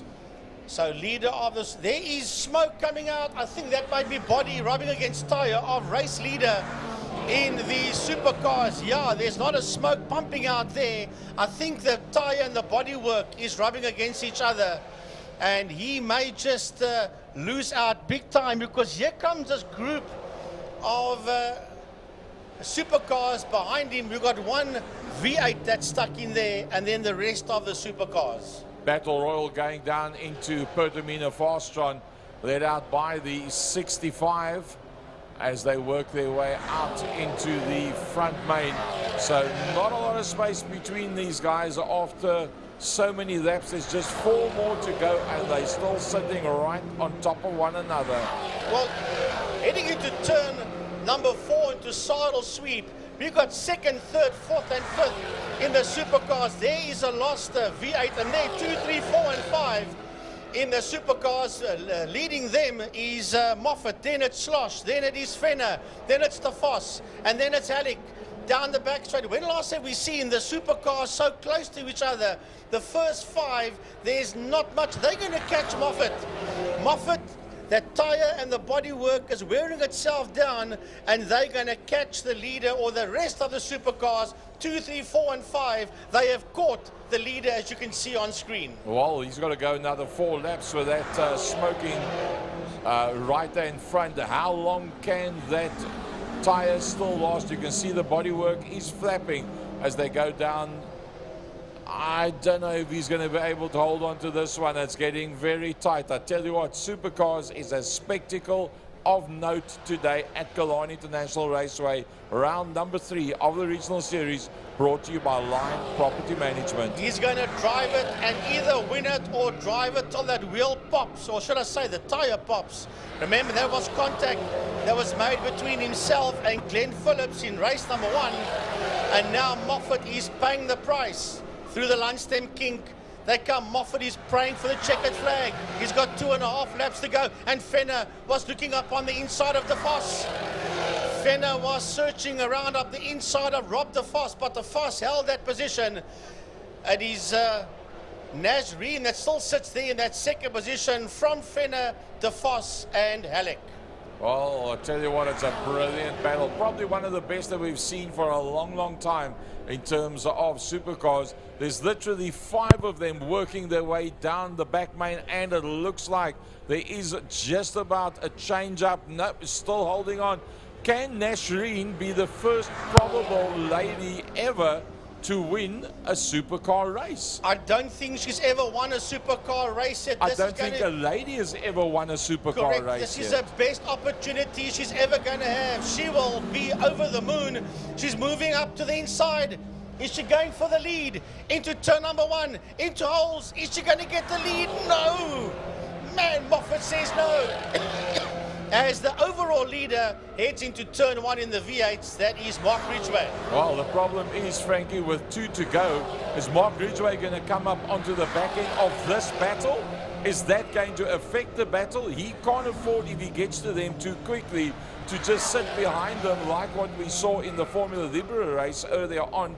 He's going to have to keep on trucking, otherwise he's going to have Sean Moore that's going to close up on him, and this with just 1.5 laps to go. Well, I'll tell you what, these guys are giving Moffat the run for his money.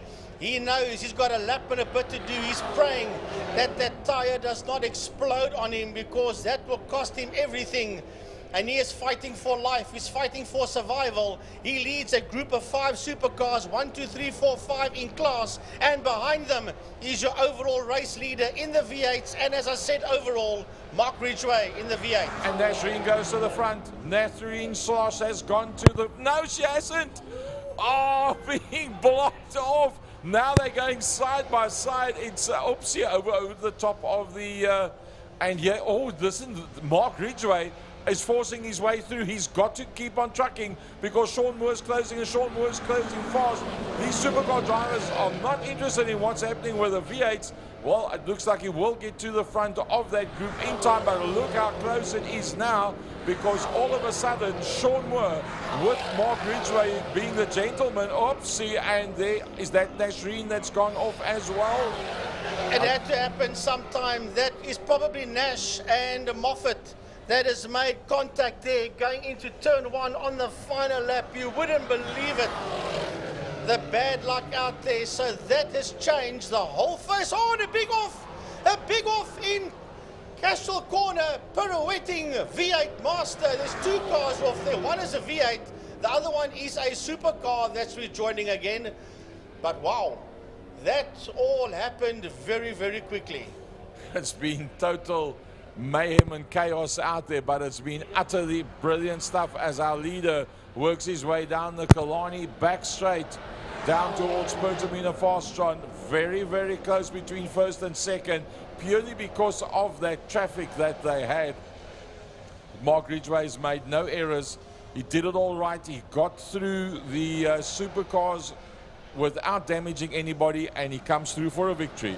Yeah, with Sean Moore finishing in second. Campos, here he comes towards us now. Campos, that is Roy Campos. Menno Parsons crosses the line as well. Does Menno Parsons. Gary Spooner crosses the line. And Carl Hellig, having been lapped with Nasreen going off at the front, taking the two front cars out, all of a sudden, Carl Hellig takes the win, and he was at the back of the pack of 5. Yeah. And Bradley Fenner, that was in the top 3 all the time, eventually finishes in second, because remember, Moffat and Schloss took each other out. That means Robin de Vos will end ahead of Moffat, ahead of Schloss, followed there by Leon Chetty. That is in the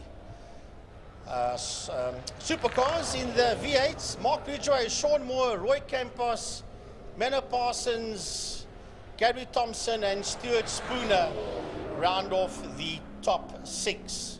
That's a checkered flag. That's your top 6. Your top 3 in gold is Mark Ridgway, Sean Moore and Rui Campos. Your top 3 in silver being Menno Parsons from Stuart Spooner, Josh Vogert coming up 3rd in the silver class as such. Dennis Hajduk not been able to complete this race with Shane Boscombe and Glenn Phillips. Yeah, a DNF there for Hajduk. He pulled off in turn number 1 in holes, as a matter of fact, did Dennis Hajduk. And then a DNF there as well for Boscombe, and it did not start for Glenn Phillips. Well, that was brilliant stuff. Keltron Formula Supercars, you guys deserve a serious round of applause. Brilliant stuff out there. I don't know in how many years I've seen a 5-way battle for first in supercars. It's been a heck of a long time. But man, did they leave it all out there. Well done, Clondridden and your entire team of Keltron Formula Supercars, together with the chief sponsor there, Ryan Catt.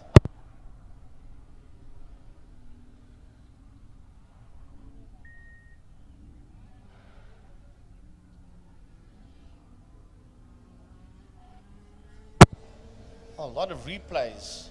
There would be a lot of replays here. There you see, that's when the trouble started for the people at home watching for Andrew Moffat, with the bodywork and the tyre rubbing against each other. And then all of a sudden, those 4 other supercars you see in shot there caught up to him. And now, all of a sudden, what do you do if you're Moffat? You can't back out. You know you've been held back because of the bodywork touching the tyre, but you've got to go.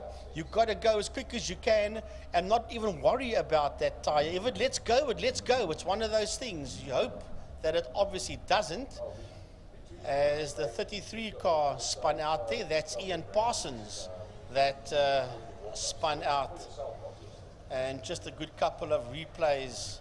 But I must say, that's when first and second in the V8s and overall that you're seeing on your shot there caught up to the leading group there of the supercars. And when they got through the supercars in turn number 1, that's what caused Moffat and Schloss to make contact.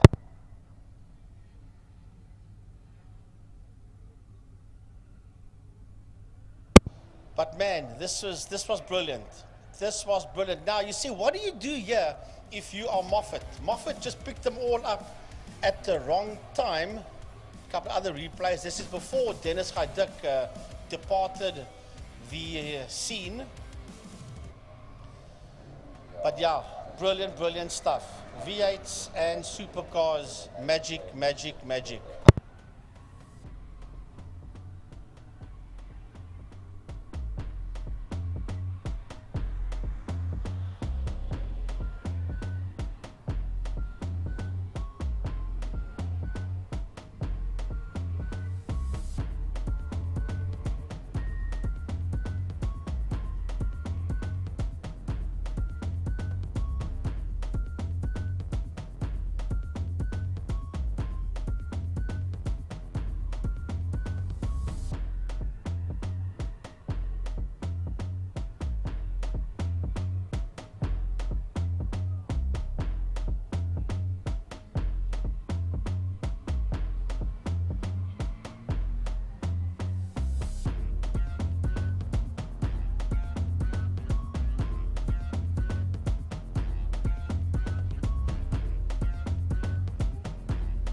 of your community scheme is at the heart of everything we do. Our dedicated team provides superior property management services, ensuring that your property is in good hands and that your investments grow. With Lime Property Management, experience vibrant solutions, transparent communication, and a squeeze of innovation in every interaction. Call us today or visit lime.cape town and let's cultivate your community scheme's future together. Lime Property Management, leading, innovative, motivated, energetic.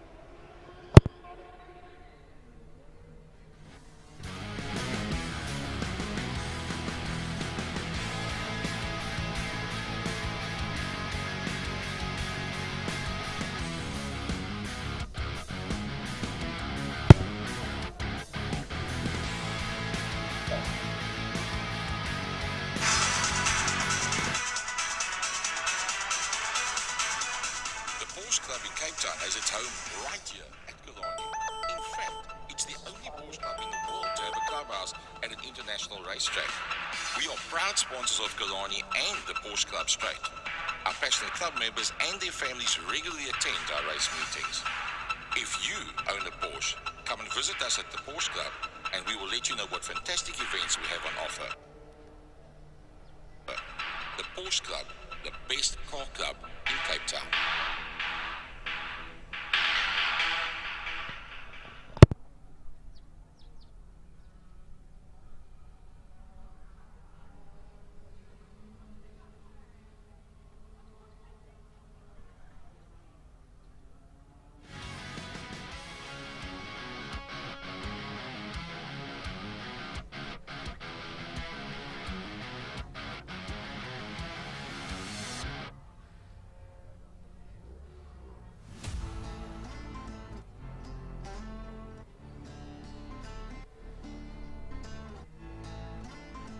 Right, this is where the action continues. API Property Group GTI Challenge, race number 1.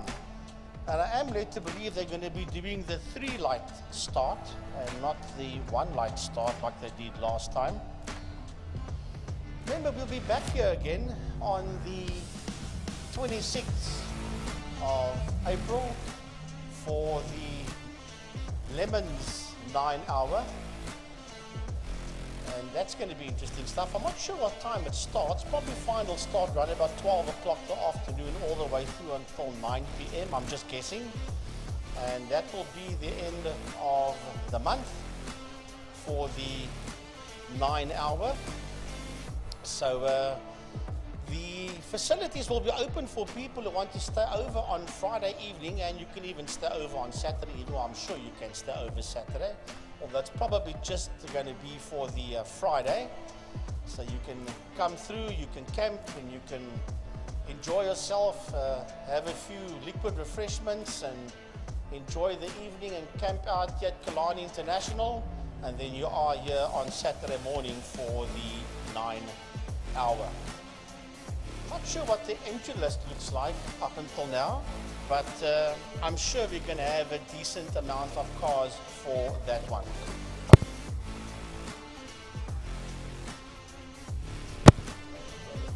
So, GTI Challenge, and then after API Property GTI Challenge, we'll go to Spirit Invest Sports and GT Cars. And then that will take us back to the Superbike racing. And then after the bike, that will conclude the bike racing for the day. And then we just got the rest of the day will be the guys in the 4 wheels. So here they go, rolling out. Shane, listen to me, Shane, sorry. Skulk Keldenace and Nathan Victor will lock out that front row. There's supposed to be 28 cars if they are all in it. That's classes A, B, and C together. So if everybody has pitched, it'll be 28. John Henry Vaughan, Ollie Internaus, Ian Cup, Shane Williams. That's a 6 Class A cars. Paul Gary in Class B is Mohammed Kalfi. Yep, Mohammed Kalfi's become a major factor in Class B and the GTI Challenge racing as a whole, and now becoming very much a front runner from Zach Layden, Faisal Jacobs, Rasik Harris, Donnie Sandenberg, Sean Liebenberg is in there, Nura Bas, all Class B runners as such. Yeah, Brent van der Schuyf is also going to be in that class. There's quite a few Class B cars, as a matter of fact. I think Class C is actually the biggest of the lot, led out by Flashman Finneran. Yeah, Ross Schroeder, Dale Muna, Mark Fontini, way down in that class.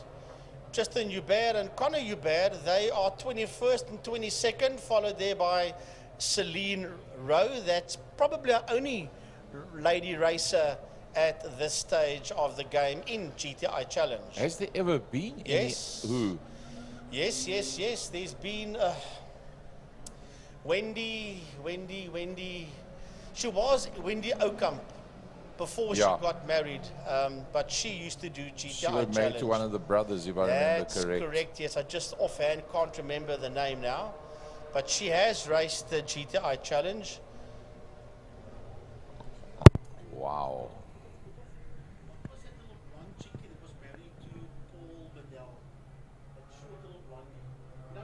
Yeah, that small, thin little one. She was in the prize giving.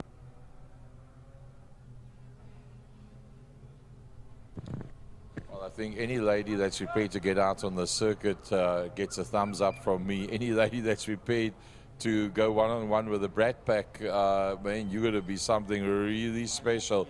In fact, anybody and everybody that is in GTI Challenge, sponsored by API Property, is people that are prepared to get in there and mix it, race hard, push hard, accept the knocks, give the knocks where necessary, draw a very fine line between aggression and sportsmanlike conduct. Short of that, you will not get to the front.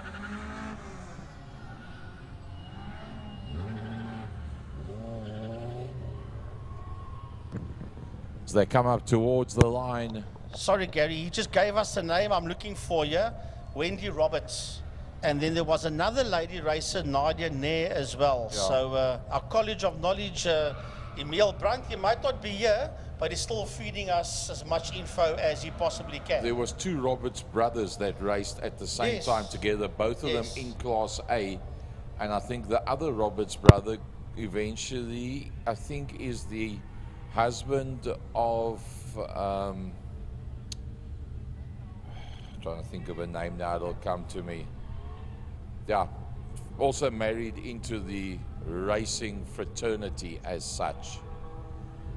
Okay, this is what it's all about. Classes A, B, and C. Race number 1, they'll be doing this one. And the second last race of the day will also be GTI Challenge just before Sports and GTs. Johanna van der Westhuizen's sister, I think, is married to the other Roberts brother, if I've got my facts correct. Well, we'll get that one sorted out, but let's first get through Class A, B, and C. It's going to be a 3-light start, which is perfect for us because that gives us a chance to have a look at that front 6. Shane Williams, Ian Cup, Ollie Internaus, Johnny Nivon. They have got two big hitters in front of them. It's Victor and Geldenhuis. Now, Geldenhuis is the fastest qualifier, hence being on that P1 pole position. It's Nathan Victor on the outside line, but it looks like Geldenhuis is going to get the whole shot. Here comes Class B. Yeah, well, they've left the Class C car still very late to get them off the line. It's led there, Class B, by Mohammed Kalfi. He leads them, and here comes the original Brat Pack Class C heading towards us, and that's going to be, we'll have a look, see, is it Flashman Finneran? Mark Fontini qualified 1, 2, 3, 4, only in P5 in this class, so he's got his work cut out for him as Mark Fontini. The Class A cars are heading towards turn number 4, saddle sweep. Here comes the Class A, Skull Geldenhuis from Nathan Victor as they work their way through. That's basically a pack of two. So the Class A's is breaking up into 3 two-car battles as they work their way down the back main. Geldenhuis and Victor were on the front row of the grid. They remain at the front end of the pack. Right, they work their way towards Pertamina Foster on the Class B boys. They nose to tail down that back straight. We'll keep an eye on them as we watch the Class A cars go through. We're just picking up the tail end of them. That's Kalfi that leads them through. Colfie sits out there in a P1 as they come down towards us. Jacobs, Faisal Jacobs is there in that second position. Well done there to Faisal. Sits in that second spot as we watch them come through. Brett van der Schuyf is the last car in that group heading into one. Something must have happened because there's a bit of a gap between himself and the rest of the pack, trying to do a 3 abreast. Colfie from Jacobs, Harris, Leiden, Liebenberg, Abbas, van der Schuyf, Sandenberg and Mohammed. That is your Class B guys. Let's have a look at the Class C. Now Flashman Finneran, and he's way down the road. Then Majid is there in that second spot, followed there by Ross Schroeder, Daniel Munna. Then it is Tristan and Dylan Hubert, followed there by the 38 car of Robinson. That's Zubair Robinson. And they all nose to tail those Class C cars heading into 2 Castrol. Try and have a look up on that inside line from 4th in class. Zach Leiden looks like he's making up a position. Let's go back to those Class A. And they spread out a little bit more than normal. It's still Geldenhuys that's ahead of Nathan Victor. Nathan Victor having a look on that outside line. That's going to bring Ollie Hinthaus a little bit closer. John Henry Vaughan also there in the mix in that 4th position with Williams. And then Cup brings up a tail end of Class A as they come underneath the line property. Castrol and City Cape Town Bridge. Class B is heading through turn number 5, through Fostron Corner right now, the Class B cars. And it is Mohammed Colfie from Faisal Jacobs. Then behind Jacobs, we've got Razik Harris, Zach Leiden across the line. Sean Liebenberg, he's just ahead of Leiden, followed there by Brett van der Schuyf. So these are Class B cars are all nose to tail. Van der Schuyf is the only one that's slightly off behind these polos. Well, Finneran's actually managed to break away. You'll see him come into picture now as he comes underneath the line property management, Castrol and City of Cape Town Bridge. But the rest of the pack, Schroeder, Majid, Joubert, Muna, and the second of the Jouberts, you can cover them with a blanket. Well, somebody going very slow out of Castrol Corner. We'll pick that car up a little bit later on as we watch the Class C cars. That's the fight for 2nd and 3rd. A whole gaggle of them fighting it out there for 2nd and 3rd as Finneran is disappearing down the highway as the Class A boys are heading back into Fostron. Well, trying to disappear down the highway, but not being able to do it. That is Geldenhuys that's still ahead of Nathan Victor. And Victor in the 71 car. But look at that 3rd, 4th and 5th battle. That one is getting very tight. Hinthaus, Vaughan and John Henry Vaughan. Yeah, Ian Cup makes up the rear of that field behind Shane Williams. That's the 6 Class A cars that's working their way into Holzhoek. The Class B cars will be coming into view shortly as we follow the Class A cars through holes. Turn 1, only left-hander. Here come the B boys. Mohammed Colfie. Razik Harris has moved up into 2nd. He's moved up into 2nd as Harris with Nur Abbas right there with him. Behind Abbas is the 40 Century karting outfit of Faisal Jacobs. And then he's got the 64 of Zach Leiden right there with him for company. Finneran, this must be a... is this Finneran that's so far ahead? Wow, that is an amazing gap that he has managed to create between himself and the rest of the Class C cars.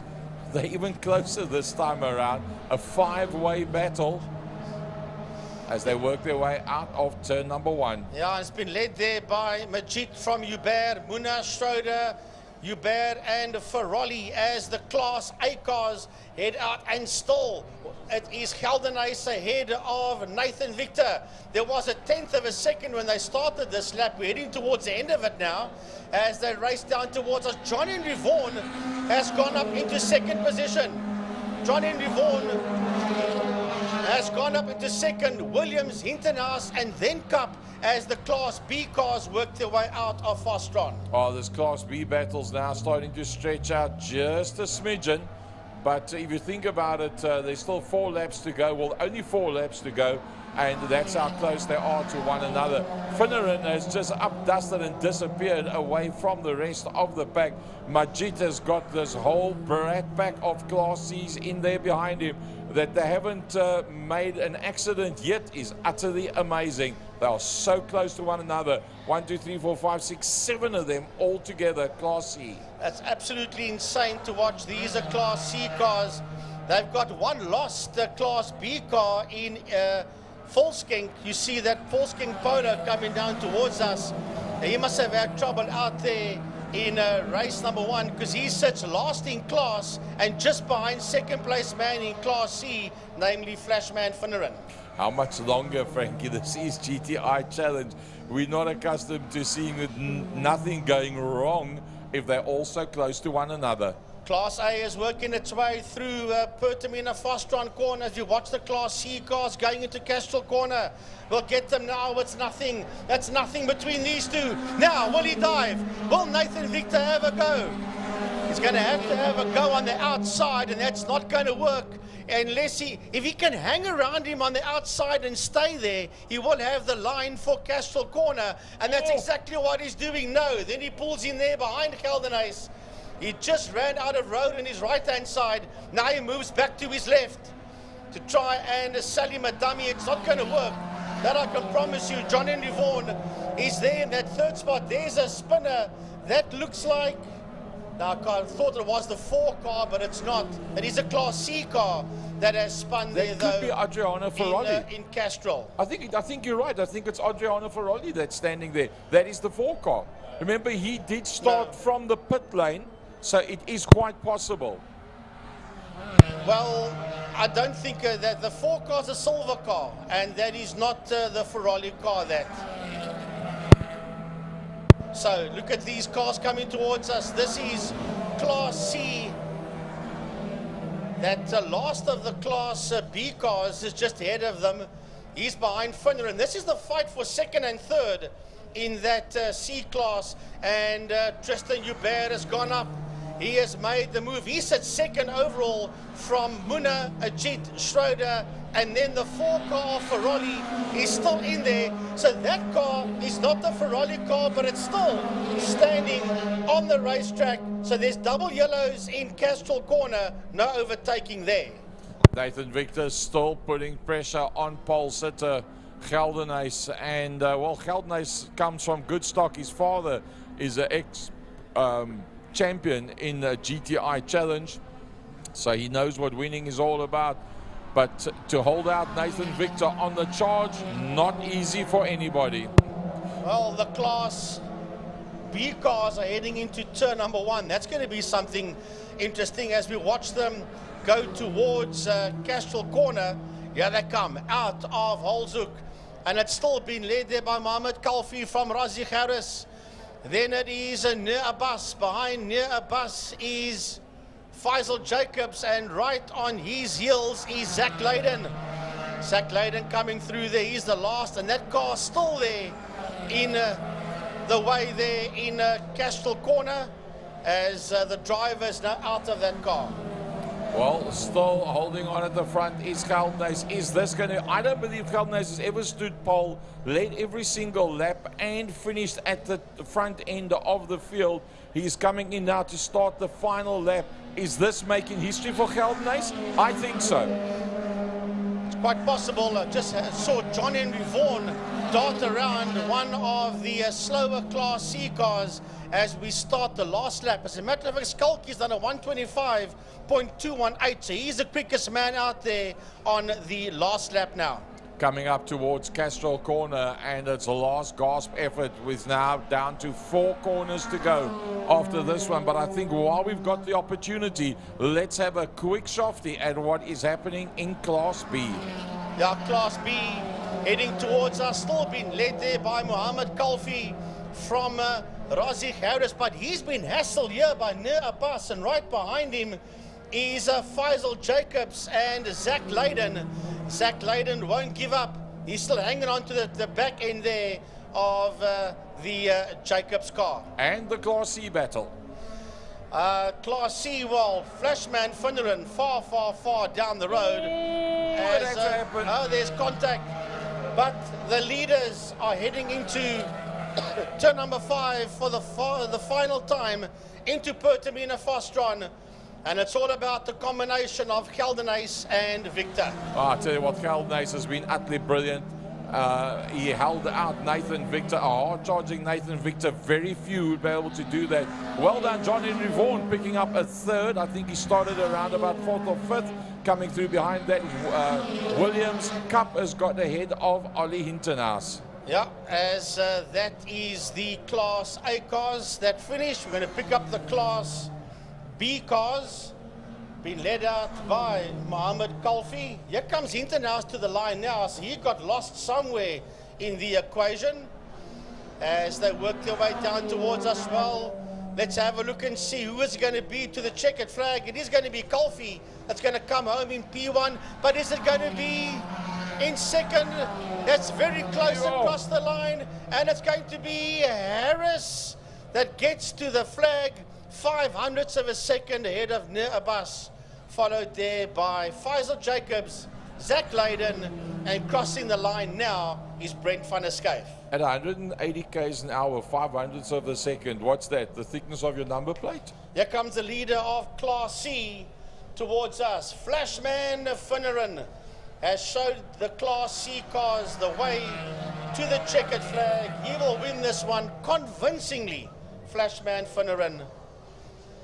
Daniel Muna will finish second in class. Behind him is the 9-0 of Tristan Hubert. Ross Schroeder will follow suit across the line as the rest of the Class C cars just filter through. Wow. Actually, Schroeder ended ahead of Hubert and then Ferrari. So that one changed around literally on the final lap. So Class A, Geldenhuys from Victor and Vaughan. Class B, Kalfi from Harris and Abbas. And Class C, Finneran from Muna and Schroeder. It was brilliant stuff. Volskink falling off the back end of the Class B pack after he had a bit of difficulties out there. And yeah, with Finneran being so quick and the Class C guys actually managing to then get ahead of him. And he was lucky to be in a bit of a gap between Finneran and Muna and the whole Brad pack in there behind that. So he did not affect the Class C race and or results at all. Well, that was API Property Group Volkswagen GTI Challenge at its very, very best. Right, we're going to come to you now, a short break, and then we'll be back with you with the Spirit Invest Sports and GT cars.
right, folks, here we go.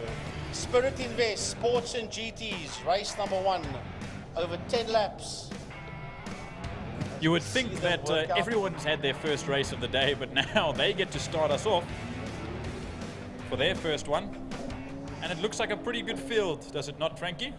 Well, yeah, there was a few cars that pulled out before the event even got underway. I know that Andre Steenkamp was one of the drivers that was saying he has to, the car is 100% right.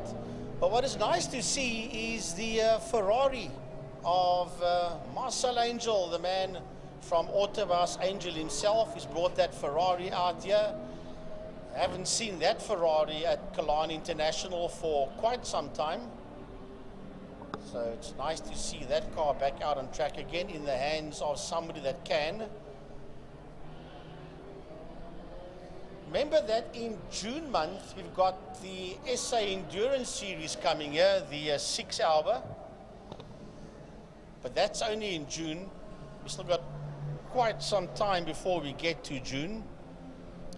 Conor Kilbride in the M3 will be on the front row of the grid together with Davy Hubert and Philip Boyce. The 2 Lotus Exigers will be next to each other. Then the BMW of Tristan de Nobrega and Yanni Hatzi in the Nissan S14 will round off the first 3 rows of the grid. Jean Stander and Simeon Panev in the 2 350Z Nissans will be on the 4th row, and the 5th row of the grid will be the 350Z of Divan Lasmore and the Porsche of Garth McIntosh. That's the first 5 rows of the grid. There's supposed to be 18 cars out in total if everybody arrives. But it is looking quite good. I mean, we see the 96, the Porsche GT3. That car was driven by Charles Visser before, but Charles obviously has ventures both. Now he's moving to Carrera Porsche Cup Italy to do the season there, and as well he had Super Cup up at Killarney this weekend, so he was up there racing in the VW Super Cup.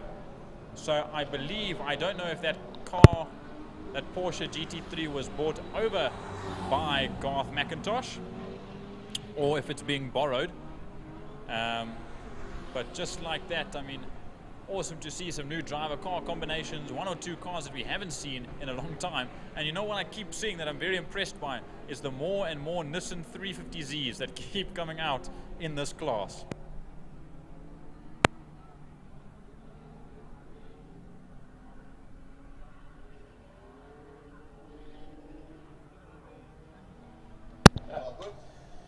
Captain Pete, how are you, sir?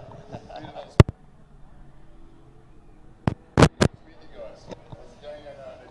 was supposed to be in this race. They got a little small.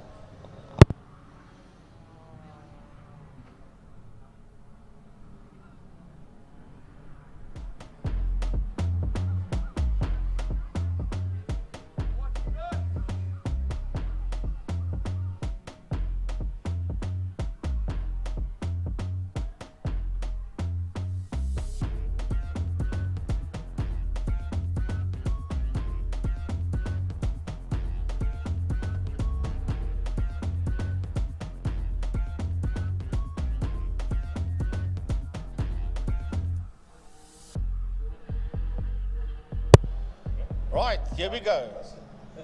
Rolling start off the line. The Ferrari of Marcel Angel. He's in pole position. The BMW of Conor Kilbride. He's there in that second spot. Watch out for those 2 Lotus Exigers. They're sitting in P3 and 4 at this point in time as they work their way out of turn number 1, heading towards Castrol Corner. That's the Ferrari of Marcel Angel. Let's call it Kilbride in second. Then it is Davy Hubert. Boyson is in there as well. Spirit Racing's Tristan de Nobrega is in P5, followed there by Yanni Hatzi.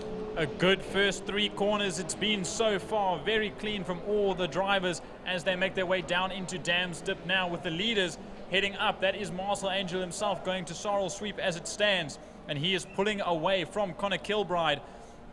And then you've got the likes of the Exiges, like you said, Joubert and Boyson, that are running neck and neck almost between the two Lotuses as they run down to Pertamina Fostron. So as they make their way into turn number 5, into Fostron corner, it's all about that Ferrari that's coming through. We've got a problem with cameras down in turn number 5. But here we go, once again, it is the Ferrari in P1. That's Connor Kilbride. That's there in that second spot, followed there by Davi Hubert. That's in third. Then Philip Boyson coming through. Behind Boyson, we have got Yanni Hatzi, De Nobrega, as the rest of the field come through. Lasmore, Penev, Stander and Botha. That's a combination of 4 cars that's heading now towards turn 2 Castrol. Yep, Lasmore got an incredibly good start amongst the grid as they got off the line. He almost went onto the grass to get past everyone as they started the race. But they run now. There we see Marcel Angel currently 1.5 seconds ahead. But by the time they get to the end of this lap, the gap should have grown. But you can see Joubert is right on the tail end of Connor Kilbride. Then you see Boyson, Hatzi and De Nobrega go through your picture. And then there's this big group. There's 350Zs and a Juno. As there goes Lasmore, Penev, Stander, Botha, McIntosh and Solomon. And then the rest of the field makes their way through Sarl Sweep as the leader heads into Pertamina Fostron. Yeah, that Marcel Angel making his way under the City of Cape Town Bridge already. Followed there by Connor Kilbride. Behind Connor Kilbride is Philip Boyson coming through. Then we've got, Davi Hubert, then Philip Boyson. Look at this side-by-side stuff.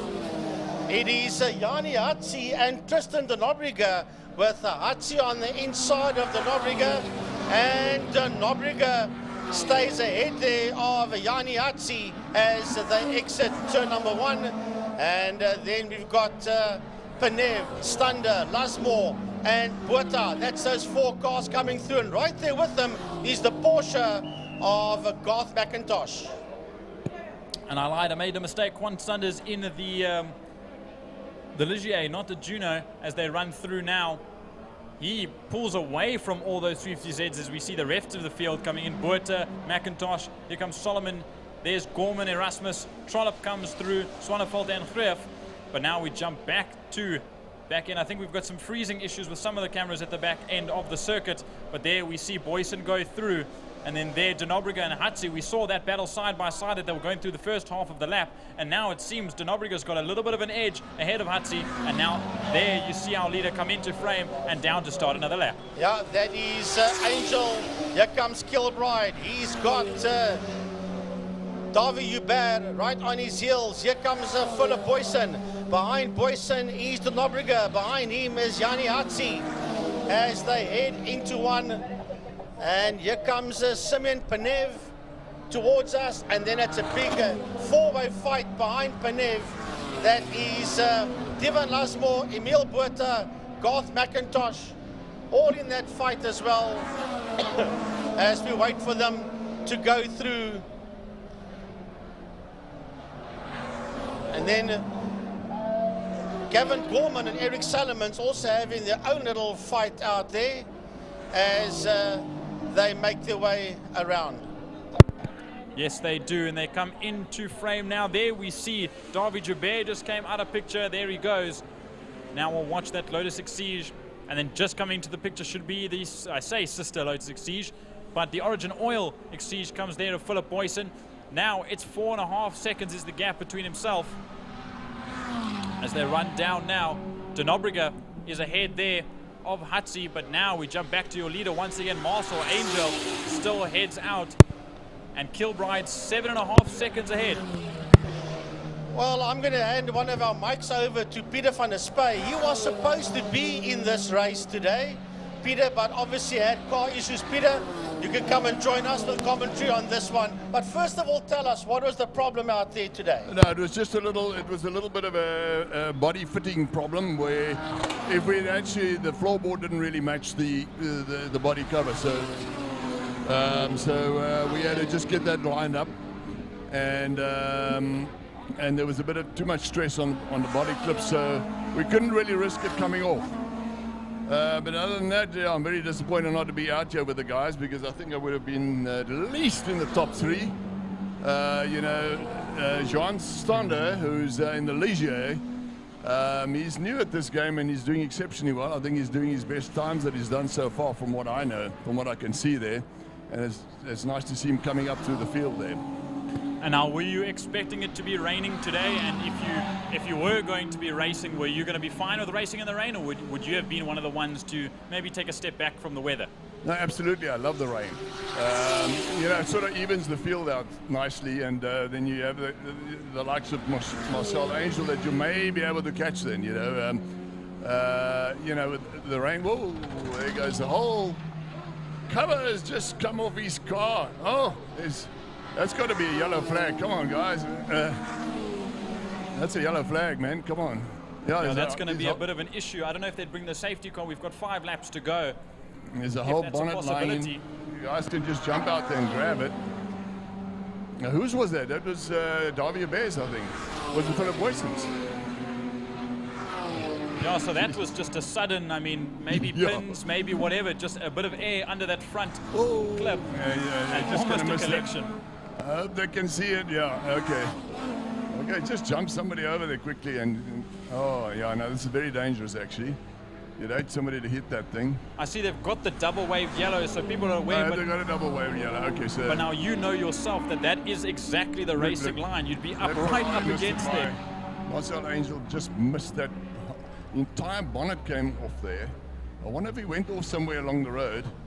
Oh yeah, you got 2 guys together. Okay, that's good. They can at least sneak through. Sure. No, the rain is a good thing. Oh, turn out the way here. You see, now there's a body panel coming off. That's exactly what I was talking about with my car. We feared that there would be too much stress on the body panel, and then one is actually scared that the body panel comes off. 2 problems, you know, if it's with the Ligier and the Juno, that all forms part of the structure, the stability of the structure of the car. Now with that, if your rear end of the Juno were to come off mid-race, would that completely throw the balance of the car out? Yeah, 100%. Or would you still be able to go around? Yeah, very slowly. You know, you can imagine all the torque in the car. They got it out, okay. That's awesome. Yeah, you know, the torque and the twisting of the frame, you know, although they're very rigid, but you take that whole part of the rigidity off the car, you got trouble, you know. So it looks like Marcel is up front here, and Connor Kilbright is. There we go. That's Marcel Angel. He's just leading properly, and then who's running second here? Yeah, coming through there now. Okay, 13 seconds behind, so it's a pretty tight race in the middle of the group. Let's see, where's Johan Stander? Has he made his way up? Is he up into, where's his position now? Okay, he's got 2 guys to catch. Well, Denobrica and Hatzi, and what times are they doing?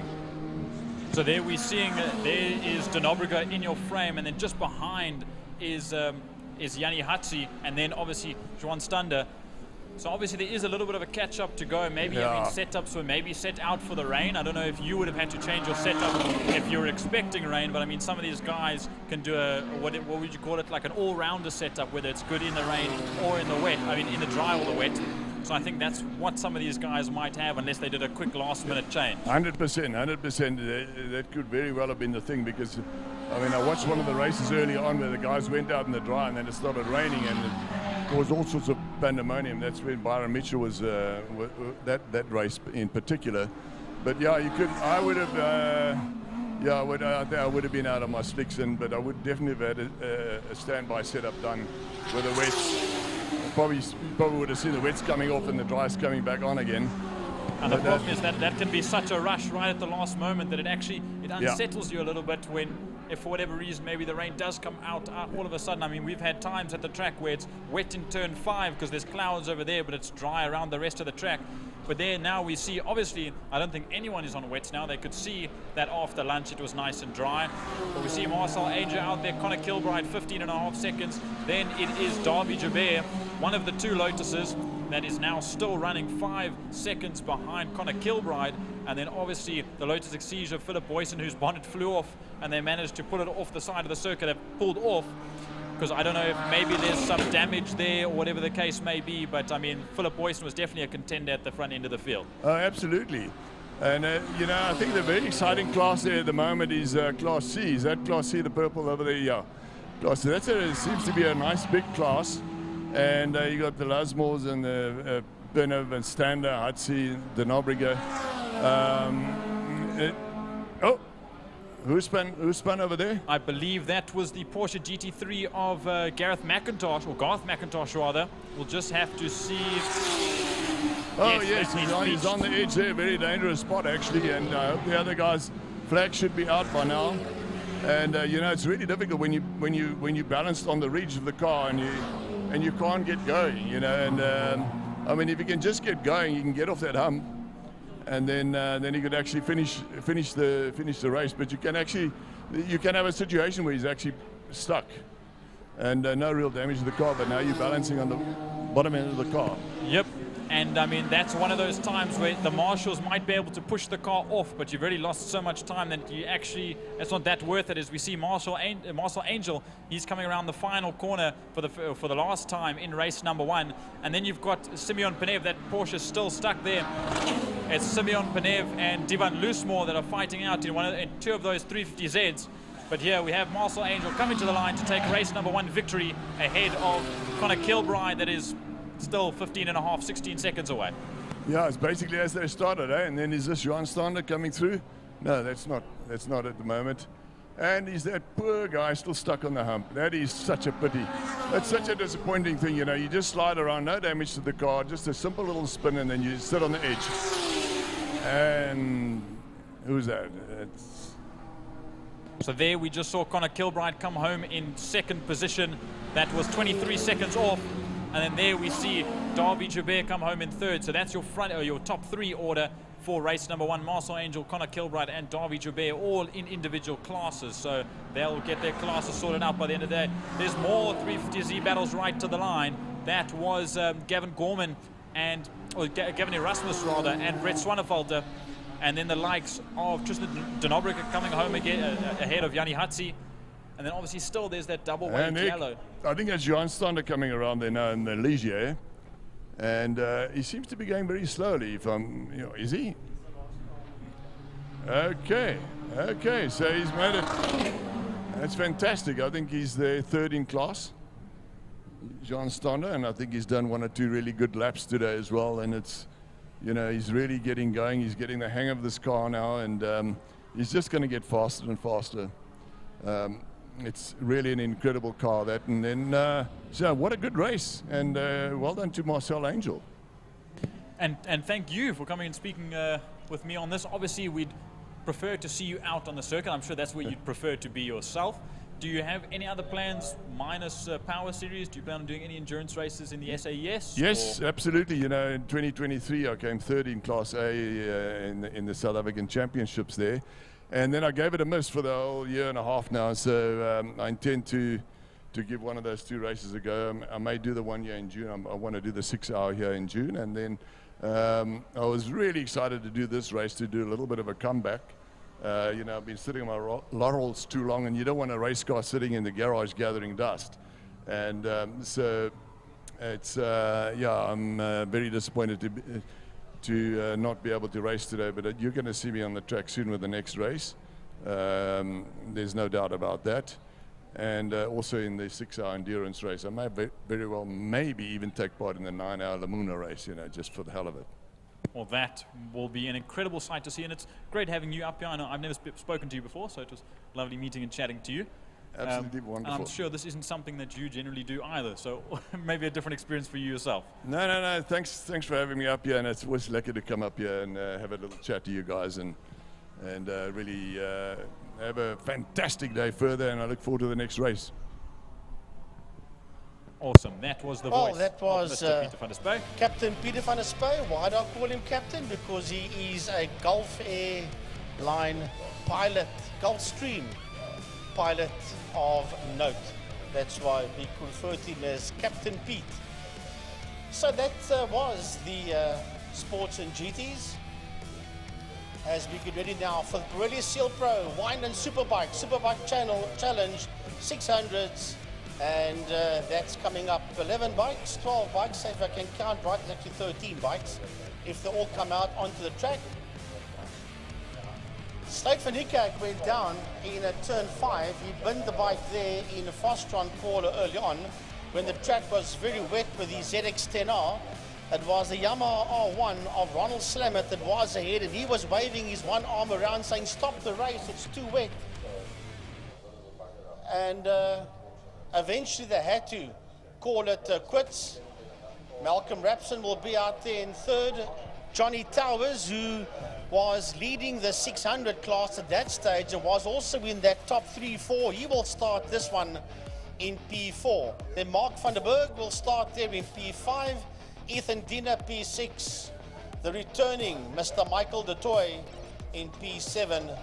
And then have a look and see if everybody else is going to be out there. Remember, the track is dry, so they can put on those slick tires. Dion Ebel, Daniel Frost, Paul Rulu, Samkelo, Luwani, Wayne Arendse, and Babano and Tasana. And Let's see if they're all there. You were just speaking about Slate van Niekerk and Ronald Slamet.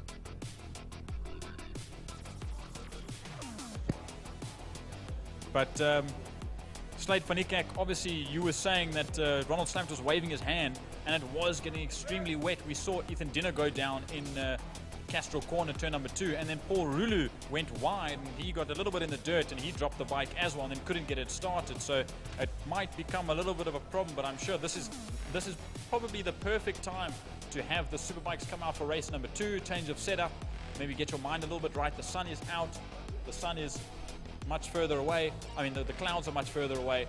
So now I think, and what I was going to say now... I'd like to think the clouds are further away, not the sun. Otherwise, we are in deep trouble here. This is end of days. Frankie, the sun had to move away. Yeah.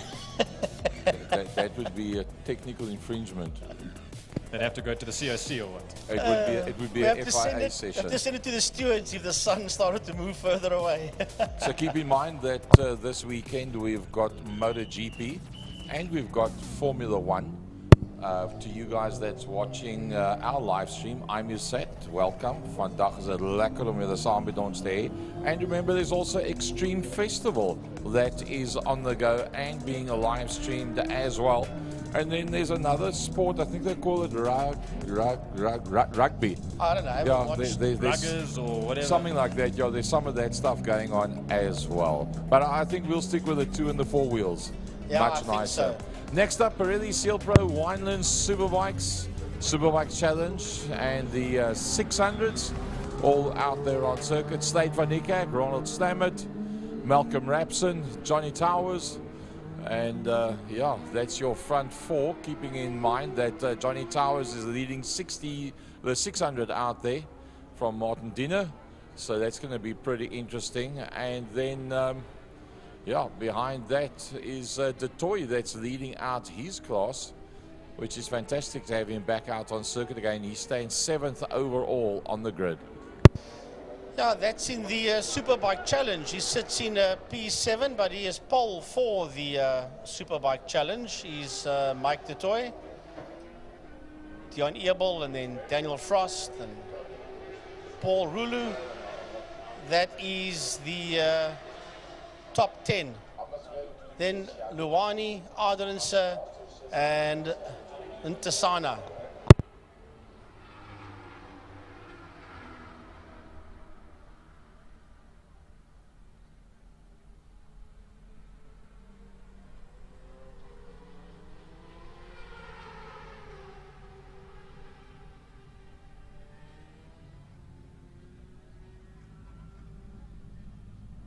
Right, so the bikes are becoming, there's Wayne Arendse on the 33. You can see him line up in his position, and that will be P12 for Wayne Arendse.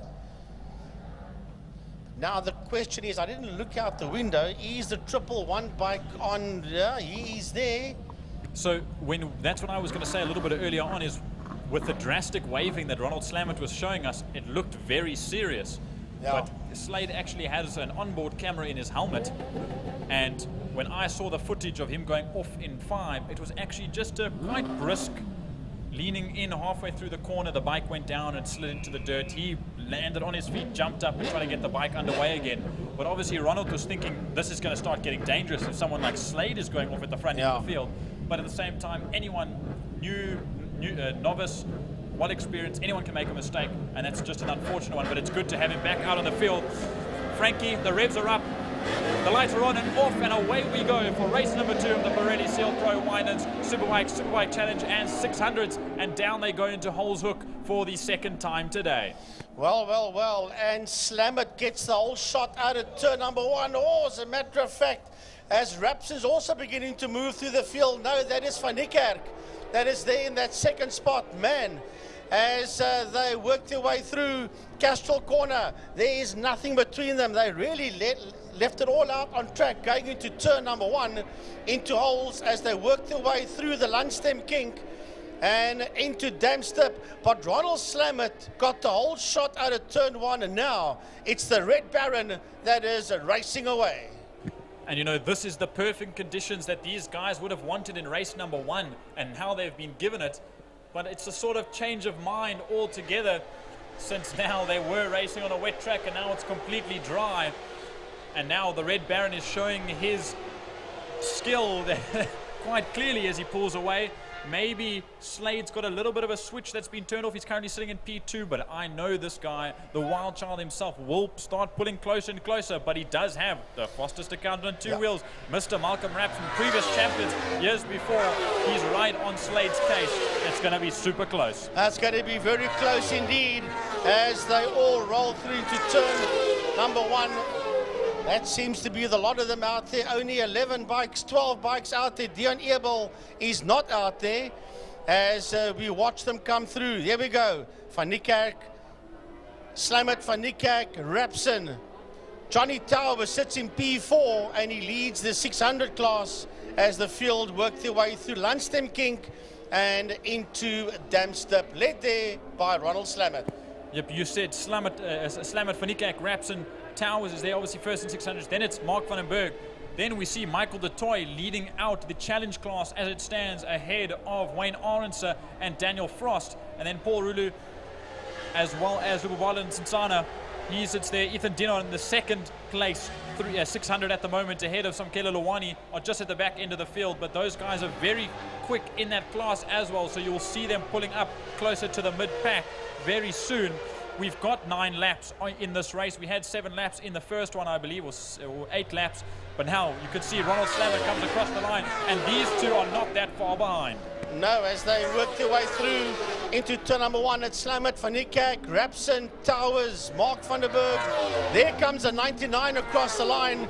That is Michael de Toy, and you see Daniel Frost coming through as well as the leader, Slamet, Van Niekerk, Rapson coming through, Towers, Mark van der Berg, different line there for Mark going into turn 2.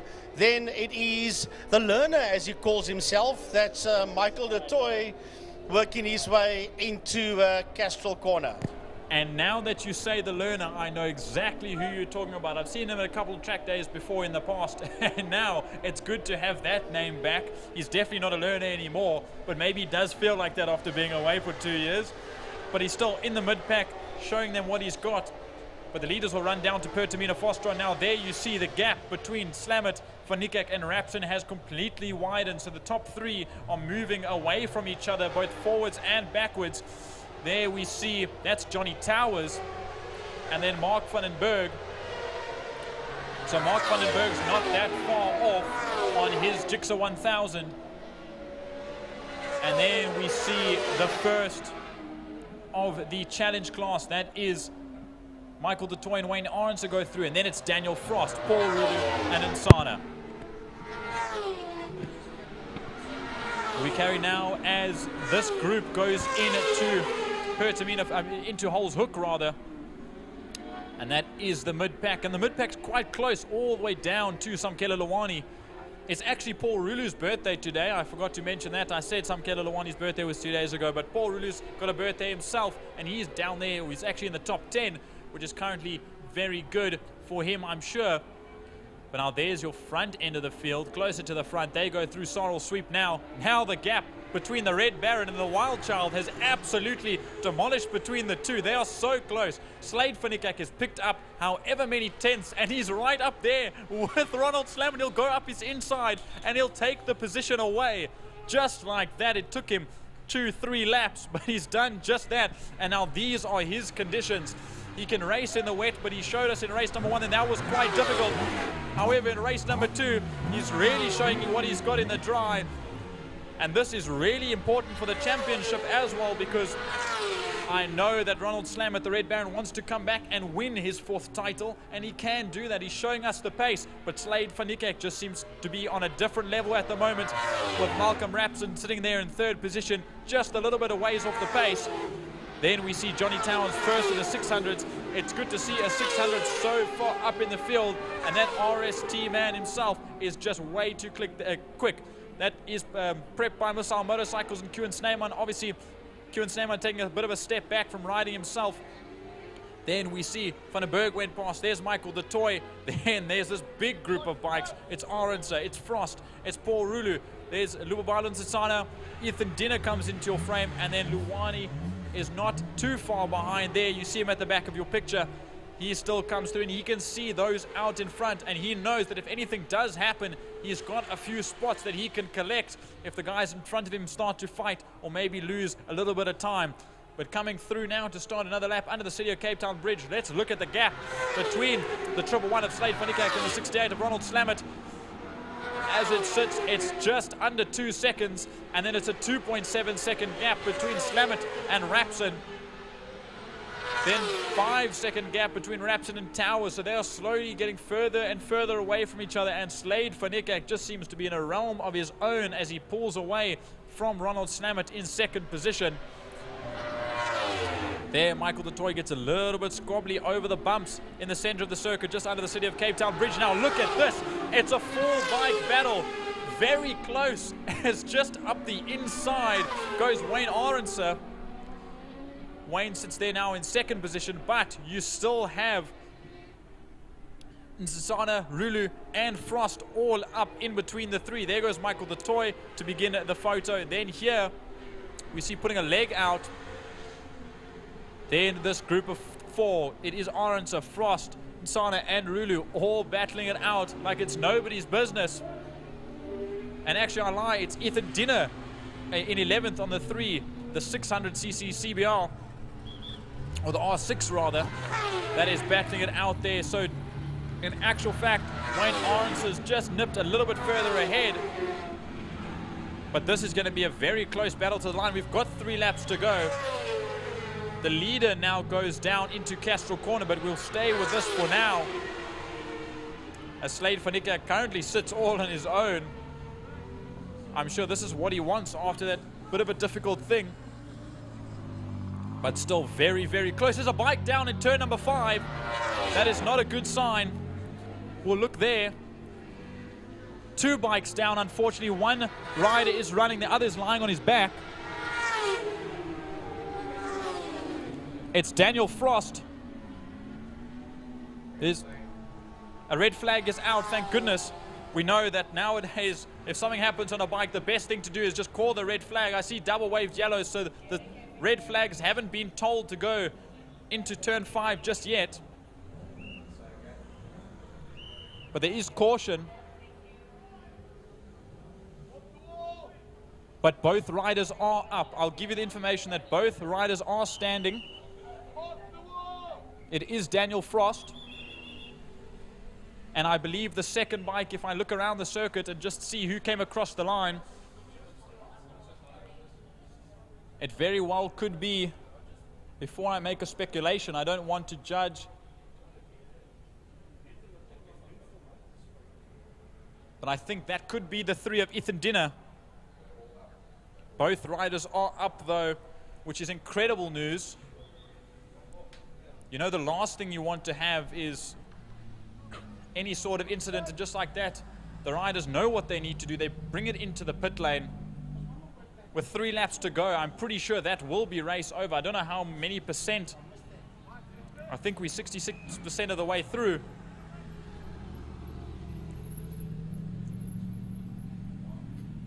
But that was a bit of a scary moment. I think it was one of those things that we've had before in the past where you can't have a group of 4 bikes going for the same area at the same time, because someone's going to come off worse hand. And we had to come off worse hand, but I would say in the best possible way. Both Ethan Dinner and Daniel Frost standing up. I can't tell you what the conditions of the bike are, but I think all that matters is the condition of the riders, and both of them look to be okay.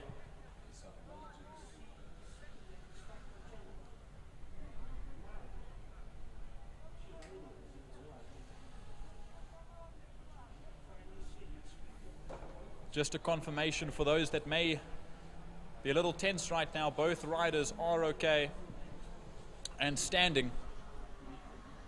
And you'll just have to give us a minute or two before we get confirmation if the race has run its course and if they won't do the rest of the last 3 laps, which in my opinion, they started with 9. They got through 66%. I don't know if they have to get through 77% to continue the race, but give us a few minutes, they'll clear up, and then we'll get some information from the officials, and I'll get back to you as to what the rest of this race, if at all, will look like.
So just some information to all of those. That will conclude the CL Pro Winelands Superbike Challenge and the 600s. They completed enough of the race that they needed to. We had Mr. Gerard Frey upstairs with us. Obviously, he had a bit of an unfortunate incident himself, non-bike related, not that long ago. So he'll be out. He'll be out of racing for a little while.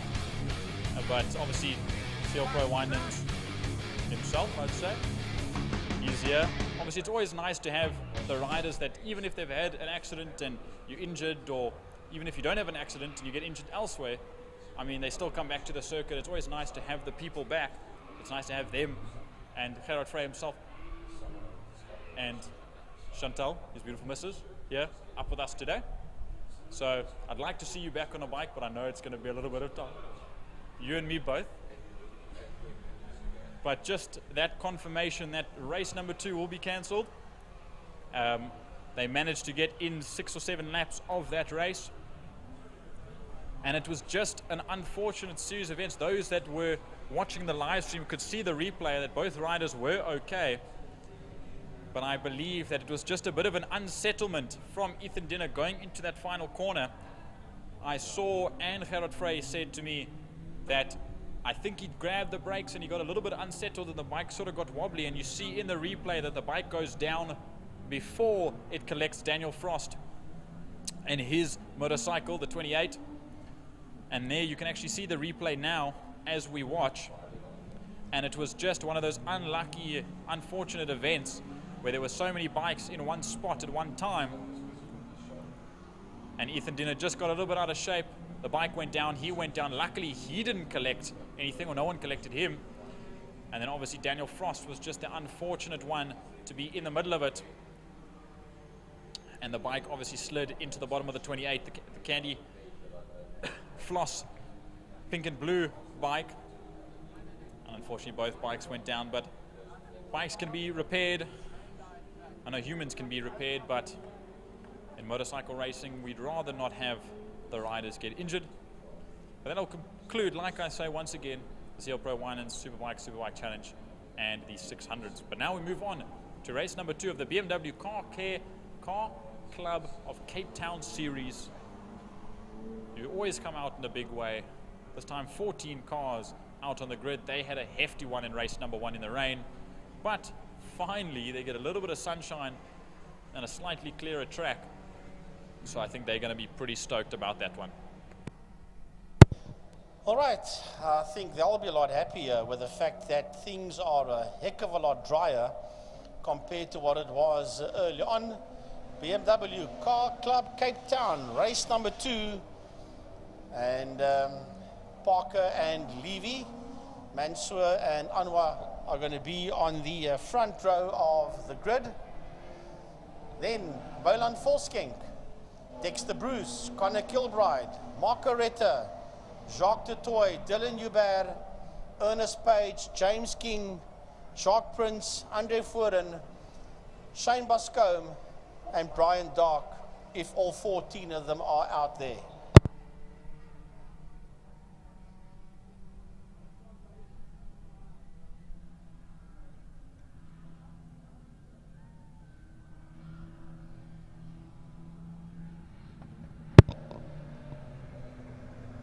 Well, there were more than 14 cars that entered initially. I think there was about 19 on paper.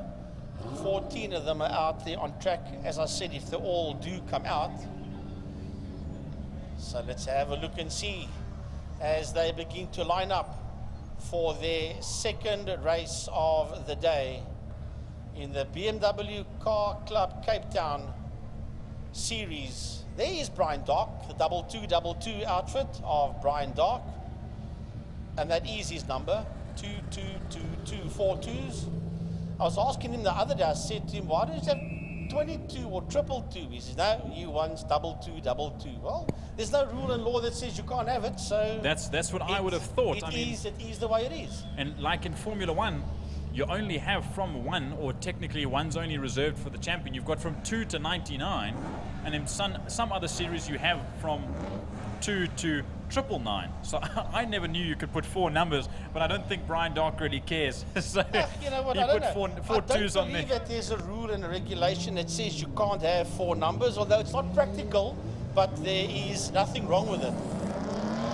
It makes it a little bit more difficult for us to read the number out, but still a cool little thing to see. There we see, I was speaking to you earlier, that Andre Furen is out there in the 501. It used to say 86, which was his car's number, but that is the old Manus Haysalman 501. Probably find it just entered under 501 because the number is on the car, so let's just enter under 501. And now I'm curious to see what this is going to look like, because if you remember in race number 1, we saw the likes of Mr. Marco Retta and James King fighting right at the front of the field with Mansour Parker. And now it's completely dry weather, so those on slicks and semi-slicks are going to differ quite substantially. Yeah, they were out there, and Ernest Page was also part of that group of cars as well. And it was Levy that was there with them. Levy was in the front row with Parker. Parker disappeared down the road, initially with Dexter Bruce. And then when Dex pulled out of that one, there was nobody to catch Mansour Parker. So let's have a look and see who's who out there. Wayland Volskink was also in that battle with the likes of James King and Marco Retta, for that matter. So we'll pick them all up as they work their way around. They're heading out of Saddle Sweep onto the back straight. And pretty soon this one will be underway for 8 laps.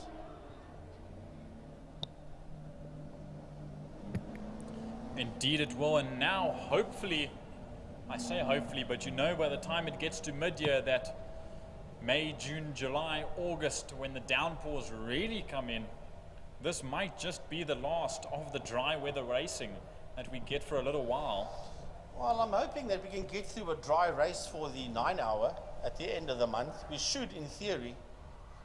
But that I also don't think they mind. It's Cape Town weather. Anything can happen, eh? And you can never call it. I was reading from Tuesday and Wednesday already, saying that there was 100% rain on Saturday, and then all of a sudden we get to Friday and it said 60% and 20%, and then another 60 at 3 o'clock. But now we're coming to 3:15, and the race is dry. Frankie, take them away. Mansour Parker will lead them off the line as away they go. Heading into turn number 1, Mansour Parker, Anwar Levy in second position. Third will be Wayland Volskink. Driving around him on the outside is Dexter Bruce, as the rest of the pack are just stuck in there. Behind Dexter Bruce, we have got, look at these cars coming through there. Marco Retta is in that fight as they go down. Right behind Marco Retta, I can see Dylan Joubert. They're all piling in there. Connor Kilbride is the one that went wide, and he's released Retta, and right there with him is Dylan Joubert. I see Ernest Page has some serious front end damage, and he just pulls straight off the circuit to the oval side, so he's run into the back of someone. I wouldn't be surprised if he had ran into the back of Connor Kilbride, and that's what sent him wide. But we'll have to see a replay. It makes sense, but let me not speculate, but we'll watch as the rest of the field runs through Sarl Sweep, and now they start to split up. We see Parker, Levy and Volskink in the Foster front 3 cars start to pull away from the likes of Bruce, Kilbride, Marco Retta, and then Detoy Joubert. Page has obviously dropped out, and then James King, who sits in D and E class between the two, but there is your leaders. That's Mansour Parker, that sits in P1 from Anwar Levy, from Wayland Volskink, from Dexter Bruce. Then behind them, it's Connor Kilbride. That's the first 4. Connor Kilbride has got Dylan Joubert right there with him as the field goes through into turn number 1. But these 4 are beginning to pull away from Retta, Joubert, Kilbride and King. Yeah, now they'll start widening out between the classes, and this is where we start to get our tight little group battles, which is always nice to see. It's either a pair or a trio, and I think here is one of the trios, not even, maybe even 4 cars. Marco Retta, Dylan Joubert, Connor Kilbride, and then just behind we saw him go through frame, James King. And then we have this little, funny enough, these 3 are Rallycross guys, some of the E36 Cup and RX36 guys.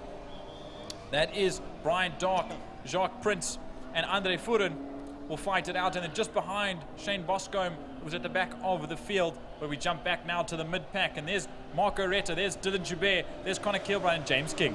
Yeah, that's that fight in that mid-pack, as Gary was saying, but the leaders are going down into turn 5, into Pertamina Fostron. It is Mansour Parker right on his case. There is the sister BMW, that is Levy. Then it's Wayland Volsking, followed there by Dexter Bruce.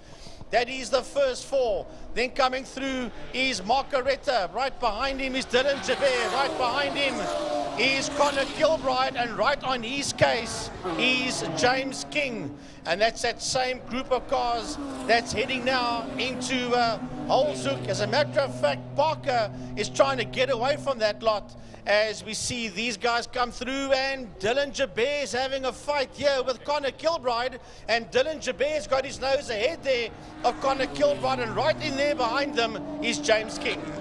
And not even that, we're looking at the midfield now, but there is some chopping and changing at the front end as well. I saw Wayland Volsking got past Anwar Levy, but this is still a big one between Brian Dark and Jacques Prince. Oh, sorry, I lied. It's Brian Dark and Andre Furen between the 222 and the 501. Some pretty difficult numbers to read out. But there they run through. There's Dexter Bruce in Class D, the leader of Class D at the moment. Then Marco Retta, then Dylan Joubert. Then we see Connor Kilbride and James King. So there's 2 groups there. It's D and E combined between the 4 cars. So that's really making a massive mix-up. Yeah, that's from Retta all the way down to King there in P8. That's a group that you're seeing there. And with them, of course, is Connor Kilbride. And just ahead of them is Marco Retta. Just behind him is Dylan Joubert as the front runners working their way into where is Dexter. There Dex is. He's losing ground as Dex. Wayland Volsking has got up to second. He's got his nose ahead of Levy. Here comes Dexter Bruce towards us. So Levy has lost ground. Here's Marco Retta, Connor Kilbride. Behind him is Dylan Joubert. Right on his case is James King as they exit holes. Yep, there's Bruce. There's Marco Retta. And we said numerous times that, oh, Marco Retta's in a slower car. We know that he had to wait for his brakes to come in for the red car, but at the same time, I could probably go to Marco Retta when he gets out of that car now, and when he gets out of the red car, and he'll tell you that this blue Class D car is more fun to drive when you're around a big pack where you're literally on the limit all the time, and that's what this Class D and E is super helpful for. Yeah, well, D, E, and F for that matter, they're having tons and tons of fun out there in that class. So, Mansour Parker, here comes first, second, and third through your shot there now. That's Mansour Parker, Wayland Volsking, and Anwar Levy. They're getting away from Dex. That's in that 4th position. Dex is losing tons of ground to these 3 cars. That's heading into turn 1 right now. That's your leaders heading into holes. Parker, Volsking, and Levy. There's a massive, massive gap. Before you saw Dexter just come into your shot there now before the pan went into turn number 1 into Holzoek. So he is losing. He's 9.7, almost 10 seconds behind this fight for P1, 2, and 3. And we saw in the first early couple of laps, the first 2 or 3 laps, maybe even the first 4 laps, that Dexter Bruce was right on the tail end of the front 3. And now he's just pulled back, still doing around the same lap times, the low 126s and the high 125s. And then not that far behind, we see Marco Retta's doing a 25.9. So we've got 4 laps to go, 3.5 laps to go. It's a possibility that Retta and Connor Kilbride can catch up to the back of Dexter Bruce come the end of this race. And it's a 121.847 for Mr. Levy. Anwar Levy is the man that set the quickest time. Right, let's have a look at this lap. This is P1, 2, and 3 heading out of turn 5. It is Parker, Volsking, and Levy. Remember that Dex was 9.7 seconds behind this lot. You got a challenge. You got a challenge for second. You got a challenge for second as Levy gone back into second? No. They are still side by side, but Volskink, for now, is holding on to that second spot. That's a good battle to watch until the very end, but here we see Dexter Bruce will come through, and then there's another battle. Like I said, I don't know if they're going to close up to Dexter Bruce, but look at Marco Retta and Connor Kilbride in the two very equally matched BMW E36s, both 2.8. The 3 to 8Is are incredibly versatile in this kind of racing environment, and that's exactly what's happening between these two. They're both so well equipped, incredibly prepared by NDT Racing between the two of them.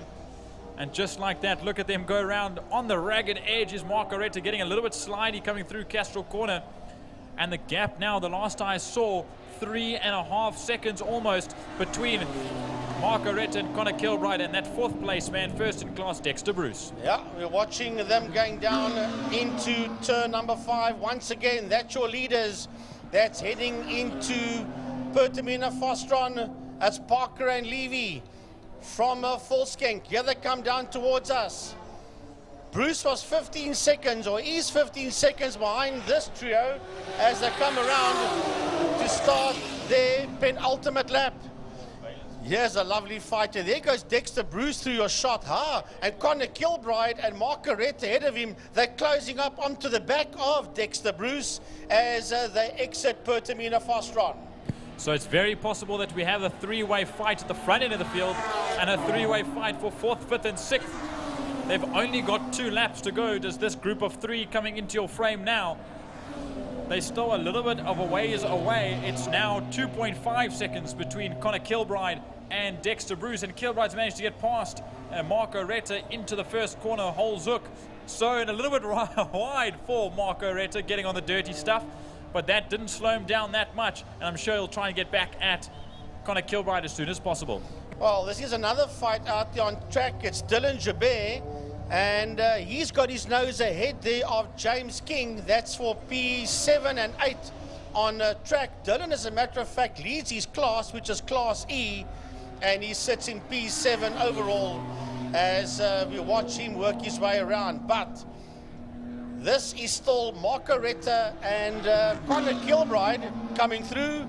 Then we've got Dylan Jabert, and right there with him is James King as the leaders head into turn number 1 to start their final lap.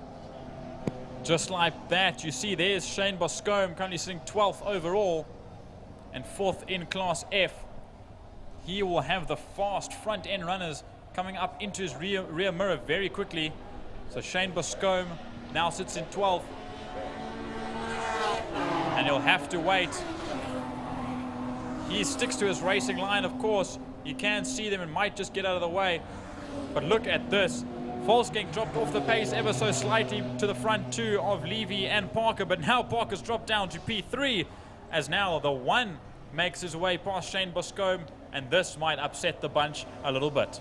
Not that much. Shane is keeping right out the way. As a matter of fact, it might have hassled Mansur Parker a bit, although he does eventually get past him. And the gaps are big between 1, 2, 2 and 3. As a matter of fact, as they work their way down the back Killarney straight towards Pertamina Fostron. And I think with less than a quarter lap to go now, it's done and dusted. It'll be 2 out of 2 for... No, it's Levy that sits out there in P1. And Parker, and remember that Parker won race number 1. He's going to finish either 2nd or 3rd here. As they cross the line, it's going to be 2nd. He will cross the line ahead of Volskink. Will Parker. Levy wins this one. We're waiting for Dexter Bruce to come home in that 4th spot. He is far down the road. Here he comes toward, as a matter of fact, Connor Kilbride. Oh, look at it, it's a sliding Marco Retta coming out of Fostron corner. So Dexter will get to the flag just ahead of Connor Kilbride, who was just ahead there of Marco Retta. And here comes Dylan Jabert and James King working their way to the checkered flag for P6 and 7 overall. Some definitely some good racing amongst the bunch. Very unfortunate that we lost out the likes of Ernest Page. He's had some terrible luck this weekend. First of all, with the brake, the seal issue that he had yesterday during qualifying or during practice, I believe, just before qualifying. They managed to get that sorted, and now he's had a bump on the nose, which I'm sure you'll be a little bit unhappy about, but in such a tight space, he couldn't do much. But there's still a couple of cars live on circuit. Yeah, this is Brian Dark in the 2-2-2 making his way towards the checkered flag with Andre Fuhren in there just behind him. These people come all the way from the Doorings, Orchard Engineering. Does Brian and his wife Barbara. And then we've got finishing is Fuhren, and Jacques Prince is the last man on the lead lap to take the checkered flag. Boscombe was the only one that was lapped, and Tatoy did not make it, and of course a DNF out there for Ernest Page. Wow. So still some brilliant racing, even though they were quite spread out. I mean, like I said, it's always going to happen, unless it doesn't happen, where guys start to get bunched up amongst themselves and we miss out some competitors.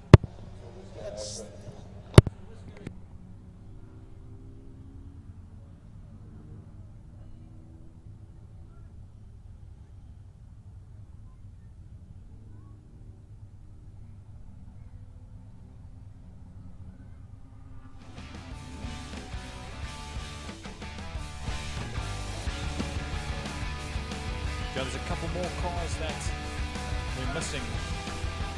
Obviously the likes of Nyan du Toit and Marco Retta in his big red beauty that is the E46 Turbo.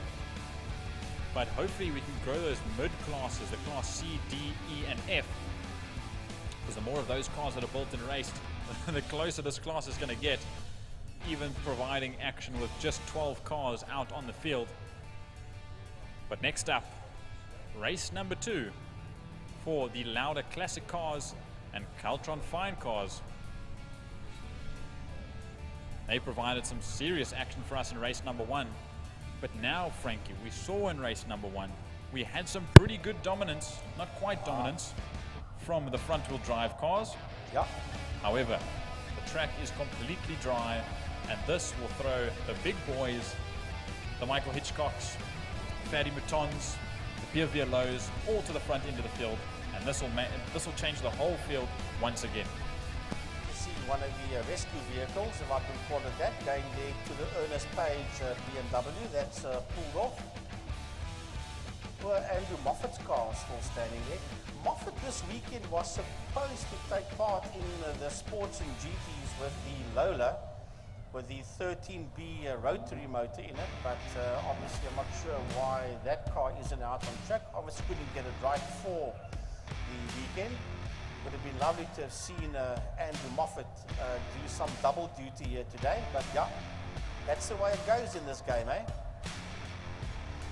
So, replays for those folks at home that is watching the replay. Big thanks to Stephen Rhodes and the whole team of IMUSAT for giving us, as usual, fantastic streaming coverage.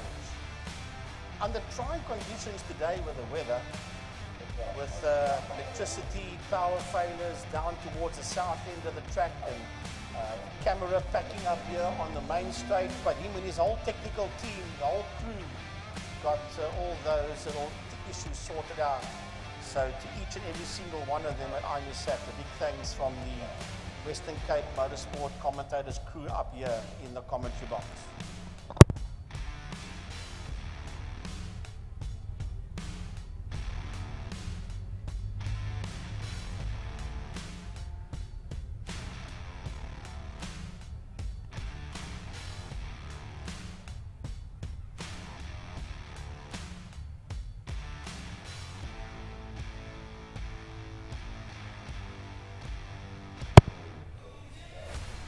Welcome to Line Property Management, where the efficient management of your community scheme is at the heart of everything we do.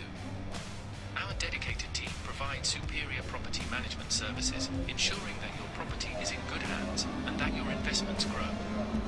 With Line Property Management, experience vibrant solutions, transparent communication, and a squeeze of innovation in every interaction. Call us today or visit Line.Cape Town and let's cultivate your community scheme's future together. Line Property Management, leading, innovative, motivated, energetic.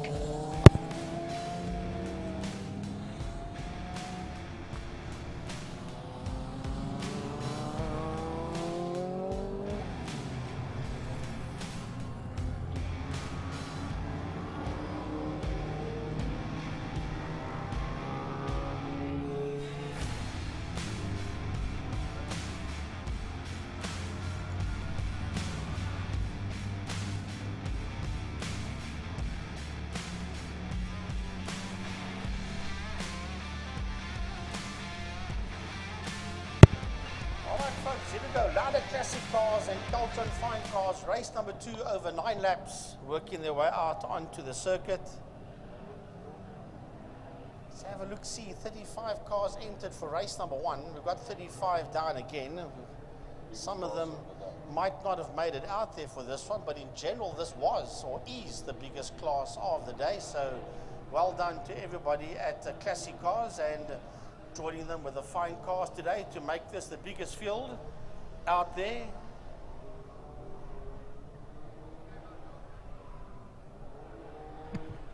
Yeah, and these guys consistently have the cars up and running, and I even see in there might just be a Corvette Stingray of Robin Forbes that sits at the back end of the field. I saw it out in practice and qualifying yesterday, but I don't think it lasted very long before it went back into the pits. And I don't remember it being in race number 1.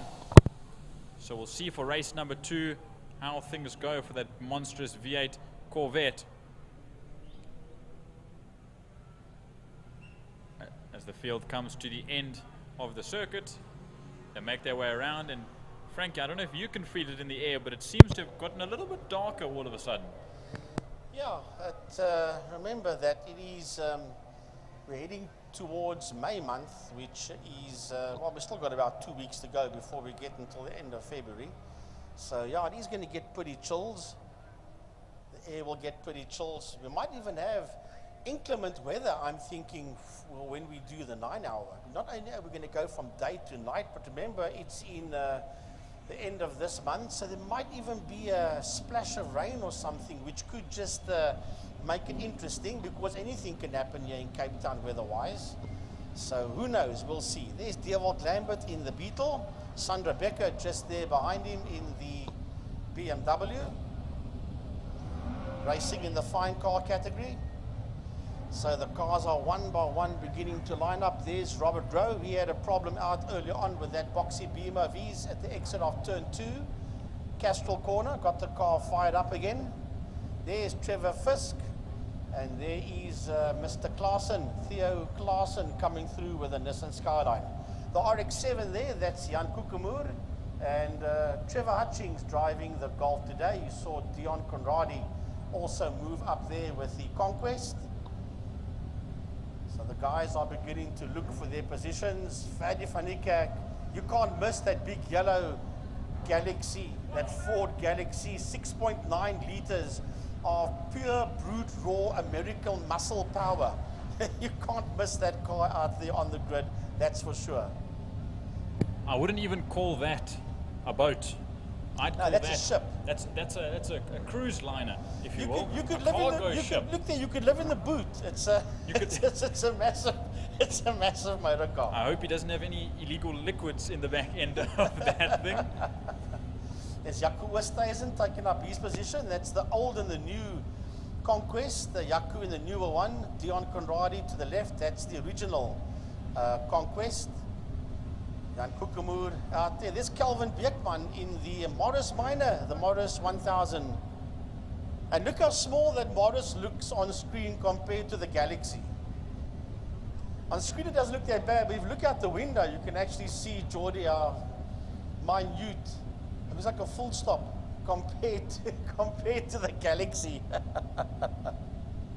Well, in actual fact, Frankie, it's probably about half the size of the car. So you could probably fit 2 Morrises into one grid spot of the Galaxy. Put the Morris on the back seat of the Galaxy. In the boot, why don't even you? The boot, yes. So we'll get ready to get underway fairly shortly with Trevor Momberg on the front end of the field once again. And great to see Trevor out at the front, but the difference is that it's not raining this time around, Frankie. So will Trevor Momberg stay in that front position? I see some waving there from... That may be Trevor Fisk. It may be Trevor Fisk indeed. As he maybe he's pulled his hand away and everyone's pulling away. If he doesn't pull away, then we'll see. Okay, he's waving his hand a bit more. I don't know if that car... Yeah, 27, it is Trevor Fisk, yes. It seems that car's maybe stalled on the line. Yep, that car is not getting away under its own power. But they'll throw the yellow flag out, and the fire and safety vehicles at the back end of the grid will just try and give him a push and see if they can get Trevor Fisk up and running once again. Oh, let's see, they're going to push that car off the grid, yeah. That's a pity for that one. So that bet is out of the picture, it seems. Yeah, well, that bet, somebody's 10K is safe. Absolutely. And Louis Powell just gets to race at the front of the field once again. So I think there's a bit of a breath of fresh air for Mr. Walker. Yes, Michael Walker. So that's one car down out of the 35 that was set to run through this grid. With a couple of others, I think we see Arnold Lambert, who wasn't out in race number 1 in the fine cars. He's out in that beautifully prepared white, orange, and red Scirocco. Oh, and then obviously the Stingray. I was going to say, we stick to that shot, you would just see the fine cars coming through the background. But we'll stay with them here as they make their way up the straight, the Tigerberg straight, towards turn 4. Now, I was thinking Golden Highway, but that's no Golden Highway today with this cloud cover that we've got over Killarney. It's the grey highway, if anything, Frankie. Oh, it is indeed, eh? So there you see that lovely Scirocco in the hands of Arnold Lambert. He's at the back of this fine car field, led there by Lambert and by Becker. Then we've got Tischendorf, and you just pick up the red and yellow Scirocco there in the hands of Arnold Lambert. And then someone we forgot about, sorry Justin Brown in an Austin Healey Sprite. We don't see those often, but when we do, I believe there was a green one that used to race here. Yes. With the likes of, who ran the Morgan? Mr. Alexander. Dave Alexander. Dave Alexander ran the Morgan. Obviously Roger Lewis isn't here in the MG. But here we go, race number 2 for the Lauda Classics and the Caltron fine cars. Trevor Momberg leads them away. The lights are on, the lights are off, and away we go for race number 2. There's a massive turbo. I think it's one of the Mazdas. And it's Pierre Vialot that's slowing right in the middle of the field. Is there a problem for the rotary? That was, I think, the rotor that said no more, because he's slowing right down. And that is not what a rotor must sound like. And yeah, he's in trouble. That was the rotary motor that maybe one of those seals that's gone on the rotor. And if that's the case, that is the end of the show. And I'm not saying it is, I'm saying if that's the case, that will be the end of the show for Pierre Vialot. Yep, the Wankel has decided to give itself away, and he will just keep to the side. He'll pull off just a little bit 2 tires on the dirt to get out of the way, but I think he just wants to try and nurse it back to the pits. But he's definitely dropping down the field by a huge margin. But just like this, yeah, that car is revving in its own, so maybe something wrong with the gears or the clutch or something like that, and he can't get into gear right. But now, just watching, there's the mid-pack, the likes of Fadi Mouton, there's the Galaxy, there's Jan Kukumur, Dave Rowley, they go through, there's Forbes in the Stingray, there is Pfeiffer. Then we jump back to the front as they come to complete their first racing lap. All right, here we go. It's Trevor Momberg. Right behind him is Louis Powell. Then it's Brian Evans, Wayne Rosser. He's right there as well. Michael Hitchcock will round off that lot. Here comes that big V8 Mustang. Then we've got Wayne Lotter. Wayne Lotter's the next man through. Behind him is Lane Hutchings. Behind Lane Hutchings is Ian Richards. Followed there by Bruce Evan Taplin. That's just a few of them that is heading down into turn number 1. Then we've got Trevor Hutchings, Mouton is coming through. Here comes Ferdi with that big old Galaxy that is right there with Grant Fourie in that Mark II Golf. Yep, so the mid-pack is completely stuffed at the moment. It's all compiled between all the classes. That Galaxy is getting way out of shape, but collected himself. He's got the likes of Trevor Hutchings and Fadi Mouton to get past, but there we see Lane doing incredibly in his father's Scirocco. But But here, look at the front of this field. It's Escort versus Capri. And just like that, Mr. Louis Powell of the Bull Bar himself is leading out this Classics race. When last has Louis Powell led a race? I don't want to jinx this one, but here comes Trevor Momberg at him once again. Remember, that Capri has got the legs and he takes that lead away there from Louis. Louis fights back. Louis fights right back again, does Louis Powell, and Michael Hitchcock is right in there. Wayne Rosser is in that fight as well. Here comes Brian Evans. Brian Evans behind the four of them, heading towards us. And right there with them is the escort of Wayne Lotter, Ian Richards, and Lane Hutchings. Following there is Bruce Evan Taplin. And just like that, if we jump to the front end of the field, Michael Hitchcock has taken the lead away from the two smaller fours, the Capri and the Escort, as they head into Castro Corner now. But the dice is still on between Louis Powell and Trevor Momberg. Wayne Ross is not that far behind in that Mark II Golf, and that Golf is absolutely flying as a front-wheel drive car amongst the big, powerful rear-wheel drive inline fours and the V8. It's doing an incredible job. But there we see the likes. There's Trevor Hutchings, there's Jaco Oosthuizen, there's Theo Klaassen, Jan Kokemoe, Dave Rowley. And Boetie van Sail still running a slightly better race this time around since it's not so damp. Well, here we go as they make their way through the double right-hander. That is Sidle Sweep. That's Wayne Lotter, that's in your picture there. Here comes Lane Hutchings, Ian Richards, Bruce Evan Taplin. That is that little group that you see racing down towards turn number 5, towards Fostron. Louis Powell sits there ahead of Trevor Momberg, but the man that's in front is Michael Hitchcock. From Powell, from Momberg, from Rosser, from Brian Evans. Behind Brian Evans is Wayne Lotter. Then it's Lane Hutchings, Ian Richards, Bruce Evan Taplin coming through. Then it's Van Niekerk, and here comes a galaxy of Van Niekerk. Here's Rob Rowe. He's leading the second group of cars, and with them there is Grant Fourie and the other Golf 2 of Trevor Hutchings. Yep, Grant Fourie, Dion Conradi and Jaco Oosthuizen are also in there with the Conquests. And Robin Forbes has joined them as well. And Robin Forbes. This is huge. It's a massive group of 1, 2, 3, 4, 5, 6, 7 Classics, all fighting it out for the same bit of tarmac as they head through turn number 1, Holes Hook. And once again up the Joubert Straight. They're not letting each other by. Jaco Oosthuizen dives to the inside line to try and get past Trevor Hutchings. You might make it stick in that Ravenel Toyota Conquest. That's his mom's old car, and he's really doing her proud as there he goes, pulling ahead of Trevor Hutchings right now as they go down into Dams Dip. We see there the Galaxy and the Mustang of Fadi Mouton lead out with those two big V8s. Michael Hitchcock just went through your screen. He's a man that sits out there in P1 with that lovely Ford Mustang. That's Hitchcock. Louis Powell is there in that second spot. Here comes Louis Powell. He's been kept honest there by the Capri of Trevor Momberg. Right there with him is Wayne Rosser, followed there by Brian Evans. Then we've got, look at Lane Hutchings trying to look around the inside now of Wayne Lotter. Bruce Evan Taplin is in that fight as well. We'll have a look-see. Then we've got Jared Evans. We've also got Ian Richards in that little scrap that's heading down into turn 1. This is probably one of the better Classics races that I've seen, where there's bunches all over the show. The lead group of 4 or 5 is split up, and they're just doing their own thing with Michael Hitchcock leading out.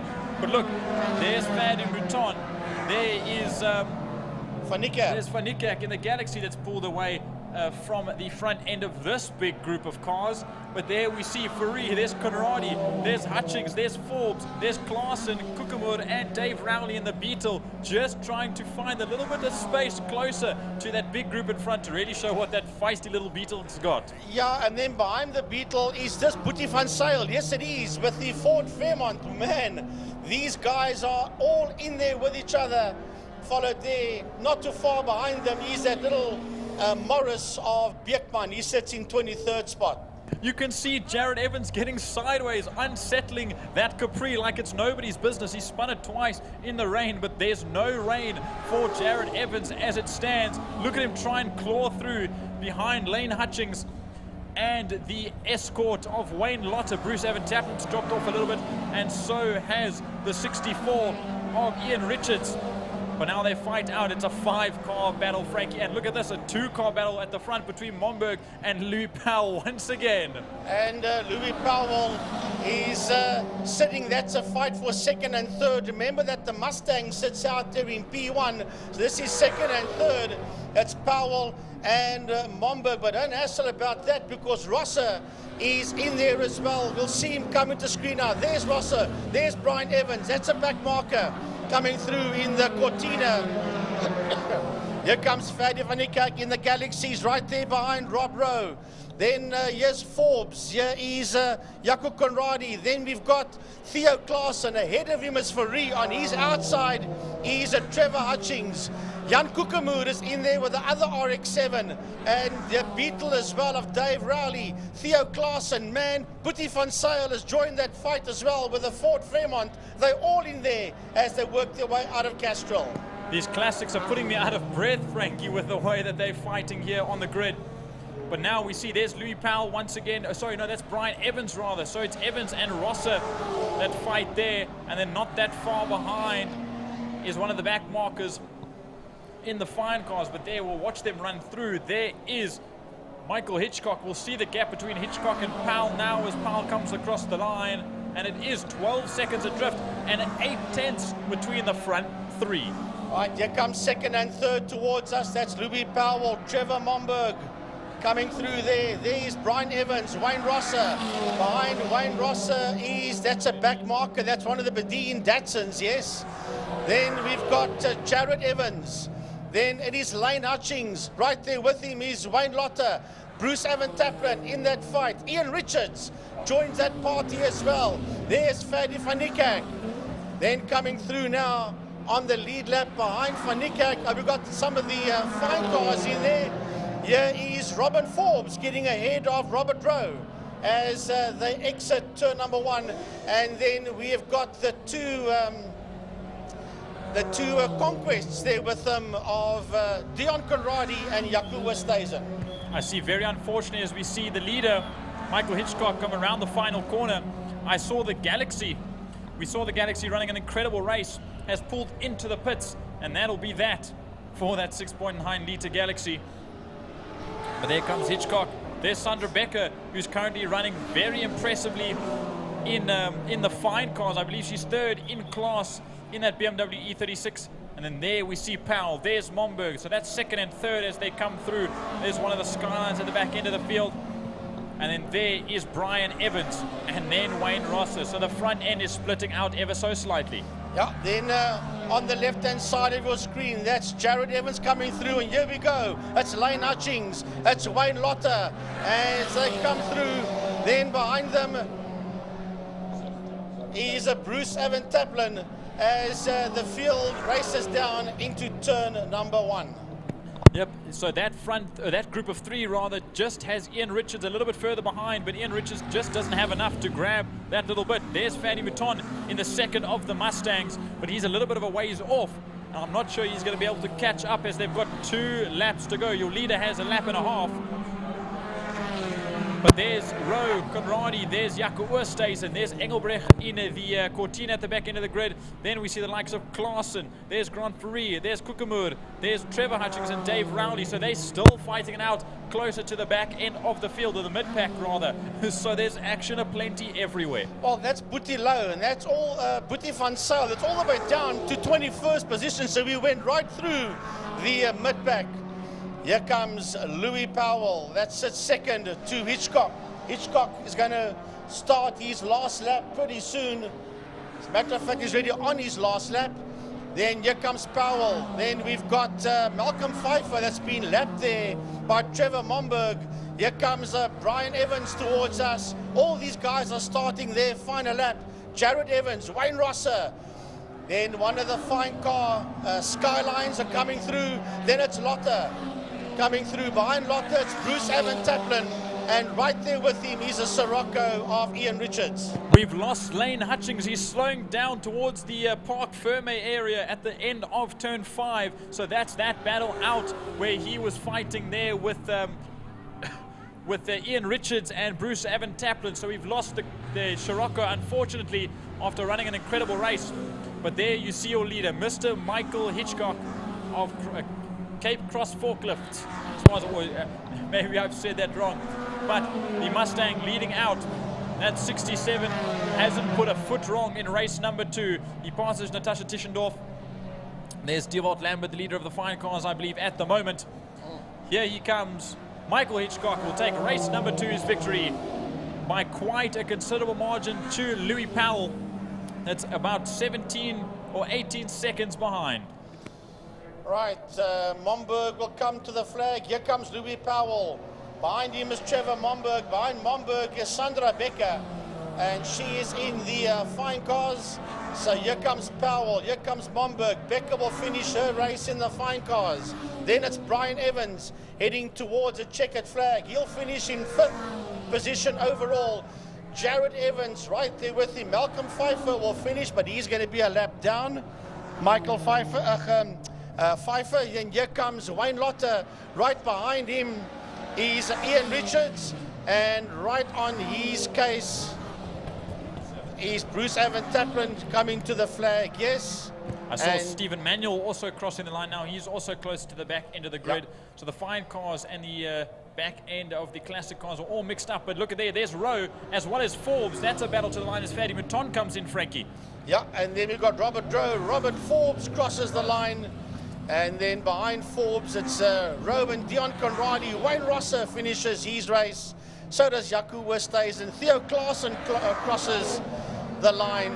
Kukamur, Dave Rowley, Trevor Hutchings finishing his race. And here comes, I think this is Jacques Blom with the Sierra. A nice little wave from Blom as he comes across the line. I think he may have been having some issues in that car. We've seen that car close into the midfield, but that was just struggling, and he's dropped down to, that was 20th, so that is quite central of the mid-pack. Engelbrecht comes across the line now to be the last car on the running lap. But wow, that was quite the classics and fine cars combination. I think that's one of the races that you've got to give yourself a pat on the back for, because that was just brilliant. So Dewald and Arnold Lambert, they came first and second in the fine car category. We'll just wait for the screen to change, and then we'll see who came third as we got the replay. Then it was Sandra Becker, followed there by Natasha Tischendorf and Justin Brown in the fine car category. But the Lamberts locking first and second out in the fine cars. So, well done to everybody out there in the Lauda classic cars and the Keltron fine cars.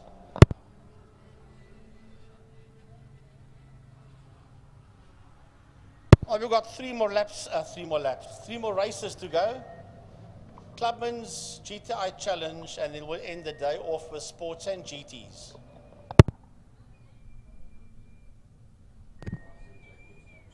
And it seems we seem to be ending the day off with some pretty reasonable weather as well, which I'm pretty happy about.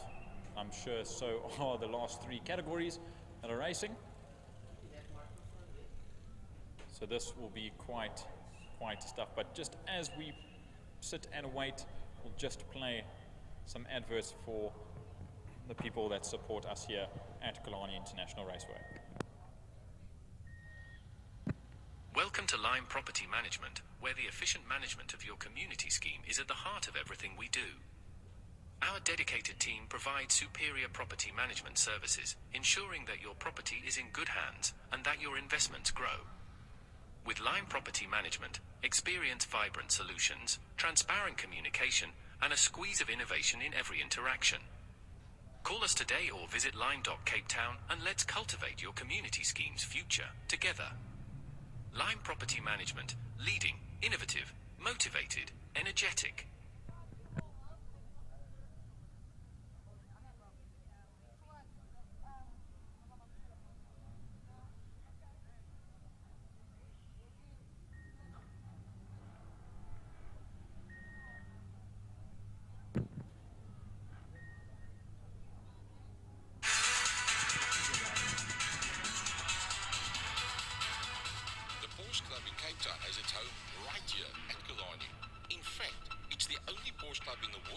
clubhouse at an international racetrack.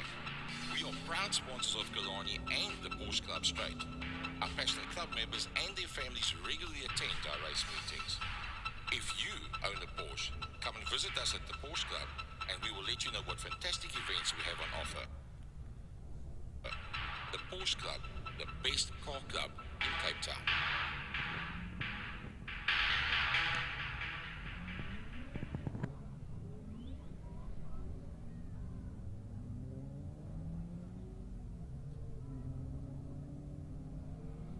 Well, not just those people, a big thanks as well to Pertamina Fostron, to Castrol, to King Tony Tools, City of Cape Town, and Smile 90.4 FM, the official media partner of the Western Province Motor Club. So, it is indeed the Thermofires Clubman saloon cars that are coming out for their opening race. Listen to me, their second race of the day. It's been a long day up here in the commentary box with limited commentary team. We've been running on skeleton crew here today in the commentary box, but we've managed to get it right.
All right, here we go with the Clubman's regional saloon cars, brought to you by Thermofires.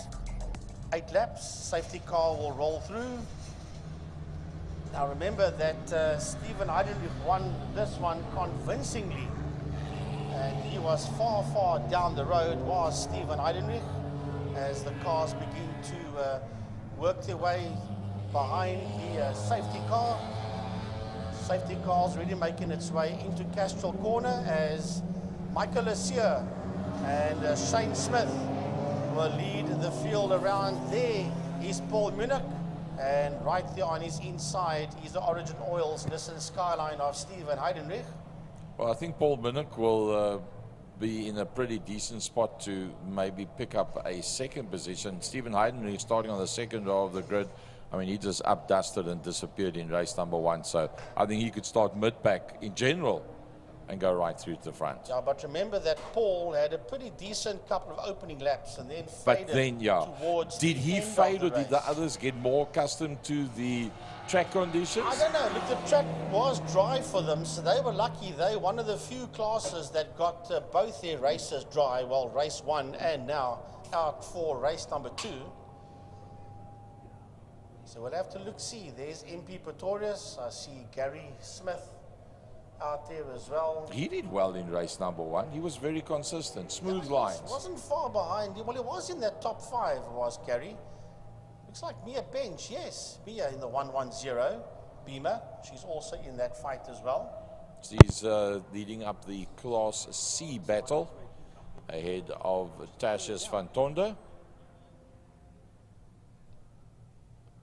Nice to see that the Sears on the front row of the grid for the Golf VW lovers. That is one of the quickest Mark 1 Golfs you're going to come across. Oodles of power. But we don't have the likes of Clint Renard out there with the Jetta.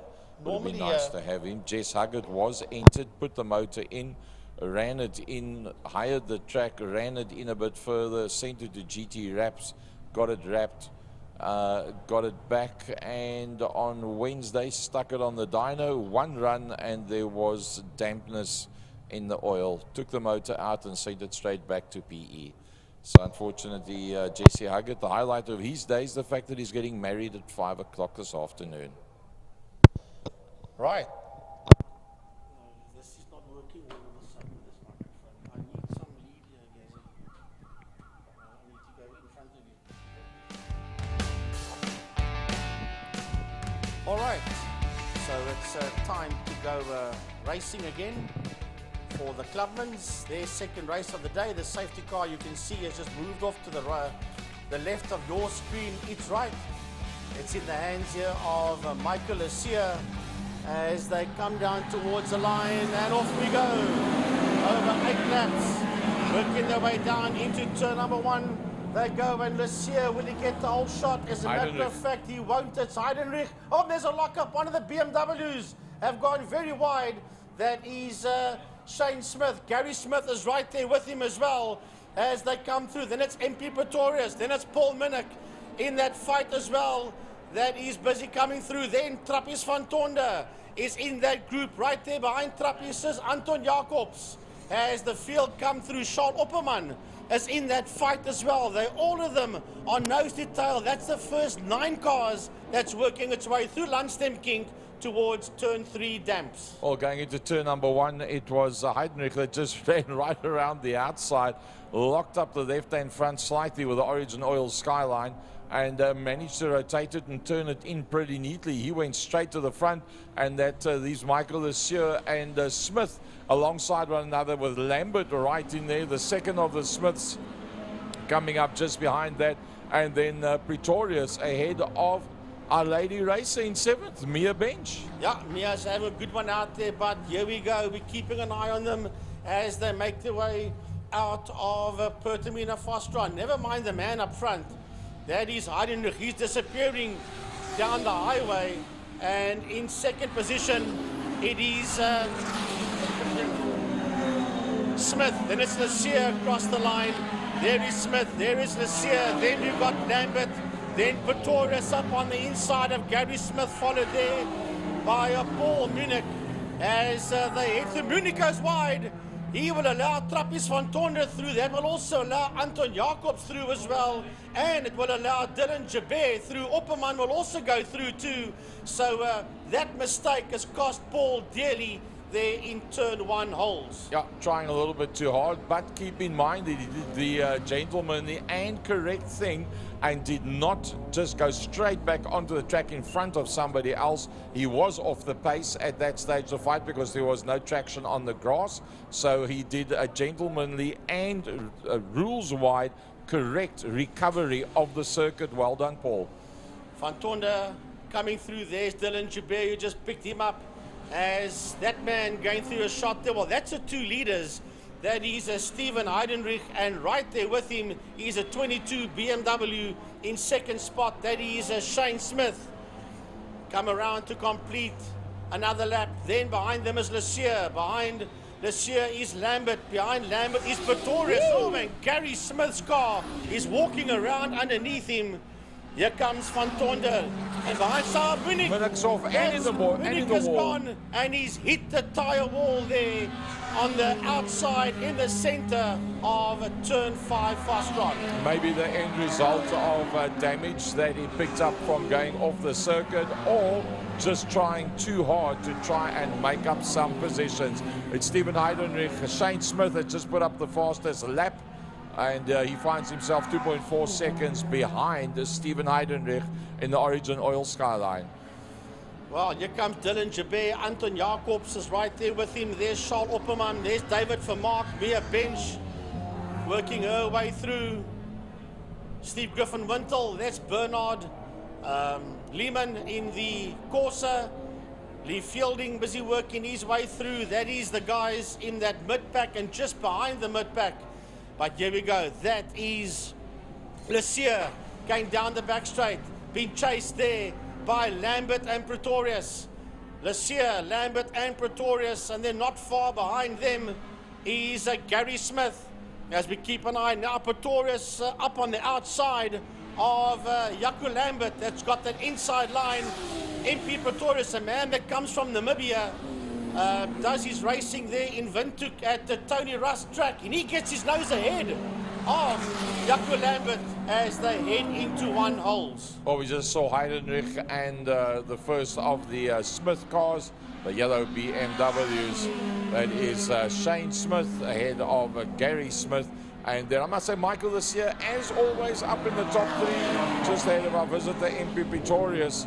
And Lambert not in the front 2 or 3 as we've seen him recently. Some good, serious, strong competition for Jaco Lambert today. Still leading out in any case in Class B. Now, not far behind him is Gary Smith in that 71 Beamer. There they come through. There's Lambert. There's Gary Smith. That's getting a lot closer to them through Dam Stip. So Jaco's losing ground to Pretorius, as a matter of fact, and he may even be in the clutches of Gary Smith. So I don't believe all is well in that polo of Lambert at this stage of the game. There's your leader, Stephen Heidenreich, going through Pertamina fast run. Whoops, see, nose end just washed away a little bit. So that just shows that he's got to push it decently hard to stay ahead of the BMW in second position in the hands of Shane Smith. Here comes Michael this year, Embry Pretorius, Jaco Lambert and Gary Smith. Then a bit of a open window in front of Trappis van Tonder. So there comes Trappis leading out in Class C.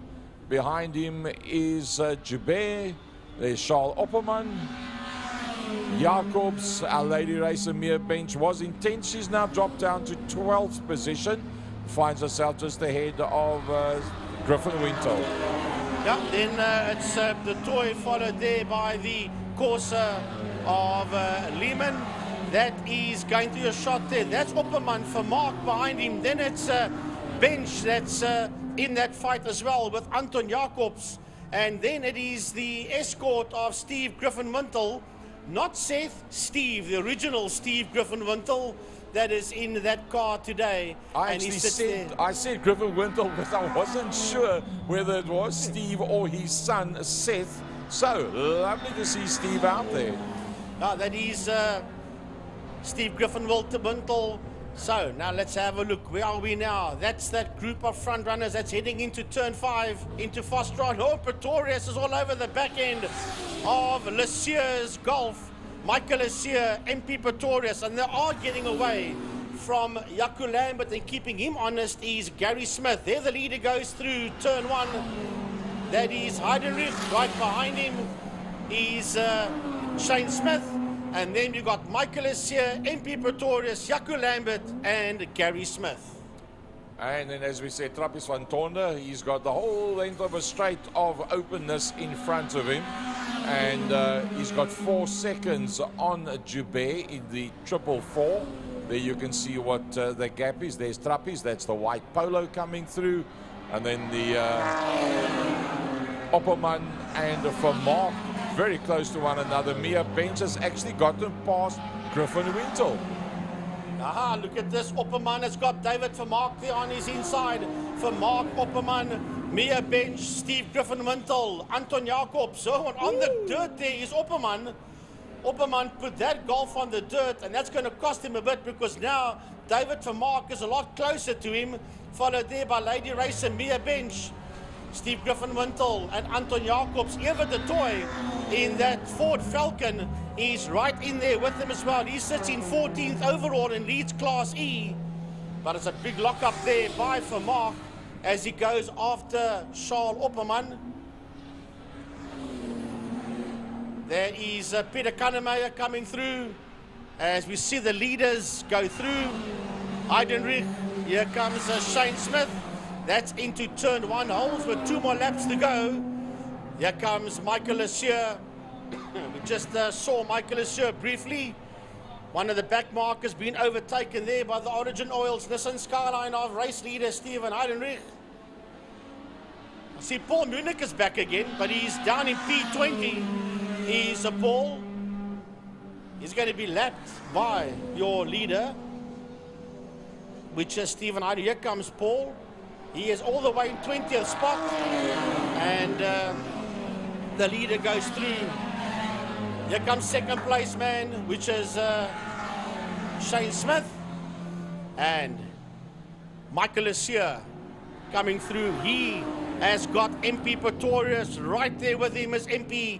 That is 3rd and 4th and 5th coming towards us now. That's Jaco Lambert. P6 is Gary Smith. Down that back straight, they've got a lap to go when they get to the checkered flag, as the rest of them just work their way through. So Gary, we pick them up now on their final lap.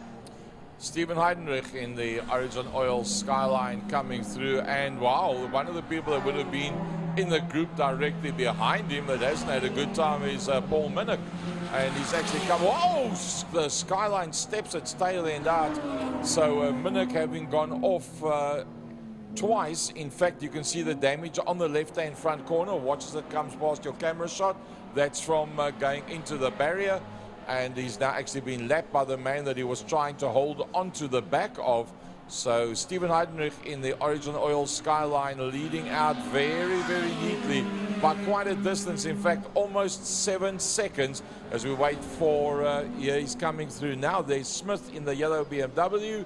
He's also managed to make a bit of a gap between himself and Michael Lessieur from MP Pretorius. Then it's a Lambert.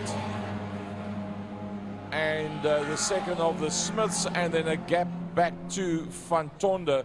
But I do believe that now would be a good time for us to go and have a look, see what's happening on the front main, because it's checkered flag time. Yeah, Steven Heidenrich is going to win this one convincingly. Here he comes towards a checkered flag. Steven Heidenrich makes it 2 out of 2. He will win this one. Shane Smith will finish in second. There Smith crosses the line now in second spot. Third will go to Michael Lessieur. Right there with him is MP Pretorius, followed by Jaco Lambert and Gary Smith. That is your top 6 cars across the line. We are now waiting for Trappist Van Tonder, the returning Trappist Van Tonder, working his way through Pertamina Fostron. It sounds very sweet, that FSI motor that he's got in that motor car V. So welcome back, Trappist. Awesome race by Trappist Van Tonder. He will finish in that 7th spot. And the leader of, well, he's the only car in Class C. He comes first, second, third, and last in Class C. David Vermaak coming to the line. Behind Vermaak is Mia Bench. Behind Mia Bench is Steve Griffin-Wintle. Followed there by Charles Opperman. Behind Opperman is Anton Jacobs, and Evert de Toy is right there on his case. Peter Kannemeyer comes to the line as well, and Bernard Lehman finishes in that 16th spot. Followed there by Andre Furen, Lee Fielding, and Andre van der Merwe.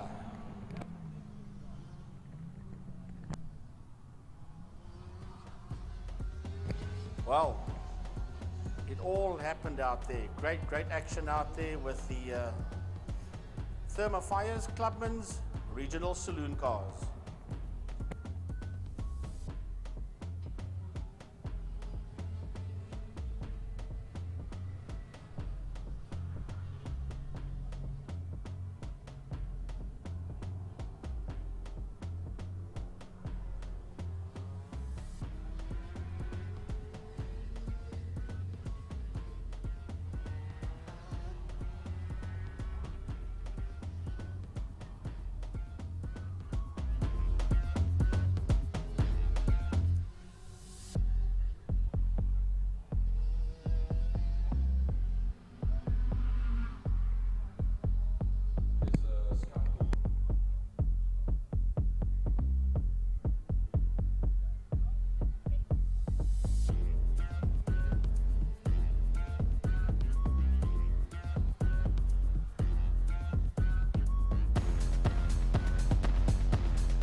Right, next up's going to be API Property GTI Challenge race number 2 for the day.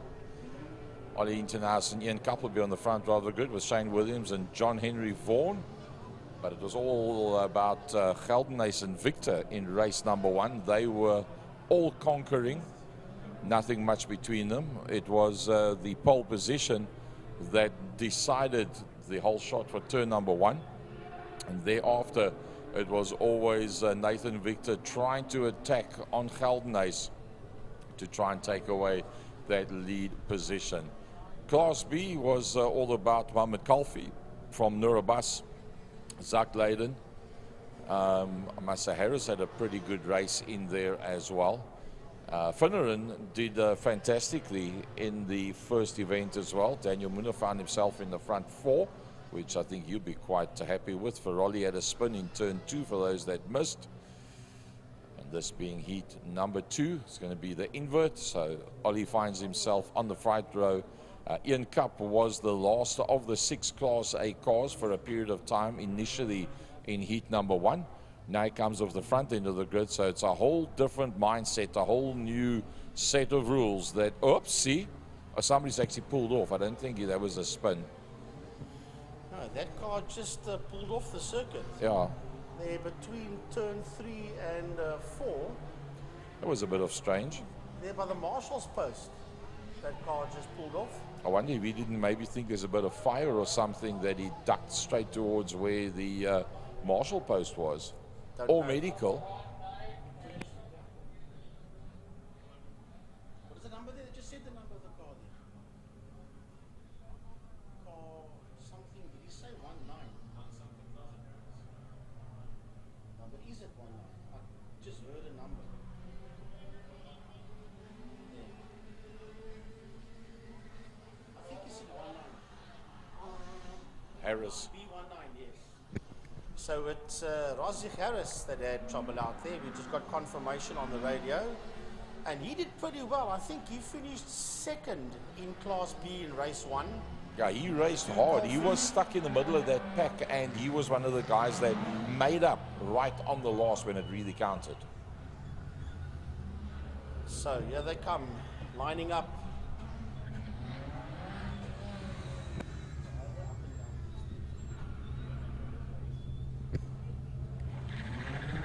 So the 6 Class A cars will gather together at the front. Then there'll be a little bit of a gap.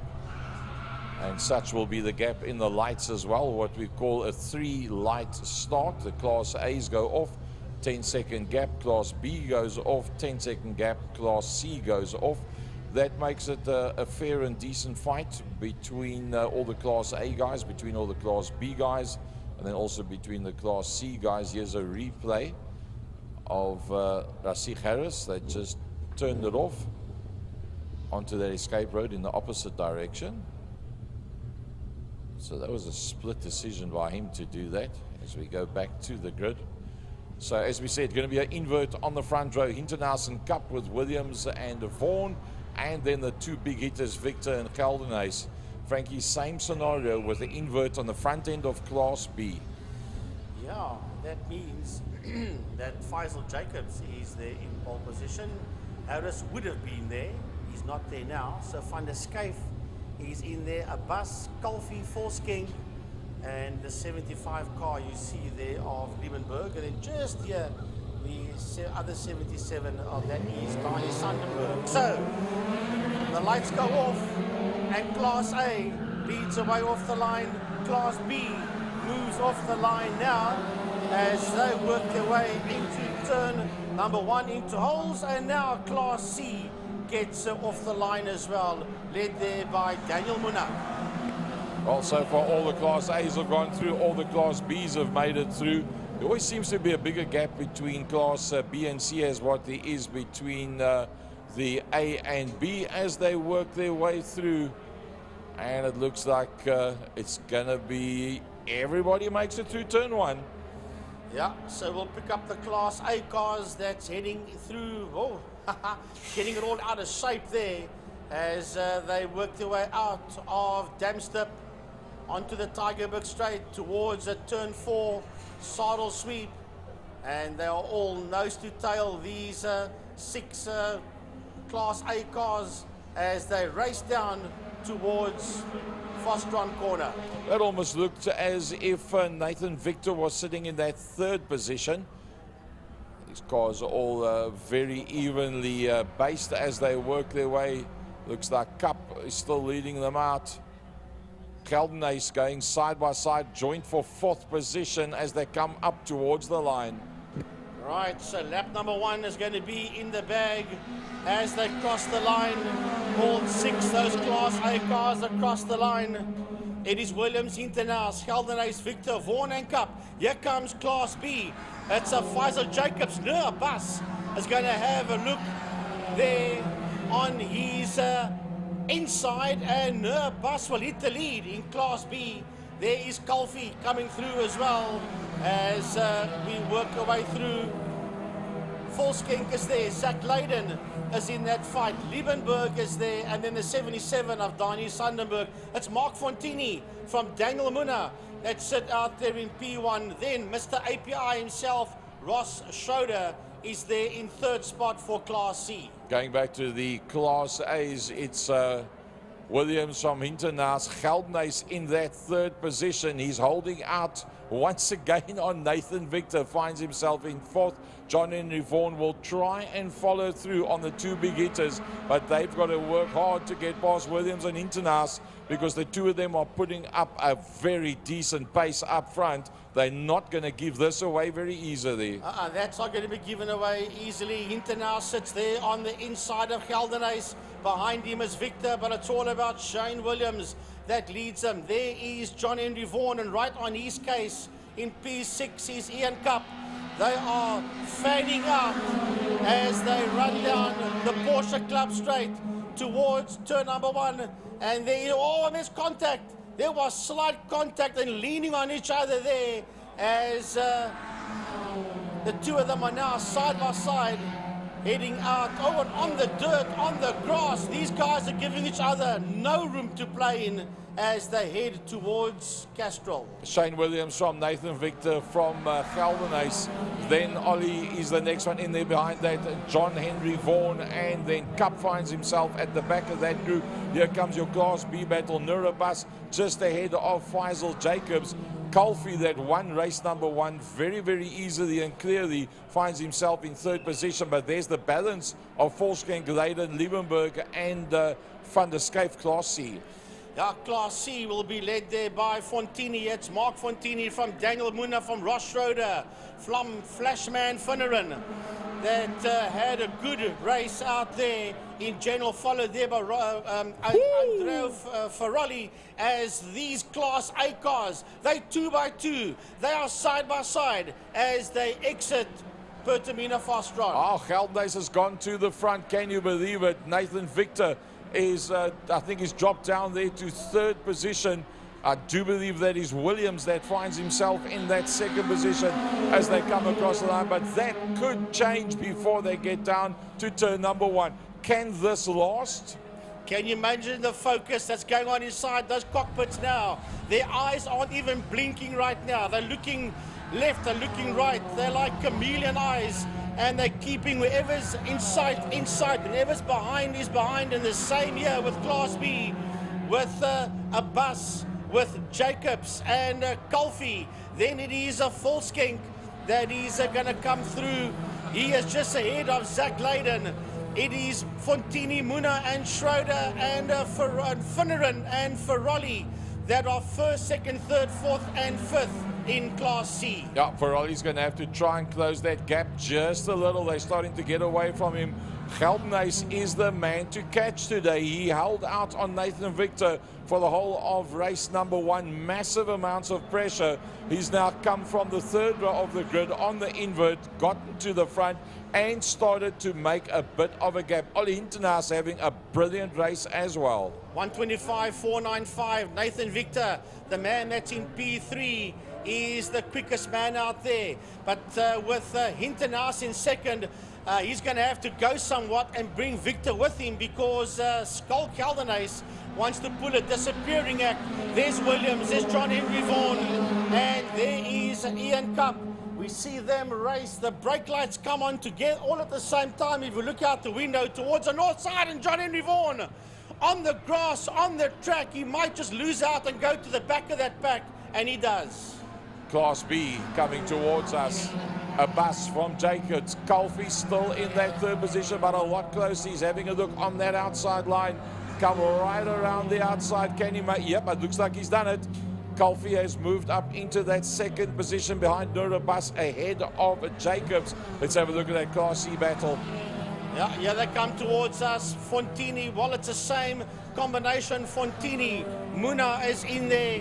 Then we've got Finneran, who's now got his nose ahead of Ross Schroeder, followed there by Adriano Ferrari. So that Ferrari is getting a lot closer as well in car number 4 to the 16 car of Ross Schroeder as they head up the Joubert Straight towards Castrol.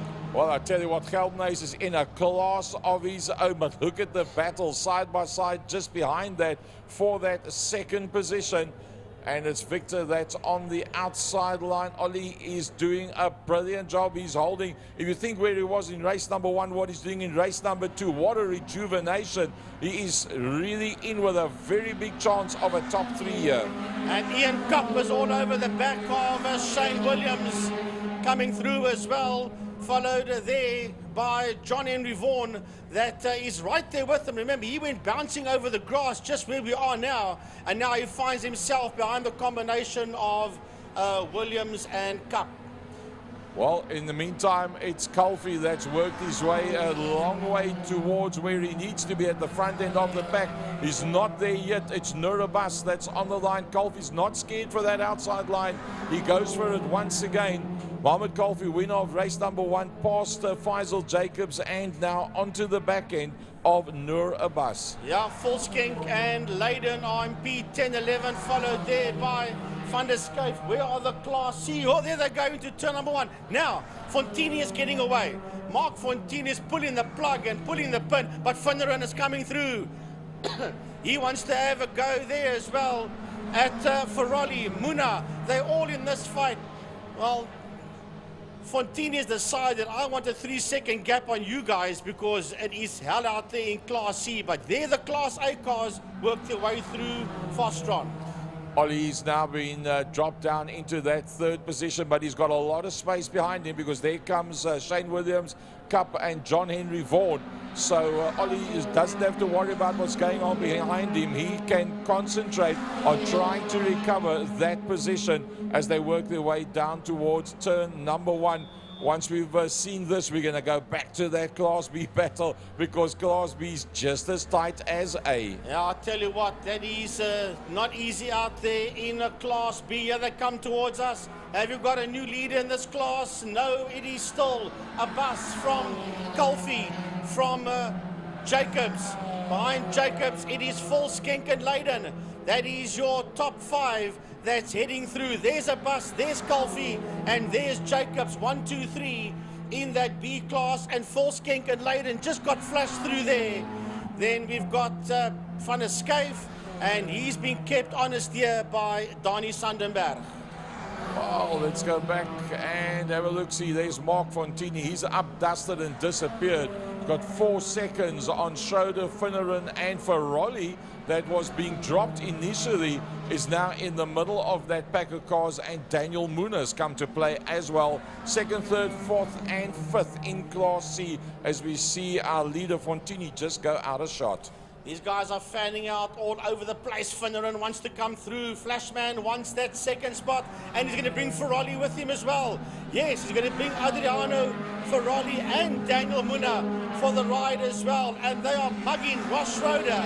These are 4 as they head there into Damstep.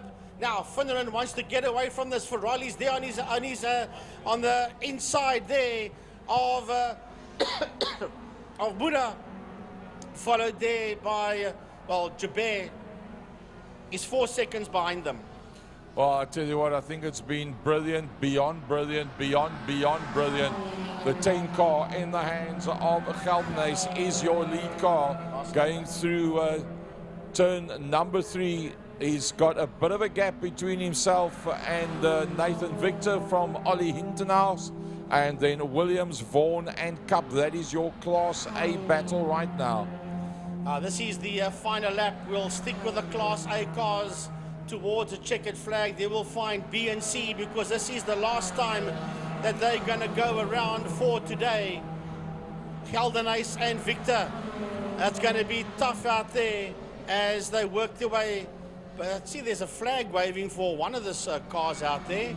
But it's Geldenhuys, Victor, and then Hintenhuis. There's Geldenhuys, Victor, Hintenhuis as they head towards the flag. Geldenhuys will come home in P1.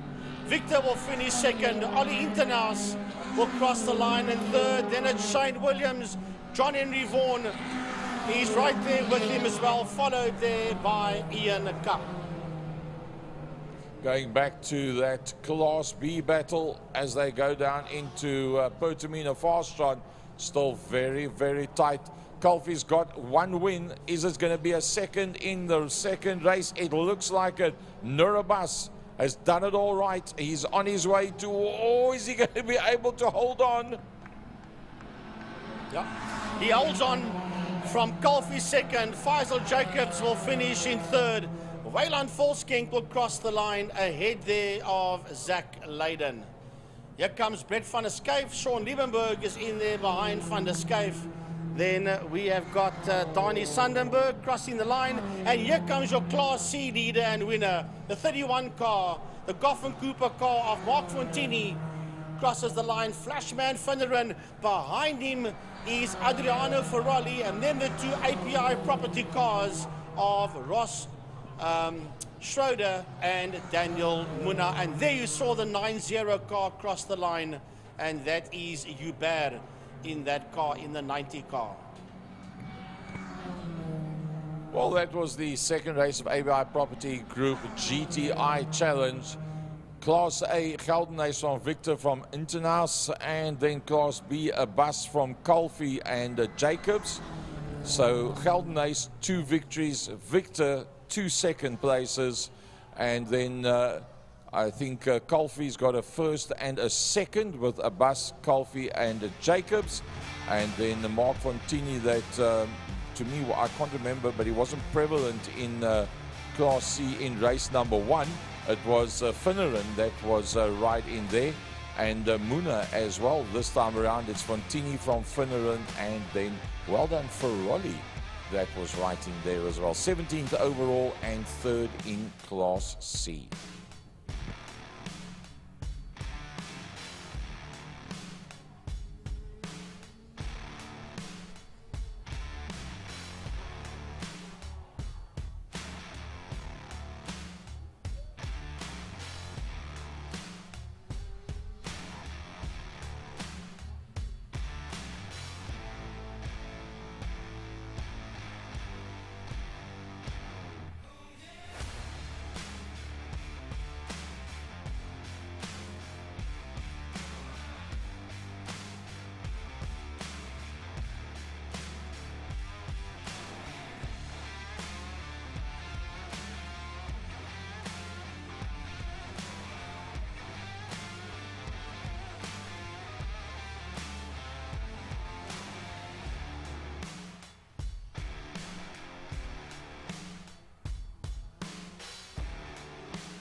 Well, I'm going to be doing the camera work for this one. Jordan, it's getting dark. The rain is coming. The wind or the rain is coming in from the southern side, and this is our final race of over 10 laps. And this is going to be interesting stuff, to say the least. We just heard a little bit on the radio that rain is expected within this race, so anything can happen in the next few minutes, which really spices up the final race of the day. No, I'm sure these guys have just been hoping.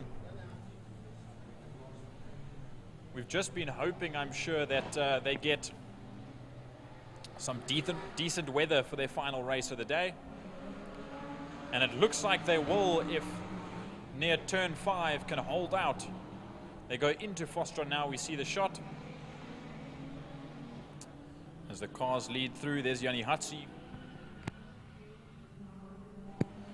There is Tristan de Nobrega. They were having a good battle in race number 1. They're back out once again after his bonnet had flown off into the stratosphere and made its way down back onto the circuit. Somehow, in some way, one of the marshals, one of the crew members fished that nose cone or front bonnet off the track with just a broom. And they've got it back underway, and they've put that nose back on that Lotus Exige of Philip Boyson. And it will be racing once again. There is Jean Stander, Garth, McIntosh, Divan Lusmore rather, Simeon Penev, Emil Buerta. I know Emil had a little bit of a problem in race number 1. I think that car came to a bit of a slow. And as I say that, I actually look out the window and it's sitting there in pit lane. So the number 19 seems to have a little bit of a problem as we can see it. They're just checking in the engine bay at the moment. And we'll see if we can get that, or they can get that number 19 out before they line up for the grid. But they are in their grid order, as far as I'm aware. The safety buckies will join the back end of the field. And we will see what the outcome is after 10 racing laps, now at 13 minutes to 5 o'clock in the afternoon.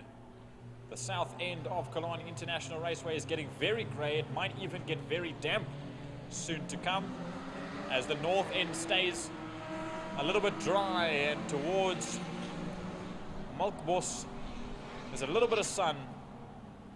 You can see how dark it is on the screen of the live stream if you're watching there at home. We see the Jetour or Jetour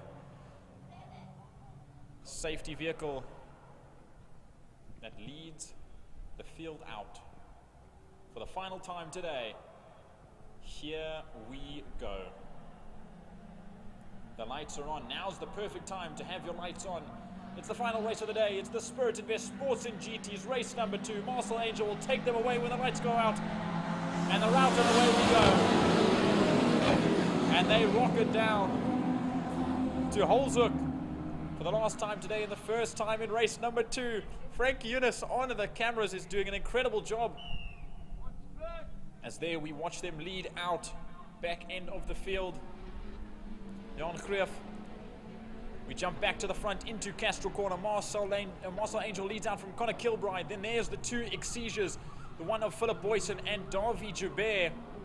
Philip Boyson not finishing race number 1, but here comes Davy Joubert almost around the outside, giving a little bit of a love tap, a kiss to say, just letting you know I'm there, and he pushes him, not pushes him, but moves him over out of the way, and Davy Joubert will move up a position into 3rd as the rest of the field runs through. De Nobrega sits there in 5th ahead of Yanni Hatsi. Then Jean Stander, McIntosh, Lusmore, Penev, Buerta, Sullivan, Trollop, Erasmus, Swanefelter and Greef lead out at the back end of the field. There, Frank Eunice, the spots are coming down in turn number 5. The spots are down on our commentary box. Now, chaos is about to become undone. There is 2nd, 3rd. Oh, we've got a spin. That's McIntosh in the Porsche, has rounded it midway through the final corner And just like that, Philip Boyson has decided, I'm out. He's pulled off just like that.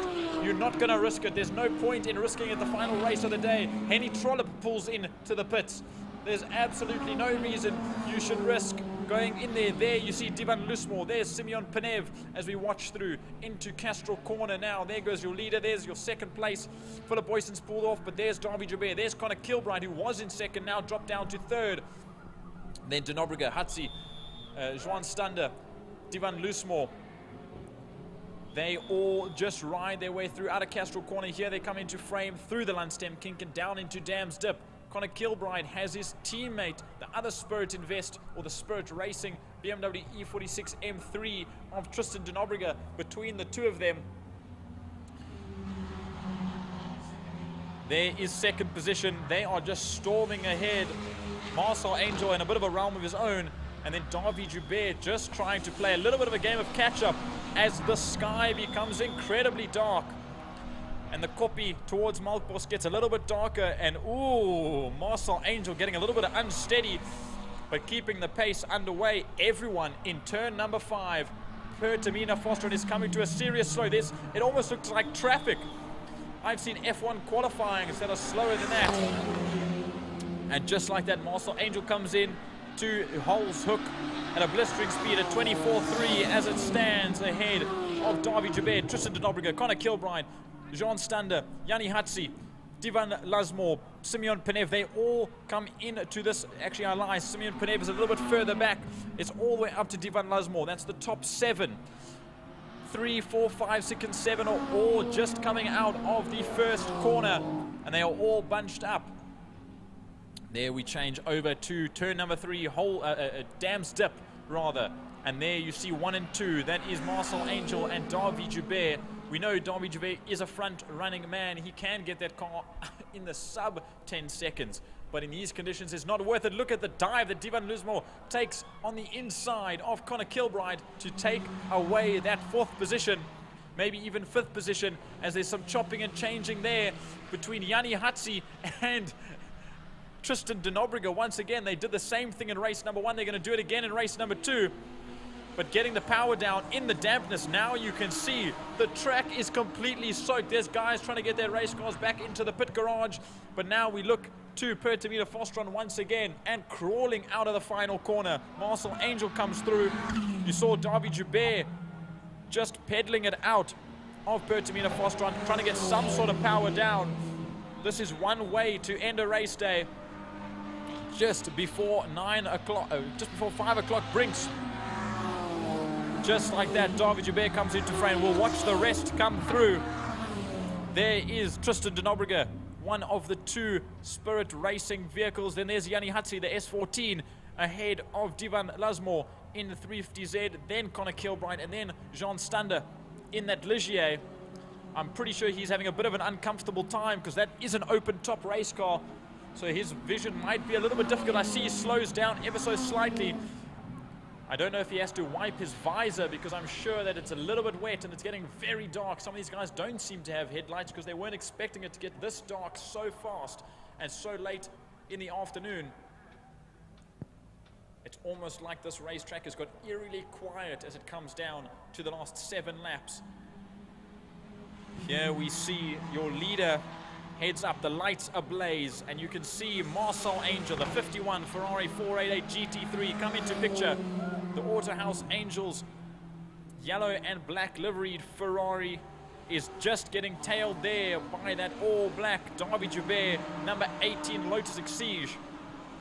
Then we see, just making his way through in the E46 M3, it's Tristan De Nobrega. Then it's Yanni Hatzi and Divan Lasmore that aren't that far behind. It's literally just going to be a game on who can stay the most comfortable on that throttle pedal, making sure not to lock up and spin out, or not getting on the throttle too early and spin yourself out under the power of your own rear wheels. There's Connor Kilbride. You can see lights on for the 350Z of Divan Lasmore.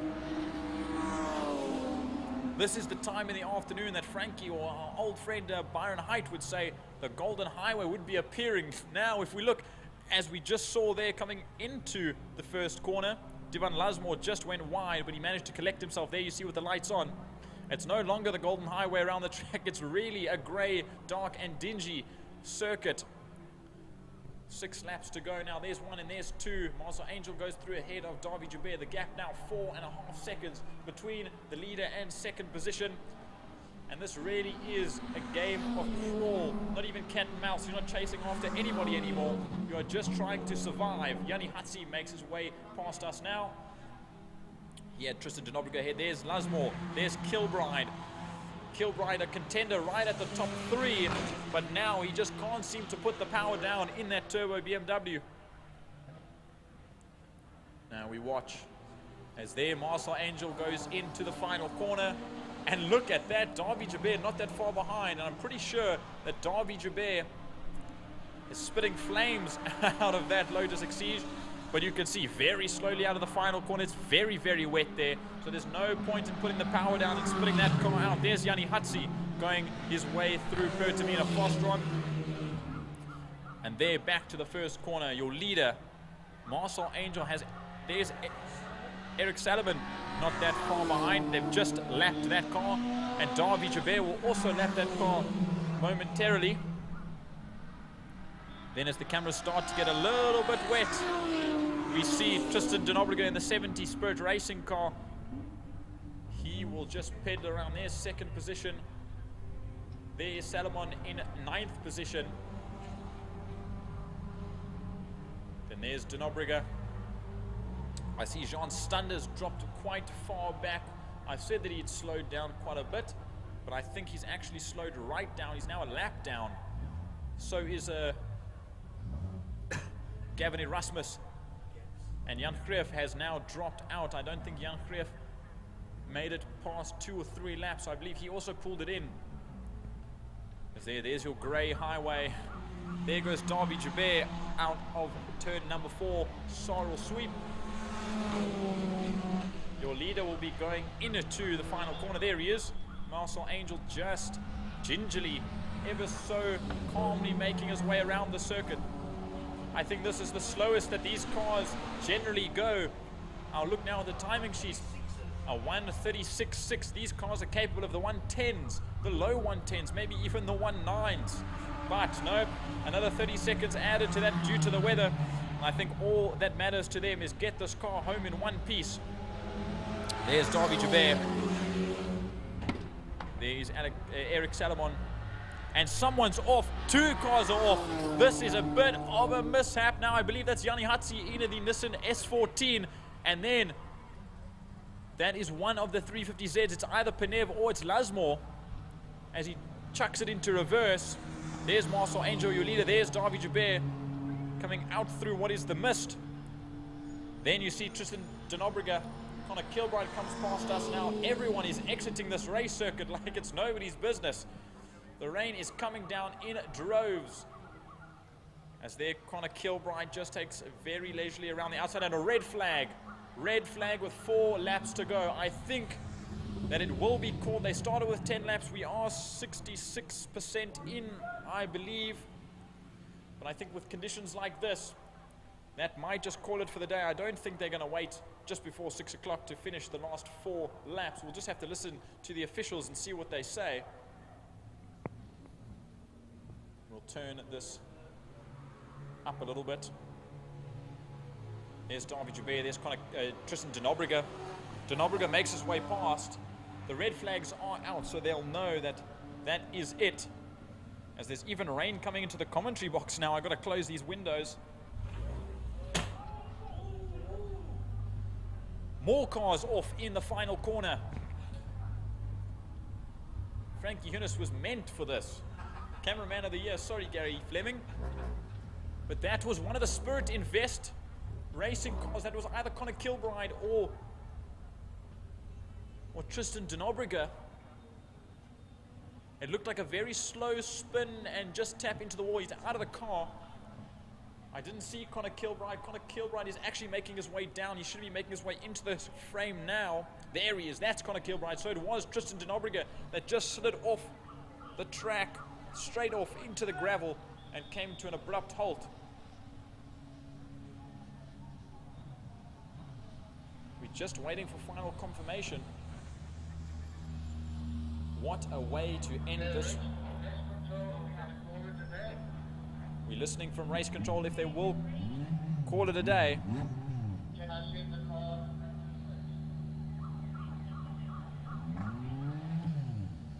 The cars will crawl back to the pit lane. Marcel Angel, who stops on the grid, will be told, make your way back to your pits. I'm no weatherman, but it doesn't seem like this will be clearing up anytime soon.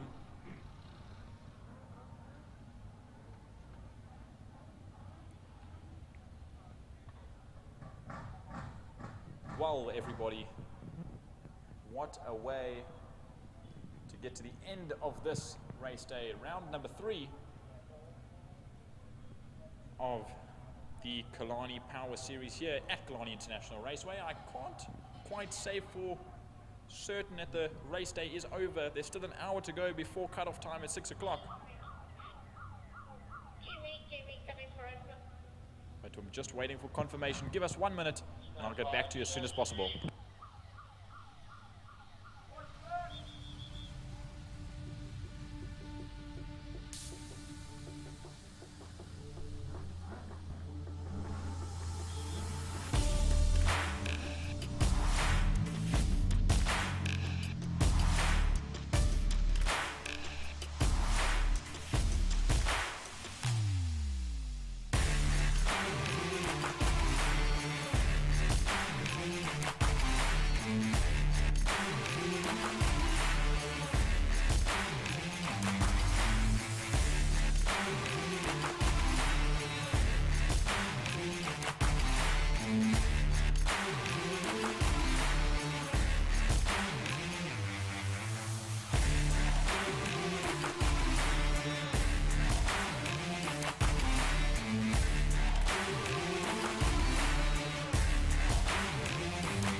Well, that was, as we look at the replay of the Spirit Invest, one of the beamers that hit the tyre wall there.